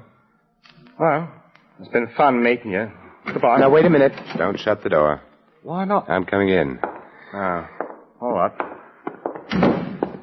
I hate to seem prying, but who are you? Simon Templar. An attractive name, much more distinguished than mine. Oh, what's your name? Walters. Not the most glamorous name in the world, but I'm a butler, so I bear up. Good. Where is everybody? In the library. They're so well bred. Oh, who is in the library? Mrs. Atkins, the housekeeper, the Cassandra of our day. A gloomy lady prophesying disaster, Yes. And, of course, there's Mr. Tinsley. Mr. Tinsley? A strange fellow who spends a good deal of his time sitting on small horses and hitting a large ball with a long wooden stick. A polo player. Doesn't matter what you call it. It's no job for a grown man. What's his relationship to Miss Moore? Oh, let's not start prying, shall we? Expound. Well, to breach your confidence, he's engaged to marry Miss Moore, if and when she's found, and if she happens to be innocent of her guardian's assassination. Oh. Anyone else in the library? No. Mr. Schreiber, dear departed soul, is detained elsewhere, at the morgue. He was shot in the library. Oh, that's a bad place to be shot. Usually fatal. Suppose you take me to the library. Tell me, why did the police suspect Miss Moore? Because of me. You see, I told them that I heard shots in the house. I left my quarters on the garret, ran towards the library. Just before I got there, the door opened and Miss Dorothy ran out. Ran down the hall and out the front door. Is that true? My dear Mr. Templar, if not, would I have told the police otherwise? I don't know. Besides, it isn't good form to suspect the butler. The library, sir. Thanks. Mrs. Atkins, Mr. Tinsley, Mr. Templar. What do you want? I'm looking for Miss Moore. So, young man, are the police. Why? Her guardian was murdered. All his money goes to her, and she's disappeared. Perhaps she didn't murder Mr. Schreiber. But you wouldn't bet on it. Perhaps I did. I hated him. Perhaps Mr. Tinsley there did. Now look here. Isn't he priceless? Now look here. Such a typical phrase. So typical, I wonder if he can really be so stupid. I love Dorothy, and no one has questioned that. But what is it about her that you love? The money she was to get when Mr. Schreiber died? The money you wouldn't have got if you'd married Dorothy? Against Mr. Schreiber's wishes? Mr. Schreiber didn't approve of the marriage? He hesitated about it, but we were working on him. And then became impatient. Now, look here. There you have... goes again. I resent that. Good. It is now on record that you resent it. How about Walters? Walters? Yes, what motive would he have? What makes you think he has one? Oh, I'm the hopeful type. Walters is a man with a criminal past. Whether or not he got tired of his upright life here, I cannot say. But it wouldn't surprise you. What may surprise both of you, however, is an odd fact. Dorothy Moore is suffering from total amnesia. Amnesia? What do you mean? She remembers nothing of her past, herself, neither name nor habitation. How horrible. How convenient. Wait a minute. How do you know that? Why get around? Well, then you must know where she is. You've got to tell me. Mr. Tinsley is now being the ardent lover. I can't tell you. Why? Well, whoever shot Schreiber, there's very little doubt that Dorothy saw the killer, but Dorothy doesn't remember. The killer, therefore, would have an urgent interest in getting hold of Dorothy before she did remember, and making sure that she would never remember anything again. Well, good night, you lovely people.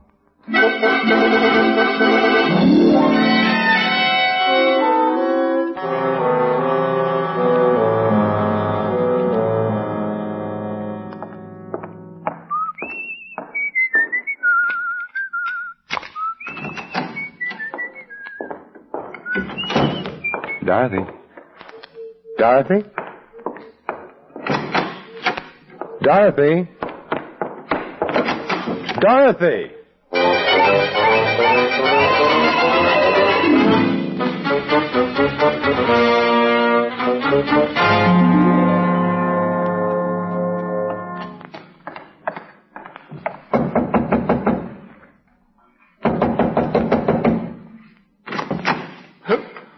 Oh, you again. It's me again. Did you like the place so much the first time? Where's Dorothy? Miss Moore? Yes, did she come back here? Back?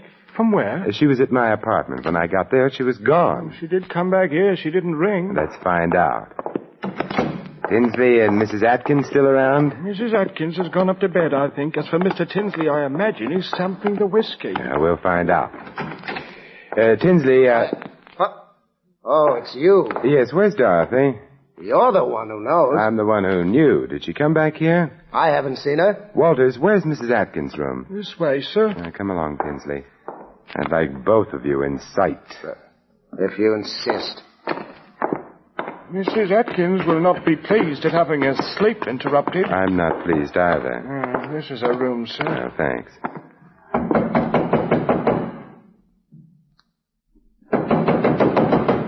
The old girl must be asleep. Then we must wake her up. She's a very sound sleeper. Then we'll go in and wake her. Wow. How do you like that? Mrs. Atkins. Strung up to a beam. Anyone got a knife? Yes, here you are. Now, we'll cut the rope and get her down. The bed's over there. That's that. Is she dead? She's dead. Poor old girl. Although, you know something? What? She must have killed the old man. Shriver, I mean. Then she committed suicide. In remorse, I mean. For heaven's sakes, Templar, stop playing with that rope. But this is a very interesting rope. Is it? Why? Because it proves, you see, that she didn't commit suicide. She was murdered.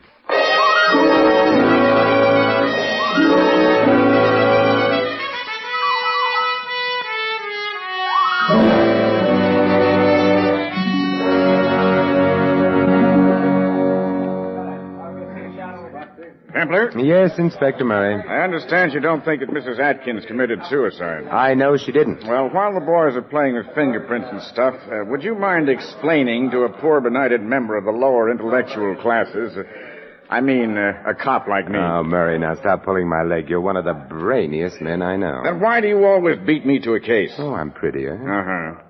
Now, about this alleged phony suicide. Well, take a look at the rope with which Mrs. Atkins is supposed to have hanged herself. Now, let's see. The rope was thrown over the beam there.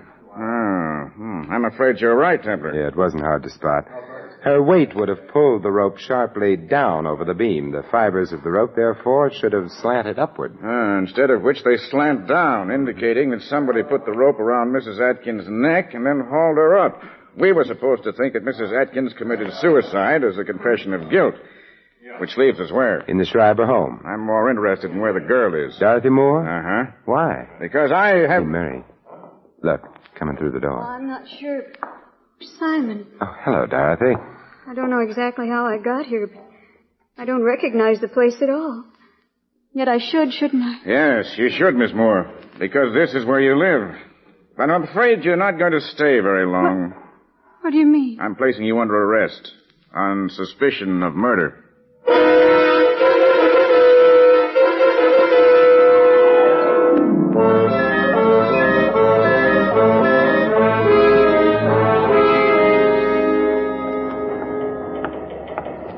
You know, I love police headquarters. They're so romantic. Uh-huh. Mary, how are you going to prove anything against that girl if she's suffering total amnesia? By proving that her amnesia is a fake. Oh, how? I have an alienist coming over here to look at one of our guests. I'll have him see Miss Moore, too. He's due any minute. I'll go get the girl now. I wonder. Oh, the other door. Come in. Hello. Well, you're not Murray. I was supposed... Who are you? Doll, of course. Now, what's the matter with you? What are you complaining of? But I'm not the one... Come. We've got to get to the bottom of these things, don't we? I suppose so. Now, when you were a little boy, what did you want most of all? To be a big boy. Mm-hmm. Are you afraid of the dark? No. No? You are not afraid because you have little friends who come to you in the dark, perhaps, eh? No. Now, why are you afraid of the dark? Oh, it's a long, long story. And, You know, you don't look at all well. Well, I don't feel so good either. No, you should see a doctor. Thank you. I think I will. Goodbye. Oh, Templar. Yeah. Your alienist was here, Murray, but he left. Alienist? Well, I just phoned him and told him not to come. The district attorney wouldn't hold the girl. Insufficient evidence and ballistics. Ran a paraffin test. No proof that she'd fired a gun. But the man who was just in here, Dahl, I think his name was? Dahl? Uh-huh. He's not the alienist. He's the guy the alienist was coming to examine. He's nuts. Oh, dear. Well, I guess you're happy now that we can't hold the girl. No, because while you were holding her, things were safe. Now, Murray, let's go visit. Go visit where? The Schreiber house. A house where 2 people have died. A house very convenient for murder.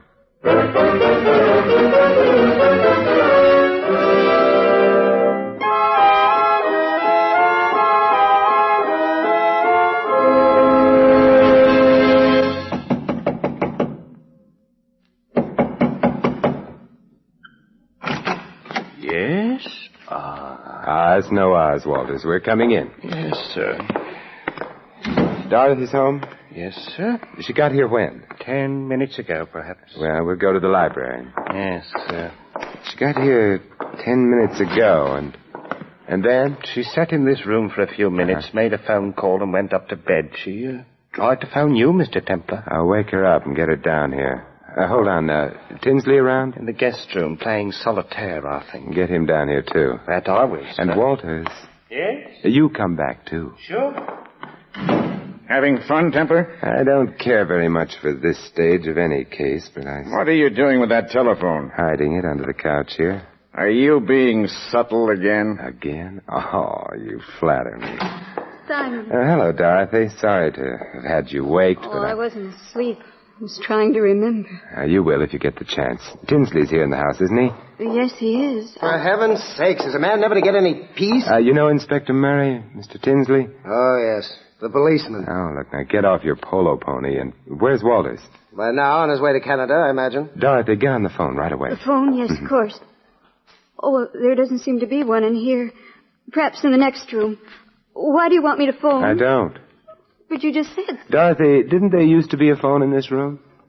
Oh, I don't know. I don't remember. Oh, yes, your amnesia. But you remember everything that happened since the blow on your head, don't you? Well, of course. Well, then equally, of course, since you were in this room a very little while ago, and since you used a phone in here, you should have remembered that. Why didn't you? Well, I don't know. It slipped my mind. No, Dorothy, it didn't slip your mind. You were merely being over-careful. What does that mean? It means that you are not now, nor ever were, suffering from amnesia. Why should I pretend to have amnesia? Because you killed your uncle. You knew you'd need something to help you out in court, so you wandered about until you found someone on whom you could try out your amnesia. That happened to be me. You're just saying those things without proof. Besides, there was a paraffin test. It indicates merely that you wore gloves when you shot your uncle. It indicates I might have worn them. If I'd shot him, you can't prove I did. I can prove your amnesia was phony, that along with some other things. How can you prove it? Very simple. Your hat. What? When you arrived at my apartment, you took your hat off, discovered a large bruise on the back of your head. That was to supply a plausible reason for your amnesia. But, Dorothy, as I remarked to the cab driver at the time, your hat was immaculate, untouched. You asking us to believe that the killer knocked you out and then carefully put your hat back on your head again? I'm not asking you to believe anything. I'm going. Oh, what a charming revolver. The one you used on your uncle? It still has bullets in it, so don't try to stop me. Dorothy, you didn't ask me how I could be so sure the killer hadn't done that business with your hat. I don't care. I'm so sure because of Walter's statement. Remember, he saw you rush out immediately after the shot? All right, you're smart, but you'll never stop me. Perhaps not, but Walters, who's right behind you, will. Oh, no, you can't fool me with He that. wasn't trying to, Miss Dorothy. I think I'd better... What? You're no gentleman. You knocked Miss Moore out with a bottle. Yes, sir. But you said you were going to Canada. You misunderstood me, sir. I merely said I was going to get some Canada Dry. Now the bottle's ruined. That's too bad. Oh, never mind, Walters. No harm done. Inspector Murray, you'll take Miss Moore, and I'll take an old-fashioned.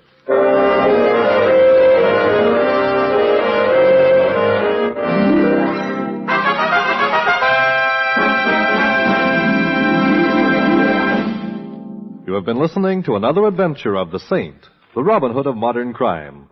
And now here is our star, Vincent Price. Ladies and gentlemen, next week most of you will be enjoying a wonderful Thanksgiving dinner. And while you're eating your Thanksgiving turkey and counting your blessings of the past year, think.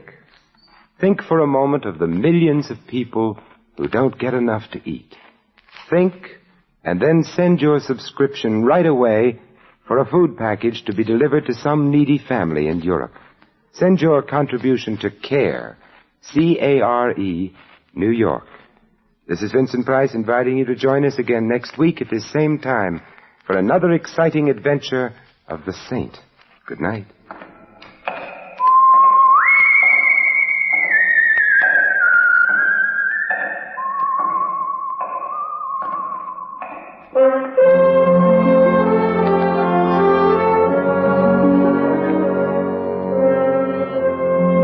Tonight's script of The Saint was written by Lou Vitties. Our cast included Peggy Weber, Ted Von Elst, Jerry Hausner, Tom Brown, and Dan O'Hurley. The music was composed and conducted by Harry Zimmerman. The Saint, based on characters created by Leslie Charteris, is a James L. Safier production and is directed by Thomas A. McAvity. Vincent Price is soon to be seen in Robert Lippert's production of The Baron of Arizona. All you Saint fans will be glad to know that the Saint comic books are on sale at all newsstands. Your announcer, Merrill Ross. This is the Mutual Broadcasting System.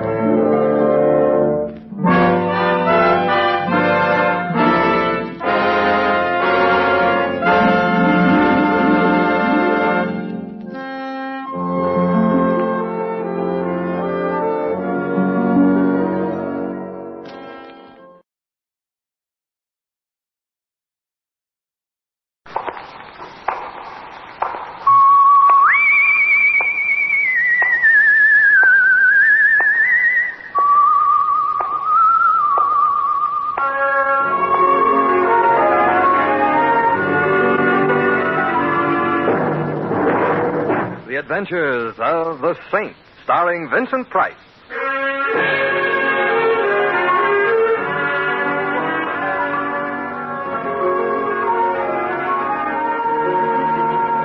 The Saint, based on characters created by Leslie Charteris and known to millions from books, magazines, and motion pictures.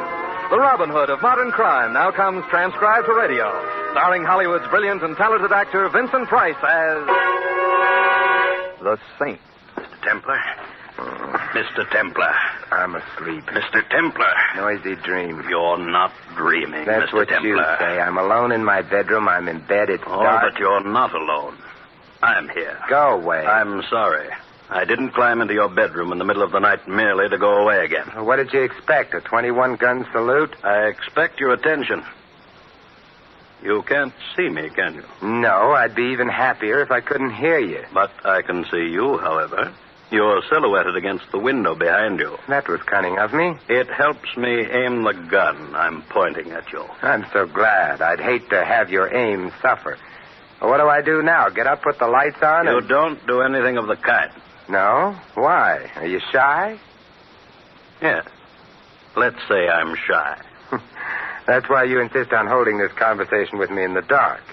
A conversation, obviously, that wouldn't be about the weather. What would it be about? Well, I'm a writer. A writer and shy? Nonsense. I need some advice. The only advice I can give all writers is don't. I'm writing a book about murder. I'm calling it The Story of a Perfect Crime. Sounds interesting. Thank you. What I came here for was to have you tell me whether or not the murder my book deals with is really a perfect crime. Go on. The man to be murdered, in my book that is, suffers from heart disease. He's a completely unpleasant character, a financier and a crooked one, a man who deserves to die. Mm-hmm, and he suffers from heart disease. For this condition, he takes daily at stated hours capsules containing medicine, capsules upon which his life depends. Now then, the murderer, in my book that is, decides to poison the financier. Well, that's not cricket. No, it's murder. Murder that will be poisoning without poison. I'm waiting breathlessly for the next chapter. The murderer steals one of the capsules, pours the medicine out, and replaces the medicine with powdered sugar. He returns the capsule to the financier's pillbox. In due course, the financier reaches the capsule, takes it. His weak heart, lacking the medicine he needs, fails. And there you have poisoning without poison. Very ingenious. I think so. The poisoner can't be traced to the poison he purchased because he didn't purchase any. The murdered man is assumed to have died a natural death. An autopsy will show no poison in his body since there wasn't any. Well, is it a perfect crime? I can't see any flaws in it. Good. Then if you can't, I don't imagine the critics will. Don't you mean the police? Why should the police be interested in a book I'm writing? And why should the critics be interested in the murder you're committing? You're not serious. You are. I rather think I must leave now. Be getting light soon. No, don't move. I still have the gun pointing at you. If I had to shoot you, it wouldn't be a perfect crime, but you'd be dead nonetheless. But that wouldn't interest you, would it? Well, good night, Mr. Templar, and pleasant dreams. Thanks. Loads.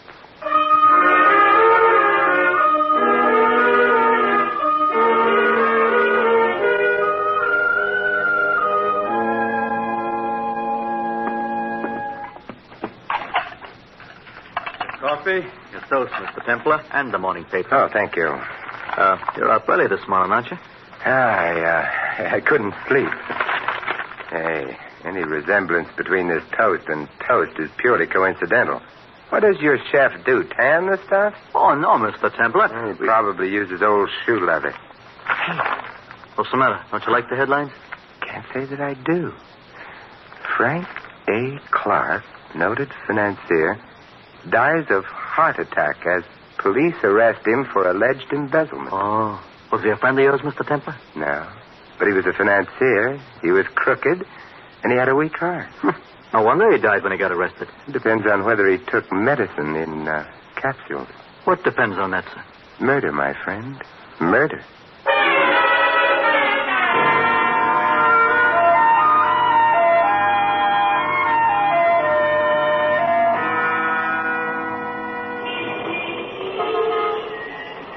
Taxi! Hey, taxi! Oh, no, Louis. Oh, yeah, Louis. Out of all the taxicabs in this city, why do I keep getting yours? Out of all the fares in this city, why do I keep getting you? You have a point there. I'll go right home and shop. You'll stay where you are. You want to go home with me? No. What's the matter with my home? Nothing. I live there, don't I? My wife lives there. My kids live there. You have no children. Don't get personal. I'm sorry. Man spends every spare minute he's got hoping. Louis. Did Julius Caesar have children? Did Alexander the Great have children? Did Napoleon have children? Yes. Me, they didn't send an announcement to. Louis, will you please drive me to 1893 Waterview Drive? I'm in a hurry. Okay. 1893 Waterview Drive. Who lives there? A gentleman named Frank A. Clark. Except that he doesn't live there, Louis. He's dead there.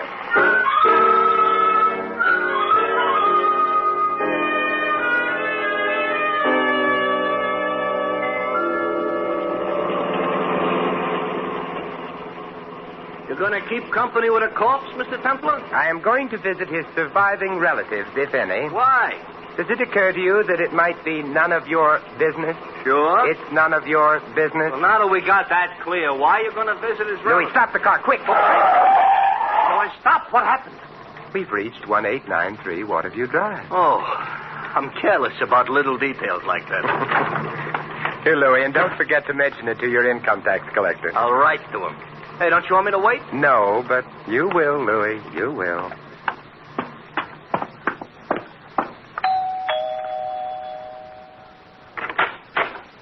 Well, hello there. Hello. This is the Clark home, isn't it? Sure, and I'm a Clark niece. And you're... Simon Templar, an old friend of your uncle's. You're not old. Well, And you're not a friend of my uncle's. Come in, anyway. Oh, thank you. Because maybe you can be a friend of mine. Oh. In here. Tell me, do you need a friend? No, but I like 'em when they're as tall as you. And oh, my name is Inez. Inez Francis. I'm very glad to know you, Miss Francis. It probably won't be when you really get to know me. I realize perhaps I shouldn't have come today. You must be all broken up by your uncle's death. Who, me? Well, perhaps the family. Well, that's me. I'm the family. Your uncle must have been a lonely man. No, he didn't mind. He had me in the market and all those people he was swindling. Oh, and of course he had Mr. Hartzell and Charlie Melvin. Who are Hartzell and Charlie Melvin? Charlie's sort of a weedy youth. Uncle's secretary, very anemic. I ignore him. And Hartzell? Uncle's lawyer. And I fondly suspect as big a crook as Uncle was. But very spatted, you know. Spatted? Uh-huh. On the shoes. And gardenia'd in the buttonhole. And I've a sneaking suspicion whiskeyed in the liver. How untidy. Nobody else close to Uncle? Nope. Well, then it boils down to one of you three. What does? Who's happy now that Uncle's dead? I am, Hartzell is, Charlie is. That covers the field. Why? Uncle had a lot of money. I get it now. Hartzell stole some money from Uncle. He won't go to jail now. Charlie was implicated in Uncle's crooked deal. Charlie won't go to jail now. And who has a deep, slightly hoarse voice? I don't. No. Which means that you're not the one who came to my room last night. No, but if you ask prettily, perhaps I'll come tonight. Inez. To look at your etchings. I don't have any etchings. I'll bring some with me. Are the others around? Mm-hmm. Sitting around practicing grief-stricken looks for the funeral. That happy event is this afternoon. I'd better get dressed for it. But you are dressed. But not for a funeral. Would you excuse me for just a minute? Oh, of course. Oh, here you are, Inez. Greetings, Mr. Templar. This is Charlie. Charlie, this is Mr. Templar. Glad to meet you. How do you do? He doesn't. Entertain Mr. Templar for me, Charlie. I gotta find a dress that's sad-looking. I'd like to stay and entertain you, but I've got to hurry. You see, I'm Mr. Clark's secretary. In his condition, he doesn't need a secretary. Well, I'm Mr. Clark's former secretary. No, I'm the former Mr. Clark's... No. I get it now. Relax. Oh, I'm relaxed. Well, then why are you in such a hurry? Well, I have to go out and hire some mourners, haven't I? Why? Well, it wouldn't look nice if there were only three of us at the funeral. Inez, Mr. Hartzell, and myself. No, especially since you'll all be grinning from ear to ear. May I ask you a question? Of course. Has your voice ever been deeper? Deep? Heavens, no. Ta-ta. Goodbye. Charlie, my boy. Or is he my boy? Oh, good morning. Good morning. My name is Templar, and I'm... Hartzell is my name. I'm sorry. I can't talk to you now. I'm in a hurry. Why? My tailor's expecting me. Your tailor? You'd hardly expect me to attend Mr. Clark's funeral in this, would you? Impossible. You see? So, if you don't mind, I'll just run along. Oh. Yes? What are you doing here? Looking for a man with a deep voice. Oh, sorry, mine isn't. But why are you looking for a man with a deep voice? He told me how Mr. Clark was murdered. Well, that explains it. What?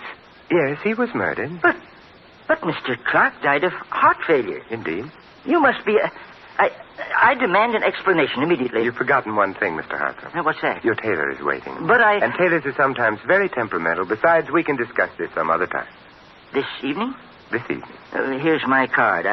I'd appreciate your coming. If Mr. Clark was murdered, something must be done about it. Something will be.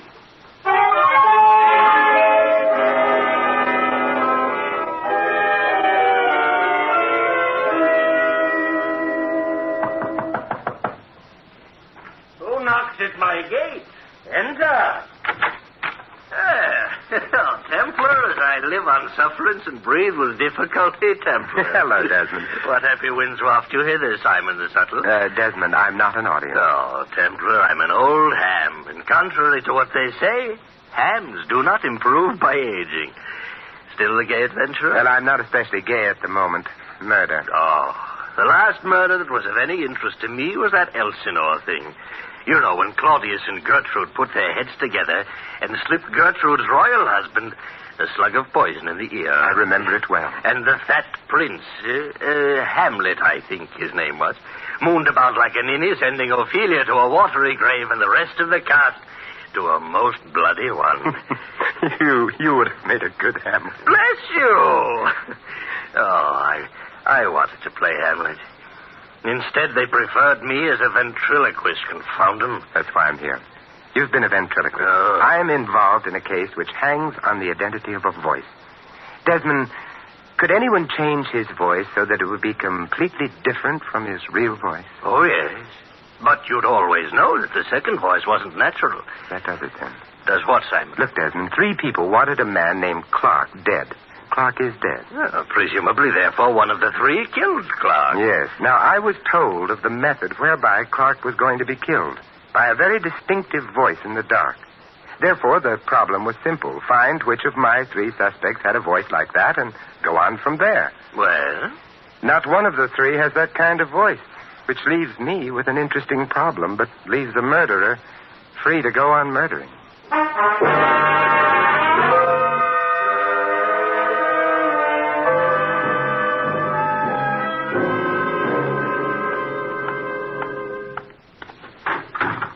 How was the corpse, Mr. Templar? Dead. Louis, I want the nearest bookstore. You can't have it. It belongs to a guy named Pestlethwaite. Would you please drive me there quickly? Okay. What's the matter? Suddenly decided you want to curl up in front of a fire with a good book? For that, I'd rather have Inez. No, Louis, I merely want to find out how a man can die of poisoning without being poisoned.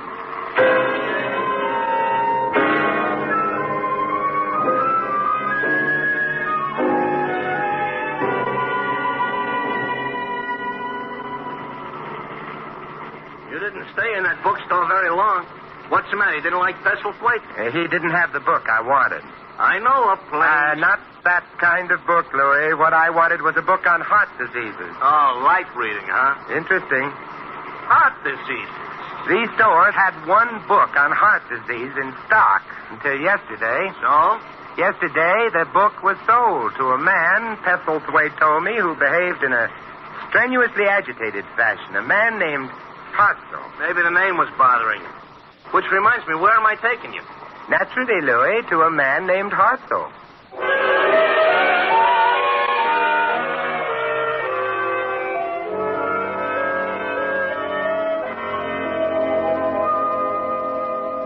Hartzell in, or on his way to Mexico, or in? Mr. Templar. Yes, Mr. Hartzell.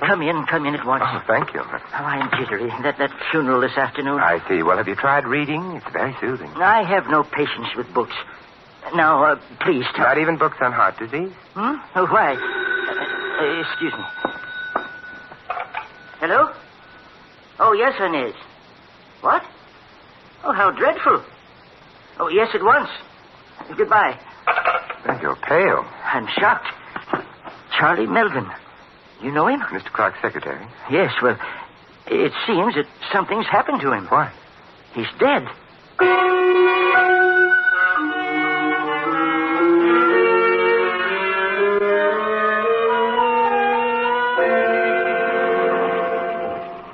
Tell him to hurry. Templar, hurry. Oh, we're almost there. Mr. Hartzell, did Inez say who discovered the body? Oh, yes, she did. She'd been visiting some friends, returned home, and... Couldn't have been an accidental death. Coincidence doesn't stretch that far. You know, if he was murdered... You still think the police believe Clark was murdered, too? Not the police, me. Oh, Mr. Hartzell. Oh, Siren. Hello, Inez. Come in. Getting to be embarrassing, all of a sudden death. It might be more than embarrassing. Might be fatal. It was for Charlie. How did it happen? He shot himself. The police, have you... I just phoned them. Well, then we'd better hurry. Come on. Oh, this is his room. In here. I heard the shot. When? About an hour ago. But you phoned Hartzell here only 15 minutes ago. I didn't know it was a shot at first. Charlie was supposed to come upstairs. When he didn't, I realized... Well, there he is. Yes. Yes, definitely dead, and... a note. Oh, imagine that boy committing suicide. Let's see what the note says. I killed Clark because if he'd been arrested, I would have gone to jail, too. But now the police suspect he was murdered, and they suspect me. I might as well get it over with before they do. And it's signed Charlie Melvin. Well, that sort of clears up that, doesn't it? Yes, except for one thing. What's that? Charlie's voice wasn't deep enough.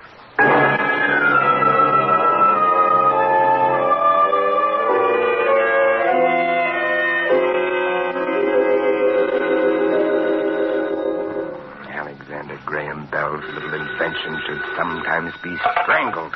I'm asleep, and so should you be. Templar? Yes. Hartzell? Listen, I'm at the Ensign Club on Trocadero. Yes? I couldn't go home. Charlie's death so soon after Clark's. Anyway, remember that voice you told me about? I remember it very well. I just heard it. What? The man with the voice like the one you described was here. I'll be right over. He's gone now, but I followed him outside and heard him give the cab driver his address. Good boy. I have my car. I'll pick you up immediately. Fine. We can go right after him. It's some distance outside the city. Look, I'd travel to the North Pole for him. You don't measure miles when chasing phantoms.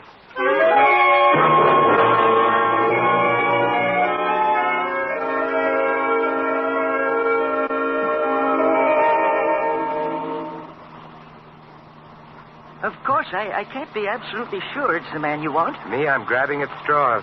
But his voice did sound like your description. It was at a club to which Clark belonged. I'll make it worth a try. All I need is to hear him say something, anything, a word, a phrase, and I'll know. Oh, that shouldn't be difficult once we get to him. Once we get to him. Only thing worries me is... Yes? That his voice can still be heard by the time we get to him.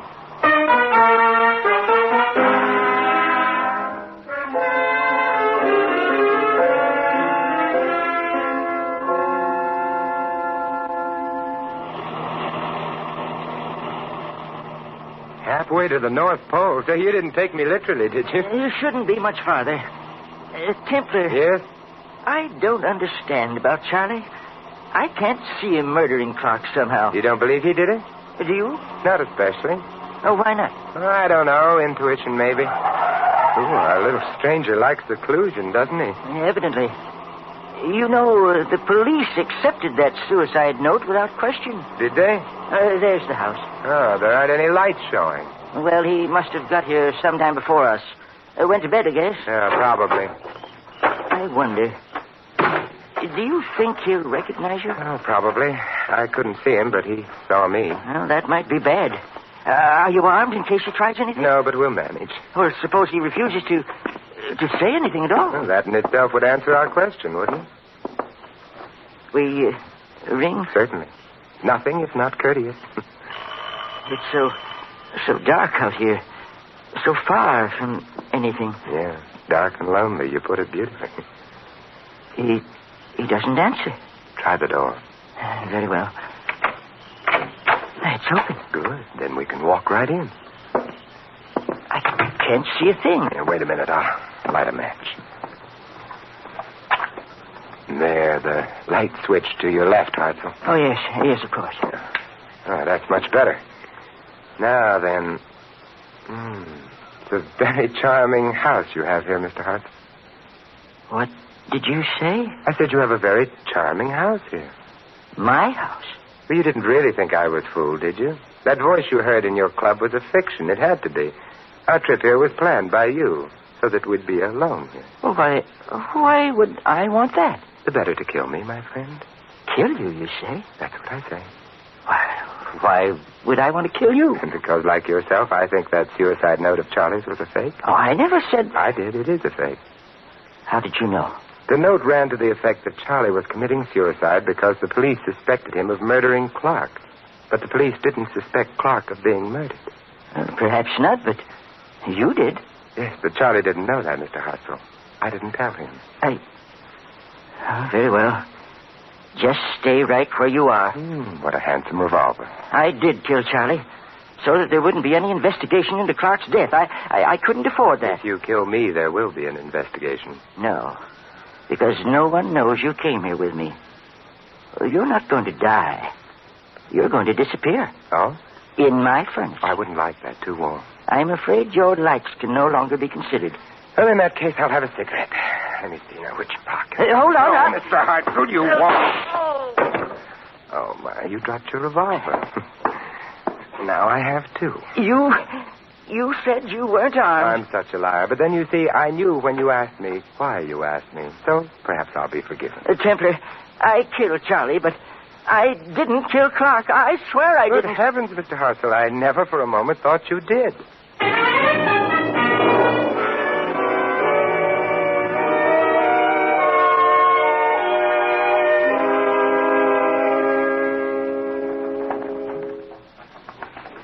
A beautiful night, Si. Poor Mr. Hartzell, all shut up in a dungeon cell. Yes, I'm afraid the beauties of the night are lost to him. Those beauties are also lost to Charlie and Mr. Clark. Oh, don't be morbid. They're better off dead. Well, it would have been nicer to leave that decision to them. Mr. Hartzell, bless his fussy old soul, was really an impulsive man. And a foolish one. Let's not talk about him anymore. Let's talk... Of your uncle. Why? Because Hartzell didn't kill him. Oh? A man came to me in the middle of the night, in the darkness, so that I never saw him, and told me of a plan to murder Mr. Clark. It was a good plan, absolutely undetectable. The man left. All through this case, I've been looking for a man with a voice like the one that told me of murder. And? There were 3 people involved. Yourself, who'd get the money if Clark died. Charlie, who'd be saved from jail. Hartzell, who'd be free of embezzlement. Uncle certainly spread a lot of joy when he died. Charlie was murdered by Hartzell, but Charlie's was not the voice that spoke to me, nor was Hartzell's. Then whose voice could it possibly have been? That's the central problem. All right, why did the man come to me in the first place? Oh, according to you, to make sure his method of murder would never be detected. But in coming to me, my dear, didn't he make sure of the very opposite? Oh. Well, then, he must have wanted you to... That's right. He wanted me to detect murder, but why? Obviously not because he was going to murder anyone. I don't understand. The only voice in this case that I haven't heard is the voice of your uncle. My uncle? He was my visitor. But why? Why did he do it? Because nobody was going to murder him. Well, what could he hope to accomplish? What he did accomplish. Inez, your uncle was an old man with heart disease on the verge of being arrested for theft, swindling.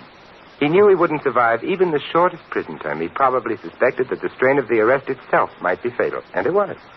But before he died, he wanted revenge on the lawyer who cheated him and on the secretary who deserted him. So he came to me with his story, figuring that when he died, perfectly naturally, murder would be suspected where no murder had taken place. And it worked, didn't it? Because Hartzell killed Charlie. Hartzell himself is going to die for him. Yes. Your uncle must have been quite... Simon. Yes? There's a moon. We've talked of unhappy things long enough. Mm-hmm. Got any etchings? Mm-hmm. Hey, wait a minute. I thought you didn't have any the last time I asked you. The last time you asked me, my dear, you were a suspect for murder. Now... Now? Now you're beautiful, you're blonde, and... Yes? It's just plain murder.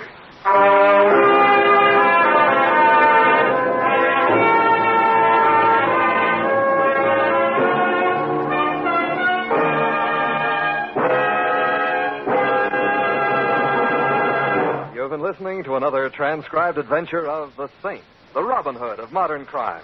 And now here is our star, Vincent Price. Ladies and gentlemen, poison doesn't always come in bottles, and it isn't always marked with the skull and crossbones of danger. Poison can take the form of words and phrases and acts, the venom of racial and religious hatred.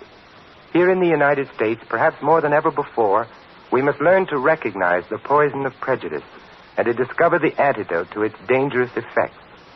Evidences of racial and religious hatred in our country place a potent weapon in the hands of our enemies, providing them with the ammunition of criticism. Moreover, group hatred menaces the entire fabric of democratic life.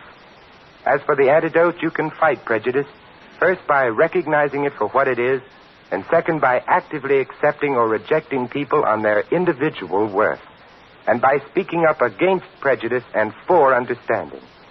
Remember, freedom and prejudice can't exist side by side. If you choose freedom, fight prejudice.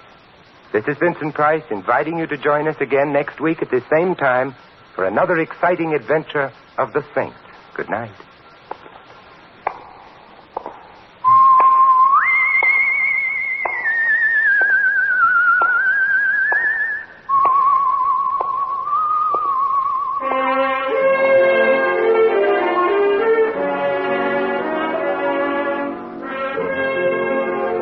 Tonight's script of The Saint was written by Louis Vittes. Our cast included Gene Bates, Lou Merrill, Fred Howard, Jack Edwards Jr., and Larry Dobkin. The music was composed and conducted by Vaughn Dexter. The Saint, based on characters created by Leslie Charteris, is a James L. Safier production and is directed by Helen Mack. Vincent Price is soon to be seen co-starring in RKO's production of His Kind of Woman. All you Saint fans will be glad to know that the Saint comic books are now on sale at all newsstands. Your announcer is Don Stanley. Programs, get your programs here. Tomorrow night, hear Night Beat, the adventures of newspaper reporter Randy Stone as portrayed by Frank Lovejoy. Listen as Randy works the night beat of a newspaper in search of unusual, interesting stories. That's Night Beat tomorrow night.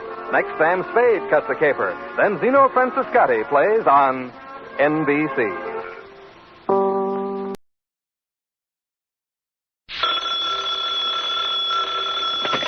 Hello? Yes, this is the Falcon speaking. Oh, Virginia. I'm glad you called. Now, you'll have to cancel me out tonight, Angel. Army intelligence is flying me to Berlin.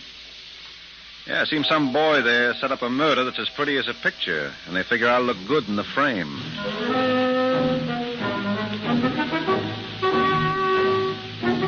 Once again, the National Broadcasting Company brings you the transcribed Adventures of the Falcon, starring Les Damon. The Adventures of the Falcon, dedicated to private investigators everywhere. Those hard-hitting detectives who, like Mike Waring, risk their lives to aid law enforcement agencies. So join him now when the Falcon solves the case of the careless corpse.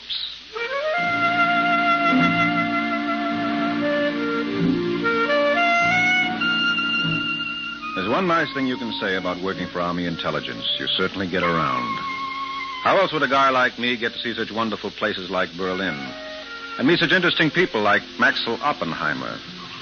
And just in case you're curious, Maxwell is a cute-looking character in the tight-fitting green suit and the gray gloves, surveying the crowd at the Europa, a sidewalk cafe near the Wilhelmstrasse. To look at him, you'd think he didn't have a care in the world. And you'd be right. Maxwell lets the next man do the worrying. Why, Herr Christopher, imagine finding you here.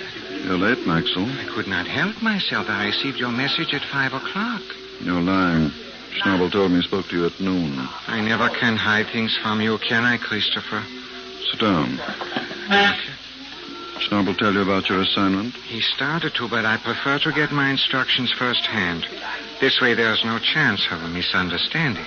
An American intelligence officer named Michael Waring arrives from Madrid this evening. He has an appointment tomorrow morning with Professor Heinrich Schiller. The expert on rockets? Yes. It would be in the best interests of the Communist Party if that appointment were never kept. I think it can be arranged. Where does the Herr Professor live? At 14 Leopoldstrasse with his wife, Margot. Margot? She's an American. What an amazing coincidence. Herr Professor Schiller, a German, is married to an American. And you, an American, are married to a German. Suppose we leave my personal life out of this. Yes, of course. You are to introduce yourself to Schiller as an agent of American intelligence. You'll find all the necessary credentials in this wallet. Tell him Waring sent you around to pick him up. Where would you like to have him delivered? To the bakery on Leipzigstrasse. I'll try to make arrangements to smuggle him into East Berlin on Wednesday. I'll be only too happy to look after him till then. I don't want to hurt Maxwell. Why, Christopher, it never once entered my mind. I mean it. Professor Schiller can be very useful to the party. I wouldn't touch a hair on his head. Unless, of course, it was absolutely necessary. I'm warning you, Maxwell. I only meant I would resort to violence purely as a last resort. You know I'm always ready to sacrifice my desires for the party.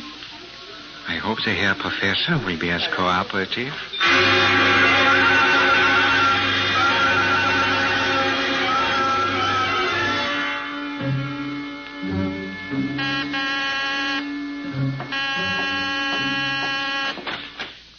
Yes? Excuse me, but I would like very much to see Herr Professor Heinrich Schiller. Well, of course. I am Frau Schiller. Won't you come in? Danke, you're very kind. Whom shall I say is calling? Permit me. Maxwell Oppenheimer. United States Army Intelligence. What do you want with my husband? Well, naturally, we are very interested in his experiments with rockets. Naturally. But when he was in a concentration camp, who cared? Oh, you say that with a great deal of bitterness. Why can't you leave us alone? Everybody wants to use him.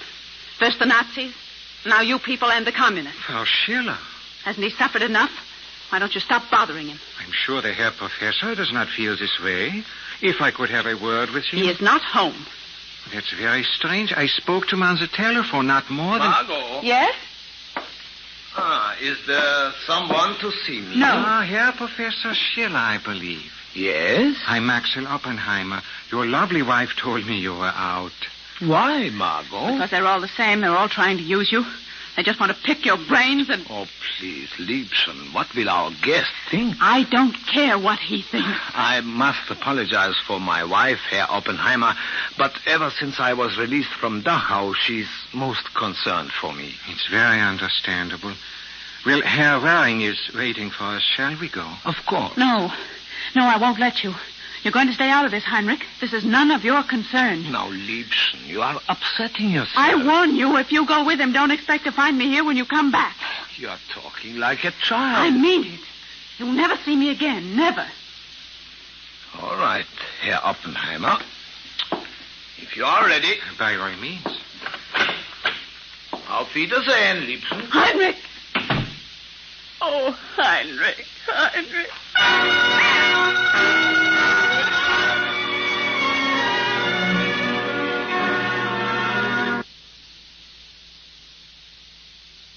I believe this is the one. Yes.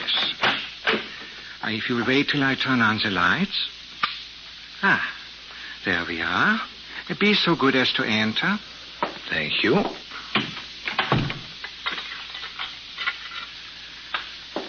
I know it isn't much, but please try to make yourself comfortable. I find this very strange, Herr Oppenheimer. You don't like my room, Professor? Well, it is hardly what I expected. You mean the bakery in front? Yes. We think it's very dramatic. Who would ever suspect such a proletarian establishment would... Where is Herr Waring? Herr Waring? The gentleman I was supposed to meet. Oh, yes. He'll be here in a few minutes. In the meantime, perhaps a little schnapps? No, thank you. Herr Oppenheimer. My friends call me Maxwell. May I see your credentials? Isn't this rather late? May I see them, please? Suppose they do not meet with your approval. That would complicate matters. If Herr Waring arrives, you just tell him... Professor, you're not thinking of leaving. Yes. If I've offended you in any way... Will you be good enough to open this door? I wish you didn't feel like this, because you leave me no choice. Put away that gun. Doesn't it frighten you? No. Not even a little bit?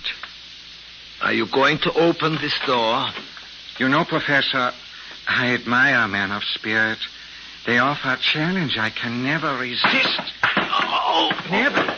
Oh. How do you feel, Professor? I'm so sorry. I guess it proves there must be something to feminine intuition. Remember your wife said if you left with me, you'd never see her again. Well, she was absolutely right.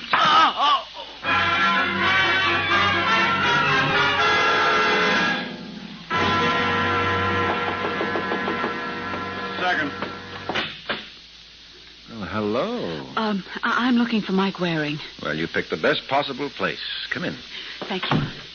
Is he angry with me? Is who angry with you? My husband. He should have known I never meant what I said. You mind if we take this from the top of the page? I'm a little confused. Oh, I'm sorry. I should have introduced myself. I'm Margot Schiller. Margot Schiller? Wait a minute. You're not Professor Heinrich Schiller's wife? Yes. Well, what do you know? Sit down. Oh, thank you. I knew he was married, but I assumed it was to a German. Well, didn't your assistant tell you? My assistant? The little man you sent to pick up Heinrich, the one in the green suit. When was this? You did send someone. Now, look, Mrs. Schiller. Well, didn't you? No, I just got into Berlin an hour ago. But he used your name. There must have been a leak. You're lying. You've hidden him somewhere. You know better. Well, then what happened to him? He was supposed to meet you. Not till tomorrow. He was kidnapped. Yes, I'm afraid so. Now, this man who came for him... They'll kill him. No, they won't. They wouldn't dare. Why? Are you going to stop them? Oh, why couldn't you leave us alone? Now, look, Mrs. Schiller, I know you're upset. Let me take you home. No. Please. And I promise you we'll get your husband back. You promise me. Now, I know how you feel, but give us a chance anyway. Now let me drive you home. I'll get to work on it right away.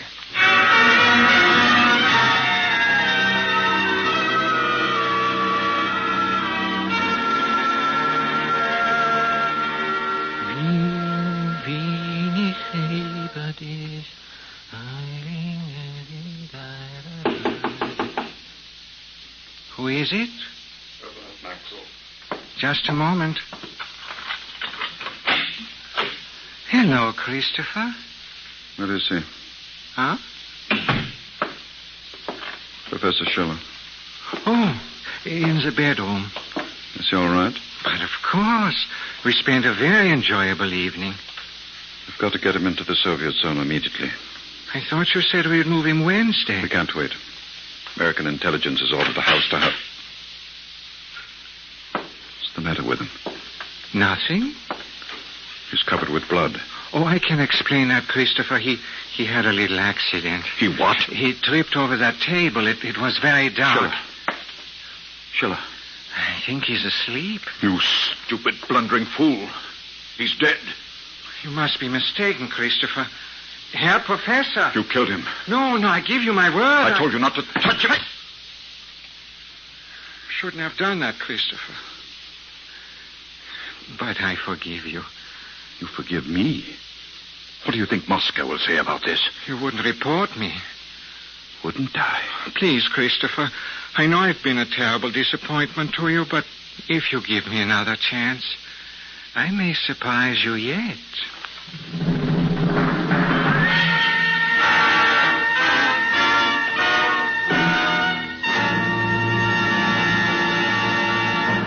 You and your children can expect to live long thanks largely to better medicine and surgery. But you could expect to live even longer were it not for the danger of automobile accidents. If driver education could be taught in all of our schools instead of only a third of them, it might someday help to save the life of your own son or daughter. If your schools don't have these courses, demand driver education for your children. And in your own automobile, remember to drive as though your life depends on it. It does.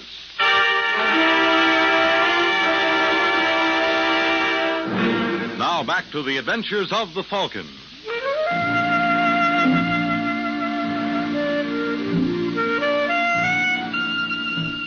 So, like they say in Time magazine, death came for her, Professor Schiller, at the ripe old age of 42. But the first I knew of it was some 6 hours later when I received a call from the West Berlin police. They had fished a body out of the spree, and they thought I might be interested. I was. Then I remembered the promise I made to Margot Schiller. And I thought if I couldn't return her husband sound of wind and limb, the least I could do was show myself. It figured to be a mighty poor substitute. Oh, Mr. Waring. May I come in? Did you find him? Yes. Well, where is he? You said the minute you did, you'd bring him home. I know. Well, then why... He isn't dead. Yes, he is. I knew it. I knew it had to end this way. Oh, why couldn't you leave us alone? You don't understand. I understand that my husband's dead. Isn't that enough? And you feel we're responsible? Yes, I do. He was a scientist. You had no right to involve him in cheap politics. This isn't cheap politics, Mrs. Schiller. We're fighting people to whom decency means nothing. Your husband's murder proves that. He was killed by common form agents. Well, I promise you... You promised me that you'd bring him back safe and sound. I know, but he was dead when I said that. Now, this man who claimed to be my assistant, what name did he use? I don't remember. Well, what did he look like? I can't remember that either. I don't think you're trying. You're absolutely right.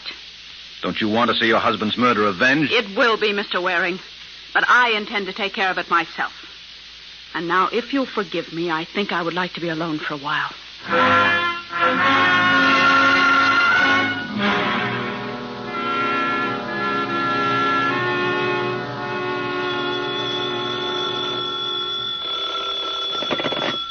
Yes? I would like very much to speak with Frau Margot Schiller, please. This is she. Forgive me for disturbing you at a time like this, Frau Schiller, but I have just read of the unfortunate death of your husband. Permit me to extend my condolences. But who is this?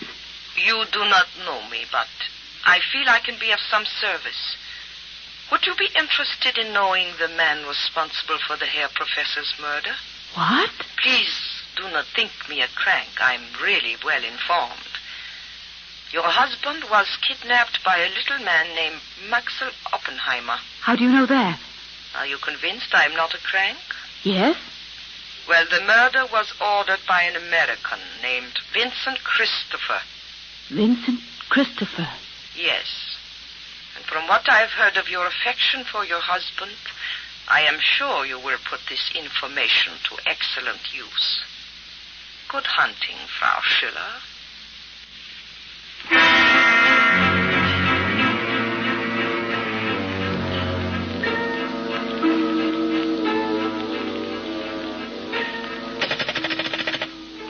Operator. Operator. Your order, please. I gave my order 20 minutes ago. This is Mr. Christopher, Suite 4A. I asked you to get me Grenadier 413. I wish to speak to Maxwell Oppenheimer. I'm sorry, Mr. Christopher, but that number does not answer. That's impossible. Try it again. Shall I ring you back? No, I'll hang on. Is that you, Gabrielle? Where have you been? I told you. I told you. Herr Christopher, is there something wrong? Herr Christopher!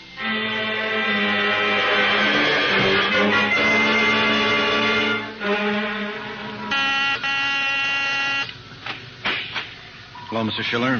You know, this is getting to be ridiculous, Mr. Waring. Well, I'm sorry, but it can't be helped. Can you spare me a couple of minutes? What's the point? I've already told you everything I know. Well, maybe this time I can tell you something. All right, come in. Sit down. Thank you. Did you ever hear of a man named Vincent Christopher? Should I? I hope not. He was shot to death an hour ago at the Kaiser Wilhelm. In going through his room, the police found these papers. Would you care to look at them? Not particularly. Well, they definitely established that Christopher was the number one man in the communist apparatus in West Berlin. So? So there's no doubt he was responsible for your husband's kidnapping, if not his death. I see your point. And now with Mr. Christopher's murder, I become the most obvious suspect. Yes. But this all assumes that I knew who Christopher was. Someone might have tipped you off. Who, for example? That's what I intend to find out. Well, I wish you luck. But there's one thing that puzzles me. Just what side are you on? According to you, Christopher was a communist. That doesn't justify his murder. That's one of the differences between the Reds and ourselves. So you intend to find his killer? Yes, I do. Well, far be it from me to keep you from your self-appointed task. Good day, Mr. Waring. I hope never to hear from you again.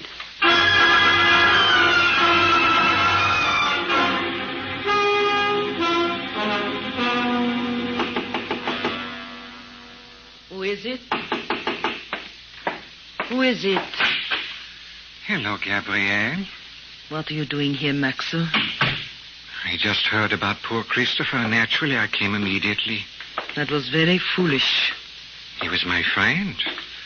I wouldn't feel right if I failed to pay my respects to his widow. I'm sure he would have been happy to do as much for me. Would you happen to have a cigarette? You'll find some in that container. Ah, Christopher's favorite brand. He was so fond of them. You had better leave, Maxwell. The police were here all afternoon. They may return. But I have nothing to hide.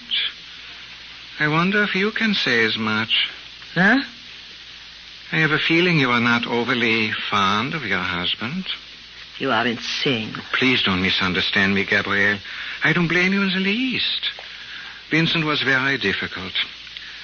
I remember one night at the theater when he struck you for forgetting the tickets. My heart went out to you. Dankeschön. It's true. I'm very fond of you, Gabrielle. I feel I owe you a great deal. You might just as easily have told Frau Schiller I was responsible for her husband's death. What are you talking about? A very dear friend of mine operates the switchboard in the hotel here. I'm afraid she was guilty of eavesdropping. Yes, she heard you telephone Frau Schiller. If that's all you have to say. Oh, no, I have lots more. Well, I'm not interested in hearing it. I wish you wouldn't take that attitude, Gabrielle. We should be kind to one another. As Christopher's widow, you have so much, and I have so little. Are you attempting to blackmail me? It isn't as though I wanted a great deal. 50,000 marks would suit me fine. Get out. I think I'm being very reasonable. I said get out. You know, it's a funny thing, but your husband did that to me. Then the poor fellow was killed. I do hope you will have better luck. Auf Wiedersehen, Liebchen.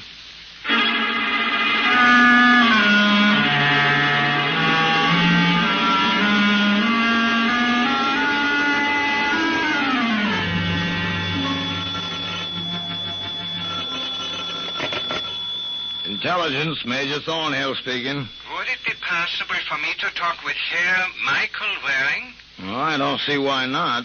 Hey, Mike. Yeah? For you. Who is it? He didn't say. Hello? Herr Waring? That's right. Who's this? I don't believe my name would mean anything to you. Now, try me. I would rather not. You wouldn't be Maxwell Oppenheimer. Maxwell Oppenheimer? I never heard of the gentleman. You don't know what you're missing. I've just been going through Vincent Christopher's diary. Oh? Yes, he thought very highly of your talents. He liked me. I bet everybody does. Did you kill him? Of course not. Bet you did kill Professor Schiller. Oh, no. According to Christopher, you did. Oh, he was mistaken. Yes, I'll bet. Major. Yeah? I've got Comrade Maxwell on the wire. Try to run it down. Will do. Herr Waring? Yeah? I hope you're not being so childish as to attempt to trace this call. Oh, never once entered my mind. There's a call on extension. All right, what can I do for you, Maxwell? Nothing, but I would like to do something for you. Why? It's my nature. Would you be interested in the name of the party who informed Margot Schiller that Christopher was responsible for her husband's death? Definitely. It was Christopher's wife, Gabrielle. You're crazy. Why should she do that? Can you think of a better way to get rid of an unwanted husband? Well, you might have a point there. If I've been of any service, I'm delighted. Hello, Maxwell. Maxwell! Did you hang up? Yeah. Were you able to run it down? No. Well, that's tough. Well, if anyone else calls, tell them I've gone over to see Frau Christopher. I hate to stick my neck out, but I'll lay you 6 to 5. This is in the bag.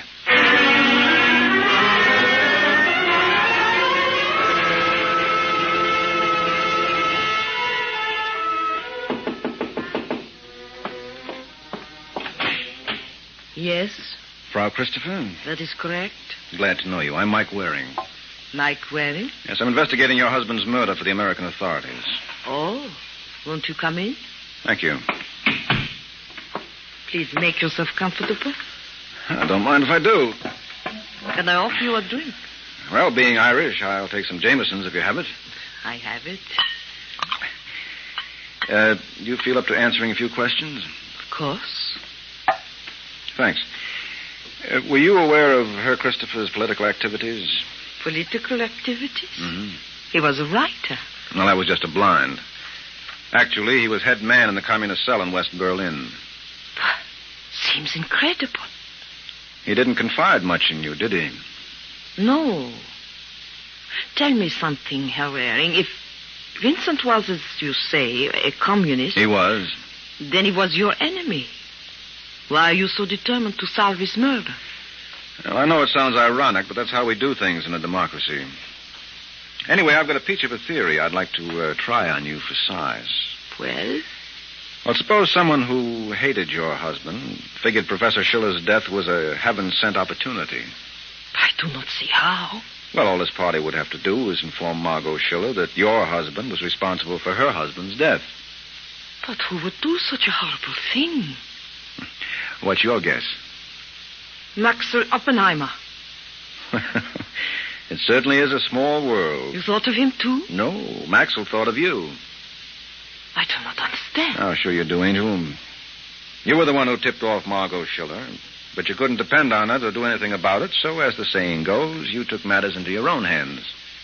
You think I killed Vincent? Mm-hmm. Well, I didn't think it was that funny. But it is. However, I would not tell it to the Berlin police. Oh, why not? Well, at 4 o'clock when Vincent was shot, I was at the Chancellery being interviewed by an officer named Hans Gerhardt. I wished to renew my driver's permit. But if you were at the Chancellery... Obviously, I could not be here at a hotel murdering my husband. Still, it was the most ingenious theory, Herr Waring. Drop by again if you ever think of another.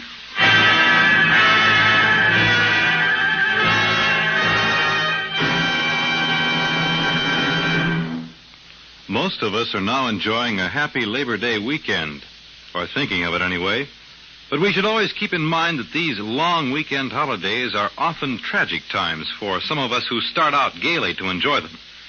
More than 1,300 American families will lose one or more of their loved ones in accidents on the highways. Last year, when Memorial Day fell in the middle of the week and was a one-day holiday, traffic accidents cost 85 lives. But over the Labor Day weekend, which always lasts 3 days, the average was 153 deaths a day in traffic mishaps. This clearly spells out the difference in the traffic death tolls of short and long national holidays. At all times, and particularly on long holiday weekends, drive as though your life depends on it. It does.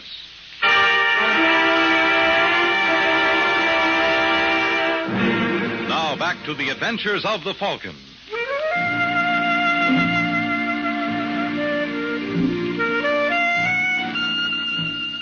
So, for the 999th time, I learned what it means to fall flat on your face.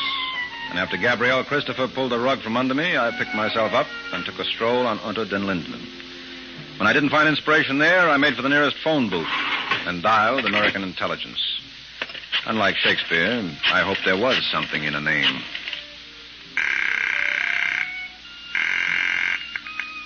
Intelligence, Major Thornhill speaking. Oh, Thorny, this is Mike Waring. Well, where the devil have you been? Out communing with nature. Well, hustle back here as fast as you can. We just picked up Maxwell Oppenheimer. Wonderful. Not so wonderful. He refuses to talk. Well, maybe he needs lessons. Huh? Suppose we confront him with Margot Schiller. If she identifies him as the man who kidnapped her husband, that might do the trick. Say, it might at that. Yeah, well, keep your fingers crossed, soldier. I'll make it as fast as I can.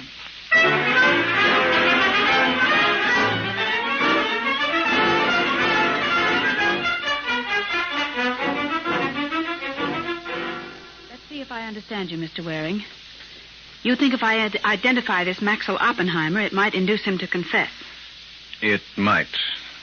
Well, you don't seem too confident. Well, I was originally, but now I'm beset by doubts. I can see Maxwell admitting to your husband's murder, but not to Christopher's. Why not? For the obvious reason. He didn't do it. Well, then who did? Well, that's the question of the hour. You know, we discovered who tipped you off that Christopher was the man responsible for your husband's kidnapping. Who? His wife, Gabrielle. Well, that doesn't make sense. Sure it does. She wanted to get rid of him, and she figured if you knew his name, you'd take care of it for her. But she must be insane. No, as a matter of fact, she's pretty clever. Because that's exactly what did happen. Are you suggesting? Yes, I am. Why didn't you let her do her own dirty work, Margot? That way it would have been easier on all of us. All right, Angel, let's go.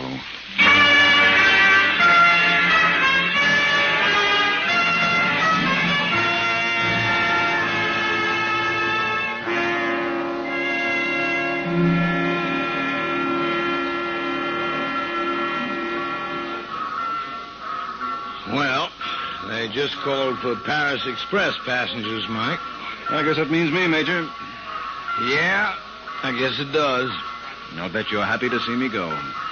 Well, I would have been happier if you never stopped by in the first place. Did you have to nail Margot Schiller for Christopher's murder? It was my job, Tony. Now, why couldn't it have been one of the others? Well, I wish it had been, too. But that's life for you. Every once in a while, the only decent actor in the cast has to be it. Believe me, I'm as sorry as you are that this was one of them. So long, Major.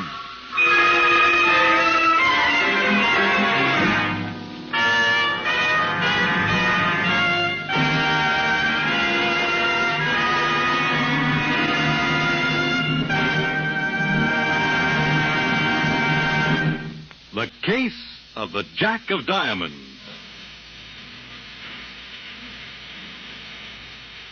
The Case of the Jack of Diamonds. That's the title of next week's adventure of the Falcon. When Mike Waring learns that when the cards are marked, someone's bound to make a killing. The adventures of the Falcon are based on the famous character created by Drexel Drake. Produced and transcribed by Bernard L. Schubert. Written by Eugene Wang and directed by Richard Lewis. Les Damon was starred as the Falcon, with Leslie Woods as Margot. This program came from New York. Fred Collins speaking.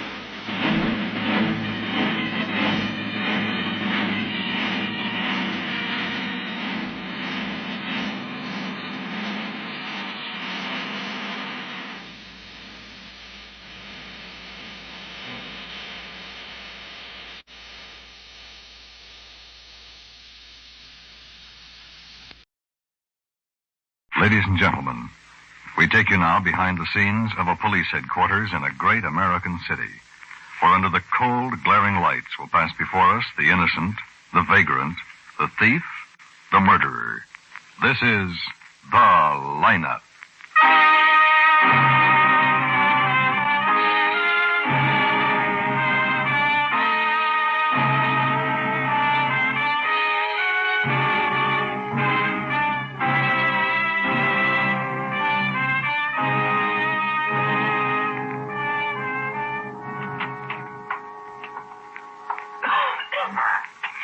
Hi, Ben.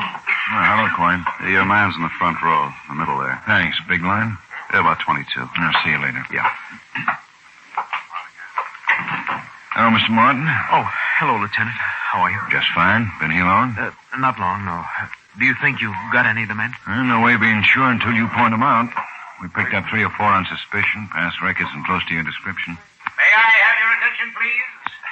You people out there on the other side of the wire in the audience room, may I have your attention, please? Thank you. My name is Greb, Sergeant Matt Greb. I'll explain the lineup to you. Each of the suspects you will see will be numbered. I'll call off a number, their name and charge. At the end of each line, when I ask for questions or identifications, call out the number. Please be prompt with your questions or identifications. When the prisoners leave here, they are sent to the washroom and dressed back into their jail clothes. It makes it quite difficult to bring them back after they leave here. The questions I ask these suspects are merely to get a natural tone of voice, so do not pay too much attention to their answers, as they often lie. Bring on the line. All right, boys, keep it moving. Right over here to the end of the stage. Now turn face front, hands to your side. When I call out your name and number, step out, face the room, talk up so everybody can hear you. All right, number 1, Louis Foster, robbery. Where do you live, Louis? 108 and a half North Lincoln Boulevard. What's your business? Caddy. You drive a cab? I used to. How long ago did you used to? I used to a year ago. I got canned. I can't jockey cabs no more. Lousy company blackballed me. You own a car? No, sir. Any weapons on you when you were arrested? No, sir. Anybody with you? Yeah. Guy named Bernie or something. Bernie what? Bernie, I'm not even sure of that. I don't know his last name. He's standing right back there. Bernie King, number 4. How long you known him? I met him 3-4 days. At a bar. We got drinking, and that's when we cooked up the job. Okay, step back. Number 2, William Small, assault. Where do you live, Bill? 333 South 103rd Street. What's your business? Bartender. Where do you work? The Domino over on Jefferson. 46 West. He beat up a customer pretty bad. Yeah, he got out of line. I asked him to shut up. He don't shut up. I take it for about an hour, and then I don't take it no more. You ask him to leave? Sure, like always. Guys gets hanked up. First I ask him to leave. I'm pretty big. Usually they don't give me no lip. This guy, he's pretty big, too. He didn't want to leave? Nah. He gets very insulted. Starts calling me names he ain't gotten around to until then. I try to hustle him. Gentle, but I mean it, see? He don't hustle. Instead, he clobbers me one with his elbow. Right in the kisser, he clobbers me. So what else? I go to work. I rough him up good. I'm mad now, see? I really rough him up. You hit him with the table? Well, he had a bar stool. I had to hit him with something or he brains me for keeps. Okay, step back. Sure. Assault, yeah. He don't get nothing, huh? Just a concussion. Number 3, Homer Miller, robbery. Any of the men up there? Where do you live, Homer? 349 South Mill. What's your business? I ain't been working lately. I used to be a steeplejack. How long have you lived here? 6-7 years. I come from Detroit.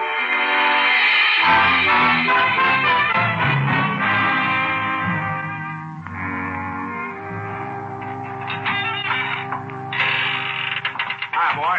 No, man. That coffee hot? Yeah. Martin didn't make an identification, huh? He's down looking at the mug file again. Here. Thanks. Well, you'd sure think with 4 men to find, he ought to be able to spot one of them. I don't know. Maybe they haven't got any records. They were pretty professional about it.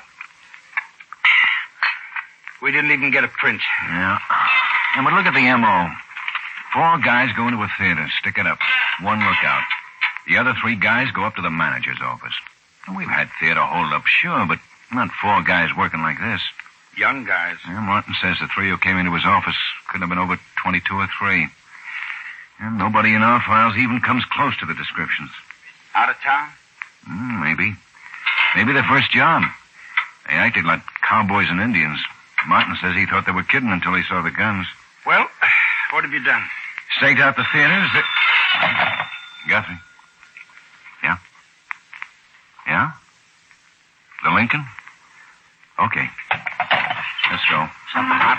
Those 4 guys just held up the Lincoln Theater. Fitch was on stakeout, tried to stop him. Tried? He downed 1, but got shot up doing it. He's on the way to the hospital. How bad? Pretty bad.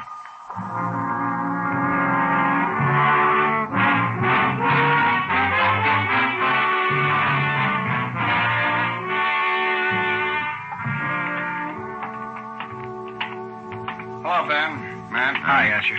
How's Fitch? No report yet. He's in the operating room. Who's the doctor? Gerson.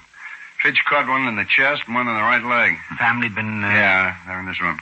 What about the other one? No identification on him. Before he passed out, he said his name was Martinelli.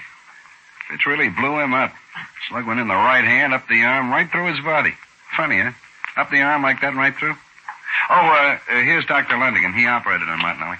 Gentlemen, I suppose you're the police. That's right, Doctor. I'm Lieutenant Guthrie. This is Sergeant Graham. Hi, Doc. How do you do? How's Martinelli? I can't say just yet. He hasn't regained consciousness since we removed the bullet. We were hoping to question him. Well, you can wait in the room if you like. Thanks. It's 304 right there. Well, let's go in. Sam. I just came from the theater to cash Come on in the room and tell me, huh? We're police, nurse. Dr. Lundigan said we could wait in here. Well, all right, if he said so. I'll get another chair. Thanks. Please try to talk quiet. Okay. He's working pretty hard at it. Yeah. What do you got, Quine? Now, the cashier at the theater saw the car, and all she knew was it's blue sedan. Not much, but I put on an APB, and descriptions tell it all the way around. Has to be the same bunch. Mm-hmm. How's Fitch? He's still out, too. You want me to stick around? Yeah, for a while. Why, you got a date? No, I got nothing to do. Here you are. Thanks. I'd better call a doctor. Ask Dr. Lundigan to come to 304.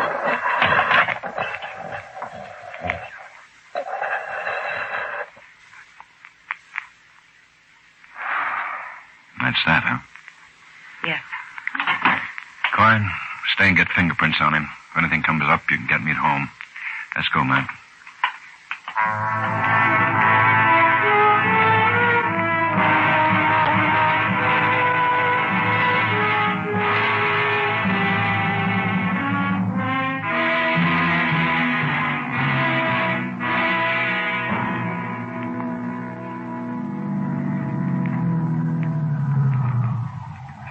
Hey, you got the lawn looking good. Oh, not bad for just Sunday labor. Well, night. I'll see you in the morning. Want me to pick you up? No, I want to leave the car to be serviced. Say hello to Molly. Right. Night. Night.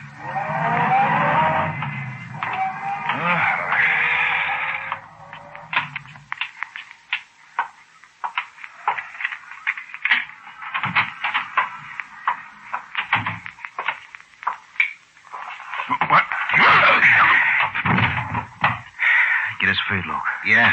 Johnny, douse these lights. Get the car started. Come on. Let's get him out of here. Heavy, ain't he?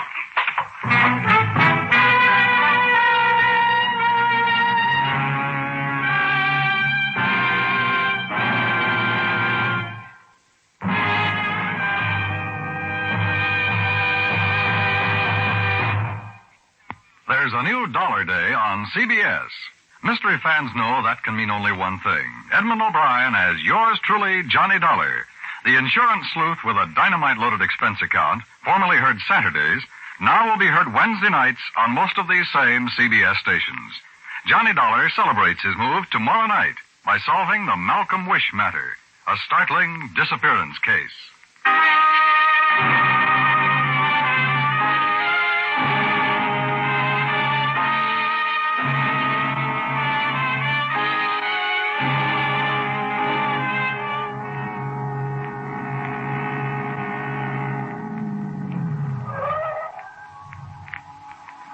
Don't see nobody.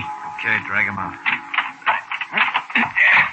Hey, but nobody ever kidnapped no cop before. All right. Get him down the shaft. Okay.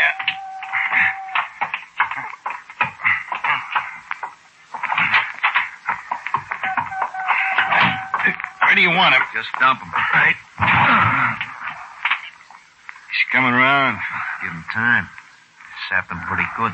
Go ditch that car. Yeah.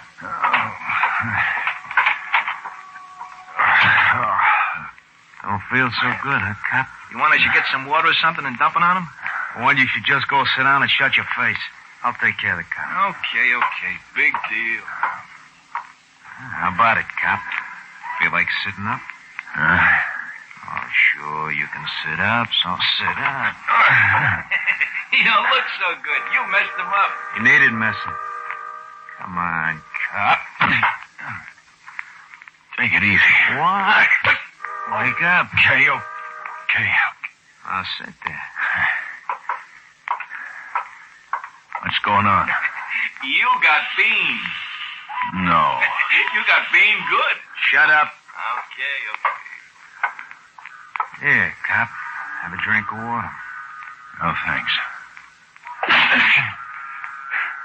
You should have. Now you got yourself all wet. You punk. Who do you think you're talking to? You I'm talking to any way I want to. He just don't get it. Big, stupid cop. Just don't get it. Like to know about it, big, stupid cop? Want to know why you got your skull split, huh? Who are you? Martinelli. Oh. Tony Martinelli. One of your stinking cops shot my brother. You get it now? Yeah. Anybody ever kidnapped a cop before, huh? Anybody ever kidnapped a lieutenant, a big, dumb lieutenant, huh? You gotta learn to answer when I ask you something. That theater job, your first stick-up, Tony? What makes you think so? Because you pulled another one 3 days later. So what? Amateur. Smart hood would figure we'd stake out the theaters. I'm not smart, huh? Not a bit. Smart enough to get 3,000. I told you to keep your face shut. All right. Car's ditched. He's with us, huh? The boys are making a big mistake. Tell us how we're making a big mistake, huh? None of us got records in this town. Who's going to find us? They'll find you. Know the penalty for kidnapping in this state? They ain't going to find us, cop. My brother ain't going to say nothing. And if we got you along, even if they do find us, they ain't going to do nothing. I'm getting hungry. I'll go out and get them sandwiches. Okay, what do you want? Hey, liverwurst. Just get some. Step on it. Okay. How about the copper? Oh, he ain't hungry. Get me some hamburgers. Okay. You know what we're going to do, Lieutenant? What? We're going to wait right here to see if my brother's going to be all right. Then we're leaving the state. You're going to be sitting right in the front seat. All the way. What if your brother doesn't get all right? You still sit in the front seat. Until we get clear.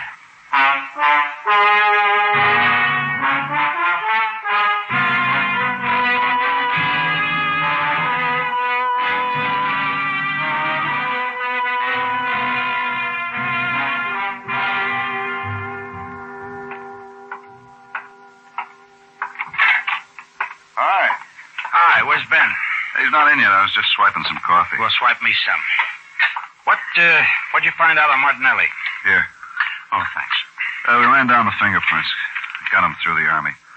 Full name, Giulio Martinelli, 26 years old, born in this country, Detroit. Don't know how long he's lived here, no record at all. What's Detroit say? I'm waiting on it now. Just heard from the Army an hour ago. He's got a brother, Tony Martinelli. family deceased. What kind of an Army record does he have? Lousy. Both he and his brother were always in trouble. No overseas duty, stationed in California. I wonder where Ben is. Oh, you supposed to pick him up? No. Oh, he's probably still having his car serviced. Here's the report from Detroit. Both the Martinellis have records. Minor offenses, but habitual. Both served small-time raps a dozen times. Any report on the blue sedan? No, and here's something else. Detroit sent back these covering the descriptions of the other two guys with the Martinellis. Martinelli's brother, Tony's a cinch to be the guy who ran the stick-ups, and these two guys have been picked up with him a couple of times. Luke Johnson, Charlie Rinn. Yeah, according to their records, they never pulled off anything this big, just petty stuff in the past. Well, you better have these circulated. Right. And where's Ben? I don't know. He sure is late.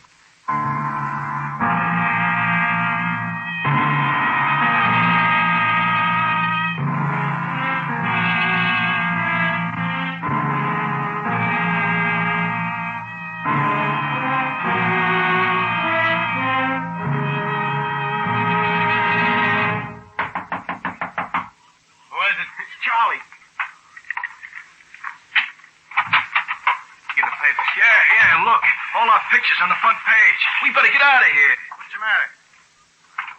Dirty rotten. The kid? Yeah. The cop? Yeah. Julie's dead. Yeah. Died last night, 9 o'clock, before we got you. You knew it, huh? Uh-huh. You know what happens to you, cop? You know, don't you, cop? You know what I'm going to do to you. Tony, look, we're in it up to here now. You can't... Shut up! Yeah, but they know who... So what? So what if they know? This big dumb cop is going to get us out? And I'm going to blow his brains out. Tony, I'm still running this thing. You're going to do what I tell you to do. We stay right here till the night. You want to get out of this? We're killing the cop. You know what I was planning. But they know who we are. I'll kill him. After we get clear, I'll kill him. You don't have to do nothing to do with it. I'll kill him all by myself, and I'll love it. Here comes.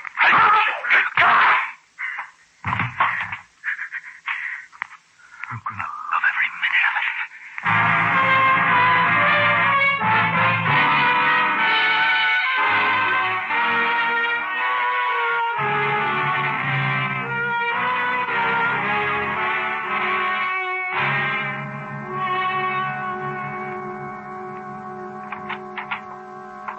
Every precinct in the city is out with those pictures. Haven't got him yet? No. You been over to his house? I sent Carger over. Here it's 3:30 and no word yet. Ben's never stayed away without at least checking in. He didn't even go into the garage. Did you check the hospital? Oh, we would have gotten some word by now. I covered the morgues. Oh, nothing like that. Well, how do you know? I at least got a... Grab. What's the address? Okay. Asher thinks maybe he's got an identification on one of the men. Cafe down on River Street, 105 East. Do you want me to come along? No. No, you'd better stay here until Carger checks in about Ben. Let me know as soon as you hear anything, huh?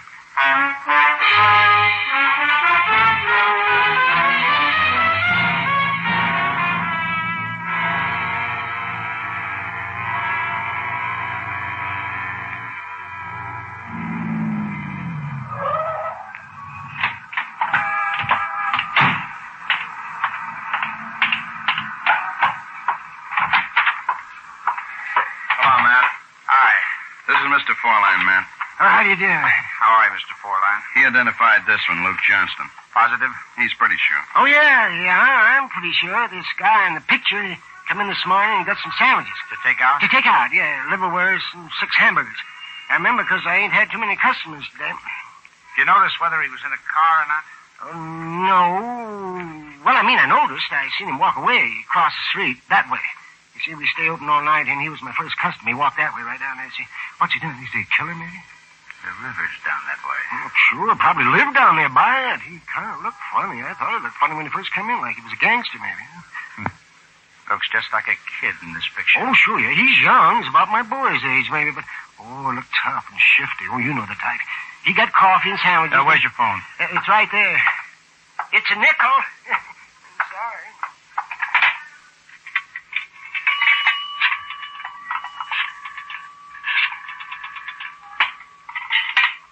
Oh, he got his nickel back. Yeah, Professional secret. This is Greb. Let me talk to Waldo. Hello, Captain. We got an identification on Luke Johnson. I'll need every available man to cover this area, at least 15.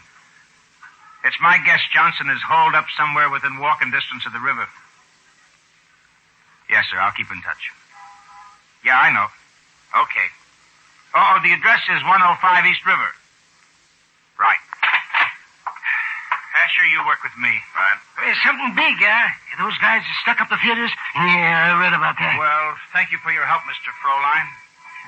4-line. Like on a golf course. 4.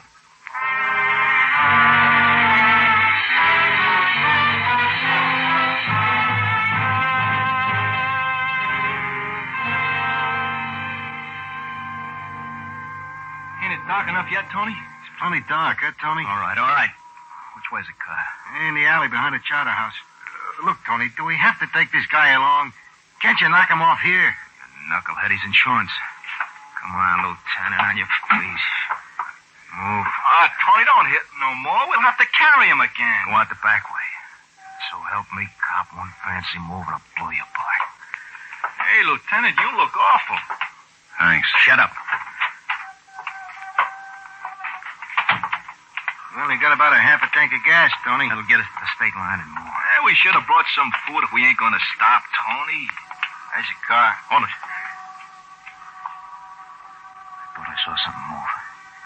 Down, Ben! Get to me! Ben, you hit? No. Where'd he go? There he is, in between those buildings. Ben, we'll get him. Ben, come back here. Luke? He's lying back there next to Charlie, tough boy. Now, come here. I got no gun, Tom. Don't shoot. I got no gun. I know you haven't, Tony. He can't get away, Ben. Go back to the car. He's calling. He sure is. All right, Tony, come on out. Okay, come on. Don't shoot. I don't have a gun, Tony. Come here. All right. Take it easy now, Lieutenant. Come I here. got no gun. You win, Sig. You win. Take it easy, huh? Don't do it.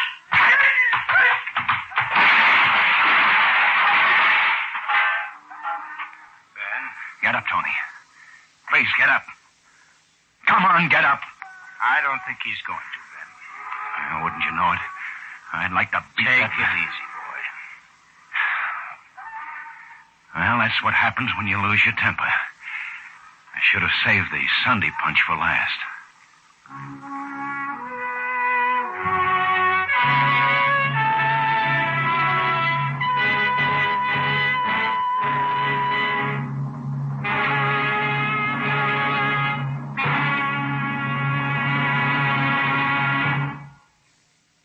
The lineup, where before you pass the innocent, the vagrant, the thief, the murderer. Listen again next week when we again bring you the lineup. May I have your attention, please?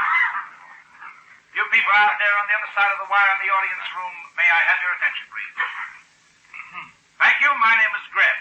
Sergeant Matt Greb. I'll explain the lineup. Each of the suspects you will see will be numbered. I'll call out the number, their name and charge. At the end of each line, when I ask for questions or identification, call out the number. Please be prompt with your questions or identification.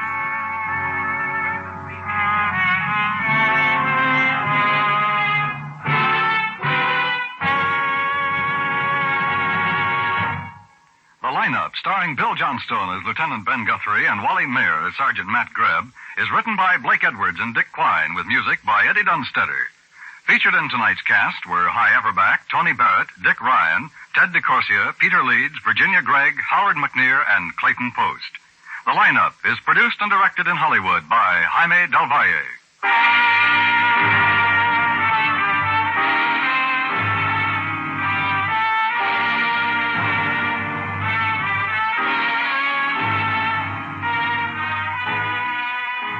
Elation and syncopation are the main elements of tomorrow night's Bing Crosby show over most of these same CBS stations.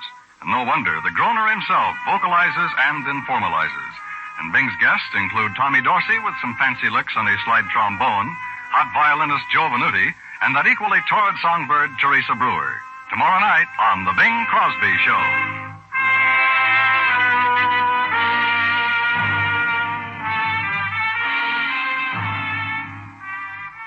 Sam Coverly speaking. This is CBS, the Columbia Broadcasting System.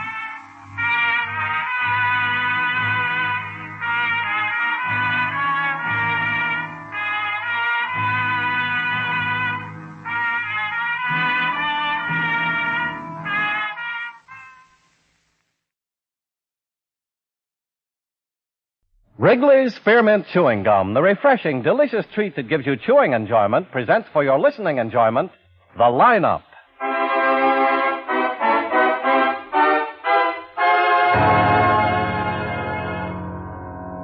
Ladies and gentlemen, in just a moment we will take you by transcription behind the scenes of a police headquarters in a great American city, where under the cold, glaring lights will pass before us the innocent, the vagrant, the thief, the murderer. This is The Lineup.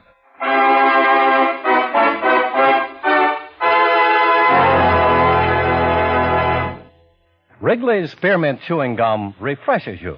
Wrigley's Spearmint Chewing Gum gives you real chewing enjoyment. Yes, for chewing enjoyment plus refreshment, it's Wrigley's Spearmint Chewing Gum.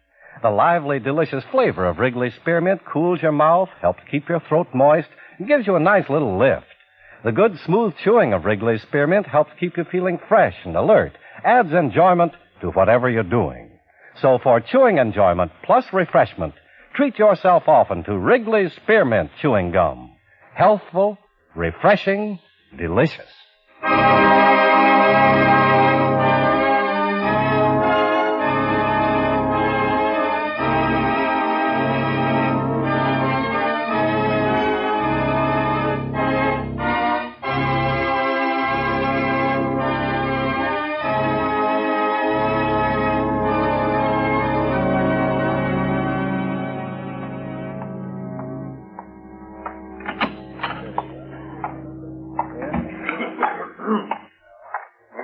Hi, Ben. Hello, Quinn.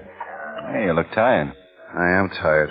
I was on a 24 that worked into a 48. I don't think I've had 6 hours sleep since Wednesday. The Biolotti stakeout? Yeah. And this weather. Sure hot. Yeah. You have some witnesses? No, just looking around. Dull upstairs. I'm glad we can use a lull. May I have your attention, please? I'll see you later. Yeah. You people out there on the other side of the wire in the audience room, may I have your attention, please? Thank you. My name is Cogger, Sergeant Pete Cogger. I'll explain the lineup to you. Each of the suspects you will see will be numbered. I'll call off a number, their name, and charge. If you have any questions or identifications, please remember the number assigned to the prisoner as I call his name. If you're sure or not too sure of the suspect, have him held. The questions I ask these suspects are merely to get a natural tone of voice, so do not pay too much attention to their answers, as they often lie. Okay, bring on the line. All right, keep it moving. Right over here to the end of the stage. Now turn and face front, hands at your sides. Now when I call out your number, step out and face the screen. Keep your head up so everyone can get a good look at you, and talk up so everyone can hear you. Okay, number 1, Leonard Strickland, robbery. Where do you live, Leonard? 7765 Orangeville. What's your business? What do I do? Yeah, what do you do? What kind of work? Well, I'm not employed. I used to be a carpenter. When was the last time you worked as a carpenter? The last time? Well, I guess that was about 5, 6 years ago. Oh, yes, at least. What kind of jobs have you had since then? Oh, well, I've done lots of odd things. I was a window washer for a while. I worked at gas stations and labor gangs for the city. Oh, I've done a lot of things. Who were you with when you were picked up? Oh, a guy, Stanley Halloran. He was picked up, too. Is he in the line? Sure. Point him out. Him. First one. Number 2, Stanley Halloran. When I should step out? No. Call my number. Stay there. When? When what? Do I step out? I'll tell you. He was just pointing you out to the people out front, Stanley. Oh. You're next. Okay. I'll take care of it, Leonard. He ain't so bright. Oh, wait. You ain't. Okay, knock it off. I'm sorry. You just don't understand things. Who don't? You don't. Now shut up. Just answer my questions. That's enough. Sorry. He talks too Shut up. much. All right. Shut up. Now, when you were arrested, Leonard. Yeah? Did you have any weapons on you? Weapons? Guns, knives. You had the biggest shotgun you ever saw. Now listen. I told you not to talk unless you were asked. Stupid. He's just plain stupid. Oh, yeah? Yeah. Leonard, Yes? did I ask you how stupid he was? No. Then tell me about the shotgun. It was a shotgun, an old one. Double barrel? Pump? What? The pump. I bought it. What was the caliber? 16 gauge. Okay, Leonard, step back. Number 2, Stanley Halloran, robbery. Well, come on. Now? Yeah, step out. See? Stupid. Get him off the stage. Take him down to the tank.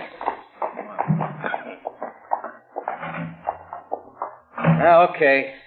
Now, where do you live, Stan? Alone. I said where? Where do you live? I live down by Jefferson. You live down by Jefferson? Yeah, Jefferson, big long street. What's the address? 2365 East Wilton. It's up from Lincoln. I guess it's really not down so much, kind of in between. This is turning out to be my lucky night. That's nice. Did you have any weapons on you, Stan? No, I wouldn't even carry the shotgun.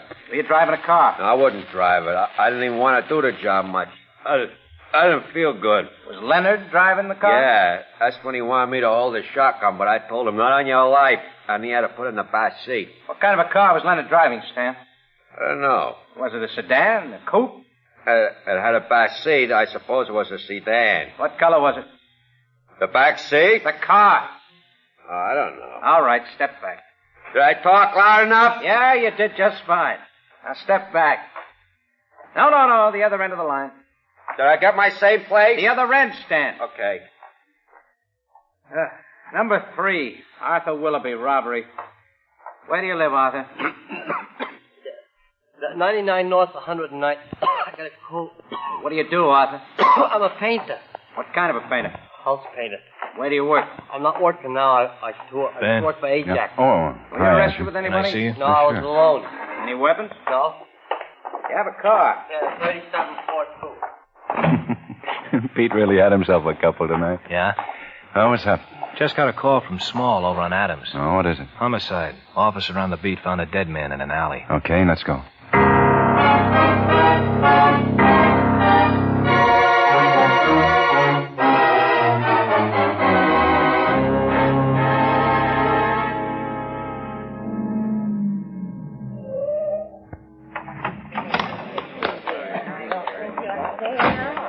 There's Small. Yeah, I see him. Hi. It's down here. Come on, let us through, please. Let us through. Thank you. Thank you. The officer on the beat, Miller's a new boy, found him. Uh-huh. Hello, Doc. Hello, Ben.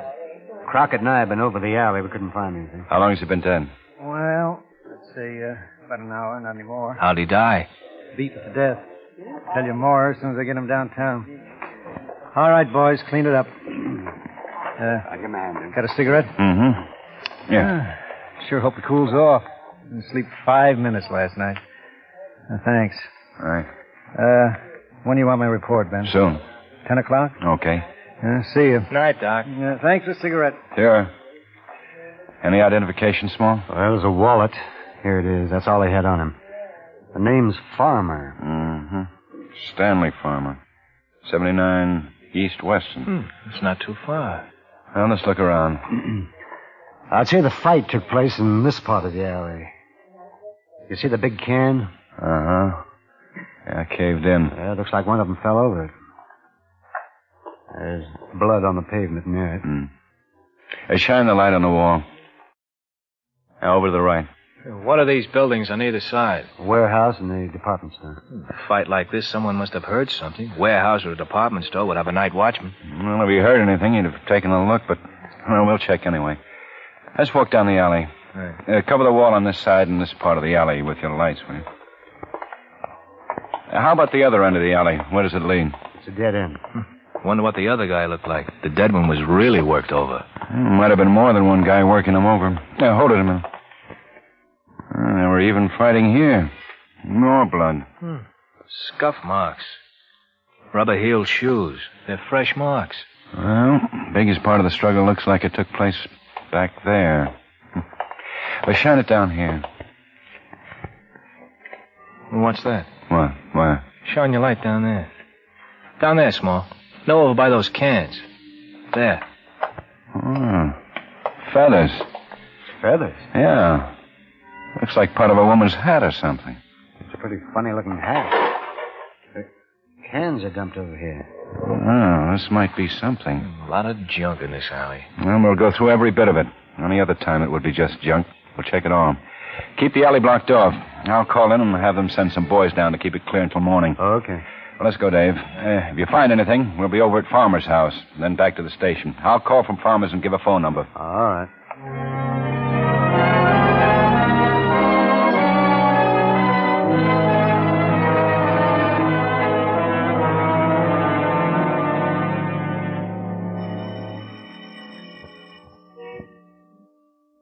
It's pretty late.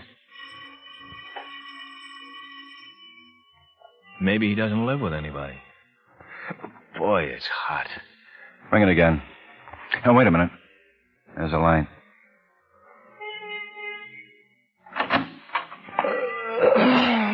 What's going on? We're police officers. All right if we come in? What do you want? Does Stanley Farmer live here? Yeah, he ain't home. We know he isn't. Who are you?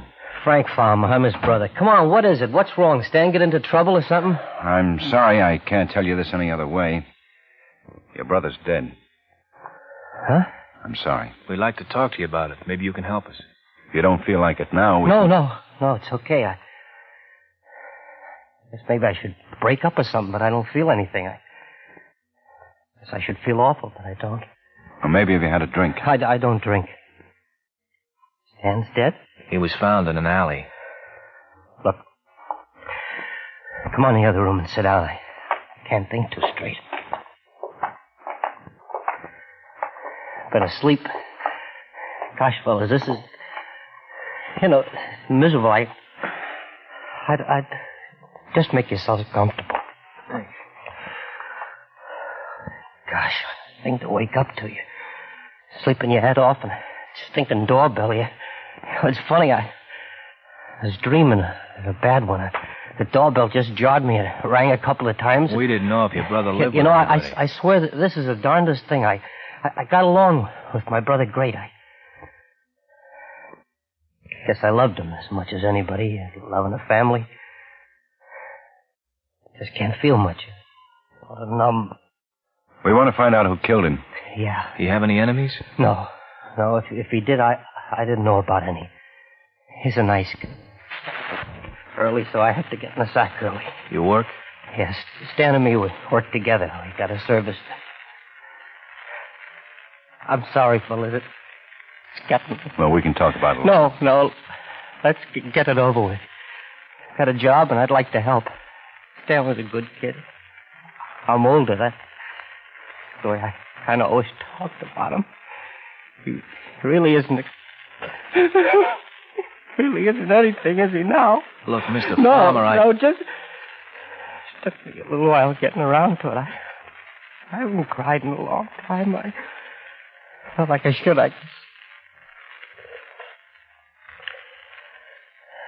Go ahead. I'm okay. What time did Stan go out? Before I went to bed. Early. Around 7, maybe. He had a date. A date? Yeah, he's seeing a girl. Her name is, June. June, he told me. Do you know where she lives? No, he told me June. June Colton, something like, June Coleman. Yeah. June Coleman? Yeah, he's only been seeing her for about a week. I've never met her. And you don't know where she lives? No. Where we might be able to find her? He met her in a bar. It's Stillman's. It's only about 3 blocks from here over on Madison. I don't know the address exactly. We'll find her. You think maybe she had something to do with it? Your brother say much about her? He liked her. Her name, he told me at once, maybe twice, and he liked her. That's all he told me. And you can't think of anyone who might have it in for your brother? No. Look, I'd tell you if I knew. I guess there was people who didn't like him who likes everybody, but I don't know anybody who'd want to kill him. Well, we may want to talk some more. Sure. Yep. And we'll check on the girl. Sure. Look, I guess I ought to see him. Huh? He's pretty badly beaten up. Beaten? Is it somebody... Yeah. You'll have to identify him sooner or later, but But if you don't mind a suggestion, wait till tomorrow evening or tomorrow afternoon late. Sure. Well, good night, Mr. Farmer. And thanks. Sure. Come on, Dave.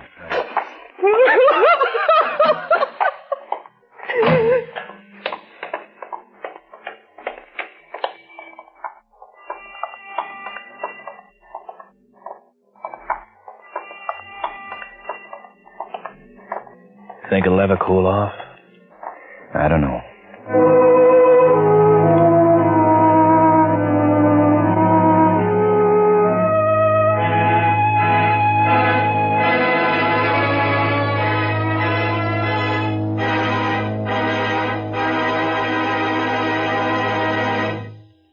Friends, wherever you are, whatever you're doing, you'll enjoy chewing Wrigley's Spearmint Gum. Chew Wrigley's Spearmint while you're working. The lively, full-bodied flavor of Wrigley's Spearmint gives you a refreshing little lift. The smooth, pleasant chewing of Wrigley's Spearmint Gum helps keep you feeling relaxed and satisfied, makes your job seem easier. Chew Wrigley's Spearmint Gum in your home, when you're out walking or driving, when you're enjoying outdoor sports and other activities. Wrigley's Spearmint Gum tastes good anytime, and the natural chewing aids digestion and helps keep your teeth bright and attractive. Yes, wherever you are, whatever you're doing, you'll enjoy chewing Wrigley's Spearmint Chewing Gum. Healthful, refreshing, delicious. Now, back to the lineup.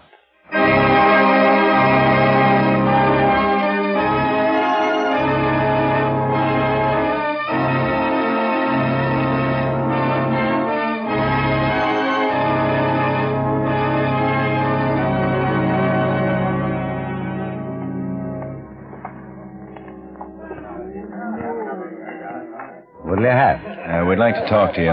We're police officers. Okay. Watch for me, Sid. Be right back. We can talk in the kitchen. Well, that'll be fine.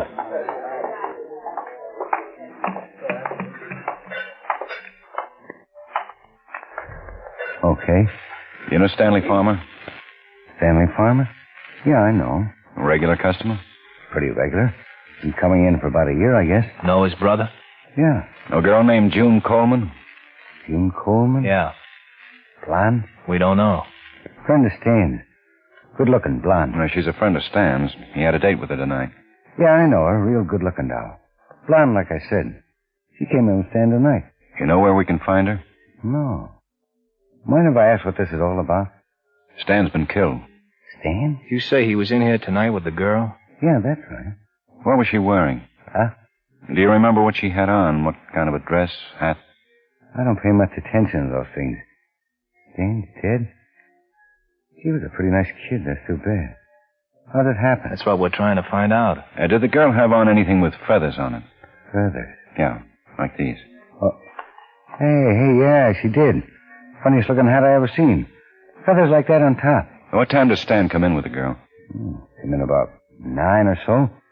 Left around, well, I guess I was here for a half hour or so. About 9:30 I left, I guess. And you don't know where she lives? No. How long has she been coming in here? Oh, about 5-6 weeks. She come in alone? No. First time she came in with Charlie. Charlie? Charlie Phillips. Been a customer for a long time. Was Charlie with her the night Stan met her? No. She'd been coming in for 2 or 3 days without Charlie. I figured they had a fight or something. And where does Charlie live?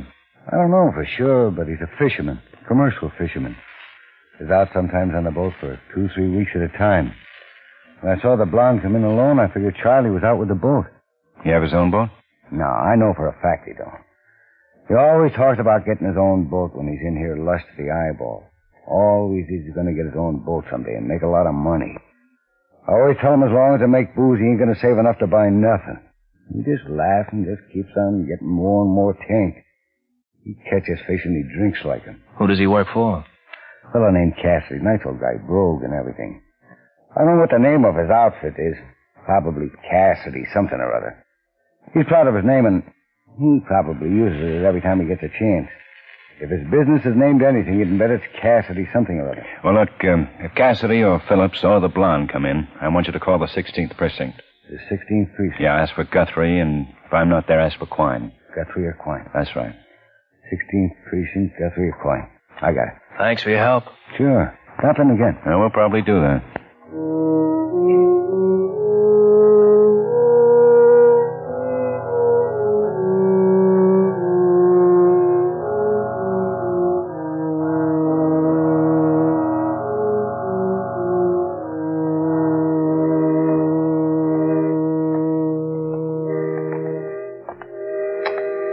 Bet it gets cool in the morning. Wait till the sun comes up. If I could stop it, I would. What time's it, Ben? It's close to 5. Hey, Cassidy. You got a pretty big place. And a pretty big sign. Bartender knew what he was talking about. Hey! Yeah? Know where we can find Cassidy? You found him. What can I do for you? We're police officers, Mr. Cassidy. I'm Lieutenant Guthrie. This is Sergeant Asher. Oh, how are you? And we'd like to talk to you. Well, don't have too much time. Just going out. Yes, sir, taking the Cassidy fleet out. You have a man working for you named Phillips? I have, Charlie Phillips. That's right. Yeah, but if he don't show up in the next 5 minutes, he ain't going to be. What do you want him for? Well, we just want to talk to him. Well, he ain't showing up yet. Should have been here about 2 hours ago. You know where he lives? Sure. I got his address in the office. I can get it for you, but then I got to get in the boat on the way, you know. Yeah. Come on over and I'll unlock. Oh, hold it. Here he comes. Phillips? Yeah.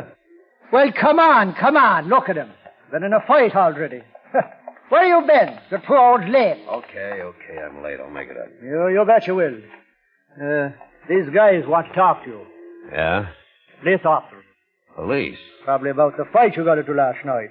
Who says I got in a fight? Oh, I suppose you got the shiner. I didn't get in no fight. We'd like to talk to you, Charlie. I gotta get on the boat. Have to wait. Well, I can't. If you're not down in 10 minutes, we'll sail without you. All right.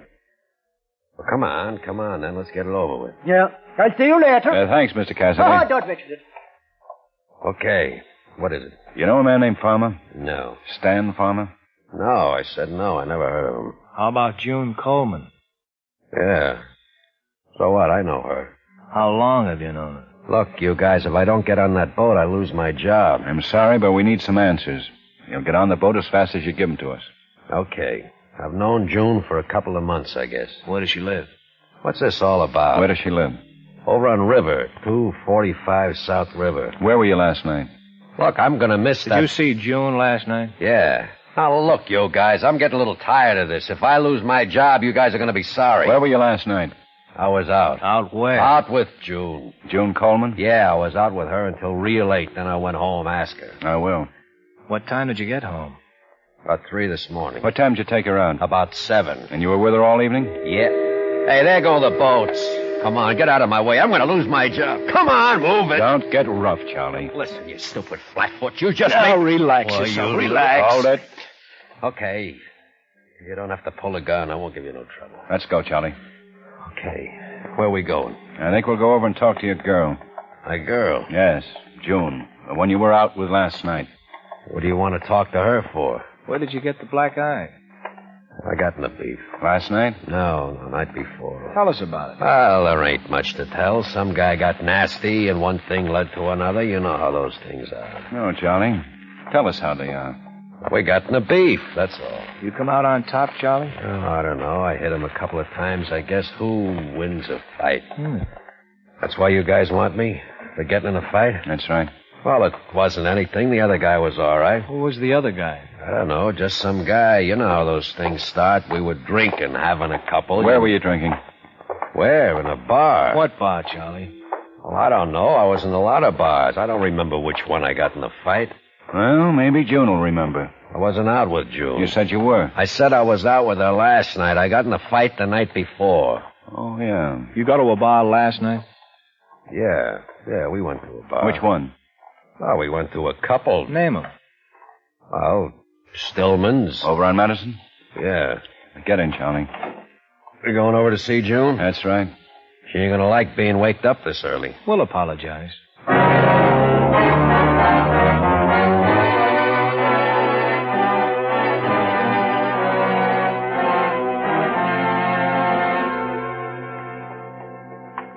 It's down further, 309. Oh, she's gonna raise the roof. Oh, hold it, this is it. Look, Knock on it, Dave. Guys are sure making a lot out of a lousy little fight. The fight we're interested in wasn't a lousy little fight. But I'm telling you... Okay, you told us. All right, relax, I'm coming. For Pete's sake, what... Charlie. These are cops. We can handle it, Charlie. Cops? Can we come in, please? I just got out of bed. I told him I was out. You don't talk, Charlie. What is all this? Can we come in? Or do you want to come down to the station with us? Oh, I just got up. Come on in. Charlie, what's going on? I told you to knock it off, Charlie. If you wasn't a cop. Wait a minute. I want to know what's going on. Gee, you drag a girl out of bed. Charlie tells us you were with him until about 4 this morning. Yeah, that's right, I was. He picked you up about 7? Yeah. See. You know Stan Farmer? Dan Farmer? Yeah, I know him. Been out with him? Yeah. He was killed last night. He was? Oh. Gosh, that's terrible. I didn't know him too good.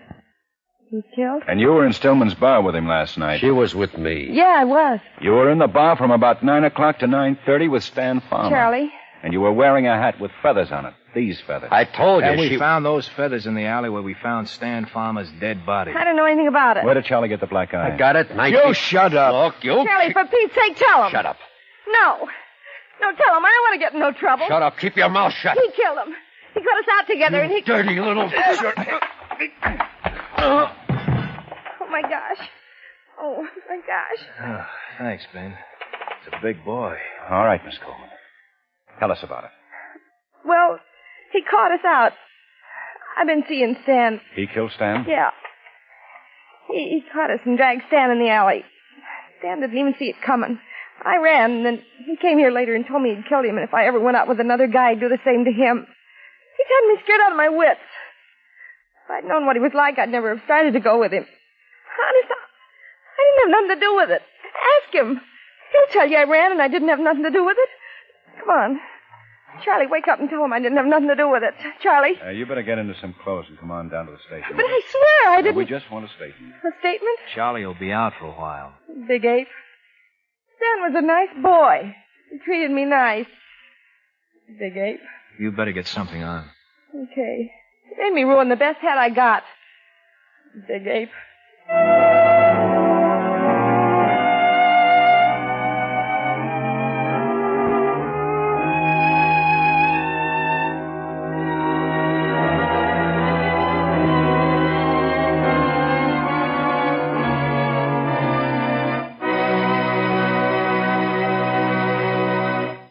Remember, friends, Wrigley's Spearmint Chewing Gum refreshes you. Wrigley's Spearmint Chewing Gum gives you real chewing enjoyment. The lively, full-bodied flavor of Wrigley's Spearmint cools your mouth, freshens your taste, sweetens your breath. The smooth, pleasant chewing of Wrigley's Spearmint helps keep you feeling relaxed and satisfied. Makes whatever you're doing more enjoyable. Yes, for refreshment plus chewing enjoyment, treat yourself often to Wrigley's Spearmint Chewing Gum. Millions enjoy it daily. Get a few packages and always keep some handy. That's Wrigley's Spearmint Chewing Gum. Healthful, refreshing, delicious.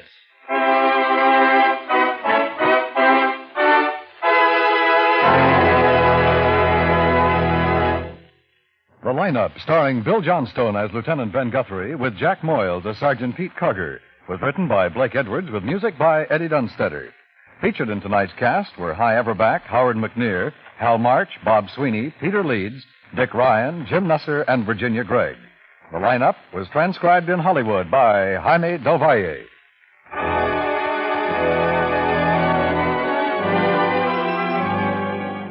This is the CBS Radio Network.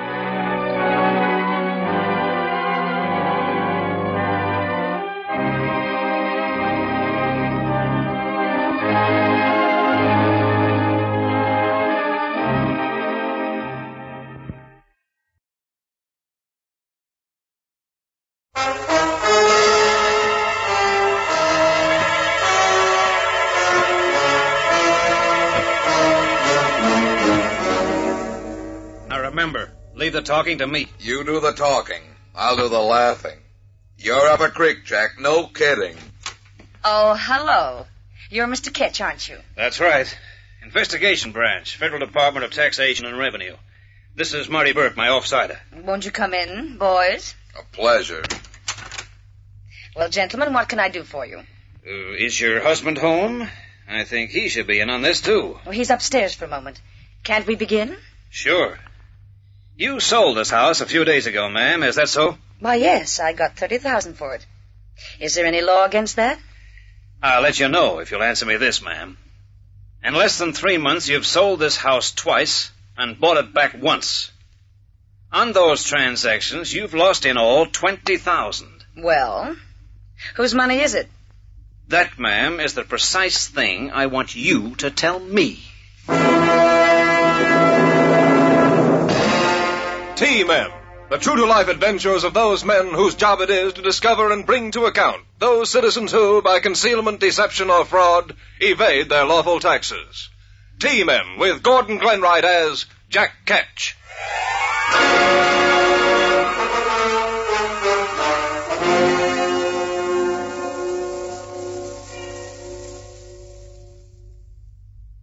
Here is Jack Ketch, one of this nation's T-Men, to tell you the case of the Jack that house built.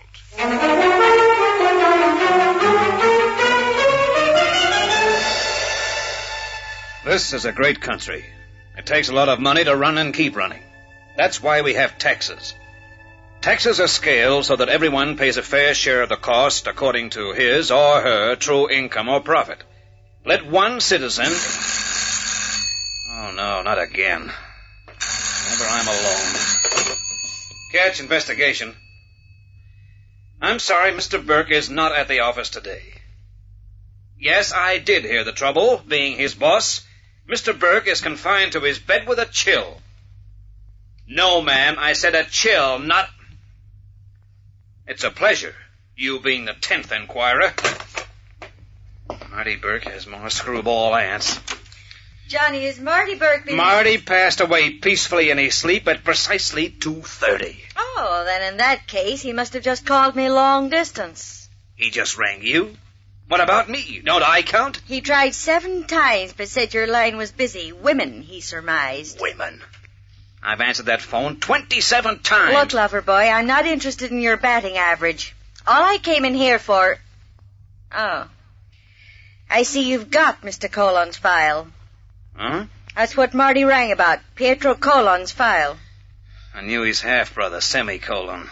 Comedy at your age. Is that wise? What about the file?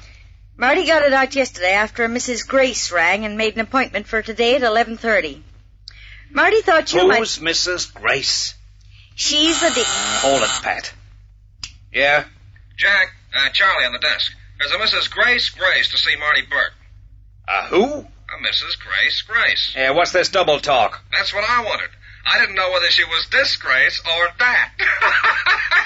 Charlie, put her in booth number 1. Oh, and Charlie... Yeah, Jack? Cut out the comedy. Jealous. Apart from the fact that her father was frightened by a double-barrel shotgun, what do you know about this Mrs. Grace? Me? Not a thing. Swell. At least it doesn't complicate things, does it? But Marty says she's laying complaint about this Pietro Colon. Something about a deal on a house that went haywire. Why not go to a lawyer? What does she think we are? Marty says she's a blonde. Well, of course we'll help her.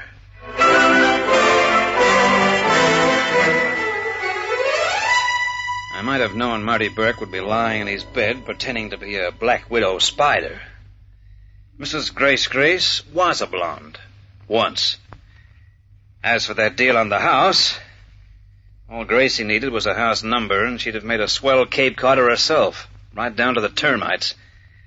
So I shut my eyes and listened, and listened, and listened. So you can appreciate, Mr. Ketch, I have nobody to turn to but you. I shall have to lean on you. I'm kind of wobbly right now, Mrs. Grace. Why not call me Grace? I did. You know, I still don't see how we can help you. I mean, what's this Colon character actually done? Done? For Pete's sake, do I have to go over it a third time? Unanimous. So you sold him a house for $20,000 and lost 10 on the deal. It happens. We can't get you your dough back. I know you can't. The Pietro Colon can be made a chicken dinner another way. I hope it tastes as sweet as revenge. There's enough gravy. Well, get yourself a spoon. That house is worth every cent of $30,000, and Pietro knows it. Matter of fact, I refused $40,000 2 months ago. Let it go kind of cheap, didn't you? Well, I needed the money. So he'll sell it for $40 after paying $20, so... So what? So what'll you boys do with the $20,000 profit you make on the deal? Not a thing, sweetheart. apart from a small penalty. What about income tax? Colon's a wine importer, not a real estate speculator or dealer. He buys a house, sells it at a profit, no tax. That's outrageous. It's almost criminal. No tax. So it looks as though you've lost your dough and your revenge. Colon will pay tax on his income as a wine importer. The profit on the house is for free. Is that so now? All right, Mr. Ketch. We'll see who comes best out in this deal. A fine thing, allowing a widow to be robbed. Thanks for calling. It was your deal. Don't blame us. Thanks for nothing.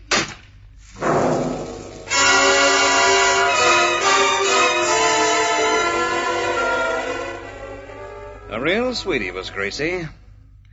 I wiped her from my mind quicker than a general wipes a private and let the ensuing weeks drift by in orderly confusion. Marty Burke's cold got cured. The end of the fiscal year was coming up. It got very quiet. So very quiet, in fact, that one could almost sneak in a game of golf at the weekend. Marty and I did. A 45-foot putt, and you missed it. Can I help it if they don't make round balls anymore? Hey, where's the 10th tee? It used to be... Oh, look out! For Pete's sake! Hey! Sorry, fellas, but you did ask for it, walking right in front like that just as I drove off. Our fault? Forget it. Marty, take that golf ball out of your mouth and smile for the gentleman. Don't you know an Adam's apple when it's ripe? Why don't they put up a sign there? That hidden tea's downright lethal. Oh, well, no great harm done. Could have been worse. By the way, did either of you see where my ball went? You mean after it left my eye? Didn't your partner see? Well, I'm afraid I'm having a solo round, just working up a 9-hole first. I'll tell you what, why don't we go round together? And make it a 3-ball? Well, why not? Sure. That way we don't get killed. Swell. Suits me. I'm Marty Burke. This is Jack Ketch. Glad to know you. I'm Pete Colvin. I know your half-brother. Pietro Colon? Wine importer? Yeah, that's right. You seem interested. I am. But, let's shoot a little golf first while I think of another target.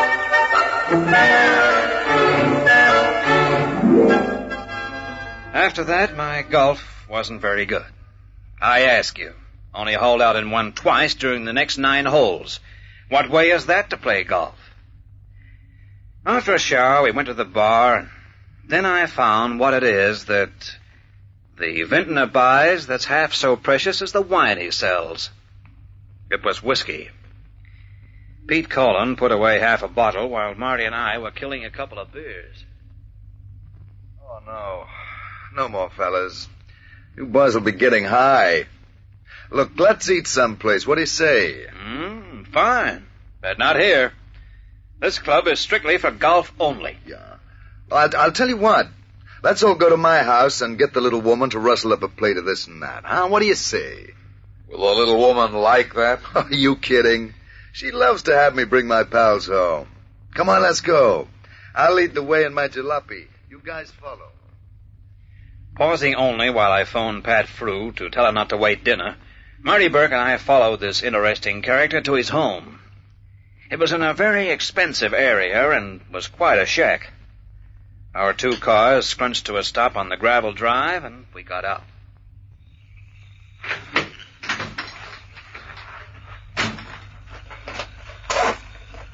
Hey, someplace you got here, Pete.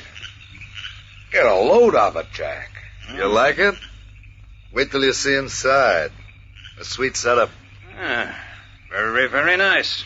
And expensive, if I'm any judge. Oh, fellas, you're wrong. Dead wrong. This was the cheapest house in the world. My friend, there is no such thing these days as a cheap house. No? Wouldn't you call a house for free and 20,000 in your kick cheap? That sounds it. How come you got yourself such a sweet deal, Pete? Well, fellas, I'll tell you. You see, a crackpot dame owned this dump and wanted 30,000 for it. I gave her 20. Uh-huh. Then, I sold it back to her for 40,000. You what? You said she was a screwball. Okay, so that gave you a profit of 20,000. But how come you've still got the house? Don't be a dope. After the sale, I married the dame. Mama Company!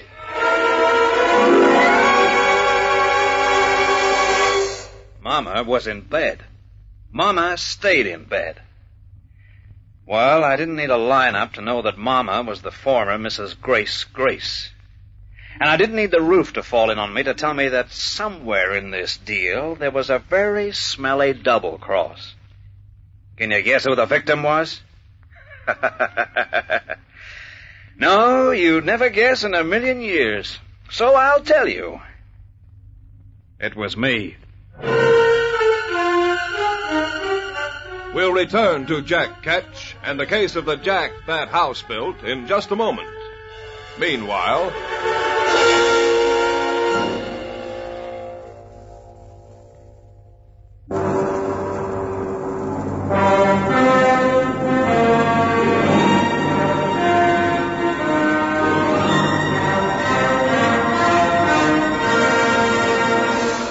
we return you to T-Men, with Jack Ketch continuing the case of the Jack that house built.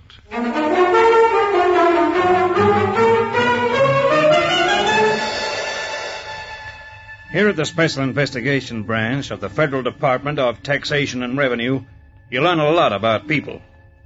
You learn, for instance, that not one of the tens of thousands of callers we get each year is there without a motive and an axe to grind. With everyone on the make, why should Mrs. Grace Grace have been any different? Well, I now knew that I'd been crossed up somewhere. But where? Set a thief to catch a thief, and get a dame to trap another dame. So I called on Pat Frew. What do you say to more coffee, Johnny? I'd spill. Make it a slug. Stiff. You know, I ought to part your hair with a meat chopper, coming here at this time of the night. And kill the goose? You said it, not me. Here, try this for size. Good. Like to tell me about it? Well, I didn't come here to catch a number 47 bus. No, but you could have... Skip it. Talk, blast you. I told Pat the score. She sat and smoked, looking at me the while with those shrewd green eyes of hers. No wonder I lost the thread of the conversation several times. You know, one of these days I'll have to marry this girl, and as soon as I make $1 million, I will. I think you're wrong, Johnny. I can't see where the department's been gypped. How can it have been? Me? I got a nose, and it's busy. Forget that schnozzle and use your head. I figure that Gracie lost 10,000 on the deal so far. And Pete Collins made a cool 20 grand tax-free. So what? Isn't that what you told the old bag a couple of months ago when she came in screaming? Don't you start. Yeah, I'd sure like to know why she came in at all. What was the racket? Sooling us T-men onto the guy she ups and marries a few weeks later. I don't get it. Could it have been an act? Just to find out for sure that Collins' profit would be tax-free? What would she care? At that time, she didn't know she was going to marry. Hey, wait a minute. What if they'd already fixed to get married? That would mean that they'd cooked up a scheme, and I can't see the point. Sure, he gets 20,000 tax-free, but it's her money. She loses 10,000, maybe 20, if that house isn't worth the last price she gave for it. Yeah, suppose it isn't. Suppose it's worth only 30. That'd mean she loses 20 on the deal. Which 20 is in Collins' pocket. They're man and wife. They're square, as I say. Where does it get them? Yeah, I wonder. Pat, first thing tomorrow, I'm going to get that shack valued. I'll bet you a night out with all the trimmings, it's worth only 30,000. Chicken feed. That's what I'll buy you for dinner.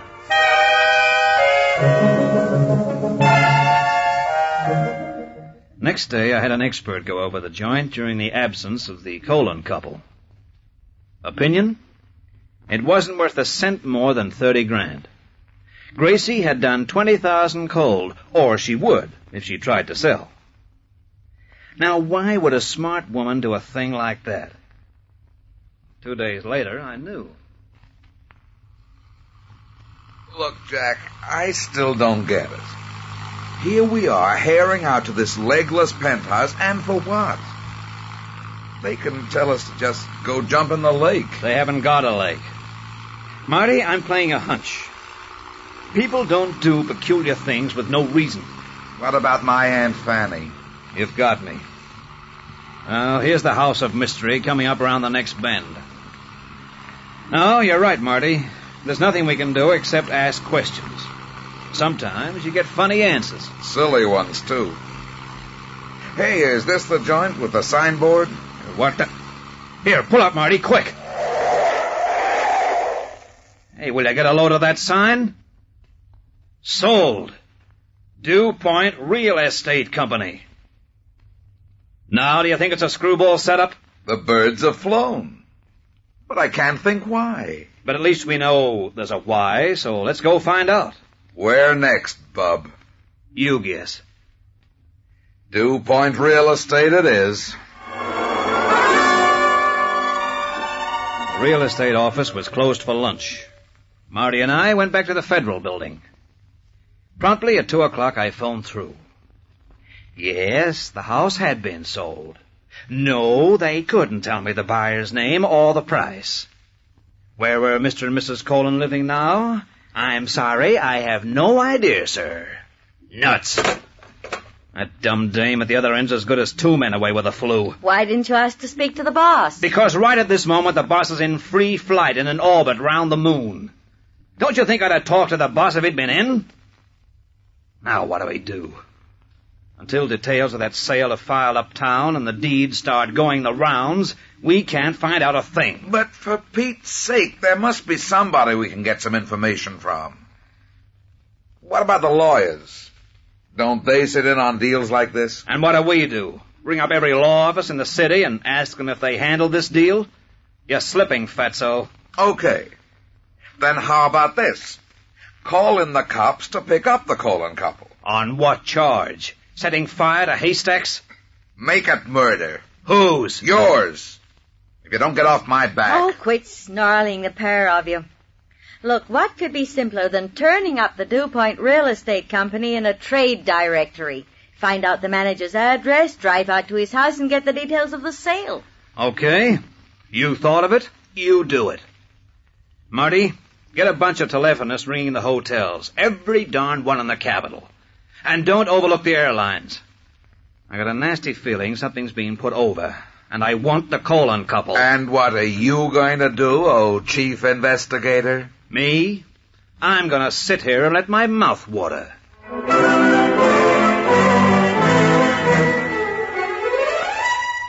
so I did, for a while. There was a fine overripe smell about that house deal now, and dead whales are very seldom found in these parts. Pat Frood came back from searching the trade directory. All she got was a wet thumb. They're not listed, Johnny. But that's crazy. Unless they opened up after the directory was compiled. Yeah, it could be. How are you going, Marty? We've tried every decent hotel in town. Wait on. What's the Colon's former resident's phone number? Oh, it's there in my pad for all the good it'll do. Depends. You never know your luck in a big city. If there is anyone there, they won't know where the Colons are. Hello? Is this Mrs. Colon? It is. Hold the line, please. Well, boss? I hate smug women. But what could I do? Marty Burke and I were in the car so fast, it's not true, even though it is. 20 minutes later, we reached the scene of the crime. Now remember, leave the talking to me. You do the talking. I'll do the laughing. You're up a creek, Jack. No kidding. Oh, hello. You're Mr. Kitch, aren't you? That's right. Investigation Branch, Federal Department of Taxation and Revenue. This is Marty Burke, my offsider. Won't you come in, boys? A pleasure. Well, gentlemen, what can I do for you? Is your husband home? I think he should be in on this, too. He's upstairs for a moment. Can't we begin? Sure. You sold this house a few days ago, ma'am. Is that so? Why, yes, I got 30,000 for it. Is there any law against that? I'll let you know if you'll answer me this, ma'am. In less than 3 months, you've sold this house twice and bought it back once. On those transactions, you've lost in all 20,000. Well, whose money is it? That, ma'am, is the precise thing I want you to tell me. Well, the boys in the golf club. Haven't seen you around lately. What about a drink, huh? We're here on business, Colin. Yeah?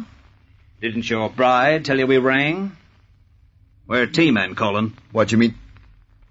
Oh. Everything's okay with my tax return, isn't it? I put it in yesterday, so it's well ahead of the due date. I couldn't care less about that. What we're here for is to discover why your wife is so darn cheerful at losing 20,000 fish over the buying and selling of this house. Well, she should care. She lost 20 grand, sure. But she lost it to me on those deals, and what's mine is hers. That means that between you haven't lost a dime. That's right.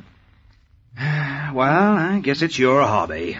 Come on, Marty. Of course, Dew Point Real Estate's had a bad year. Hmm? Hey, what do you know about Dew Point?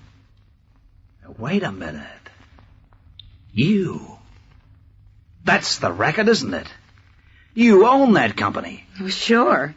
Any law against it? Dew Point lost 20,000 on these deals because the firm owned the house. Ah, I get it. Hubby here gets 20,000 tax-free, and the firm claims a loss of the same amount. Which means that it can earn 20,000 to replace its losses and gets that tax-free. What a setup. Yeah, I thought I was kind of smart myself. Of course, the thing I like about it is that I can make a profit of 20 grand tax-free, and it's legal. Mind you, Mr. Ketch, if it hadn't been strictly legal, I wouldn't have had a thing to do with it. Sure. I know how you feel. Tell me, Mrs. Colin, have you filed a current tax declaration claiming a loss of 20,000 on the real estate company? Well, I most certainly have. But there's not going to be any trouble over it, surely. From us, no. From the police, yes. Well, for Pete's sake, why? Tell them, Marty. Conspiracy to defraud is an indictable offense. And any capital lost as the result of a criminal act is not deductible for taxation purposes. Furthermore, all traceable monies profited as the result of a criminal act are forfeit. Oh, no. What does that mean? It means that between you, you've lost 40,000 smackers and your house. But don't worry about the house. We've a nice big house to take its place. And this'll kill you. We can get it for you tax-free.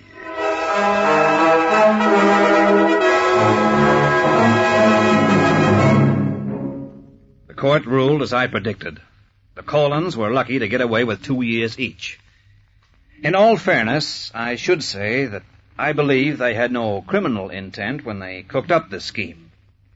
They saw what they believed to be a flaw in taxation law and tried to take advantage of it. Too bad they slipped up. If ever you get a brilliant idea to save on your tax, read the rules pretty carefully. You'll find that most times, where we can't protect the people, the police can. It'd be tough to go to sleep thinking you were on Easy Street and wake up on the rock pile like the Colins. This is a great country. It costs a lot of money to run and to keep running, and that's why we have taxes. Taxes are scales so that everyone pays a fair share.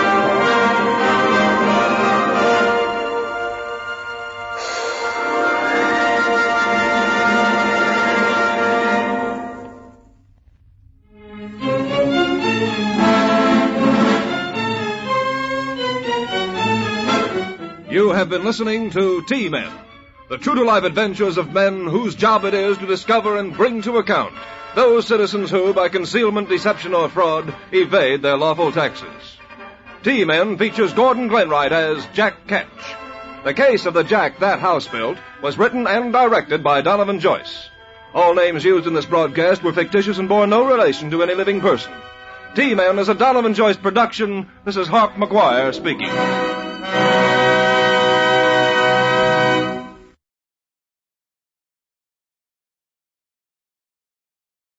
The American Broadcasting Company presents Treasury Agent.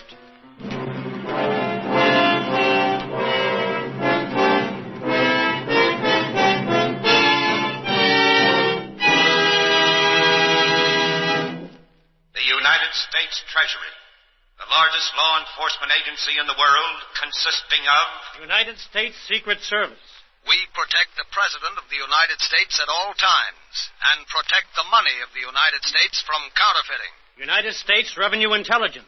We have jurisdiction over tax fraud and evasion. United States Bureau of Narcotics. United States Internal Revenue, Border Patrol. United States Alcoholics Tax Unit. Fraudulent violations of internal revenue. These law enforcement agencies of the United States Treasury constitute the largest and mightiest law enforcement agency in the world. 64% of all criminals in federal penitentiaries apprehended in peacetime are there because the United States Treasury caught them and put them there.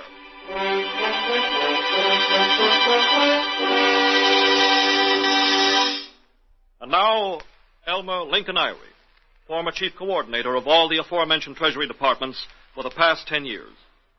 Elmer Irie, who many have called the world's greatest detective, the man who personally planned the smashing of the Al Capone gang, the placing of the Treasury notes which solved the Lindbergh kidnapping, and hundreds more. So listen to what Elmer Irie has to say. The cases which will be portrayed are based on the general modus operandi of the United States Treasury agents, operating here and all over the world. The United States Treasury has over 3,000 highly trained agents. And yet the public knows very little concerning these agents who protect your money, protect the borders of your country, protect you from fraud, narcotics, and misrepresentation. Many of the biggest and most powerful criminals in this country have been brought to justice by the patient work of our highly trained Treasury agents. Our case tonight starts in a small southwestern town. A stout, heavy-jowled man of about 60 was walking up the dingy corridor of the local hotel.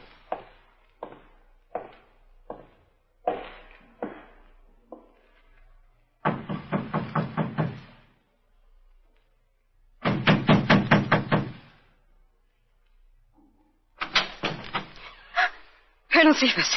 Hello, my dear. I thought you were still in Washington. It is difficult to know about me, isn't it, my dear? You want to come in? I never go into a woman's hotel room. There might be bad publicity. Step into the hall.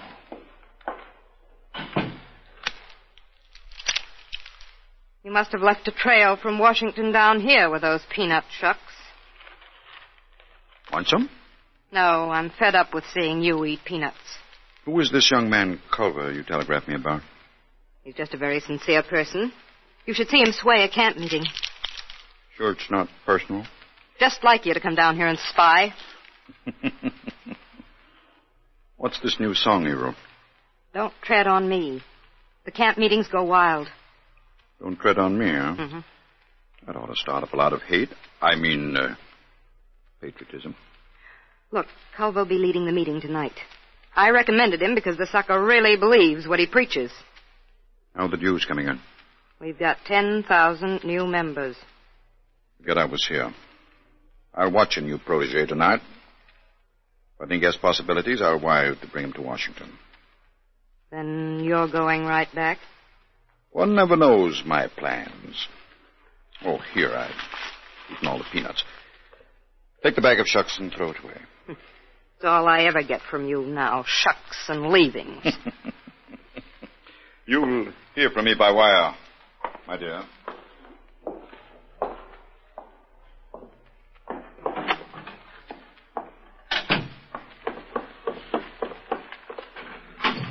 Come out, Culver. What was the idea of shoving me in the closet? If somebody had come in, it might have looked bad. Oh, but I'm innocent. You'll be late for the meeting, Culver.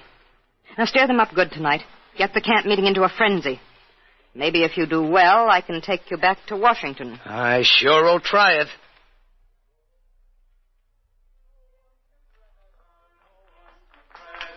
No one can tread on me. Oh, no one can tread. No one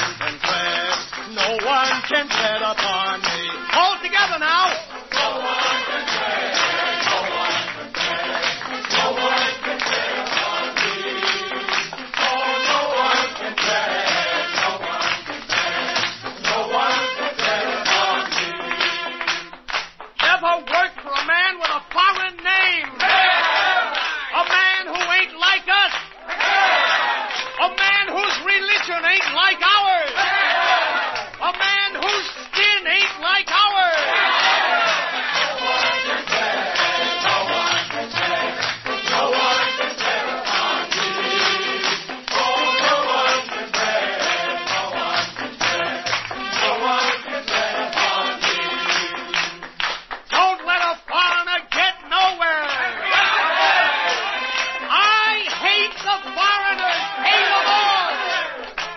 Don't stand for no religion but ours!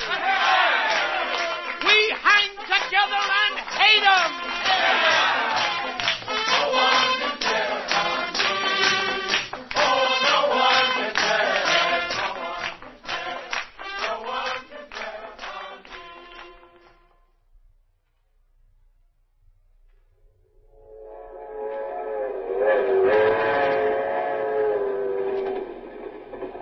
How's it feel to be going to Washington, Culver? All I want, Miss Mona, is to meet Colonel Cephas.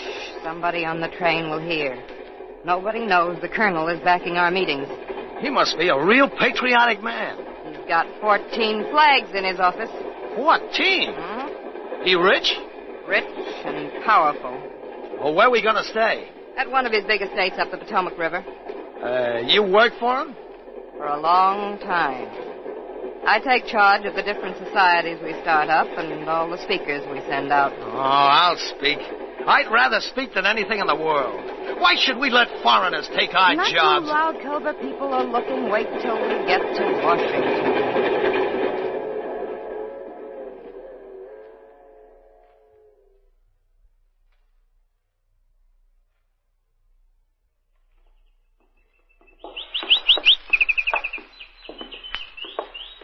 This will be your bedroom, Culver. Gee, with a canary bird. Colonel Cephas has a canary in almost every room. He says the singing makes him feel so good and pure. Oh, this is the biggest house I ever saw. If there wasn't so many foreigners in this country, every American could have a mansion like this. It's late. You'll want to go to bed. You know, you look real pretty tonight, Miss Mona. Don't say things like that. I'm 10 years older than you are. Oh, I didn't mean to upset you. The Colonel is waiting in his living room. I've got to leave. The things in this bedroom must be worth a fortune. Good night. Good night, Miss Mona. I wish you wouldn't hurry.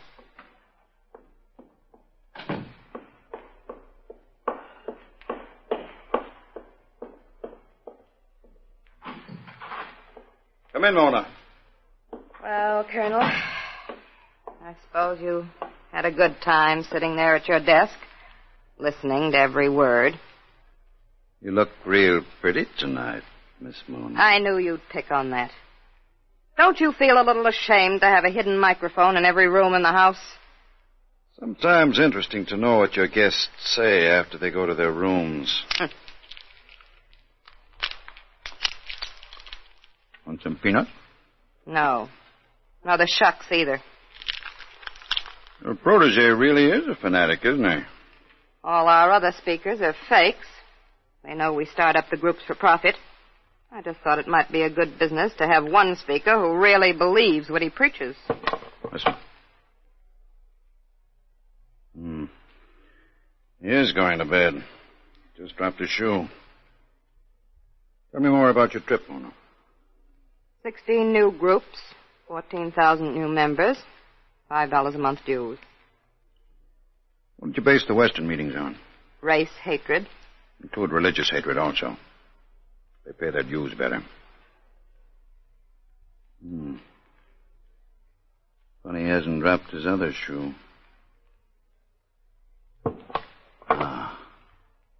There it goes. I should hear the water running in a few minutes. I suppose the canary singing makes you feel good and pure, even though you are eavesdropping on a person going to bed.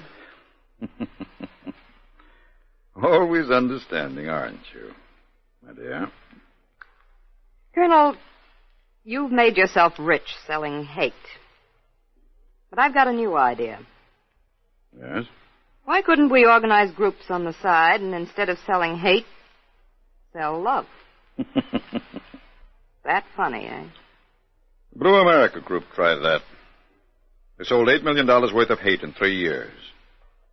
Then they tried to organize other groups and sell love. They couldn't sell $1 worth of love. All right. I choke. Hate is like a loaf of bread. You can carve off slices and sell it. Hate is the easiest thing in the world to sell. You can get ignorant people to hate anything. And hate brings brings money.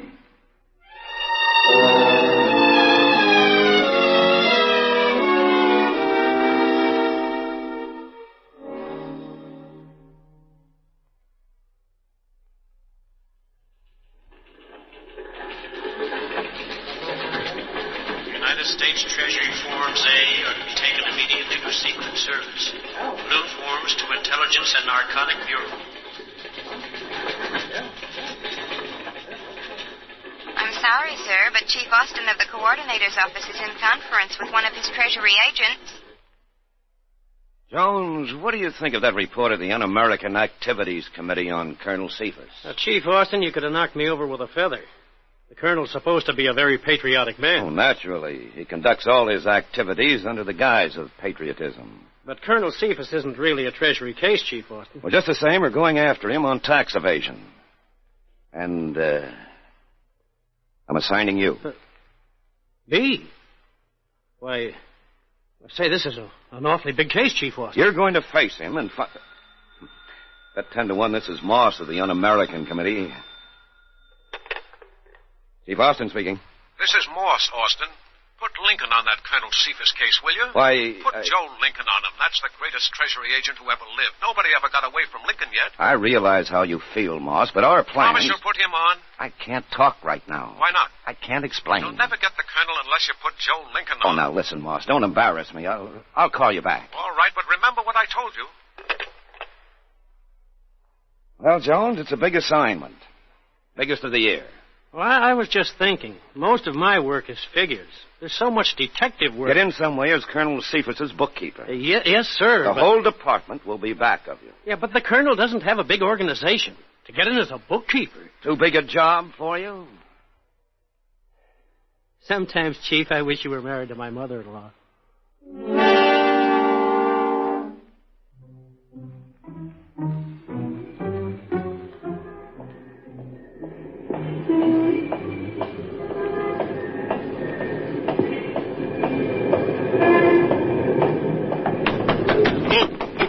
Let go of my pocketbook. Let go.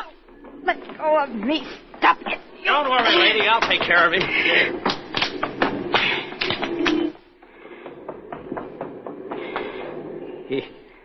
He didn't hurt you? No, he just tried to grab my pocketbook.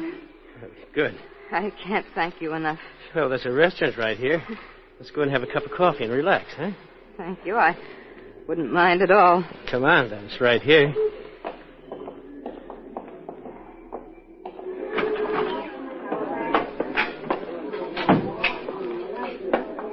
Yeah, see, there's a booth over there that's empty. I don't know as I really should be doing this. You move in first, huh? There now. Boy meets girl. I'm almost glad the man tried to rob me. Yeah. Who are you? Mona. Mona what? Mona Warren. Who are you? Jones. I never heard the name before. No. My mother made it up. What's your first name? Keith. Well, I guess we're acquainted. Yeah. I guess the waitress is all busy right now. Hey, what do you do? Well, I'm sort of associated with Colonel Cephas. Oh, the Colonel Cephas? Mm-hmm. Gee, he's a big shot, all right. What do you do? I'm a bookkeeper looking for a job. You don't suppose you could get me a job with Colonel Cephas, do you?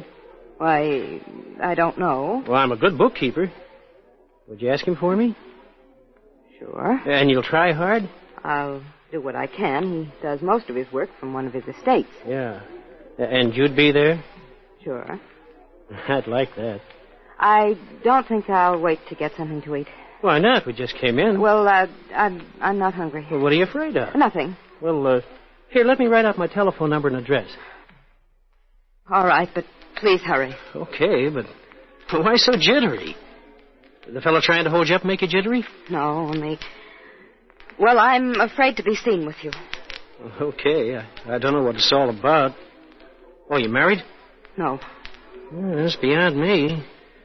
But if you're truly upset... Here, try and get me that job, won't you? I promise. Now, you've got to let me go. If I can get him to hire you, I'll call you. If I can't, just forget you ever saw me.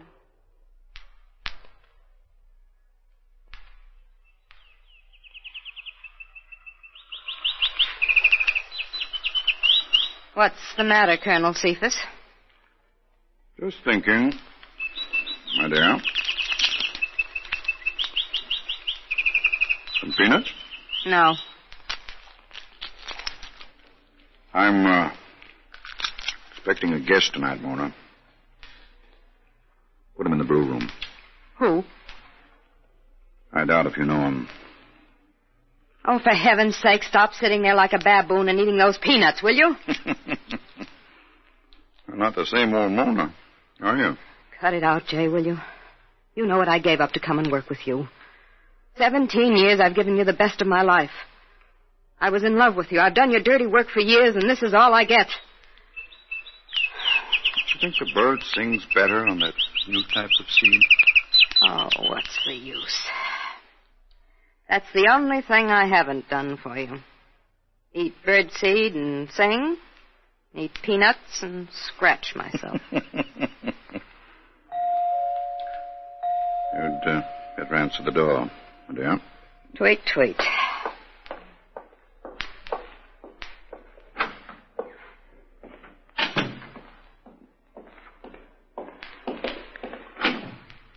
You.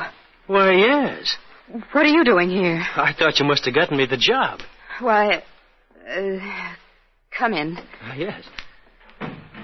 Would you wait here a minute? I'll go and speak to the colonel. Why, sure.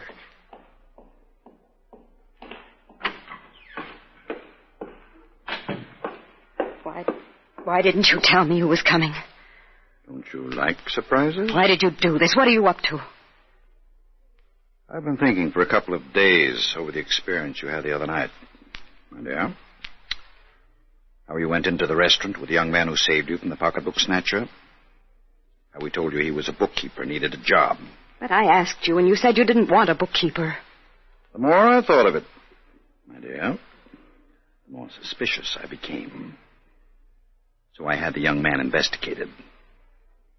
He happens to be a United States Treasury agent.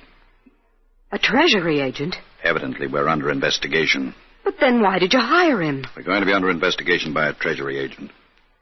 I prefer to have him under my eye. So I can feed him what I want him to know. Oh, yes, but our books, are they all right? You'd be surprised to know what I'm prepared for. Show him to the blue room, Mona. And I suppose you have your microphone connected to that room? Naturally.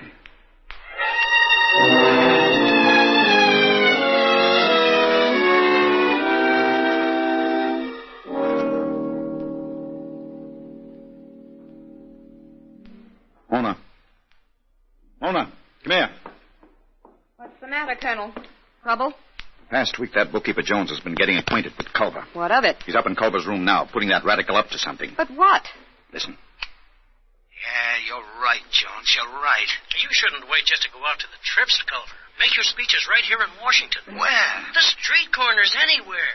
This country isn't a fit place for Americans to live anymore. We Americans are being downtrodden by foreigners, jobs taken. That's the stuff. Don't hold back. I wouldn't hold back if they shot me. I'll shout it from every rooftop in Washington.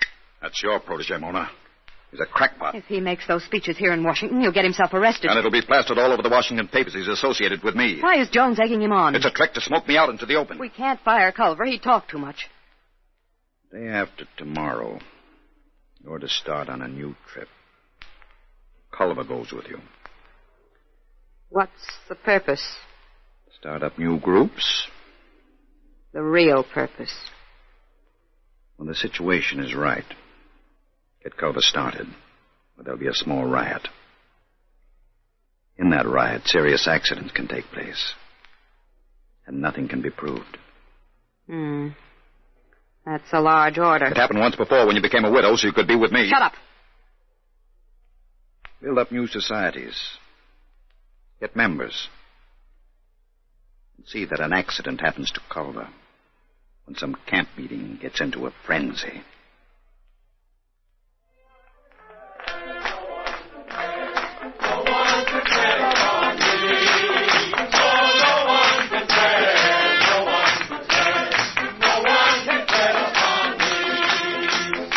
Never work for a man with a foreign name. A man who ain't like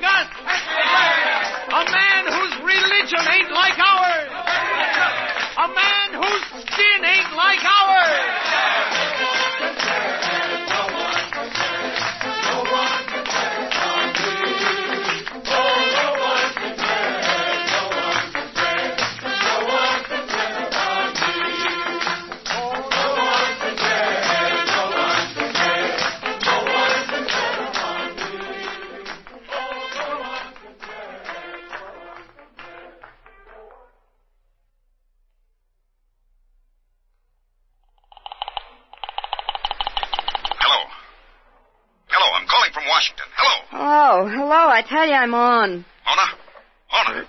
3 a.m. What's the matter? Any accidents yet? No, but maybe tomorrow. Come back quick. Come back? Yes. Bring Culver with you. What's happened? Plenty. I'll take the first train in the morning. And come right to my Westover estate. You should be here by late tomorrow evening.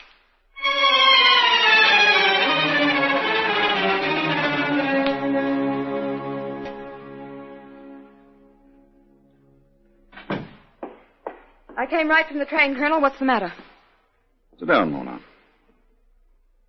Of course, you know we're in this together, my dear.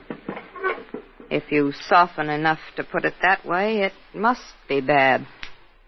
Mona, I pretended to swallow Jones' story. He is a Treasury agent, isn't he? Yes. I thought by pretending I didn't know it, taking him on as our bookkeeper would be a good way to handle him, but... Has he gotten anything on us? Why the gun in your drawer? Don't be dramatic. It's merely for a great emergency. Look at these papers. Huh? Look at all these figures on them. But these are photostats. I didn't want to touch the real papers. Jones has them hidden in his room. He's evidently just compiling the figures. He hasn't used them as yet. I don't understand. Each one of these figures is the serial number of $1 or $5 bills. What bills? Use your head. Haven't we set it up so when the members of the society's paid dues in cash, it goes to banks under different names, so we don't pay income tax? Oh. Then these bills are the serial numbers of the bills paid to us for dues. If that Treasury agent can trace those bills to the different banks where they were deposited, it means the penitentiary. Oh, no, Jay. Oh, yes, Mona. Exactly that. We're in time. You're leaving on another trip in the morning, and I'm sending Jones along. To get what you planned for Culver. Precisely. I'll ring for Jones now. One more thing. Ever hear of a very famous Treasury agent by the name of Joe Lincoln? Of course. Well, our bookkeeper is none other than the famous little giant killer, Lincoln. Jones is Lincoln, the famous Treasury agent? And I paid plenty for that information. Oh, no wonder we're on the spot. You want me, Colonel Cephas? Yes, come in, Jones. I was waiting outside. It's a beautiful night out tonight. Have some peanuts, Jones. No, thank you. Jones? Hmm? Miss Mona and Culver are starting on another trip in the morning. To organize a few other patriotic groups. I almost wish I could go along. Well... That's strange. I was just going to suggest it. Oh, I see. A short trip. It'll give you a better idea how we operate. I see.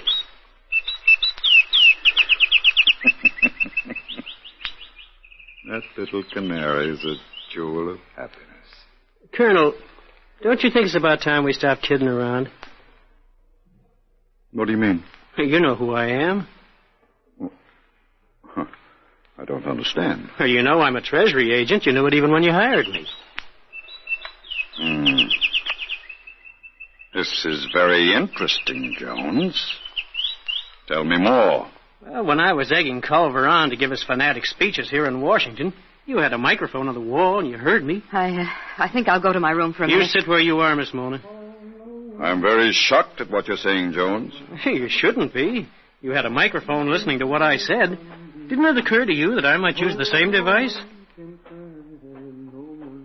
Here comes Culver. And when he comes in, don't try to stir up his fanaticism into physical force against me.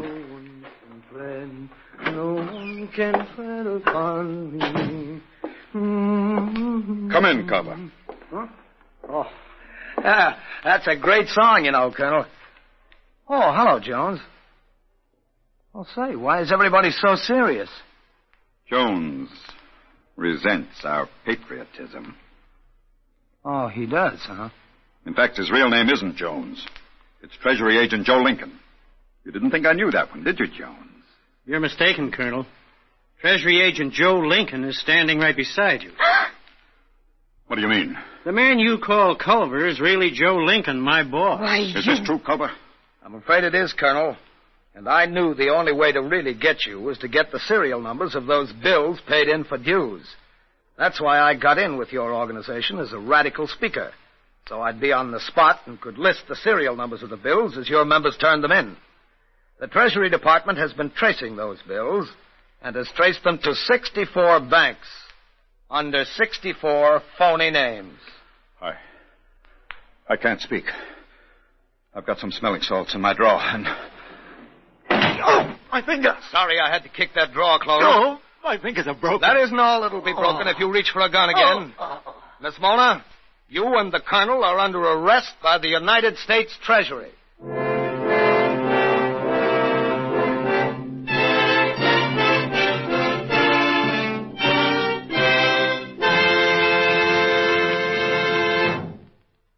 Now back to Elmer Lincoln Iry, Chief Coordinator of the Law Enforcement Agencies of the United States Treasury for over 10 years. Mr. Iry.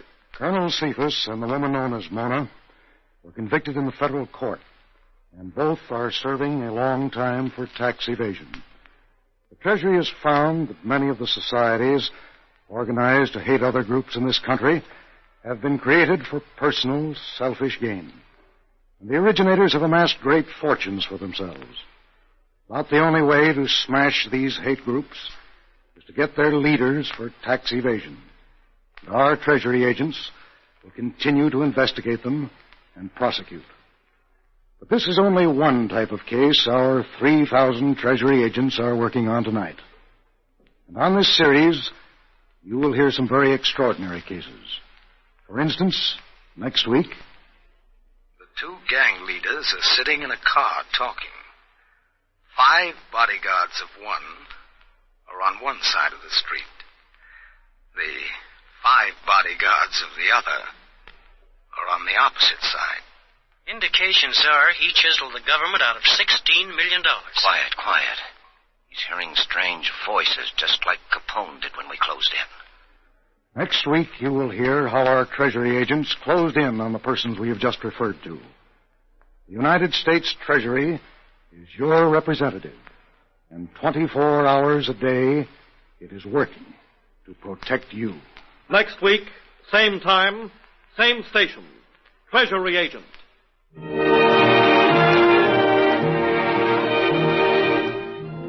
Elmer Iry was impersonated. Leading roles were played by Santos Ortega and Everett Slowe. Music under the direction of Bernie Green. Jack McCarthy speaking. Treasury Agent is another Phillips H. Lord production.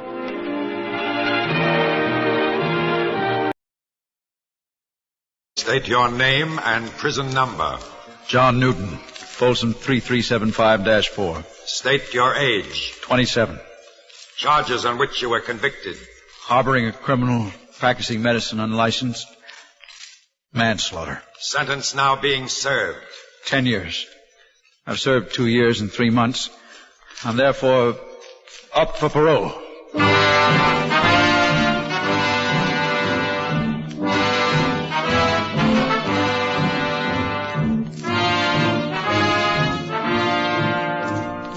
Up for parole. Tonight, transcribed in New York, the first in an exciting new crime series, based on authentic cases actually heard by parole boards in your state prisons, and reenacted here for the first time. Now, Harry Marvel. Ladies and gentlemen, you are about to sit in judgment on another human being's freedom, to decide whether he or she shall become your neighbor, your employee, perhaps your friend, or remain where you, society, have put him, behind prison bars. For that human being is a social offender, a criminal, now up for parole. Remember, at the close of tonight's broadcast, you can compare your own judgment with the official decision of an actual parole board, in this particular case, California's. I ask you, therefore, to listen carefully and consider seriously the story you are about to hear. Told from the officious records of John Newton, Folsom Prison number 3375-4, now pleading before the parole board and before you for his freedom. You have the facts of my crime and my conviction and my prison record. But there's more to my story than the legal record as you read it. The very fact that the criminal I harbored was my own brother, Joseph Newton, is... Well, gentlemen, with your permission, I'd like to tell you the whole story. You may proceed, Newton. Thank you. I'm up for parole here, not my brother, but his story is part of mine. You see, even when we were kids back home, people used to say, you never know they were brothers. So different. And by the time we were grown up, take the very night of my crime, I was only 2 days away from receiving my medical license. I just finished my internship. But Joe was an outcast, disowned as an ex-convict. I'd like to start with that night, gentlemen. We were giving one of the biggest parties the town had ever seen. And for me, it was a double celebration. For one reason, in 2 days, I'd hang up my shingle under my dad's downtown. And for another, I'd just been engaged to a wonderful girl. Well, we never did get married, and her name doesn't appear in the record. But it was a great occasion. Everybody was congratulating me, and it was all I could do to get a moment alone with my fiancée. Oh, darling, it's a wonderful party. I'm so proud of you. Well, just as long as you're happy, honey. But I wish they'd knock off and go home. What's the matter, John? Oh, nothing. You keep looking around as though you were expecting somebody. Oh, what makes you say that? What do you mean? Johnny, that's a funny way to talk to me. What's the matter? Oh, your brother. That's it, isn't it? Yes, my no-good brother. Heaven knows where he is now. You know, it'd be just like him to come busting in here after all these years. What are you looking at me like that for? I never heard you talk like that before. I know how you feel about your brother, but... Well, how do you feel about it? About what? About having a jailbird for a brother-in-law. John Newton, listen to me. I'm marrying you, not your brother Joe. Forget him. And stop looking around, Johnny. He's not coming. Forget him. Forget everything but us. All right, honey. I'm sorry. Oh, just a minute. The housekeeper's looking for me. I'll be back in a second, honey. Right. Save me some champagne.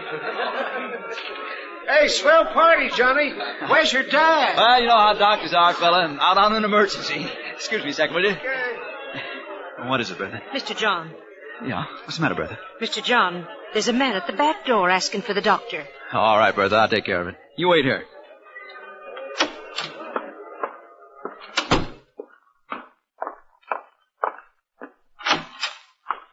You the doctor? Oh, I'm sorry. My father's a doctor. He's on the case right now. Lady tells me you're a doc, too. I will be in 2 days. What can I... Are you or aren't you, bud? I finished med school, but I can't practice until I get my state license. Well, that's good enough. Come on. We're going for a ride. What? What? Say, what is this? It's an emergency, bud. Come on. Well, I told you I'm not a doctor. You'll have to... Okay. You might as well know. It's your kid brother. Joe. Now what? Where is he? He's downtown in your old man's office. Well, you coming? Is he hurt? Why do you think I came after a doctor? All right. Let's go.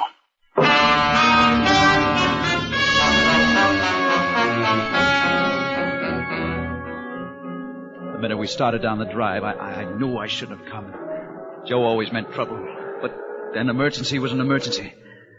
Wheeling out the driveway, we scraped my dad's favorite tree.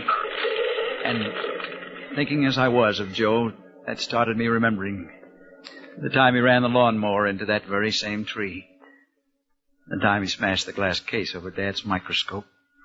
And the time he got caught taking home some chemicals from the high school chem lab, and we both got a lecture from the principal. Just a minute, Newton. Sir? About that affair in high school. The chemicals. Yes, sir? According to the district attorney's abstract here, an interview with the principal, you had persuaded your brother to steal the chemicals for you so you could do some experiments at home. Is that true? Oh, well, yes. Proceed with your story. Yes, sir. We tore out the drive and on through town, and I couldn't get a word out of the driver, so I kept thinking about Joe. Joe, always the bad boy. And myself, Dad's boy, Mama's boy. I could almost hear my dad saying, John, your mother and I just can't do a thing with Joe. Heaven only knows how he'll turn out. I guess we'll all have to pin our hopes on you, John. Yeah, I was their boy. I went through high school, correction school for Joe. College for me and a new convertible. For Joe, a stolen car and the reformatory. Med school for me, the state pen for Joe. Gentlemen of the board, my own brother had a number in this prison before I even started out that night on the ride that was to lead me to my own cell here. And that's why I say that his story is part of mine, because traveling those streets that night, I realized for the first time that maybe it was the raw deal that he got from my father and my mother that made Joe the bad one. And now, in the middle of the night, he turns up again in my father's office in trouble.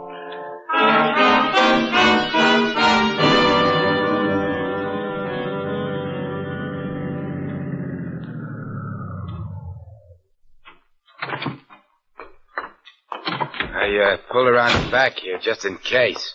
In case what? The law. Look, am I going to have trouble with you? Well, what's the law got to do with... The kid wants to tell you that's okay by me. There's no time to ask any questions. Come on. Look, Doc, are you with us or not? How'd you get in there without a key? Jimmy the door.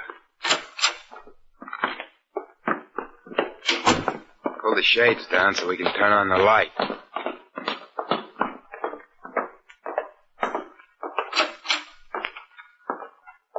Joe?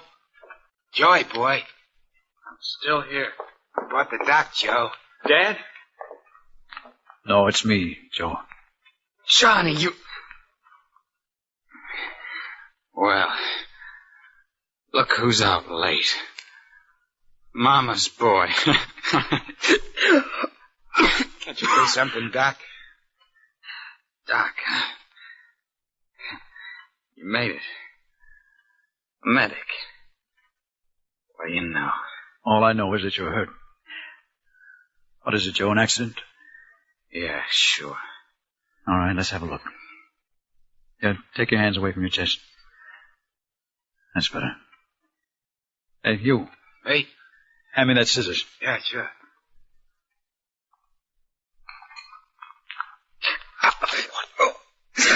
Joe.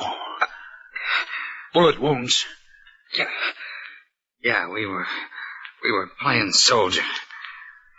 What'd you expect, mosquito bites? Joey, save your strength, boy. Doc, you gonna take him out?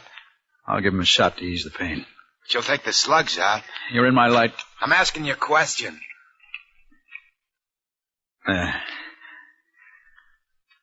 That'll let up on it, Joe. I said, are you gonna work on them slugs? Answer me! Look, Joe, listen to me. I'm not a doctor yet. Not legally.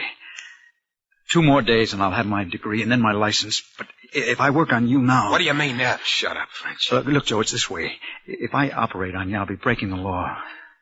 The bullet wounds, Joe, I have to report them to the police anyway. Can't you see, Joe, I'm on a spot. I told you, Joey. I told you we shouldn't have come. Joe, why did you have to turn up for anyway? Where else could I go? Where could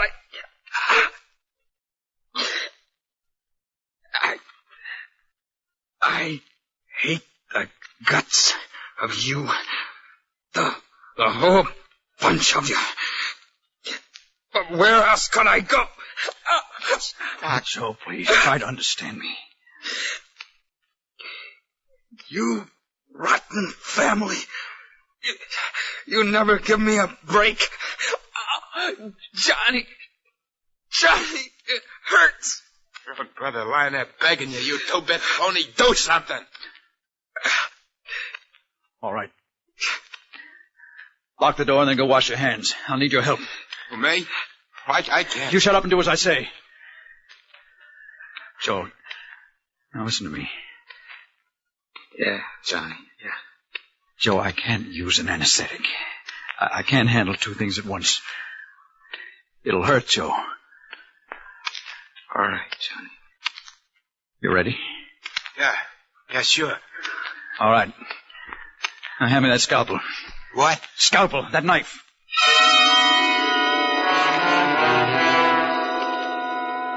Well, I sterilized the instruments, and then I went to work. My brother gripped the sides of the table. I was a surgeon, and he was my first patient.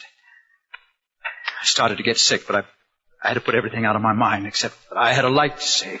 And... wait, Newton. Yes, sir? There's a question I'd like to ask at this point. Yes, sir?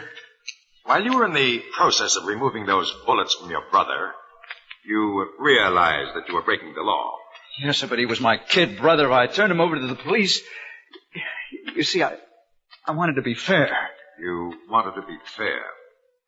Well, now I think we're getting to the point. Earlier in this hearing, you described your brother as a no-good, someone you were ashamed of. Now you're talking as if you're sorry for him. You've definitely changed your story. Are you trying to draw sympathy from this board? No, sir, but if I could say something... Now, wait, Newton. You also knew at the time how your brother got those bullets. Oh, yes, sir. It was a bank hold-up. A guard surprised them. And you also knew at the time? Yes, sir. The guard was killed. But it wouldn't have made any difference, sir. Why, you look like a little kid. Lying there. I was going to do my level best to make up for him. For the way my father and my mother treated him as a kid. Now, just a minute, Newton. Before you go on, we have your complete case history here, which, we've looked over very carefully. Weren't you the one who usually got your brother into some of the scrapes and trouble he had? You were the oldest. Shouldn't you have helped him? Well, when he was a kid, what could I do with him? You don't know him. Why, Isn't the real reason you helped your brother that night because you felt guilty? Or perhaps you felt at least partly responsible for the way he turned out?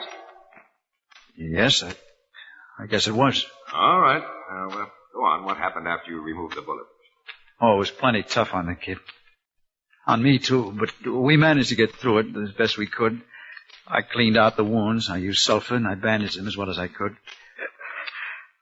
Is it over? Yes, Joe. It's all over. We'll take a couple of minutes, and then we'll take off. Where? A friend of mine's got a cabin up in the woods. I'll lead you there in my car, and you can hide out until that wound's better. I gotta get up, Johnny. I gotta hide out. Giorgio, I know. Don't worry. Don't worry, huh? How do we know it's okay? What kind of a rat do you think I am? Doc, I don't know. But you better not remember anything about anything. You get it?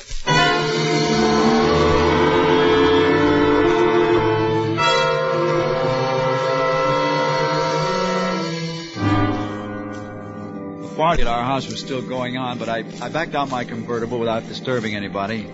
I led them back into the hills to my friend's summer shack. I repaired a couple of stitches on Joe's chest, warned him not to move, and then promised to come back in the morning. And then... You promised to come back? Why? Well, in a medical capacity, sir. Post-operative treatment, perhaps hypo, change the drains. I see. Shall I go on, sir? Yes, you may continue. What did you do then? I drove home, sir. Directly? Yes, sir. I have a map before me of the route you took from the mountains. Yes, sir. Your road passes the state police barracks. Now, it seems to me that Oh, yes, sir. I passed the barracks, and then I turned back. I intended to report the whole thing to the police. The DA's transcript states that you declared, and I quote, "I drove straight home without stopping or turning." End of quote. Did you say that? Oh, yes, sir, but may I explain, sir? Yes. You see, sir, I intended to stop at the police barracks. Oh, in fact, I could have reported it at that time and kept myself in the clear. But you didn't? No. Because you couldn't face your father after he knew what you had done. Is that it? Yes. I knew it would kill him. So, I went straight home.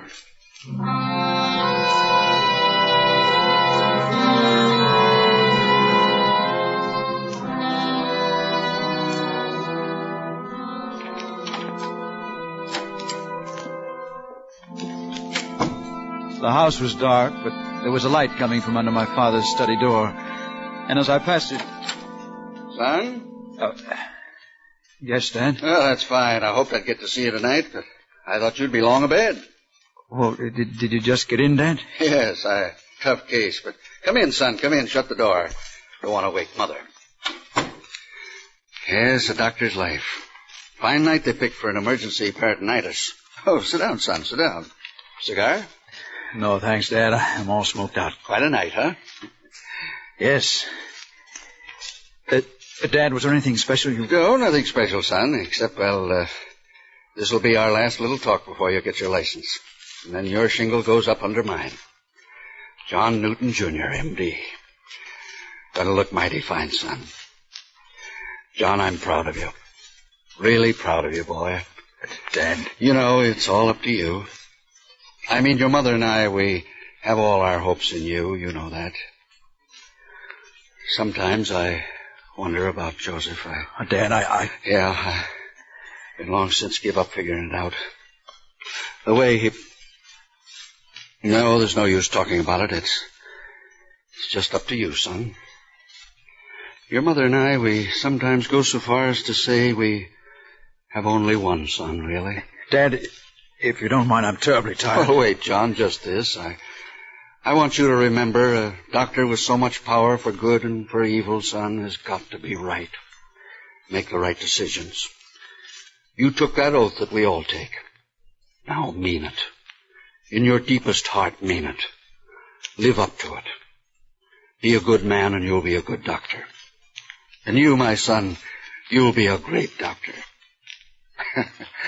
Well, I suppose I've made quite a speech, but I didn't have to. Because I know you'll never do wrong. I lost my Joe somehow.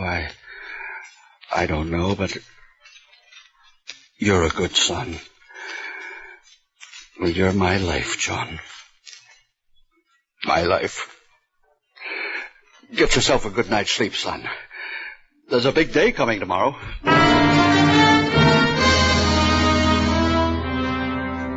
Sleep? Over and over, I probed for bullets in my brother's bloody chest.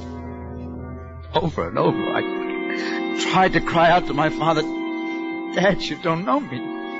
I'm a criminal. I've broken the law. I'm a criminal, Dad. I'm a criminal. But dreams cry and cry, and no words come.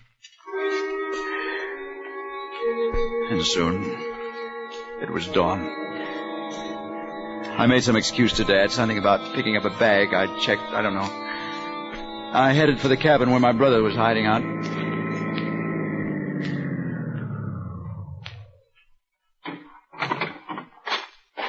There was something wrong. The cabin door, it should have been shut. Locked. Instead, it was open.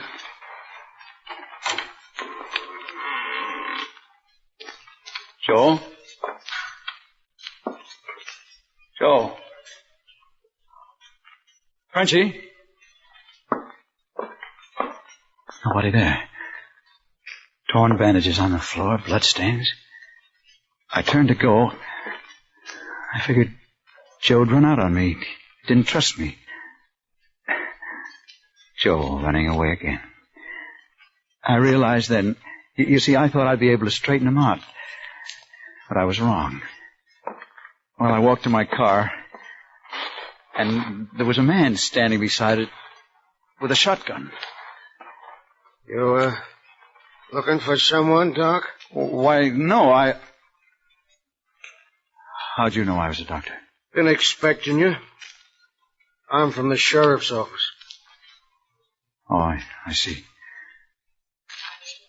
How did you know? Well, I shouldn't tell you, but seeing who you are and all, the other hoodlum spilled it all. We got 'em both. Could I ask the charge? Hmm? I mean, I am under arrest, I guess. Yeah, you are. As for the charge, well, illegal operation, Failing to notify police and harboring a criminal. My own brother, Sheriff. Law don't recognize kin, Doc. Or to warn you, anything you say can be held against... All right, let's get it over with. Take me in. Yeah, sure, Doc. No, you draw it. Oh, wait. Tell me, Sonny. Does my father know? About you? Your brother? About both. Oh. Your brother? Yeah. You? No. He'll find out when we get there. Come on. Let's go, Newton.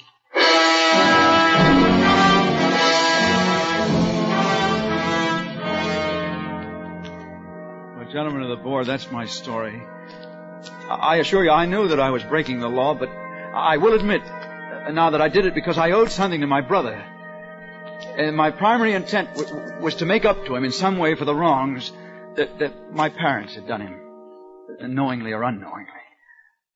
I can honestly say that my primary intent was not crime.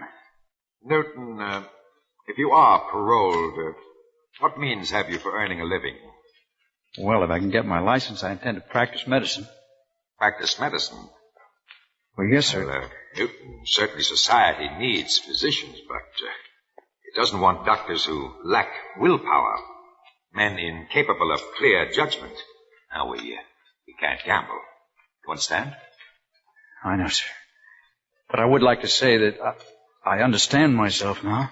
How do you mean that? Well, sir, I haven't wasted this time in prison. I think the warden will tell you I've done all kinds of work. I've worked in the hospital, for instance. Oh. Lately, I've been a full-time orderly. Oh, I see. Go on.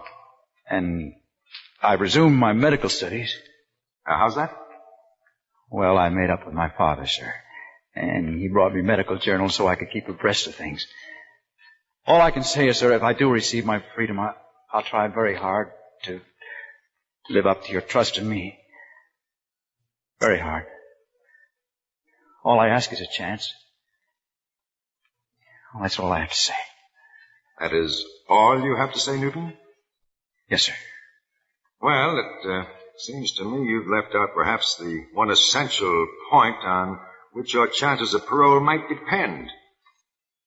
What happened to your brother? My brother? Yes. Finish your story, Newton. My brother died. As a direct result of your operation. The record shows he was trailed to a downtown hotel in Los Angeles. Got on arrival. Yes, sir. Now, you realize he would be alive today if you'd reported the injury and he had been taken to a hospital. Yes, sir. He'd be alive today. All right. Just step outside a moment, Newton. With the guard.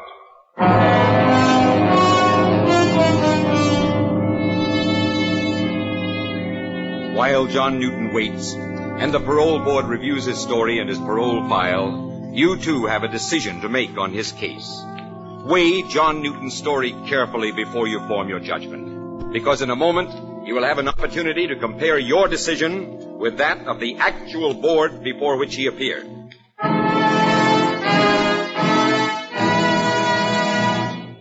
But first...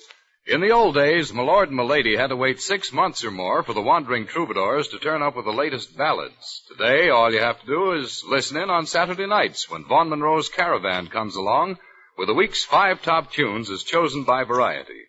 Vaughn brings you his great band and distinctive style of singing not only in the 5 top tunes, but also in the songs of a famous college fraternity or sorority each Saturday. Be listening this Saturday, won't you?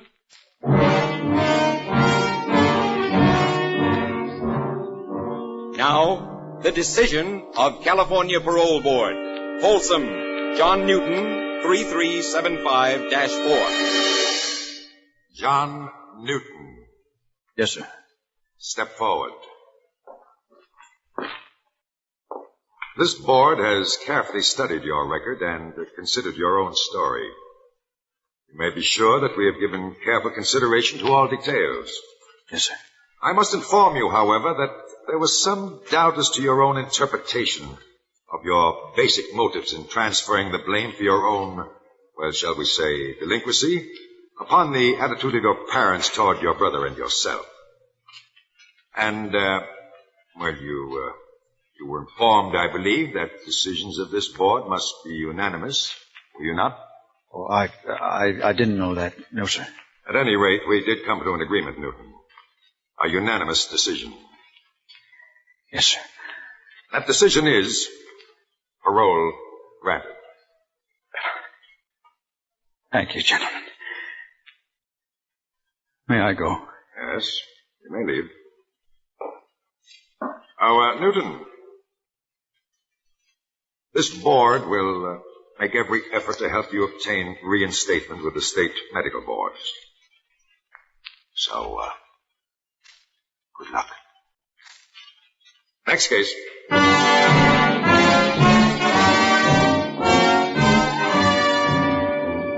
Today, Dr. John Newton may be your neighbor, your friend, your family physician, for he is currently practicing medicine in a large American city. But he himself, John Newton, M.D., though that was not, of course, his actual name, gave us permission to tell his story tonight, asked us, in fact, to do so, in the interest of thousands of men and women in American prisons who may someday come up for parole.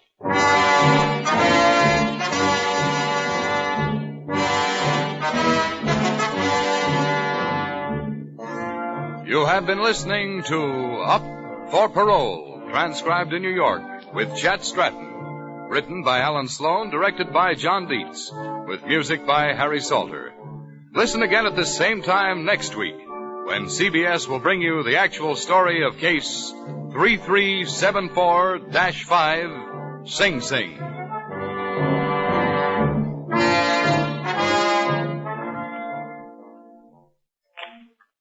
Yoo-hoo, Mrs. Bloom, Molly Goldberg's famous invitation to fun in the Bronx now echoes across the country each Saturday night on CBS. It's the same fine brand of comedy mixed with a tear now and then that's made Molly and her family, Jake, Sammy, Rosalie, and the others, favorites for many years. CBS invites you to hear the Goldbergs on most of these same CBS stations this Saturday and every Saturday. Stay tuned now for Broadway is My Beat, which follows immediately on most of these same CBS stations.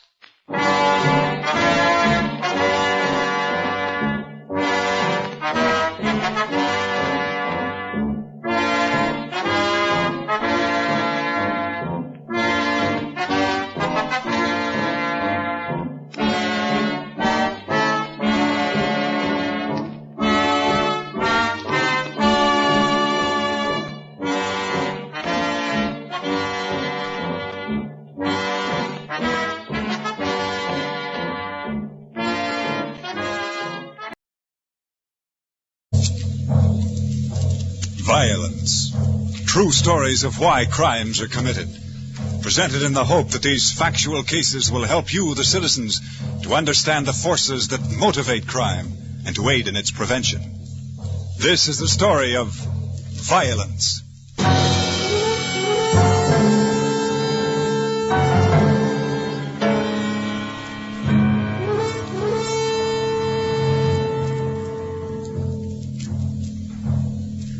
Practically every modern law enforcement agency today employs the services of a consultant whose job it is to discover the true motives behind the prisoner's act against society.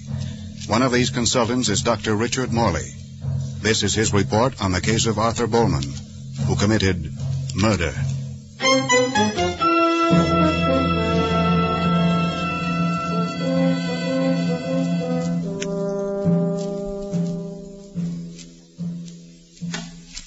May 5th. The district attorney presented to me details of the murder and subsequent confession by the prisoner, Arthur Bowman. It was a particularly brutal crime, strangulation and beating. The accused man was highly emotional during police questioning. He freely admitted to the crime but denied a motive. Bowman had no previous record, and neighbors testified to his excellent character. I had my first interview with the murderer that afternoon in the prison.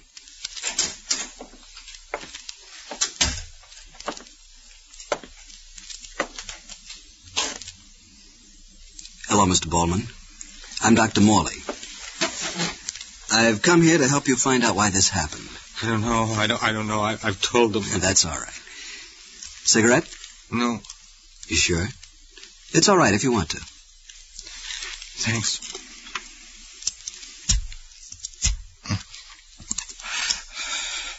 I'd like to ask you one or two things. I don't know. How old are you, Mr. Bowman? 44. I understand you have a couple of children. Yes. Boys? Boy, a girl. Look, I don't want to answer any more questions. Why don't you go away? Tell me about them. I love them. Sure I do. They're good kids. What's going to happen to them? I must have been crazy. I must... What about your wife? Were you happy before this happened? I don't know. I don't... Listen, you're a doctor. I know why you're here. Will you help me? Please. We'll see. So that you can put me in an electric chair. That's why you're here, isn't it? No. That's not the reason. I'd tell you why, if I could. I know. Tell me, Mr. Bowman, what about when you were a kid? Big family? 4. I was the oldest. Jack was the baby and the 2 girls. Mm-hmm. Did you have fun? I guess so, sometimes. My mother was pretty strict. I had to help her take care of the others. It was rough on my mother. She had the baby when I was 10. You know how it is. Yes. I didn't want it to be that way with my kids. I wanted them to have fun. I guess she couldn't understand the way I felt. Your wife, May? Yeah, May. Like the time I wanted to take them all on a boat ride up the river for a day. I planned it for a surprise on Sunday. I told her about it Saturday night after the kids Get another dishcloth, Arthur. That one's getting wet. Sure. May. What? I got an idea. We doing anything tomorrow? No. Good. What do you say if we take the kids up the river tomorrow? You know, a picnic. They'd have a fine time on the boat. The Henrys are going. Oh, fine. That's just fine. I suppose you made the date just like that. You didn't ask me, of course. You don't stop to think that I got the kids every day, day in and day out. No, I didn't say... You don't think maybe I'd like to go out on Sunday? Do something that I want to do. I thought you'd like it. Oh, yeah. Wouldn't that be nice? You and Doug Henry go off and talk about fishing. I'm stuck with the kids and Nancy. That'd be fun for me, wouldn't it? I wouldn't go with Doug. I'll bet you wouldn't. Like the last time we went bowling. What time was it you got in? Do we have to go through that again? That's just the way you are. Just nothing but selfish. You're not thinking of me or the kids. It's just you. Well, I'm tired, too. You can think of me for once. I think of you. Oh, get out of my kitchen. I'm sick of it.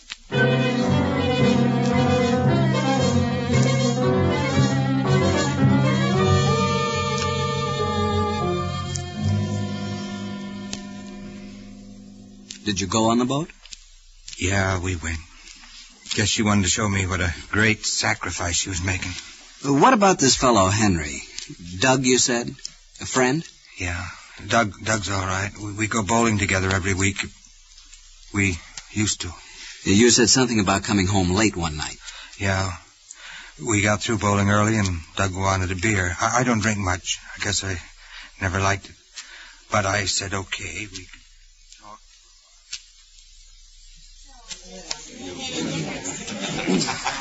Everything all right, sir? Oh, everything's great, honey, great. Another beer for me and my friend. No more for me, Don't listen to him, honey. He thinks he's getting old. 2 beers. Sure, right away. Artie, I saw you. Nice-looking kid, huh? Doug, do you have any fun at home? Huh? You know what I mean. How do you get along with Nancy? Boy, she gets along with me. That's the way it is in my house. She gets along with me or else. But do you have any fun? Sure we do. I'm Tom Rover, the fun-loving Rover boy. I guess it would be nice. Huh? Oh, I don't know. That beer's kind of strong, you know, and I'm not used to it. Makes a man of you. A couple of more and you don't feel any pain, you know what I mean?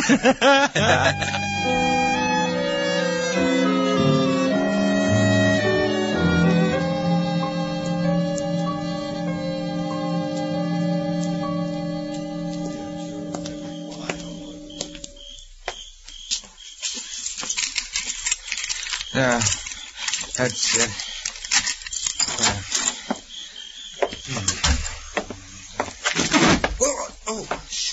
shh. Hey. Oh. Hello, May. Do you know what time it is? No. It's after 1. Nearly 2. Where have you been? With Doug. Gee, I didn't realize it was so late. You've been waiting up? You're drunk. No, I had a couple of beers with Doug, that's all. Doug? Sure, we got through bowling early. Did you? Oh, May, I'm sorry. Listen. No, you listen. I'm fed up. Coming home in the middle of the night, drunk. Disgusting.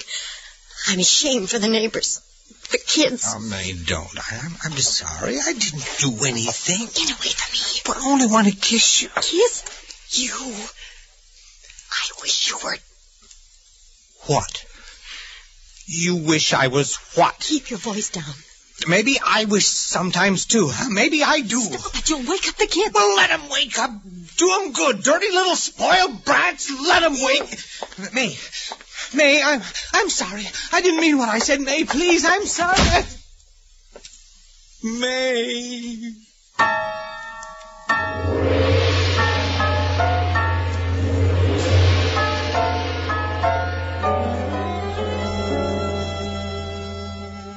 That was the conclusion of the first questioning of Arthur Bowman. There was no doubt that he was aware of the magnitude of his crime. He'd shown a marked hostility to his wife in his statements. There'd been no attempt to hide that, or his feeling of guilt concerning the night when he'd arrived home from his bowling party with Douglas Henry. On May 7th, Bowman spoke of his job, his employer, and the employer's secretary. His position with the company was minor, and he felt a great frustration in that fact. Other younger men came into the business and were promoted. He was not. Here, Bowman returned to his feeling of remorse over his wife and children. He wanted to talk about the puppy, which was brought into the home 2 weeks before the murder. She brought it for the kids. They all made a big fuss about it. I never liked dogs much. One night I came home, I was tired.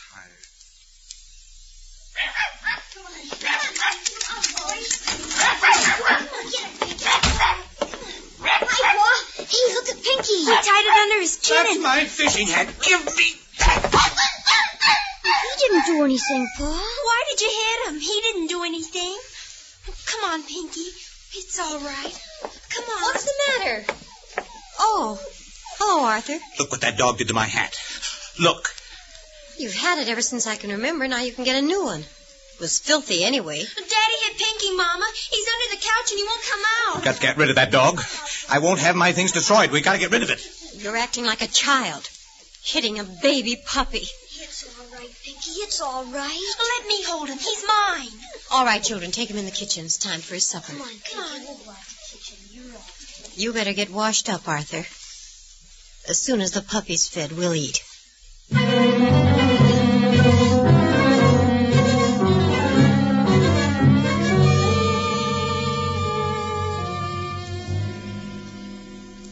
Do you know why you didn't like the dog, Mr. Bowman? Oh, I don't know.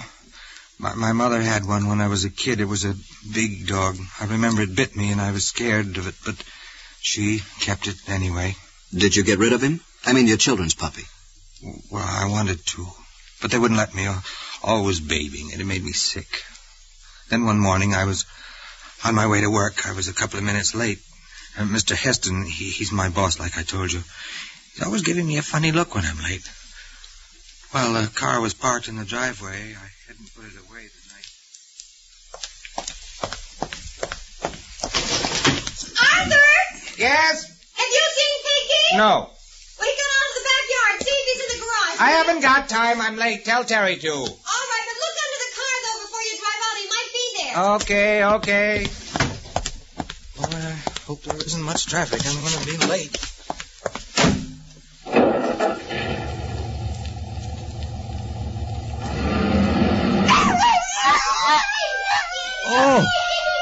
Oh, I forgot to look. I didn't look. I did it. I killed it.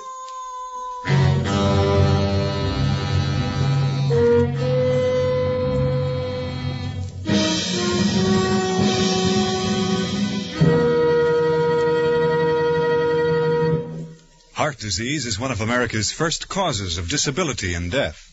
Your gifts have greatly helped our scientists and doctors in gaining new knowledge about this disease. Let's keep on helping them until every heart in America is protected. Please mail a generous gift to Heart, care of your local post office. And now, back to violence.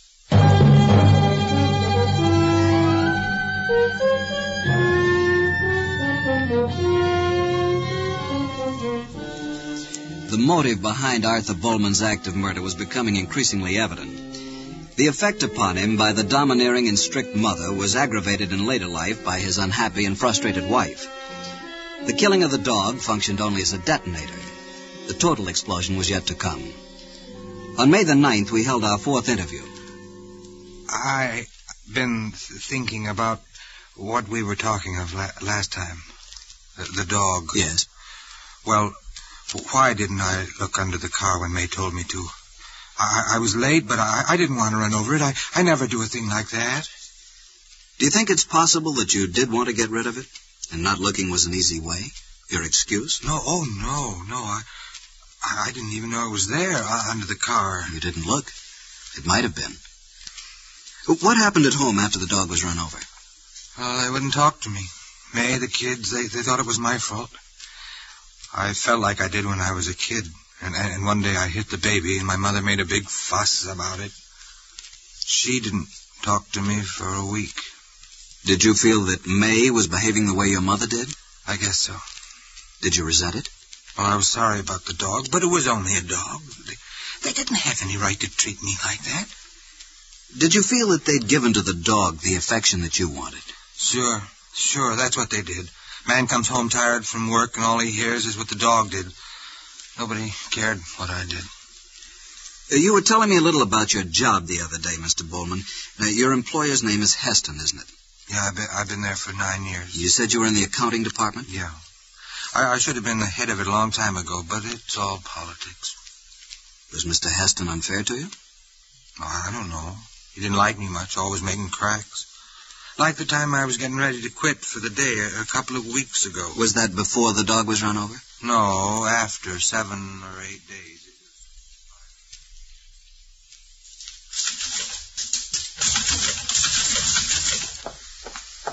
All through, Arthur? Just about. Boss wants to see you before you go. Oh?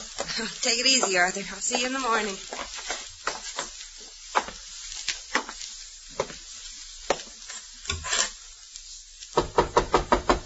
Yes? Oh. Hello, Arthur. Say, I wonder if you'd like to take on some extra work. Shouldn't take you more than a week or so. You can do it at home. Well, I don't know, Mr. Heston. Couldn't one of the other boys... Well, yes, they could. But I thought it might be a good thing for you. It's an important account. We want it done right. You're our best man, you know, Arthur. I guess I could try it, Mr. Heston, if you think it's all right. I mean, if it's that important, maybe the chief ought to handle it. Oh. You know, Arthur, the trouble with you is you're afraid of yourself. You ought to do something about that. Well, sure, Mr. Heston, if you think No, that it's all right. I'll give it to the chief. See you in the morning, Arthur. Thanks for dropping in.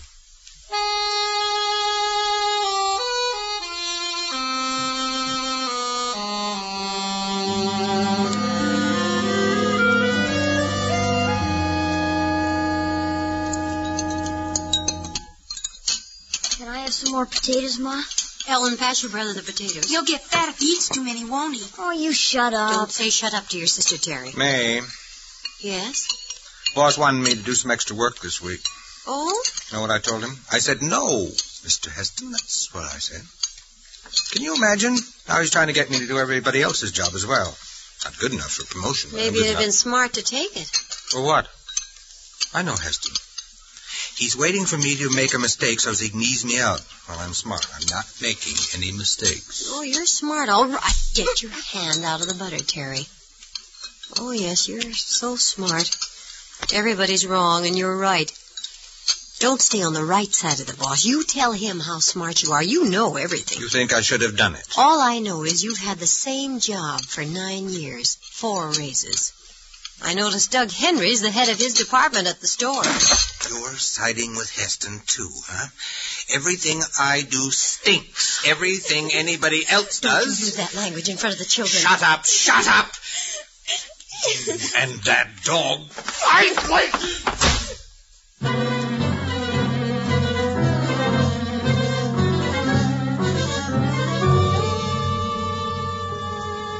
Arthur Bowman's pressures were reaching a highly dangerous stage. Had there been an outlet, a release from his frustrations and fears, had he been able to voice these thoughts, a murder might never have taken place. But the boiling point had been reached. Having killed once, it was only a question of time before he lost complete control of his hostile feelings. On the 10th of May, he began to tell me about the day which ended in death.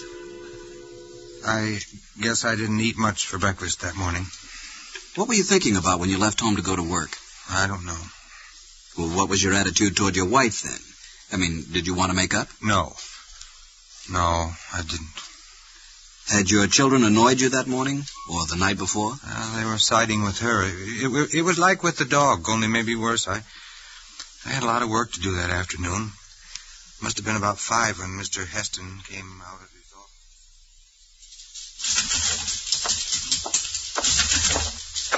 Arthur.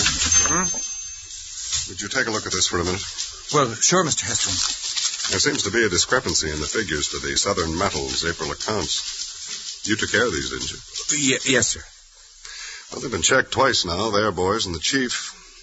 I'm afraid you made a slip. I'm sorry, Mr. Heston. No, it's all right. Just be more careful, will you? We can't fool around with $50,000 that belongs to someone else, you know. I'm sorry, Mr. Heston. It won't happen again. Sure. It's okay.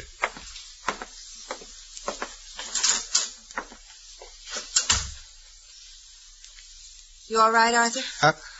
Huh? Oh, sure. Don't let it get you. You're entitled to one mistake. Oh, yes. That reminds me, could you do me a favor? Oh, I guess so. My car's in the garage. Won't be ready until tomorrow. Would you drop me off on your way home? Unless you're... Oh, no, that's okay. Sure, be glad to. Thanks.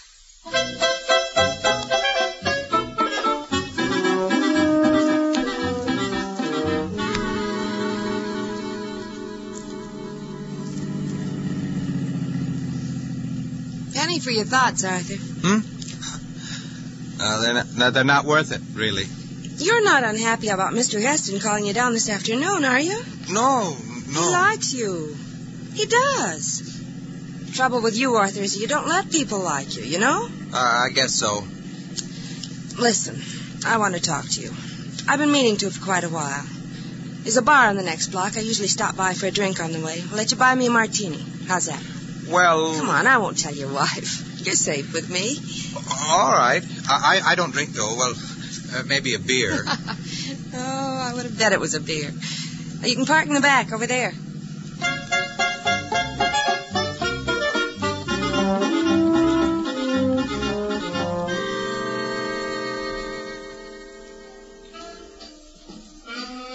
Here's to you, Arthur. Don't you ever drink anything except beer? No, I don't drink much. Yeah, I can see that. This is my second. You're still nursing your first. I'm sorry. Oh, for heaven's sake. Stop being sorry. That's the first thing. Why are you always sorry? I don't know. I'll tell you something. You know what Mr. Heston thinks about you? No. Well, I'm going to tell you, and it's for your own good. Sure, I understand. He thinks you're wishy-washy. He thinks you've got what it takes, but you're wishy-washy. I don't... You know Heston. He's a nice guy, but he wants a man to say what he thinks. Well, you've been sitting behind that adding machine for 9 years. You could have been head of department by now, even Heston's assistant, but you're wishy-washy. I guess that's the way I am. There you go again. You don't even fight. Don't you ever fight? I'm telling you this for your own good, Arthur. I know. What does your wife say? Well, she says the same thing, I suppose. There you are. Don't you ever get mad? Don't you want to hit somebody, make them listen to you? No, I don't get mad. That's the trouble. You're a good-looking man, Arthur. You're not so old. You could do big things. But you've got to stop being wishy-washy. If I hadn't got married when I did, I was very young then, you know. Maybe I'd be different. Maybe that's it. Don't you love your wife? I don't know. I think so. I don't know. You ought to go out on a binge. That's what you need. And I'm the girl who can take care of it. Call the waiter, Arthur. A nice, loud voice now. You call him. Yeah, sure. Waiter.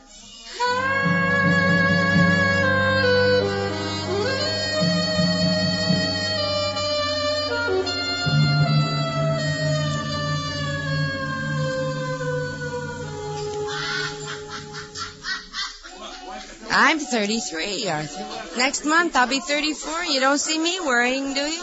No, you're all right, Ellen. Yeah.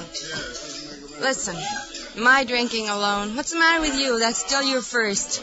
I'll have another in a while. No, like that puppy dog you were telling me about. You should have told him it's too bad. I did it. We'll get another. Forget it. You shouldn't brood. I know. You're right. I guess it's tough. And you got a wife like May. But you don't know her, Eileen. You might think differently. Yeah, I'll bet. Nag. No wonder. I feel sorry for you. Oh, well, I guess we better be going, huh? What's the time? 11. Hey, we better. You're going to get it. Come on.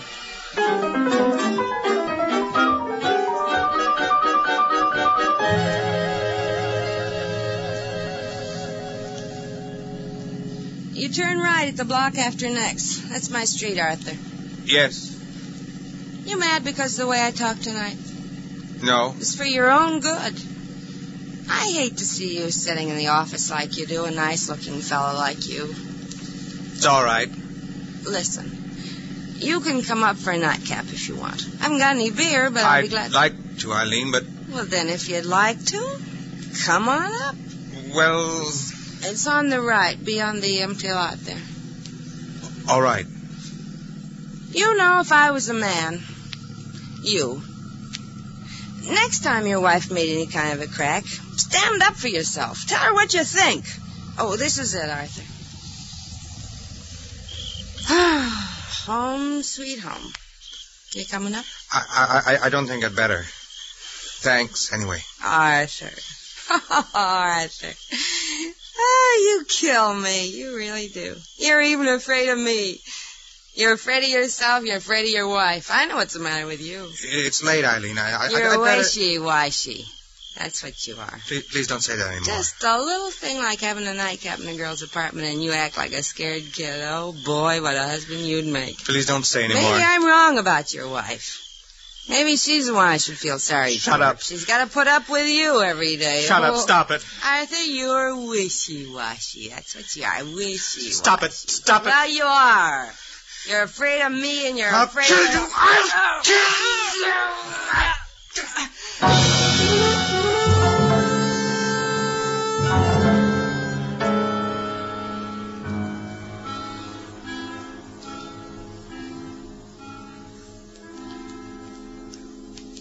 What did you do after that?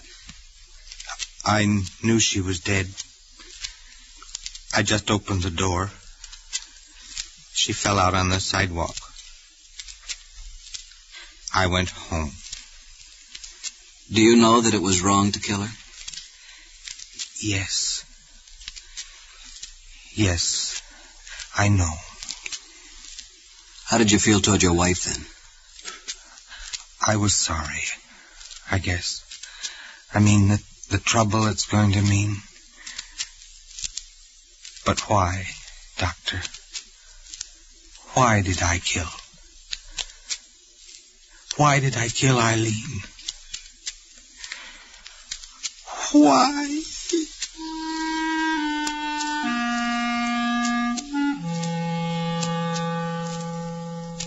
Why did Arthur Bowman kill a comparative stranger?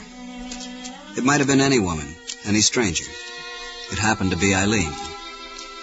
She had treated him as had all the others in his life who had dominated and frustrated him. And although his semi-conscious resentment was directed toward his wife, he could no more kill her than he could have killed his own mother. His repressed angers had reached the point of explosion.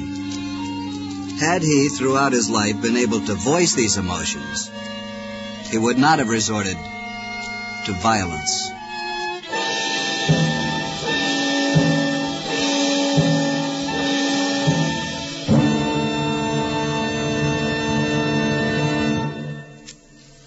Arthur Bowman was brought to trial in August. More than 24 witnesses, including his employer, John Heston, appeared in his behalf. The defense based their case on the fact that the defendant was not conscious of the wrongful nature of the act at the time he committed the crime. In a moment, we will tell you the outcome of this case. Science is now undertaking one of the most intensive research programs in history as it battles the menace of cancer. To continue this vital research, we must all join the cancer crusade of the American Cancer Society. Strike back at cancer. Give generously to your unit of the American Cancer Society. Now for the outcome of the trial of Arthur Bowman. The attempt on the part of the defense to prove Bowman legally insane was unsuccessful, and the jury found him guilty. He was convicted of murder.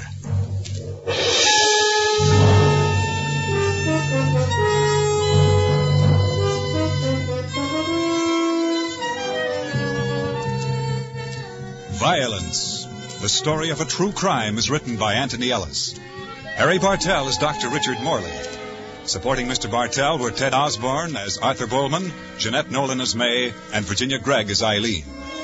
Featured in the cast were Lou Merrill, Bill Boucher, Richard Beals, Janine Ann Roos, and John Stevenson and David Light. Violence is directed by Norman MacDonald. The special music is composed and conducted by Marlon Skiles. Clarence Cassell speaking. This is the CBS Radio Network.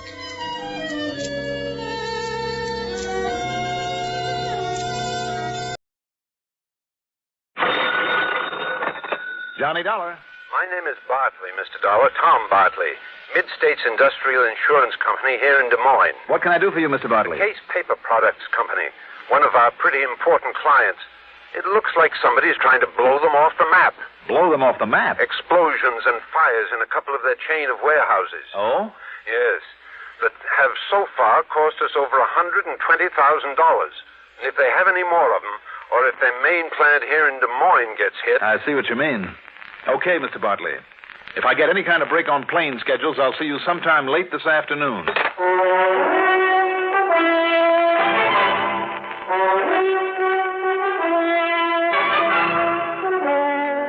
The CBS Radio Network brings you Mandel Kramer and the exciting adventures of the man with the action-packed expense account. America's fabulous freelance insurance investigator, yours truly, Johnny Dollar.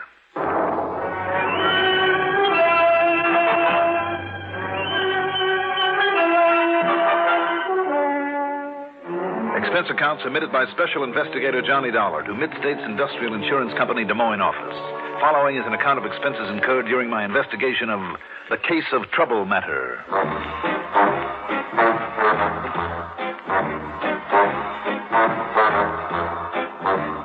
Expense account item 1, $102.65 plane fare to New York to Chicago to Des Moines, Iowa. And thanks to good connections, we circled the transmission tower of KRNT, passed over the Raccoon River, and set down at Municipal Airport shortly after 4 p.m.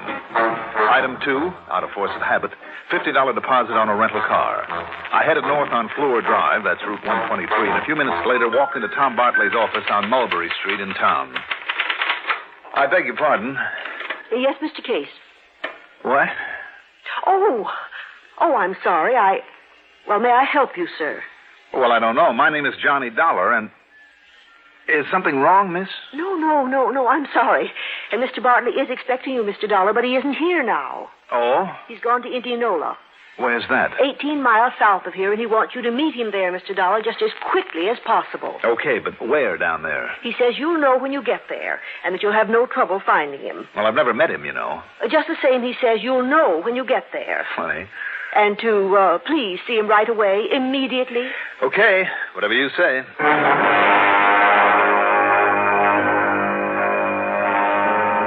Indianola's a little town, about 7,000. And that secretary was right. I had no trouble at all finding Tom Bartley, much less his reason for being there. A thick pall of smoke hung over the place. It came from the smoldering remains of a big building just a block off Highway 69 near the edge of the South River. A sign at one edge of the property said the building had belonged to Case Paper Products Company. I pulled up next to a group of firemen who were busy with a hose killing the last of the hot spots. Hey, Dollar. Johnny Dollar. Yeah. Tom Bartley. Tom, glad to know you. Well, there you are. There it is, number 3, what's left of it. And this one will cost us $50,000, $60,000 more at least. You think this and the others you called about have been arson, So does Albert Case. He and his brother Ed own the business. Main plant in Des Moines and a lot of warehouses scattered around. Why scattered around, Tom, instead of close to the main plant? No room up there. Also, it saves money because of cheaper property in these small towns. Where are the others? Well, those that are left are in Knoxville, Osceola, Colfax, and Grinnell. But who knows for how long? On the phone, you said explosions and fires. That's the way they've all started, with an explosion. Yeah. That would indicate arson, all right. Also a pattern by one man. Right. But paper burns so hard and fast and hot, there's never any concrete evidence after a fire's over. About these Case brothers, Tom. Now, look, there's no point in hanging around this mess. It's all over and done with, but our insurance payoff. So why don't you pile into your car and follow me home, Johnny? We can talk about it there over a stiff drink that I can well use. Okay, if you like. Besides, it's getting late, and I promised Millie I'd bring you home for dinner. Lead the way.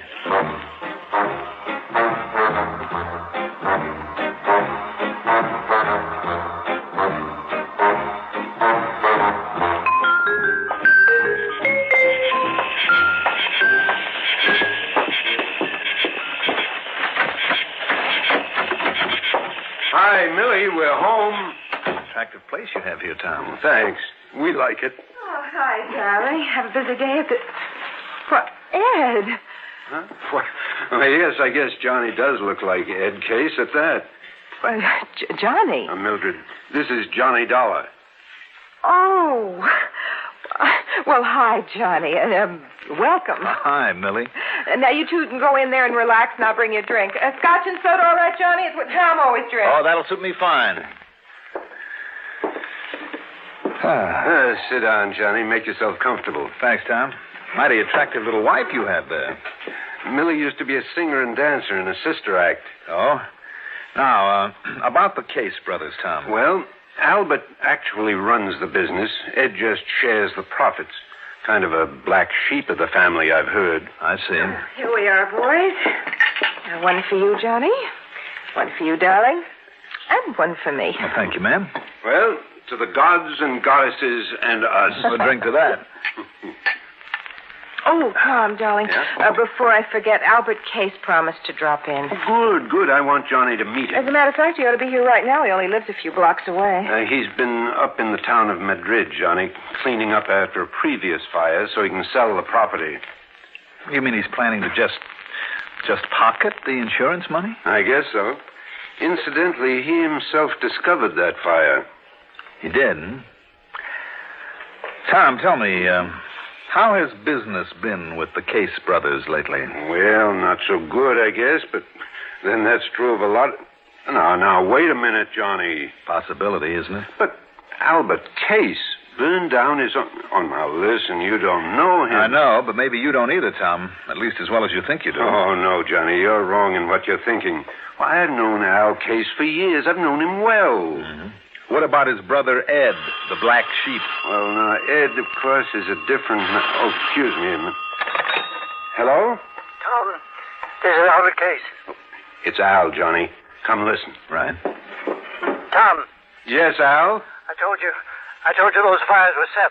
All of them. I know you did. Well, I have proof. You have, huh? Then we'll be right over. No. What? No, you mustn't come here. And I mustn't stay here. What? What do you mean? Because I... Hello? Hello? Al. I don't get it. You know where he lives, Tom? Well, sure, but why did he hang up? Come on, let's go.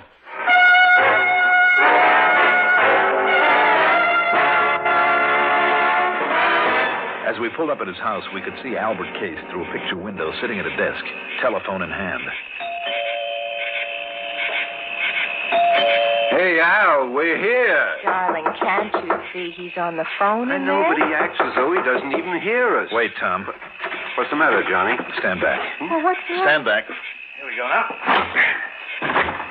Johnny.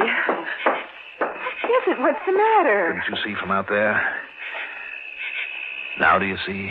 Oh, no, what's wrong with... Oh, no. Well, Johnny? Right through the forehead, Tom. Looks like it was done by a .38.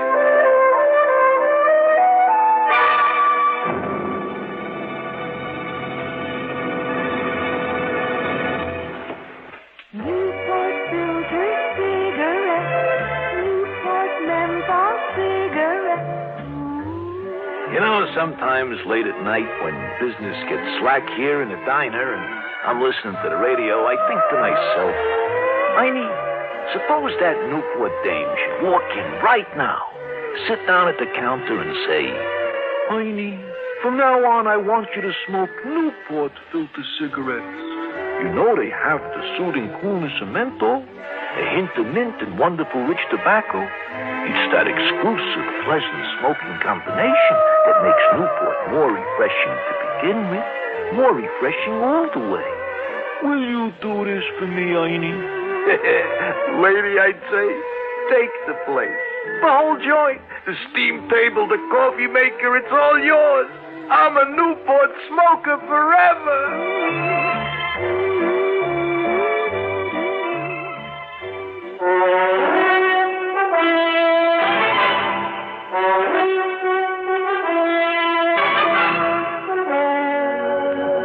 Tom took the telephone out of the dead man's hand and called the police. Millie turned pale and slumped into a chair, and I gave the place a quick rundown, checked the doors and windows. A few minutes later, a young policeman arrived. Were you all here when it happened, Mr. Bartley and Mrs. Bartley, and, who are you? He's working for me, officer. He's Johnny Dollar, insurance investigator. You insurance guys work pretty fast, don't you? Maybe too fast. You related to Mr. Case? Well, are you? No. Why? You look a little like him.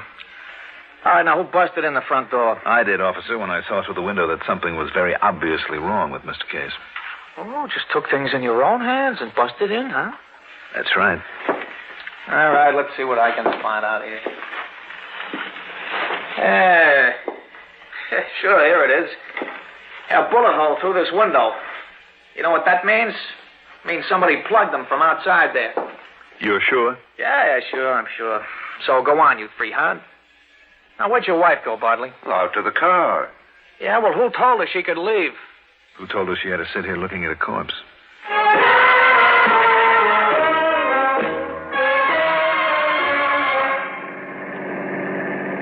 He wasn't shot by somebody standing outside, Johnny?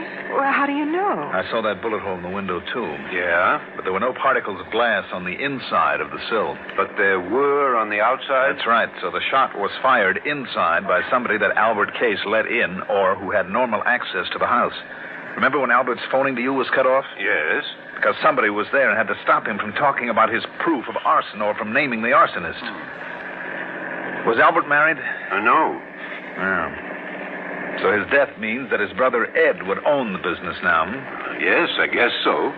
Where does he live? It's in the town of Brunel, the other side of Colfax. Both those towns have warehouses in them, right? Yes, that's right. Now, wait a minute. I'll pick up my rental car at your house and take off. For where? Brunel, by way of Colfax.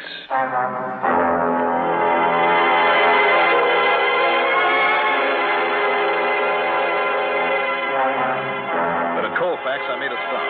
to question some of the people standing around another big warehouse fire. Yes, the Case Paper Products warehouse. But in walking toward it in the semi-darkness, I stumbled over a little old man quietly sobbing to himself. I'm sorry, I didn't mean to walk all over you like that. Oh, what difference does it make? I knew it would happen.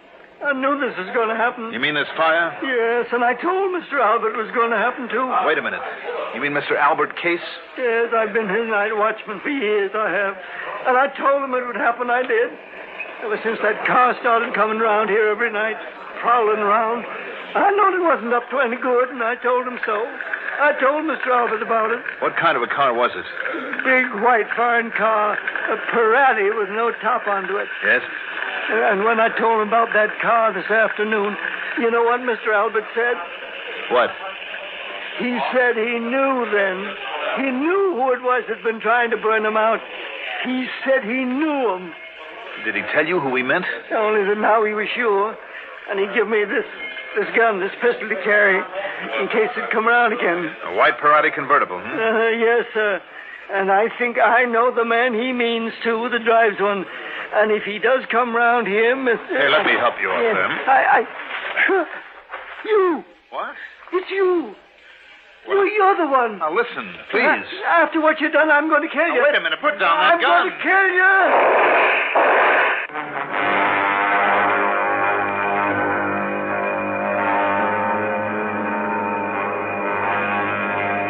Thank goodness he was a bad shot. There was no point hanging around to explain things to the fireman. I grabbed his gun and took off. Pete thought that I was someone else. Millie Barkley had, too. Matter of fact, even I had noticed a sort of family-type resemblance between myself and the dead man, Albert Case. All right. I'd hoped to make the rest of the trip in something under legal time, but after having the fuel pump of my car conk out on me, then spending literally hours at an all-night service station getting a new one, incidentally, that's item 3, 1580, the sun was up by the time I got to Grinnell. At police headquarters there, I barged into the office of Lieutenant Cal Golden without waiting to be announced. Well, you're an early bird. Sit down for a minute while I finish up this report, Mr. Case. What? Oh, sure. Tried all night to phone you, Mr. Case, but got no answer. You did, That's very interesting. I'm afraid I have bad news for you about your brother, Albert. Here we are. Yeah. Seems that last night somebody... Wait a minute. Yeah? Well, I'll be... You look like Ed Case. Don't worry, Lieutenant. You're not the first one to make that mistake. But who are you, then? My name is Johnny Dollar. I'm an insurance investigator. By golly, you look enough like Ed Case to be his twin brother, and you sound like it. Tell me, you haven't been able to contact him yet? No, sir. Then let me throw one at you, Lieutenant. Yeah? I have good reason to believe Ed Case is not only the firebug we're after. What? But the man who killed his brother.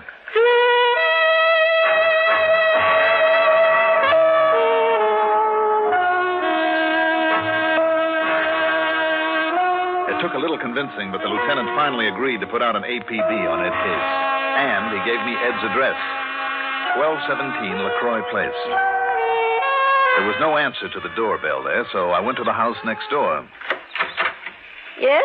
Oh, excuse me, ma'am. Oh, it's you, Ed Case. I beg your pardon. No, wait.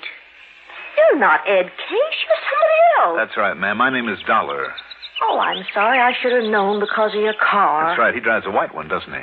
Yes, just one of them fancy foreign things with the top down all the time. Mm-hmm. Like the one that he gave to that blonde hussy that comes around to see him all the time. A blonde, ma'am? Comes up from Des Moines all the time, in and out of that house of his like she belonged there. It's disgusting. From Des Moines, did you say? If there's anything I don't like, it's a little blonde with green eyes and one of those olive type of complexions they don't deserve Thank to you, have. ma'am. Thank you very much.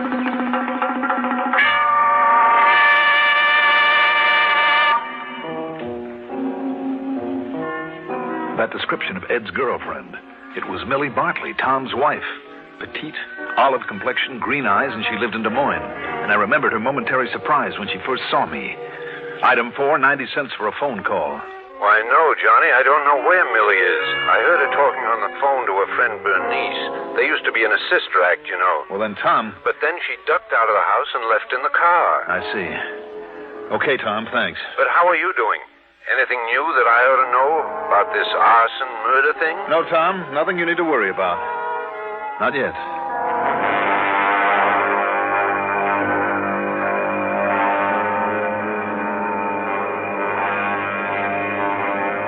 I drove back to LaCroix Place, parked a block away, and walked to 1217. There was no answer again, so I went around to the back door, slipped the lock with a business card, and walked in, leaving it open for a possible quick exit. That was a mistake, because a couple of minutes later, as I rounded a corner to the living room, I felt the barrel of a gun in my back. Oh, so you're out of town, huh? Well, now I know different. Now, wait a minute. Don't move, Eddie boy. Trying to stall on that $5,000 you owe me won't work. You think I'm mid-case? What do you mean, think? Now, listen, You know what happens when you try and stall me, Eddie?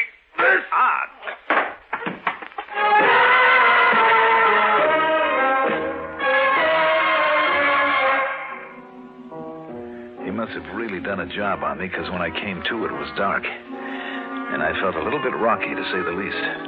What roused me was the sound of steps, a woman's steps, quietly coming in the back door. There were no lights, remember. Then, briefly silhouetted against a window, I saw the all-too-familiar trim, petite figure coming toward me. Eddie? Oh, no, you're hurt. Oh, honey, you're hurt. What happened? Oh, you don't know. Oh, yeah, with Louie getting even because you didn't pay him soon enough for that last fire. Oh, here, Eddie, let me turn on the lights and help you. No. Just let me rest a minute. Oh, I knew that was him I passed on the highway. Why did you come over here from Des Moines? To make sure you'd play dumb when the cops told you about poor dear old Albert getting knocked off. Why did you come here to the house? Because I hoped that you'd come here, I guess. Oh, you should have waited until I could get up the money to pay Louie. You mean for killing Albert, too? Yeah. I mean, no. You killed Albert. I saw you from the outside in the car. Oh, you'd swear to that, wouldn't you? Eddie, what a thing to say. You sound like you don't trust me. Look, we're in this thing together. And whose idea was it to knock off Albert?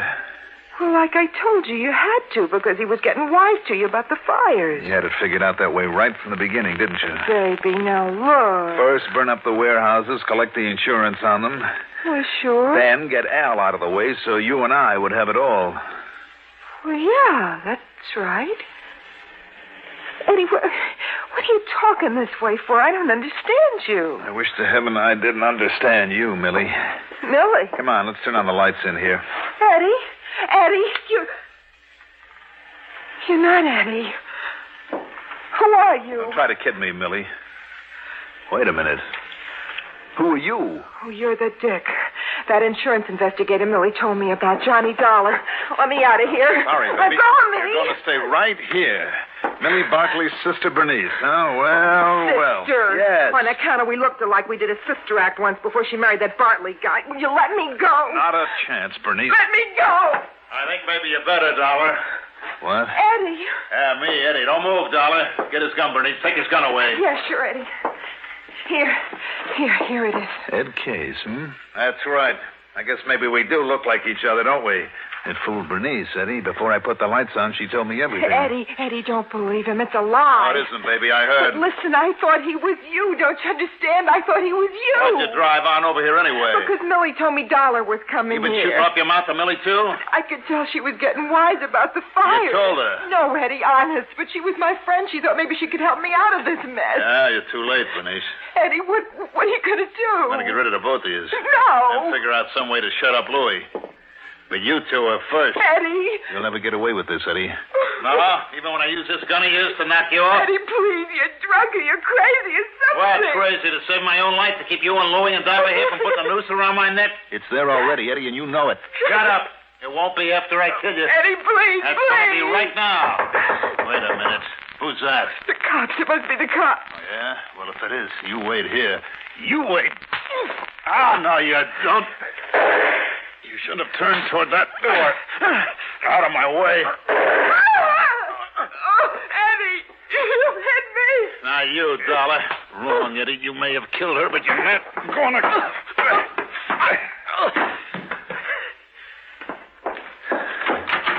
Johnny, what is it? What's happening? No, Millie. Don't go in there. Bernice? Yes. Eddie killed her. I'm sorry. She was my friend. I'm sorry, Millie. Where's Tom? I came alone, Johnny. Why? When I talked to Bernice on the phone, I knew I could tell that your suspicion of Eddie was right. And I hoped that somehow I could help her. Maybe you better call Tom and tell him where you are and what's happened.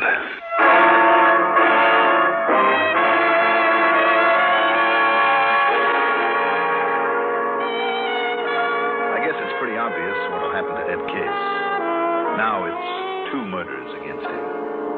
As for the insurance and the estate, Iowa law will have to take care of that.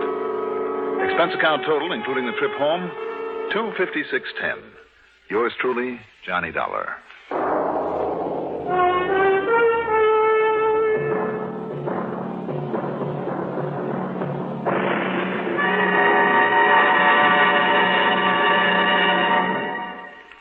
Now, here's our star to tell you about next week's story. Next week, a story with a twist that will surprise you as much as it did me. Tune in, won't you? Yours truly, Johnny Dollar. If you drive a car, remember this. Almost anywhere in the country where you see the Sinclair sign, you can save up to 4 cents a gallon on gasoline by using Sinclair Dyno. That's because in 3 out of 5 cars, regular price Sinclair Dyno matches the performance of expensive premium gasolines costing up to 4 cents more a gallon. Drive with care and buy Sinclair Dyno gasoline.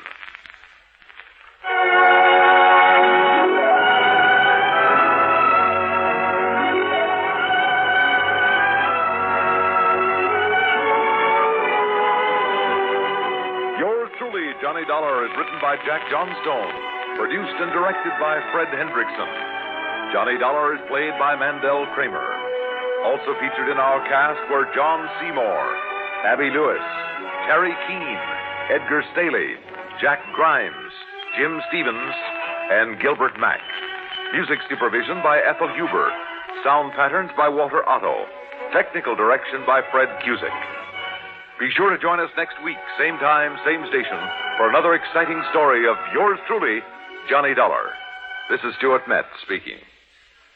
Hear the Dean of Newscasters, Lowell Thomas, weeknights on the CBS Radio Network.